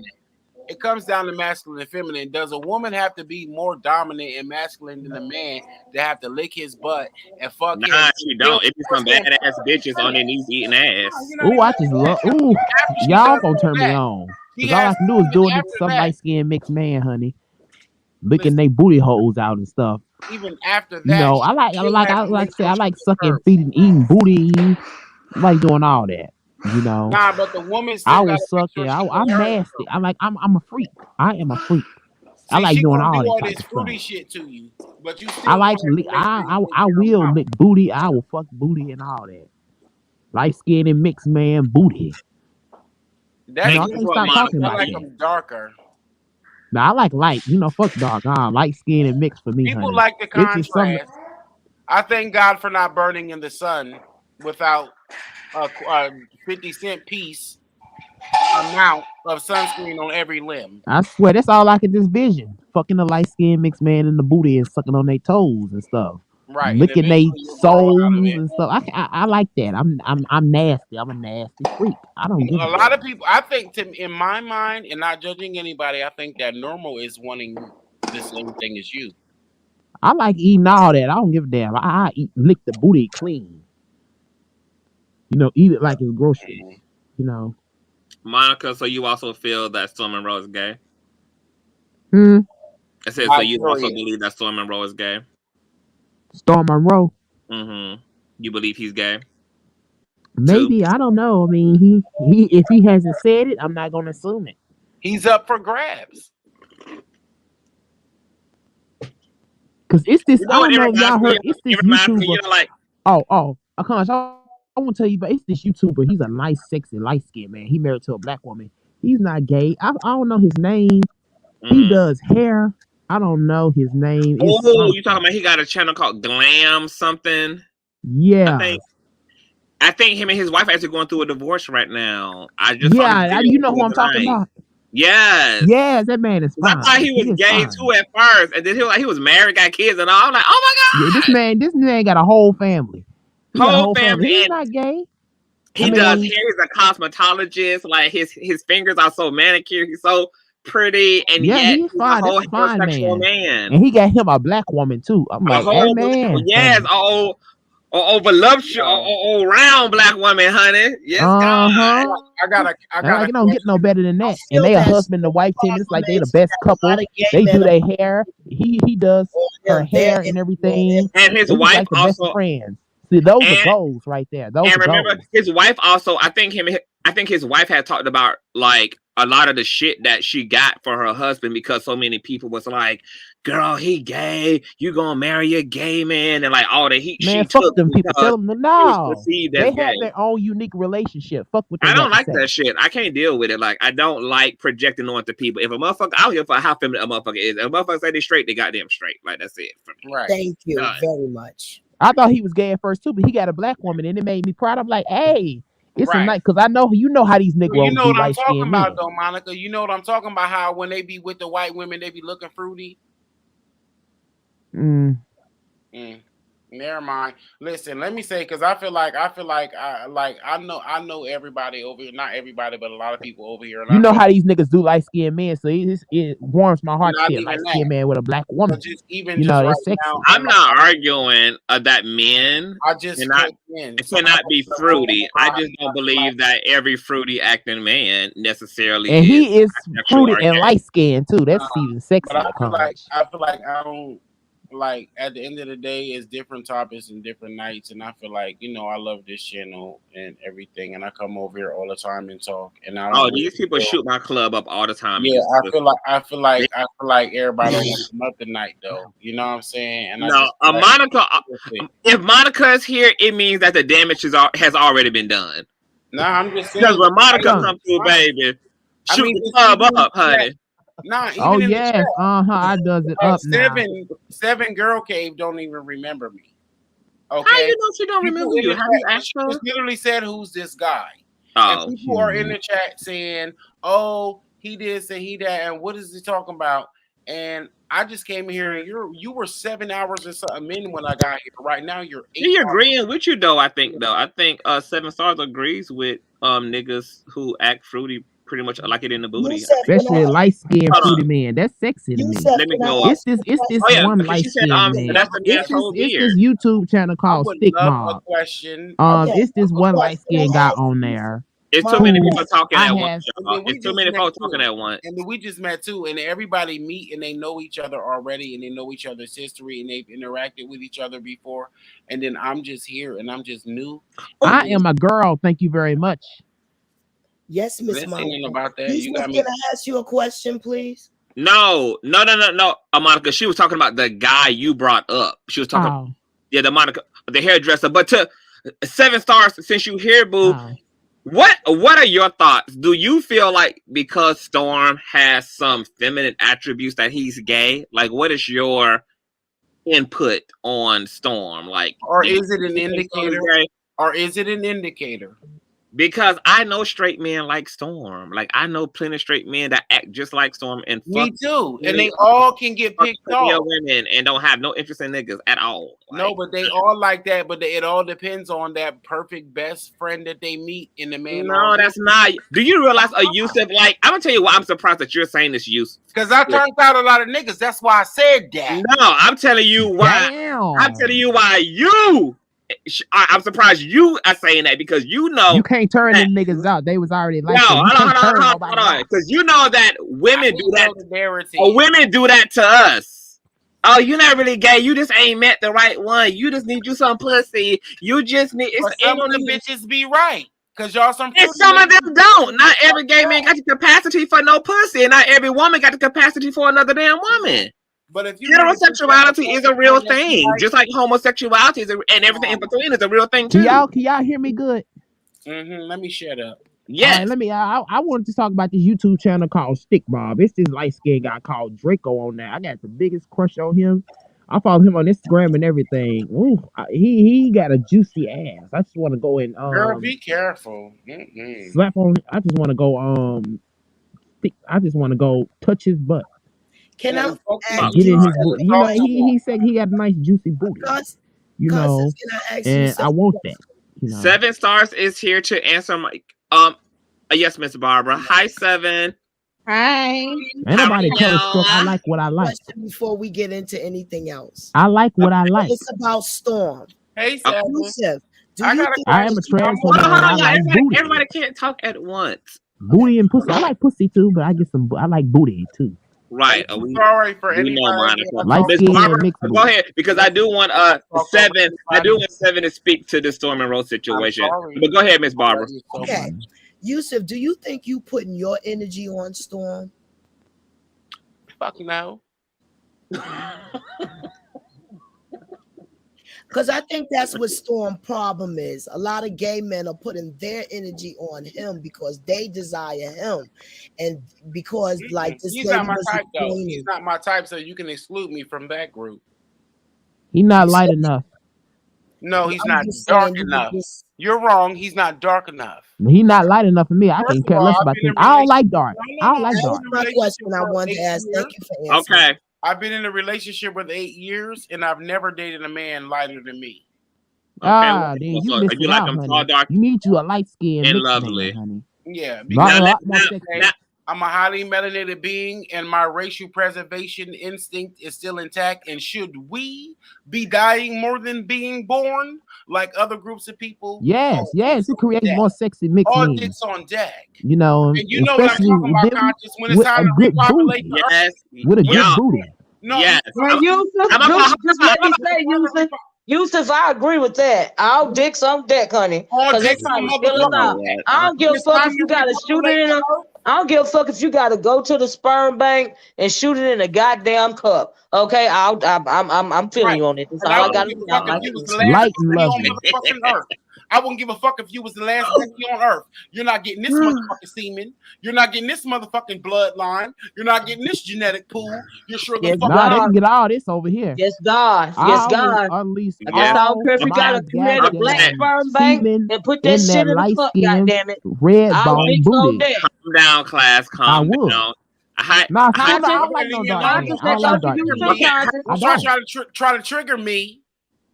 Now, y'all, you know you trying to trigger. I don't like no dark man. I don't. He was on here for 8 hours. Okay. Hello, 7 stars. Hi, Bill. Light, bright men is what I'm sexually attracted to. How long, y'all? Because I'm about to wrap this show. I've been here all day. I can't do this that much longer. 7, what you are close to the situation. What are your thoughts? You gonna come get in that shower with me? This whole controversy around Storm and Rose. No, he's not gay. He hooks up with women. He hooks up with women all the time. I just think he has feminine qualities about him. Like he has a nose ring, you know. Also, you know, he deals with white people. So I like light skin booty. They're different, and yeah, I think it's just a social thing. You know what I mean? Mm-hmm. Yeah, but I don't know. I don't think he's gay at all. Well, let me ask you a question. He likes dark, like black women and stuff. Yeah, like he told us on the interview that he's, like his preference is like he loves him a chocolate woman. Like he definitely loves for the darker skinned woman. Now, let me ask you a question as a woman. I like a light skinned man. You? I like light skinned men, especially ones with a fat booty. Could you date a man with feminine tendencies, Seven? You know what? I'm going through a situation right now where there's this guy at work that I like, a whole Scorpio, right? Ooh. He's white. Okay, so I know you still gonna be I'm a flipping out. tall, dark woman. I'm a tall, dark chocolate glass of water. I'm chocolate. Honey. So anyway, I like him a lot. It's not that I like him because he's white. I just like him. You know what I mean? And he likes me, and we have this thing. It's like this psychic thing, but he knows and I know. Anyway, I was going through his socials from like 8 years ago because I finally like came Follow across me on it. Instagram, Monica 9000. Monica, stop interrupting. Okay, I'm sorry. And he's gay. This guy's gay. Oh, he's a gay? Yeah, I was going through his socials from like 9 years ago. Fuck him, Seven. Would you still fuck him? But here's the thing. Probably, yeah. He's like a masculine type of thing. He's masculine, and I don't know. And that's the dude you was talking about, Seven, that wouldn't eat the spaghetti, but what? Yeah, he's straight. He's gay. But here's the thing: he gives me the eye. He watches me. He stares me down. I don't know what that is. I have no idea. I mean, even like just the day before yesterday, he was like, "I like your braids," and he was following me around and stuff. I don't know what it is. I got thoughts, man. White thoughts. You might be assuming that he's gay. He might actually be bisexual, but he may mostly prefer men, but have a thing for women. And maybe he might be bisexual. Like I said, that was 9 years ago, but it clearly said he was gay. You know, he had a hashtag that said vaginas kind of freak him out. If you go on his Twitter, he's doing LGBT history. So this guy, he was gay. Maybe he's bi now. I just don't understand why I seem to be attracting like a lot of gay men. I attract a lot of gay men, and I'm talking like openly gay. You know why? Not in the closet. I don't know what that is. It's that, you know what it is? Let me answer this, Conscious. It's that alpha energy that you exude. I was going to say that. It's an alpha energy. That's what it is. Yep. Just like the feminine energy, it's the same thing as you, and it's not. I like his feminine energy though. I see, because I know I'm masculine a little bit. So even though I'm go on a date, bitch, and get it over with. Okay. Would you fuck him in the butt if he fucks you? No. See, somebody how you know though? How you know? How you know? How you know you wouldn't do that? You good first. I don't know. I just feel like someone else could do that. You know, you could go off on the weekends. I don't give a fuck. Someone else could do that. Yeah, I'm not eating ass. I'm not paying but you nobody. know what, Seven, look, Seven. That might be the type of relationship that you can get along with. I think that is the type of relationship that I want, because I want separate rooms anyway. I don't want to be sleeping in a room with no nigga. Separate rooms. He's white. He's gonna take care of it. He's gonna take care of me. And like I said, you go off on the weekends every other weekend, do your thing. And you can be a whole Lord Harvey up in that bitch. Okay. Shit. Where did society become so jaded? Everybody want to live in separate homes. Nobody wants to do the I'm selfish, honey. I want to live. I want you all to me. I want to be in the same bed with you and all that.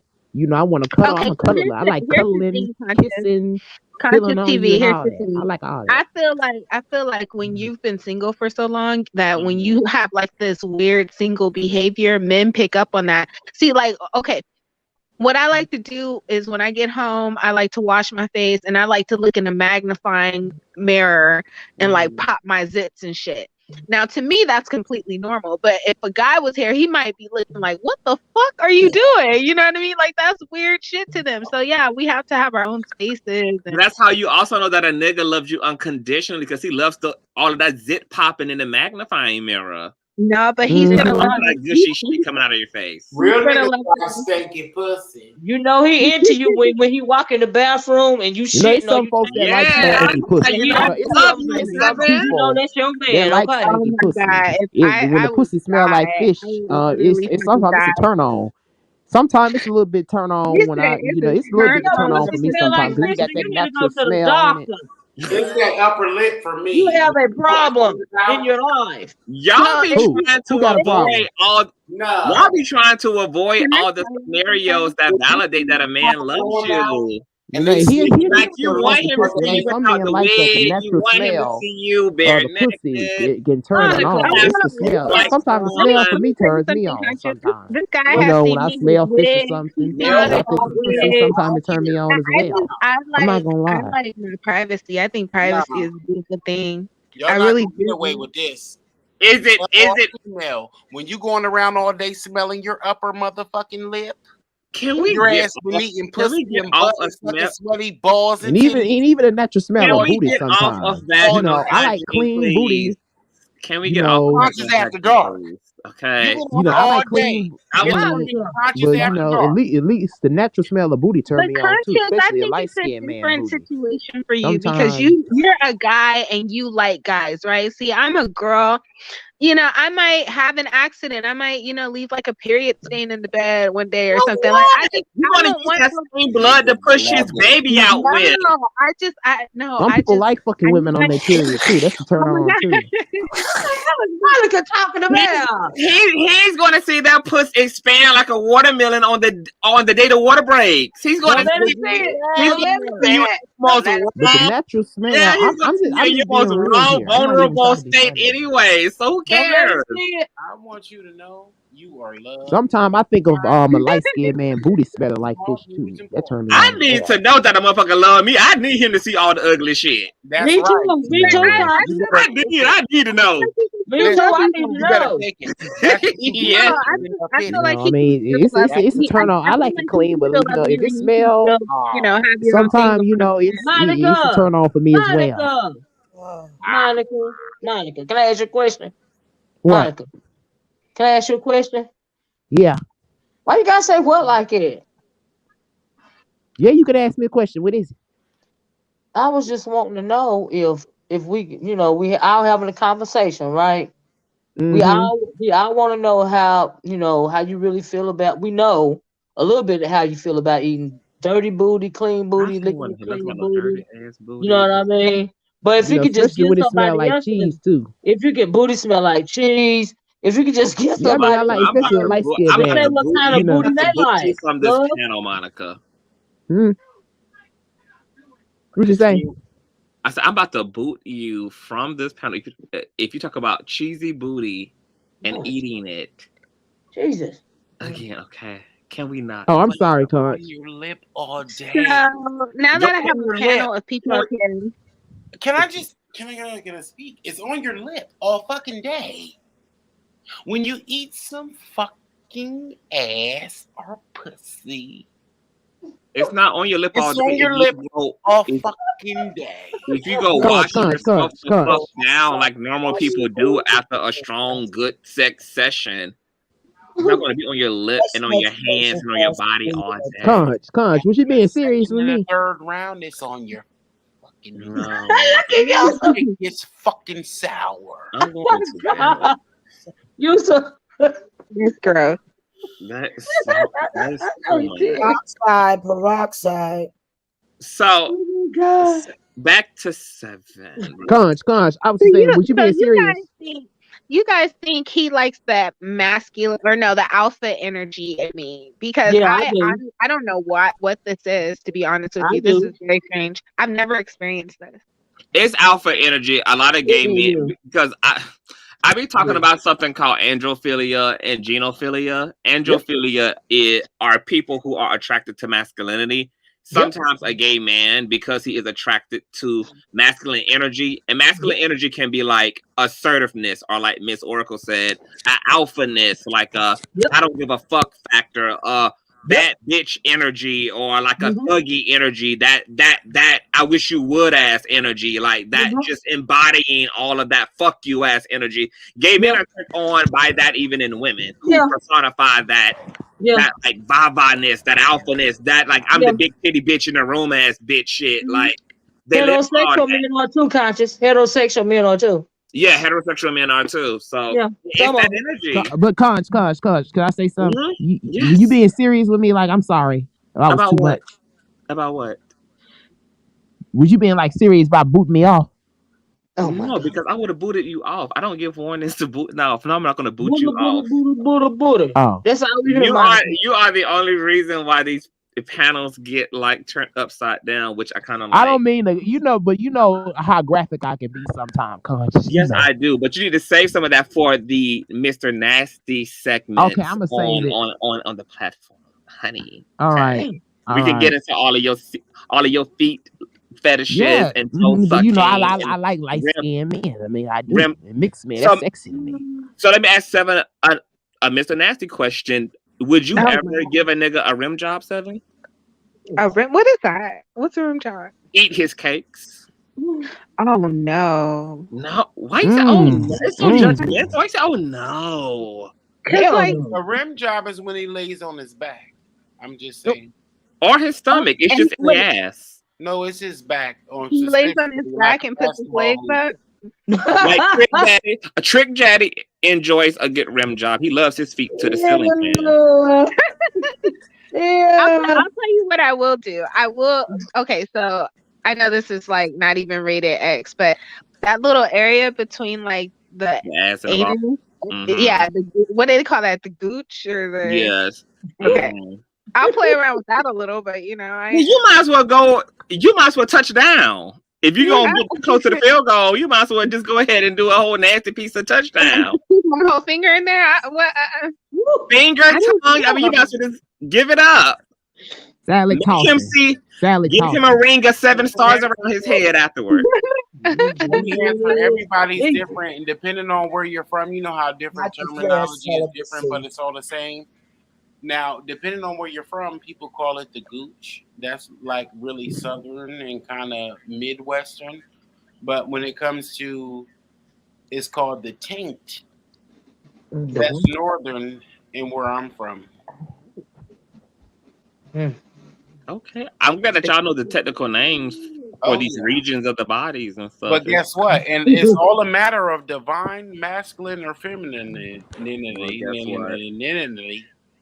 I'm gonna take my divine feminine ass to sleep. It's niffinity. Are we conclude? Oh, hold on. Before I wrap, I'm leaving anyway. You've been here all day. I can watch this video for the next 2 days. Hush, Yusuf. I'm gonna go and go, y'all. Mute. I'm okay, boo. Good night. I love you too, boo. 7. Are you going to take Tasha K up on her offer? Because she was dead ass serious. No, I know. She's been trying to get me down there for a while. She's wanted me to do the wine cellar. She wanted me, like, she always, like, she'll ask me, hey, you want to come down? It's just, I have a job, like, and I have like a legit job. So I gotta, you know, put in time off requests, and I don't know, shit just gotta line up. So probably not. But Tasha K trying to be the job. Well, here's the thing. Tasha K is always going to be there for me. So whatever the fuck she got going on, if I want to get into that, if I want to hop in on that, I can. Like, it's not an urgency type of deal for me because we're genuinely close. You know what I mean? It'd just be so dope if me, you, and Wiley can go be the badass bitches in Atlanta at the top of the year and just get up under all this good shit and just slay these hoes. I think it would be dope for you because I like your vernacular. I like the fact that like when you talk and you be like, you'll be like Twitter bitter, and it's like you give us. There's no way to misconstrue what you're saying because you give us like 9 different definitions of what the fuck you're talking about when you be talking. So I think you're a superstar, like real shit. Thank you. I think you're a fucking superstar, and I think that'd be awesome for you. But I see the same thing for you. 7 is right in your face. Like I know it's one of those things. I want you to lick the opportunity to just lick it a little bit. That's really just, it's not my reality anymore, to be honest with you. I'm a quiet person. I live a quiet life. Yeah, that's why I initially, backed away from the whole YouTube thing, because it's just not me. It's like I could get on here and I can make a fool of myself and, do all this outlandish stuff, but it's like, it's not me. So I think it would be great for you though, because you actually don't have to. You actually have talent. You don't have to make a fool of yourself. You don't think you have fucking talent? Like there's a reason why you even got on Tasha's radar to begin with. I think I know how to analyze shit, but I don't think it's a talent type of thing. I think I'm really good at breaking shit down for people. I'm good at, analyzing different situations, explaining it to you in a way that you can understand what the fuck is really going on. But no, I don't think it's like a talent thing. I think you are truly talented. Truly talented. So I would definitely hop on that for sure. Are you going to try to get to Atlanta at some point in 2022? Maybe, absolutely. If they don't shut everything down, they're talking about we got Florina now and all this stuff. So have y'all heard that? Have y'all seen that Twitter post of somebody saying that because of the level and the volume in which people are getting sick, that this is definitely not the Omarion, this is the Tristan Thompson? What? I was fucking screaming. I was just y'all are funny. Hey, I have something I want you to look into. Okay, so there's this podcast called Fresh and Fit, right? Mm-hmm. It was all over the Shade Room. And if you just put in Fresh and Fit, you'll see what I'm talking about. But they recently had Asian Doll on the cast, or not on the cast, but like on the panel, and they ended up kicking her out. And these are like red pill type of guys. Mm-hmm. And then, clips started, coming in of them not liking Black women. They were like, that's not really our preference. We don't like Night Riders. We're not into Shaniquas and Lakeishas and stuff. Oh wow. So I thought that would be dope for you to, if you spoke on it. I would definitely you decide. Yeah. I'm looking at that. It's called Fresh and Fit. Yeah. You gotta check it out. It's all over the Asian Doll. Yeah, they tearing their ass up. Okay, I'll definitely look into Black women was tearing them up. But yeah, I just wanted to give you that little gem. Anyway, I'm gonna go to sleep because I gotta go to work. Bye, Olivia. Bye, Yusuf. My baby. Have a good. Thank you for being up here, Sav. Love you. Thank you, Conscious. There's another woman on the panel. I don't know your name, but have a good night. Miss Barbara. Have a good night, boo. Well, I'm gonna wrap you guys. I'm definitely gonna get. I'm definitely going to get all of you guys to give just your parting thoughts. I'll start with you, Yusuf. You're about to go live, right, Yusuf? You goddamn fucking Skippy. And my final thoughts is kiss my ass if you didn't like my ratchet, Terry. Leave a comment if you definitely did. Not kissing. Shout out to Consciouztv. But we will definitely roll over to Yusuf Boulevard when this is over. So you guys make sure to roll on over to Yusuf Street. But this is my thing. At the end of the day, I fucks with your channel when you fucks with mine. Of course. Fucks with your channel, you fucks with mine. So of course. We're setting up. We got to get the light right. But we're about to go over here. Yes. Yeah. And so I'm be watching this all day. Oh God. Because you were here to fuck all day. Yes. Unfortunately. I fucks with Olivia. Yes. Shout out to Barbara Coleman. Absolutely. Yeah, 7 act like she ain't on no fucking body. She don't. and yeah. What? My closing thoughts is this: what this world needs now is love, sweet love. More mothers like Oracle. God bless her. Hope she continue. Thank you. To reach out and have respect for people. That's what we need. Thank you, Miss Barbara. Miss Barbara. And you always stand on principle. Thank you for having my back in the Wiley thing, because you did not let them hoes come for your king, honey. You was on them motherfucking hoes. Like, hell no, Wiley, you wrong. You need to you get them hoes up off of me. So no, it's like, don't let your head get too big, Wiley. I live because you keep it real. Like, you the type of person that tell somebody when they are fucking wrong. That's what people need. Like you, like if you really love somebody, you'll correct them. If you really love somebody, you'll help them. If you really love somebody, you will see them going down a path and say, "Hey, I don't think that." And I want Tasha K to give you all those benefits also. You know, I'm tired of you going for bat for everybody else. I want to see you with those benefits. I want to see your commercial, her to give you advertising in the weaves, men weaves, women weaves, everybody weaves. I want the makeup, you know, come on now. We got to get this advertising going on. You're right, honey. You know, so start having her, you know, like she did Storm. I seen with Storm how he came up. They got to get your advertising together. Yes. Let her mentor you also. Come on, it's not all about Wiley, it's about you. Right. Okay, that's you know, I'm with it. I'm a stickler for knowledge. So, you know, I'm always gonna start looking for your advertisement right now. The weaves, the makeup, everything. Yes, everything. Yes, we definitely are working on it, boo. So trust me, it's all in the works. So I just thank you for your support, and I thank you for being up here and contributing to the conversation. Keep doing you. You know, you're always welcome to hit the link, and I love you to death. Love you more. Okay, all right, baby. Miss Oracle, my motherfucking YouTube auntie. Yeah, you don't get it. What I love about when you hit the link, you always bring the conversation into that space I want it to go in, like that community space, that like heart to heart porch, like right up in the community. So I love it because you bring the reality and you're always true to your perspective, and you also a community organizer and community building. So well, and I'm glad you gave it a chance. I'm glad you stuck around and was like, you know what? Let me not cancel CTV. Let me just sit and just listen a little bit. Take a few phone calls. Yeah, no, never that. No, I just shut the fuck up. I know. You know what I mean? I know. Because you know I'm passionate about the conversation of us. You know what I mean?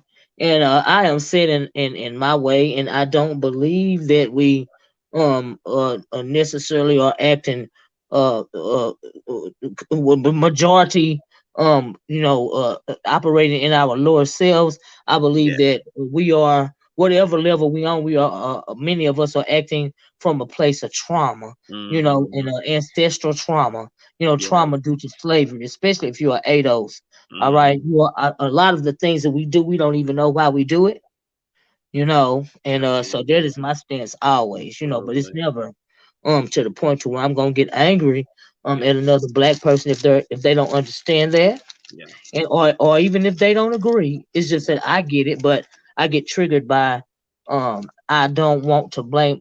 I believe in personal accountability, but some things are some things we do, we don't even understand why we do it, conscious, you know. You're right. Yeah. And so that's very hurtful for me to hear us talking so derogatory about us when it comes to certain things. Yeah.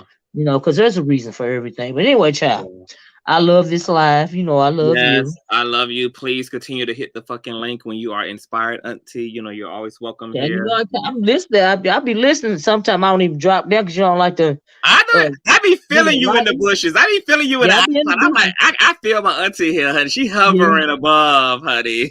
I be watching. You know, I'll be watching you. You know, I do. I heard that. I seen that interview with the Storm Monroe. I seen the interview with that fella. You know, and it was a good interview. Yeah, it was a lot. We definitely cut up. We traveled. Yeah. I want you to keep doing your thing. And like Seven said, you're a star. You know, all you need is that one break.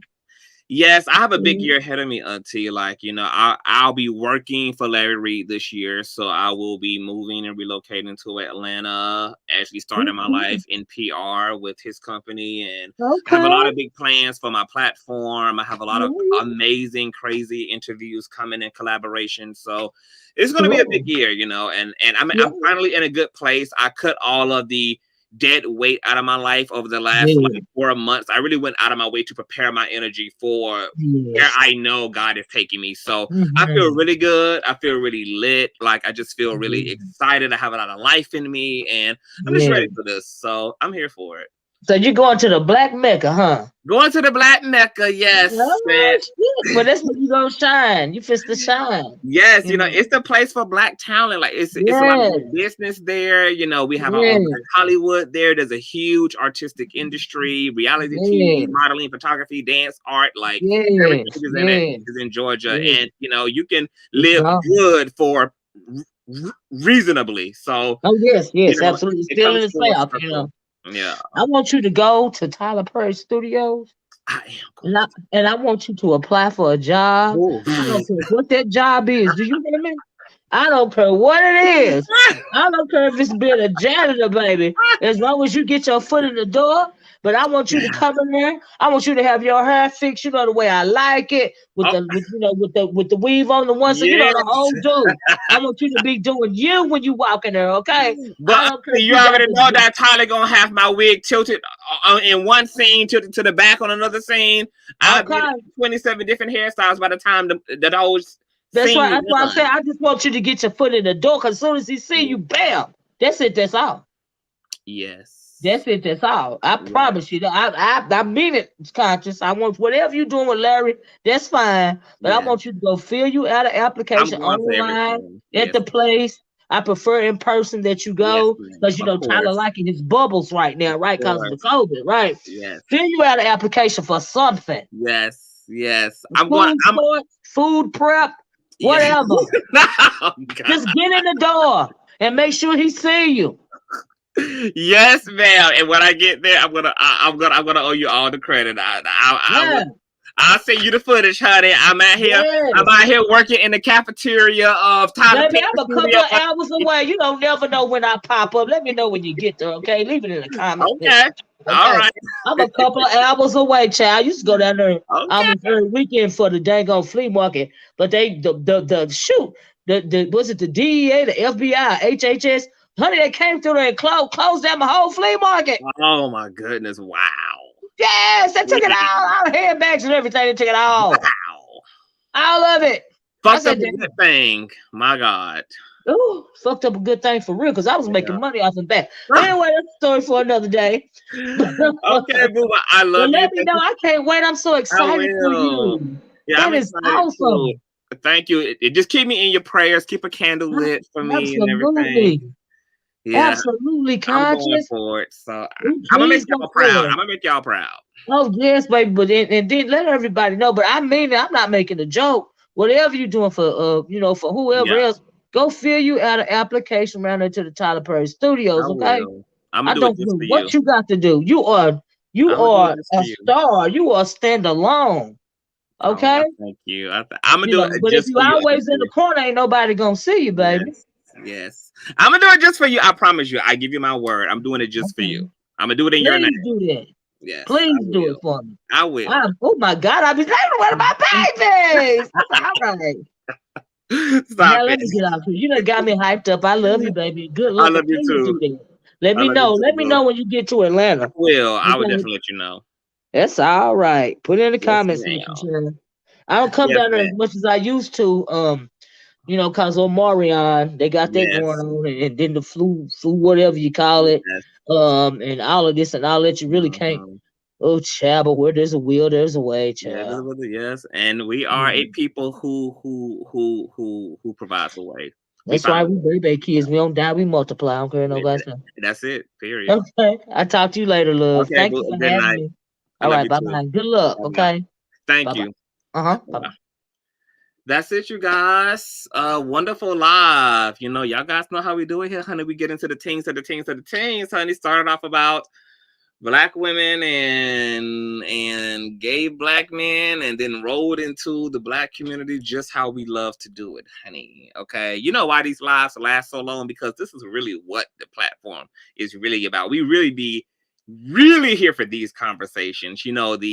The pop culture stuff is like, that's the fun stuff we do. But the heart of the platform be like this stuff, like getting into the minutia of what's going on with our people at its most fundamental. So this was great. I have a lot of content rolling out for you guys this week. I'll probably be rolling out Consciouztv's interview. I don't know, probably tomorrow. I got to interview. I got to finish editing for the Patreon. And then also you guys will get the Reading Things My Way review probably tomorrow night and all of that good jazz. So I'm going to go shower. I just ate, get myself back rejuvenated, get back to some editing. I will talk to you guys later. Make sure you guys go check out Yusuf. He's probably live right now. Roll over there, show him some love, hit the subscribe button. Subscribe to my auntie Olivia the Oracle. You guys are subscribe to 7 stars, honey. Y'all know what to do, honey. Y'all know what to do and do to do. I'll leave everybody links in the description box. And to everybody who sent the Cash App, thank you so much. God bless you. For the seeds that you showed, I would definitely shout y'all out in my next situation. On that note, good night, baby.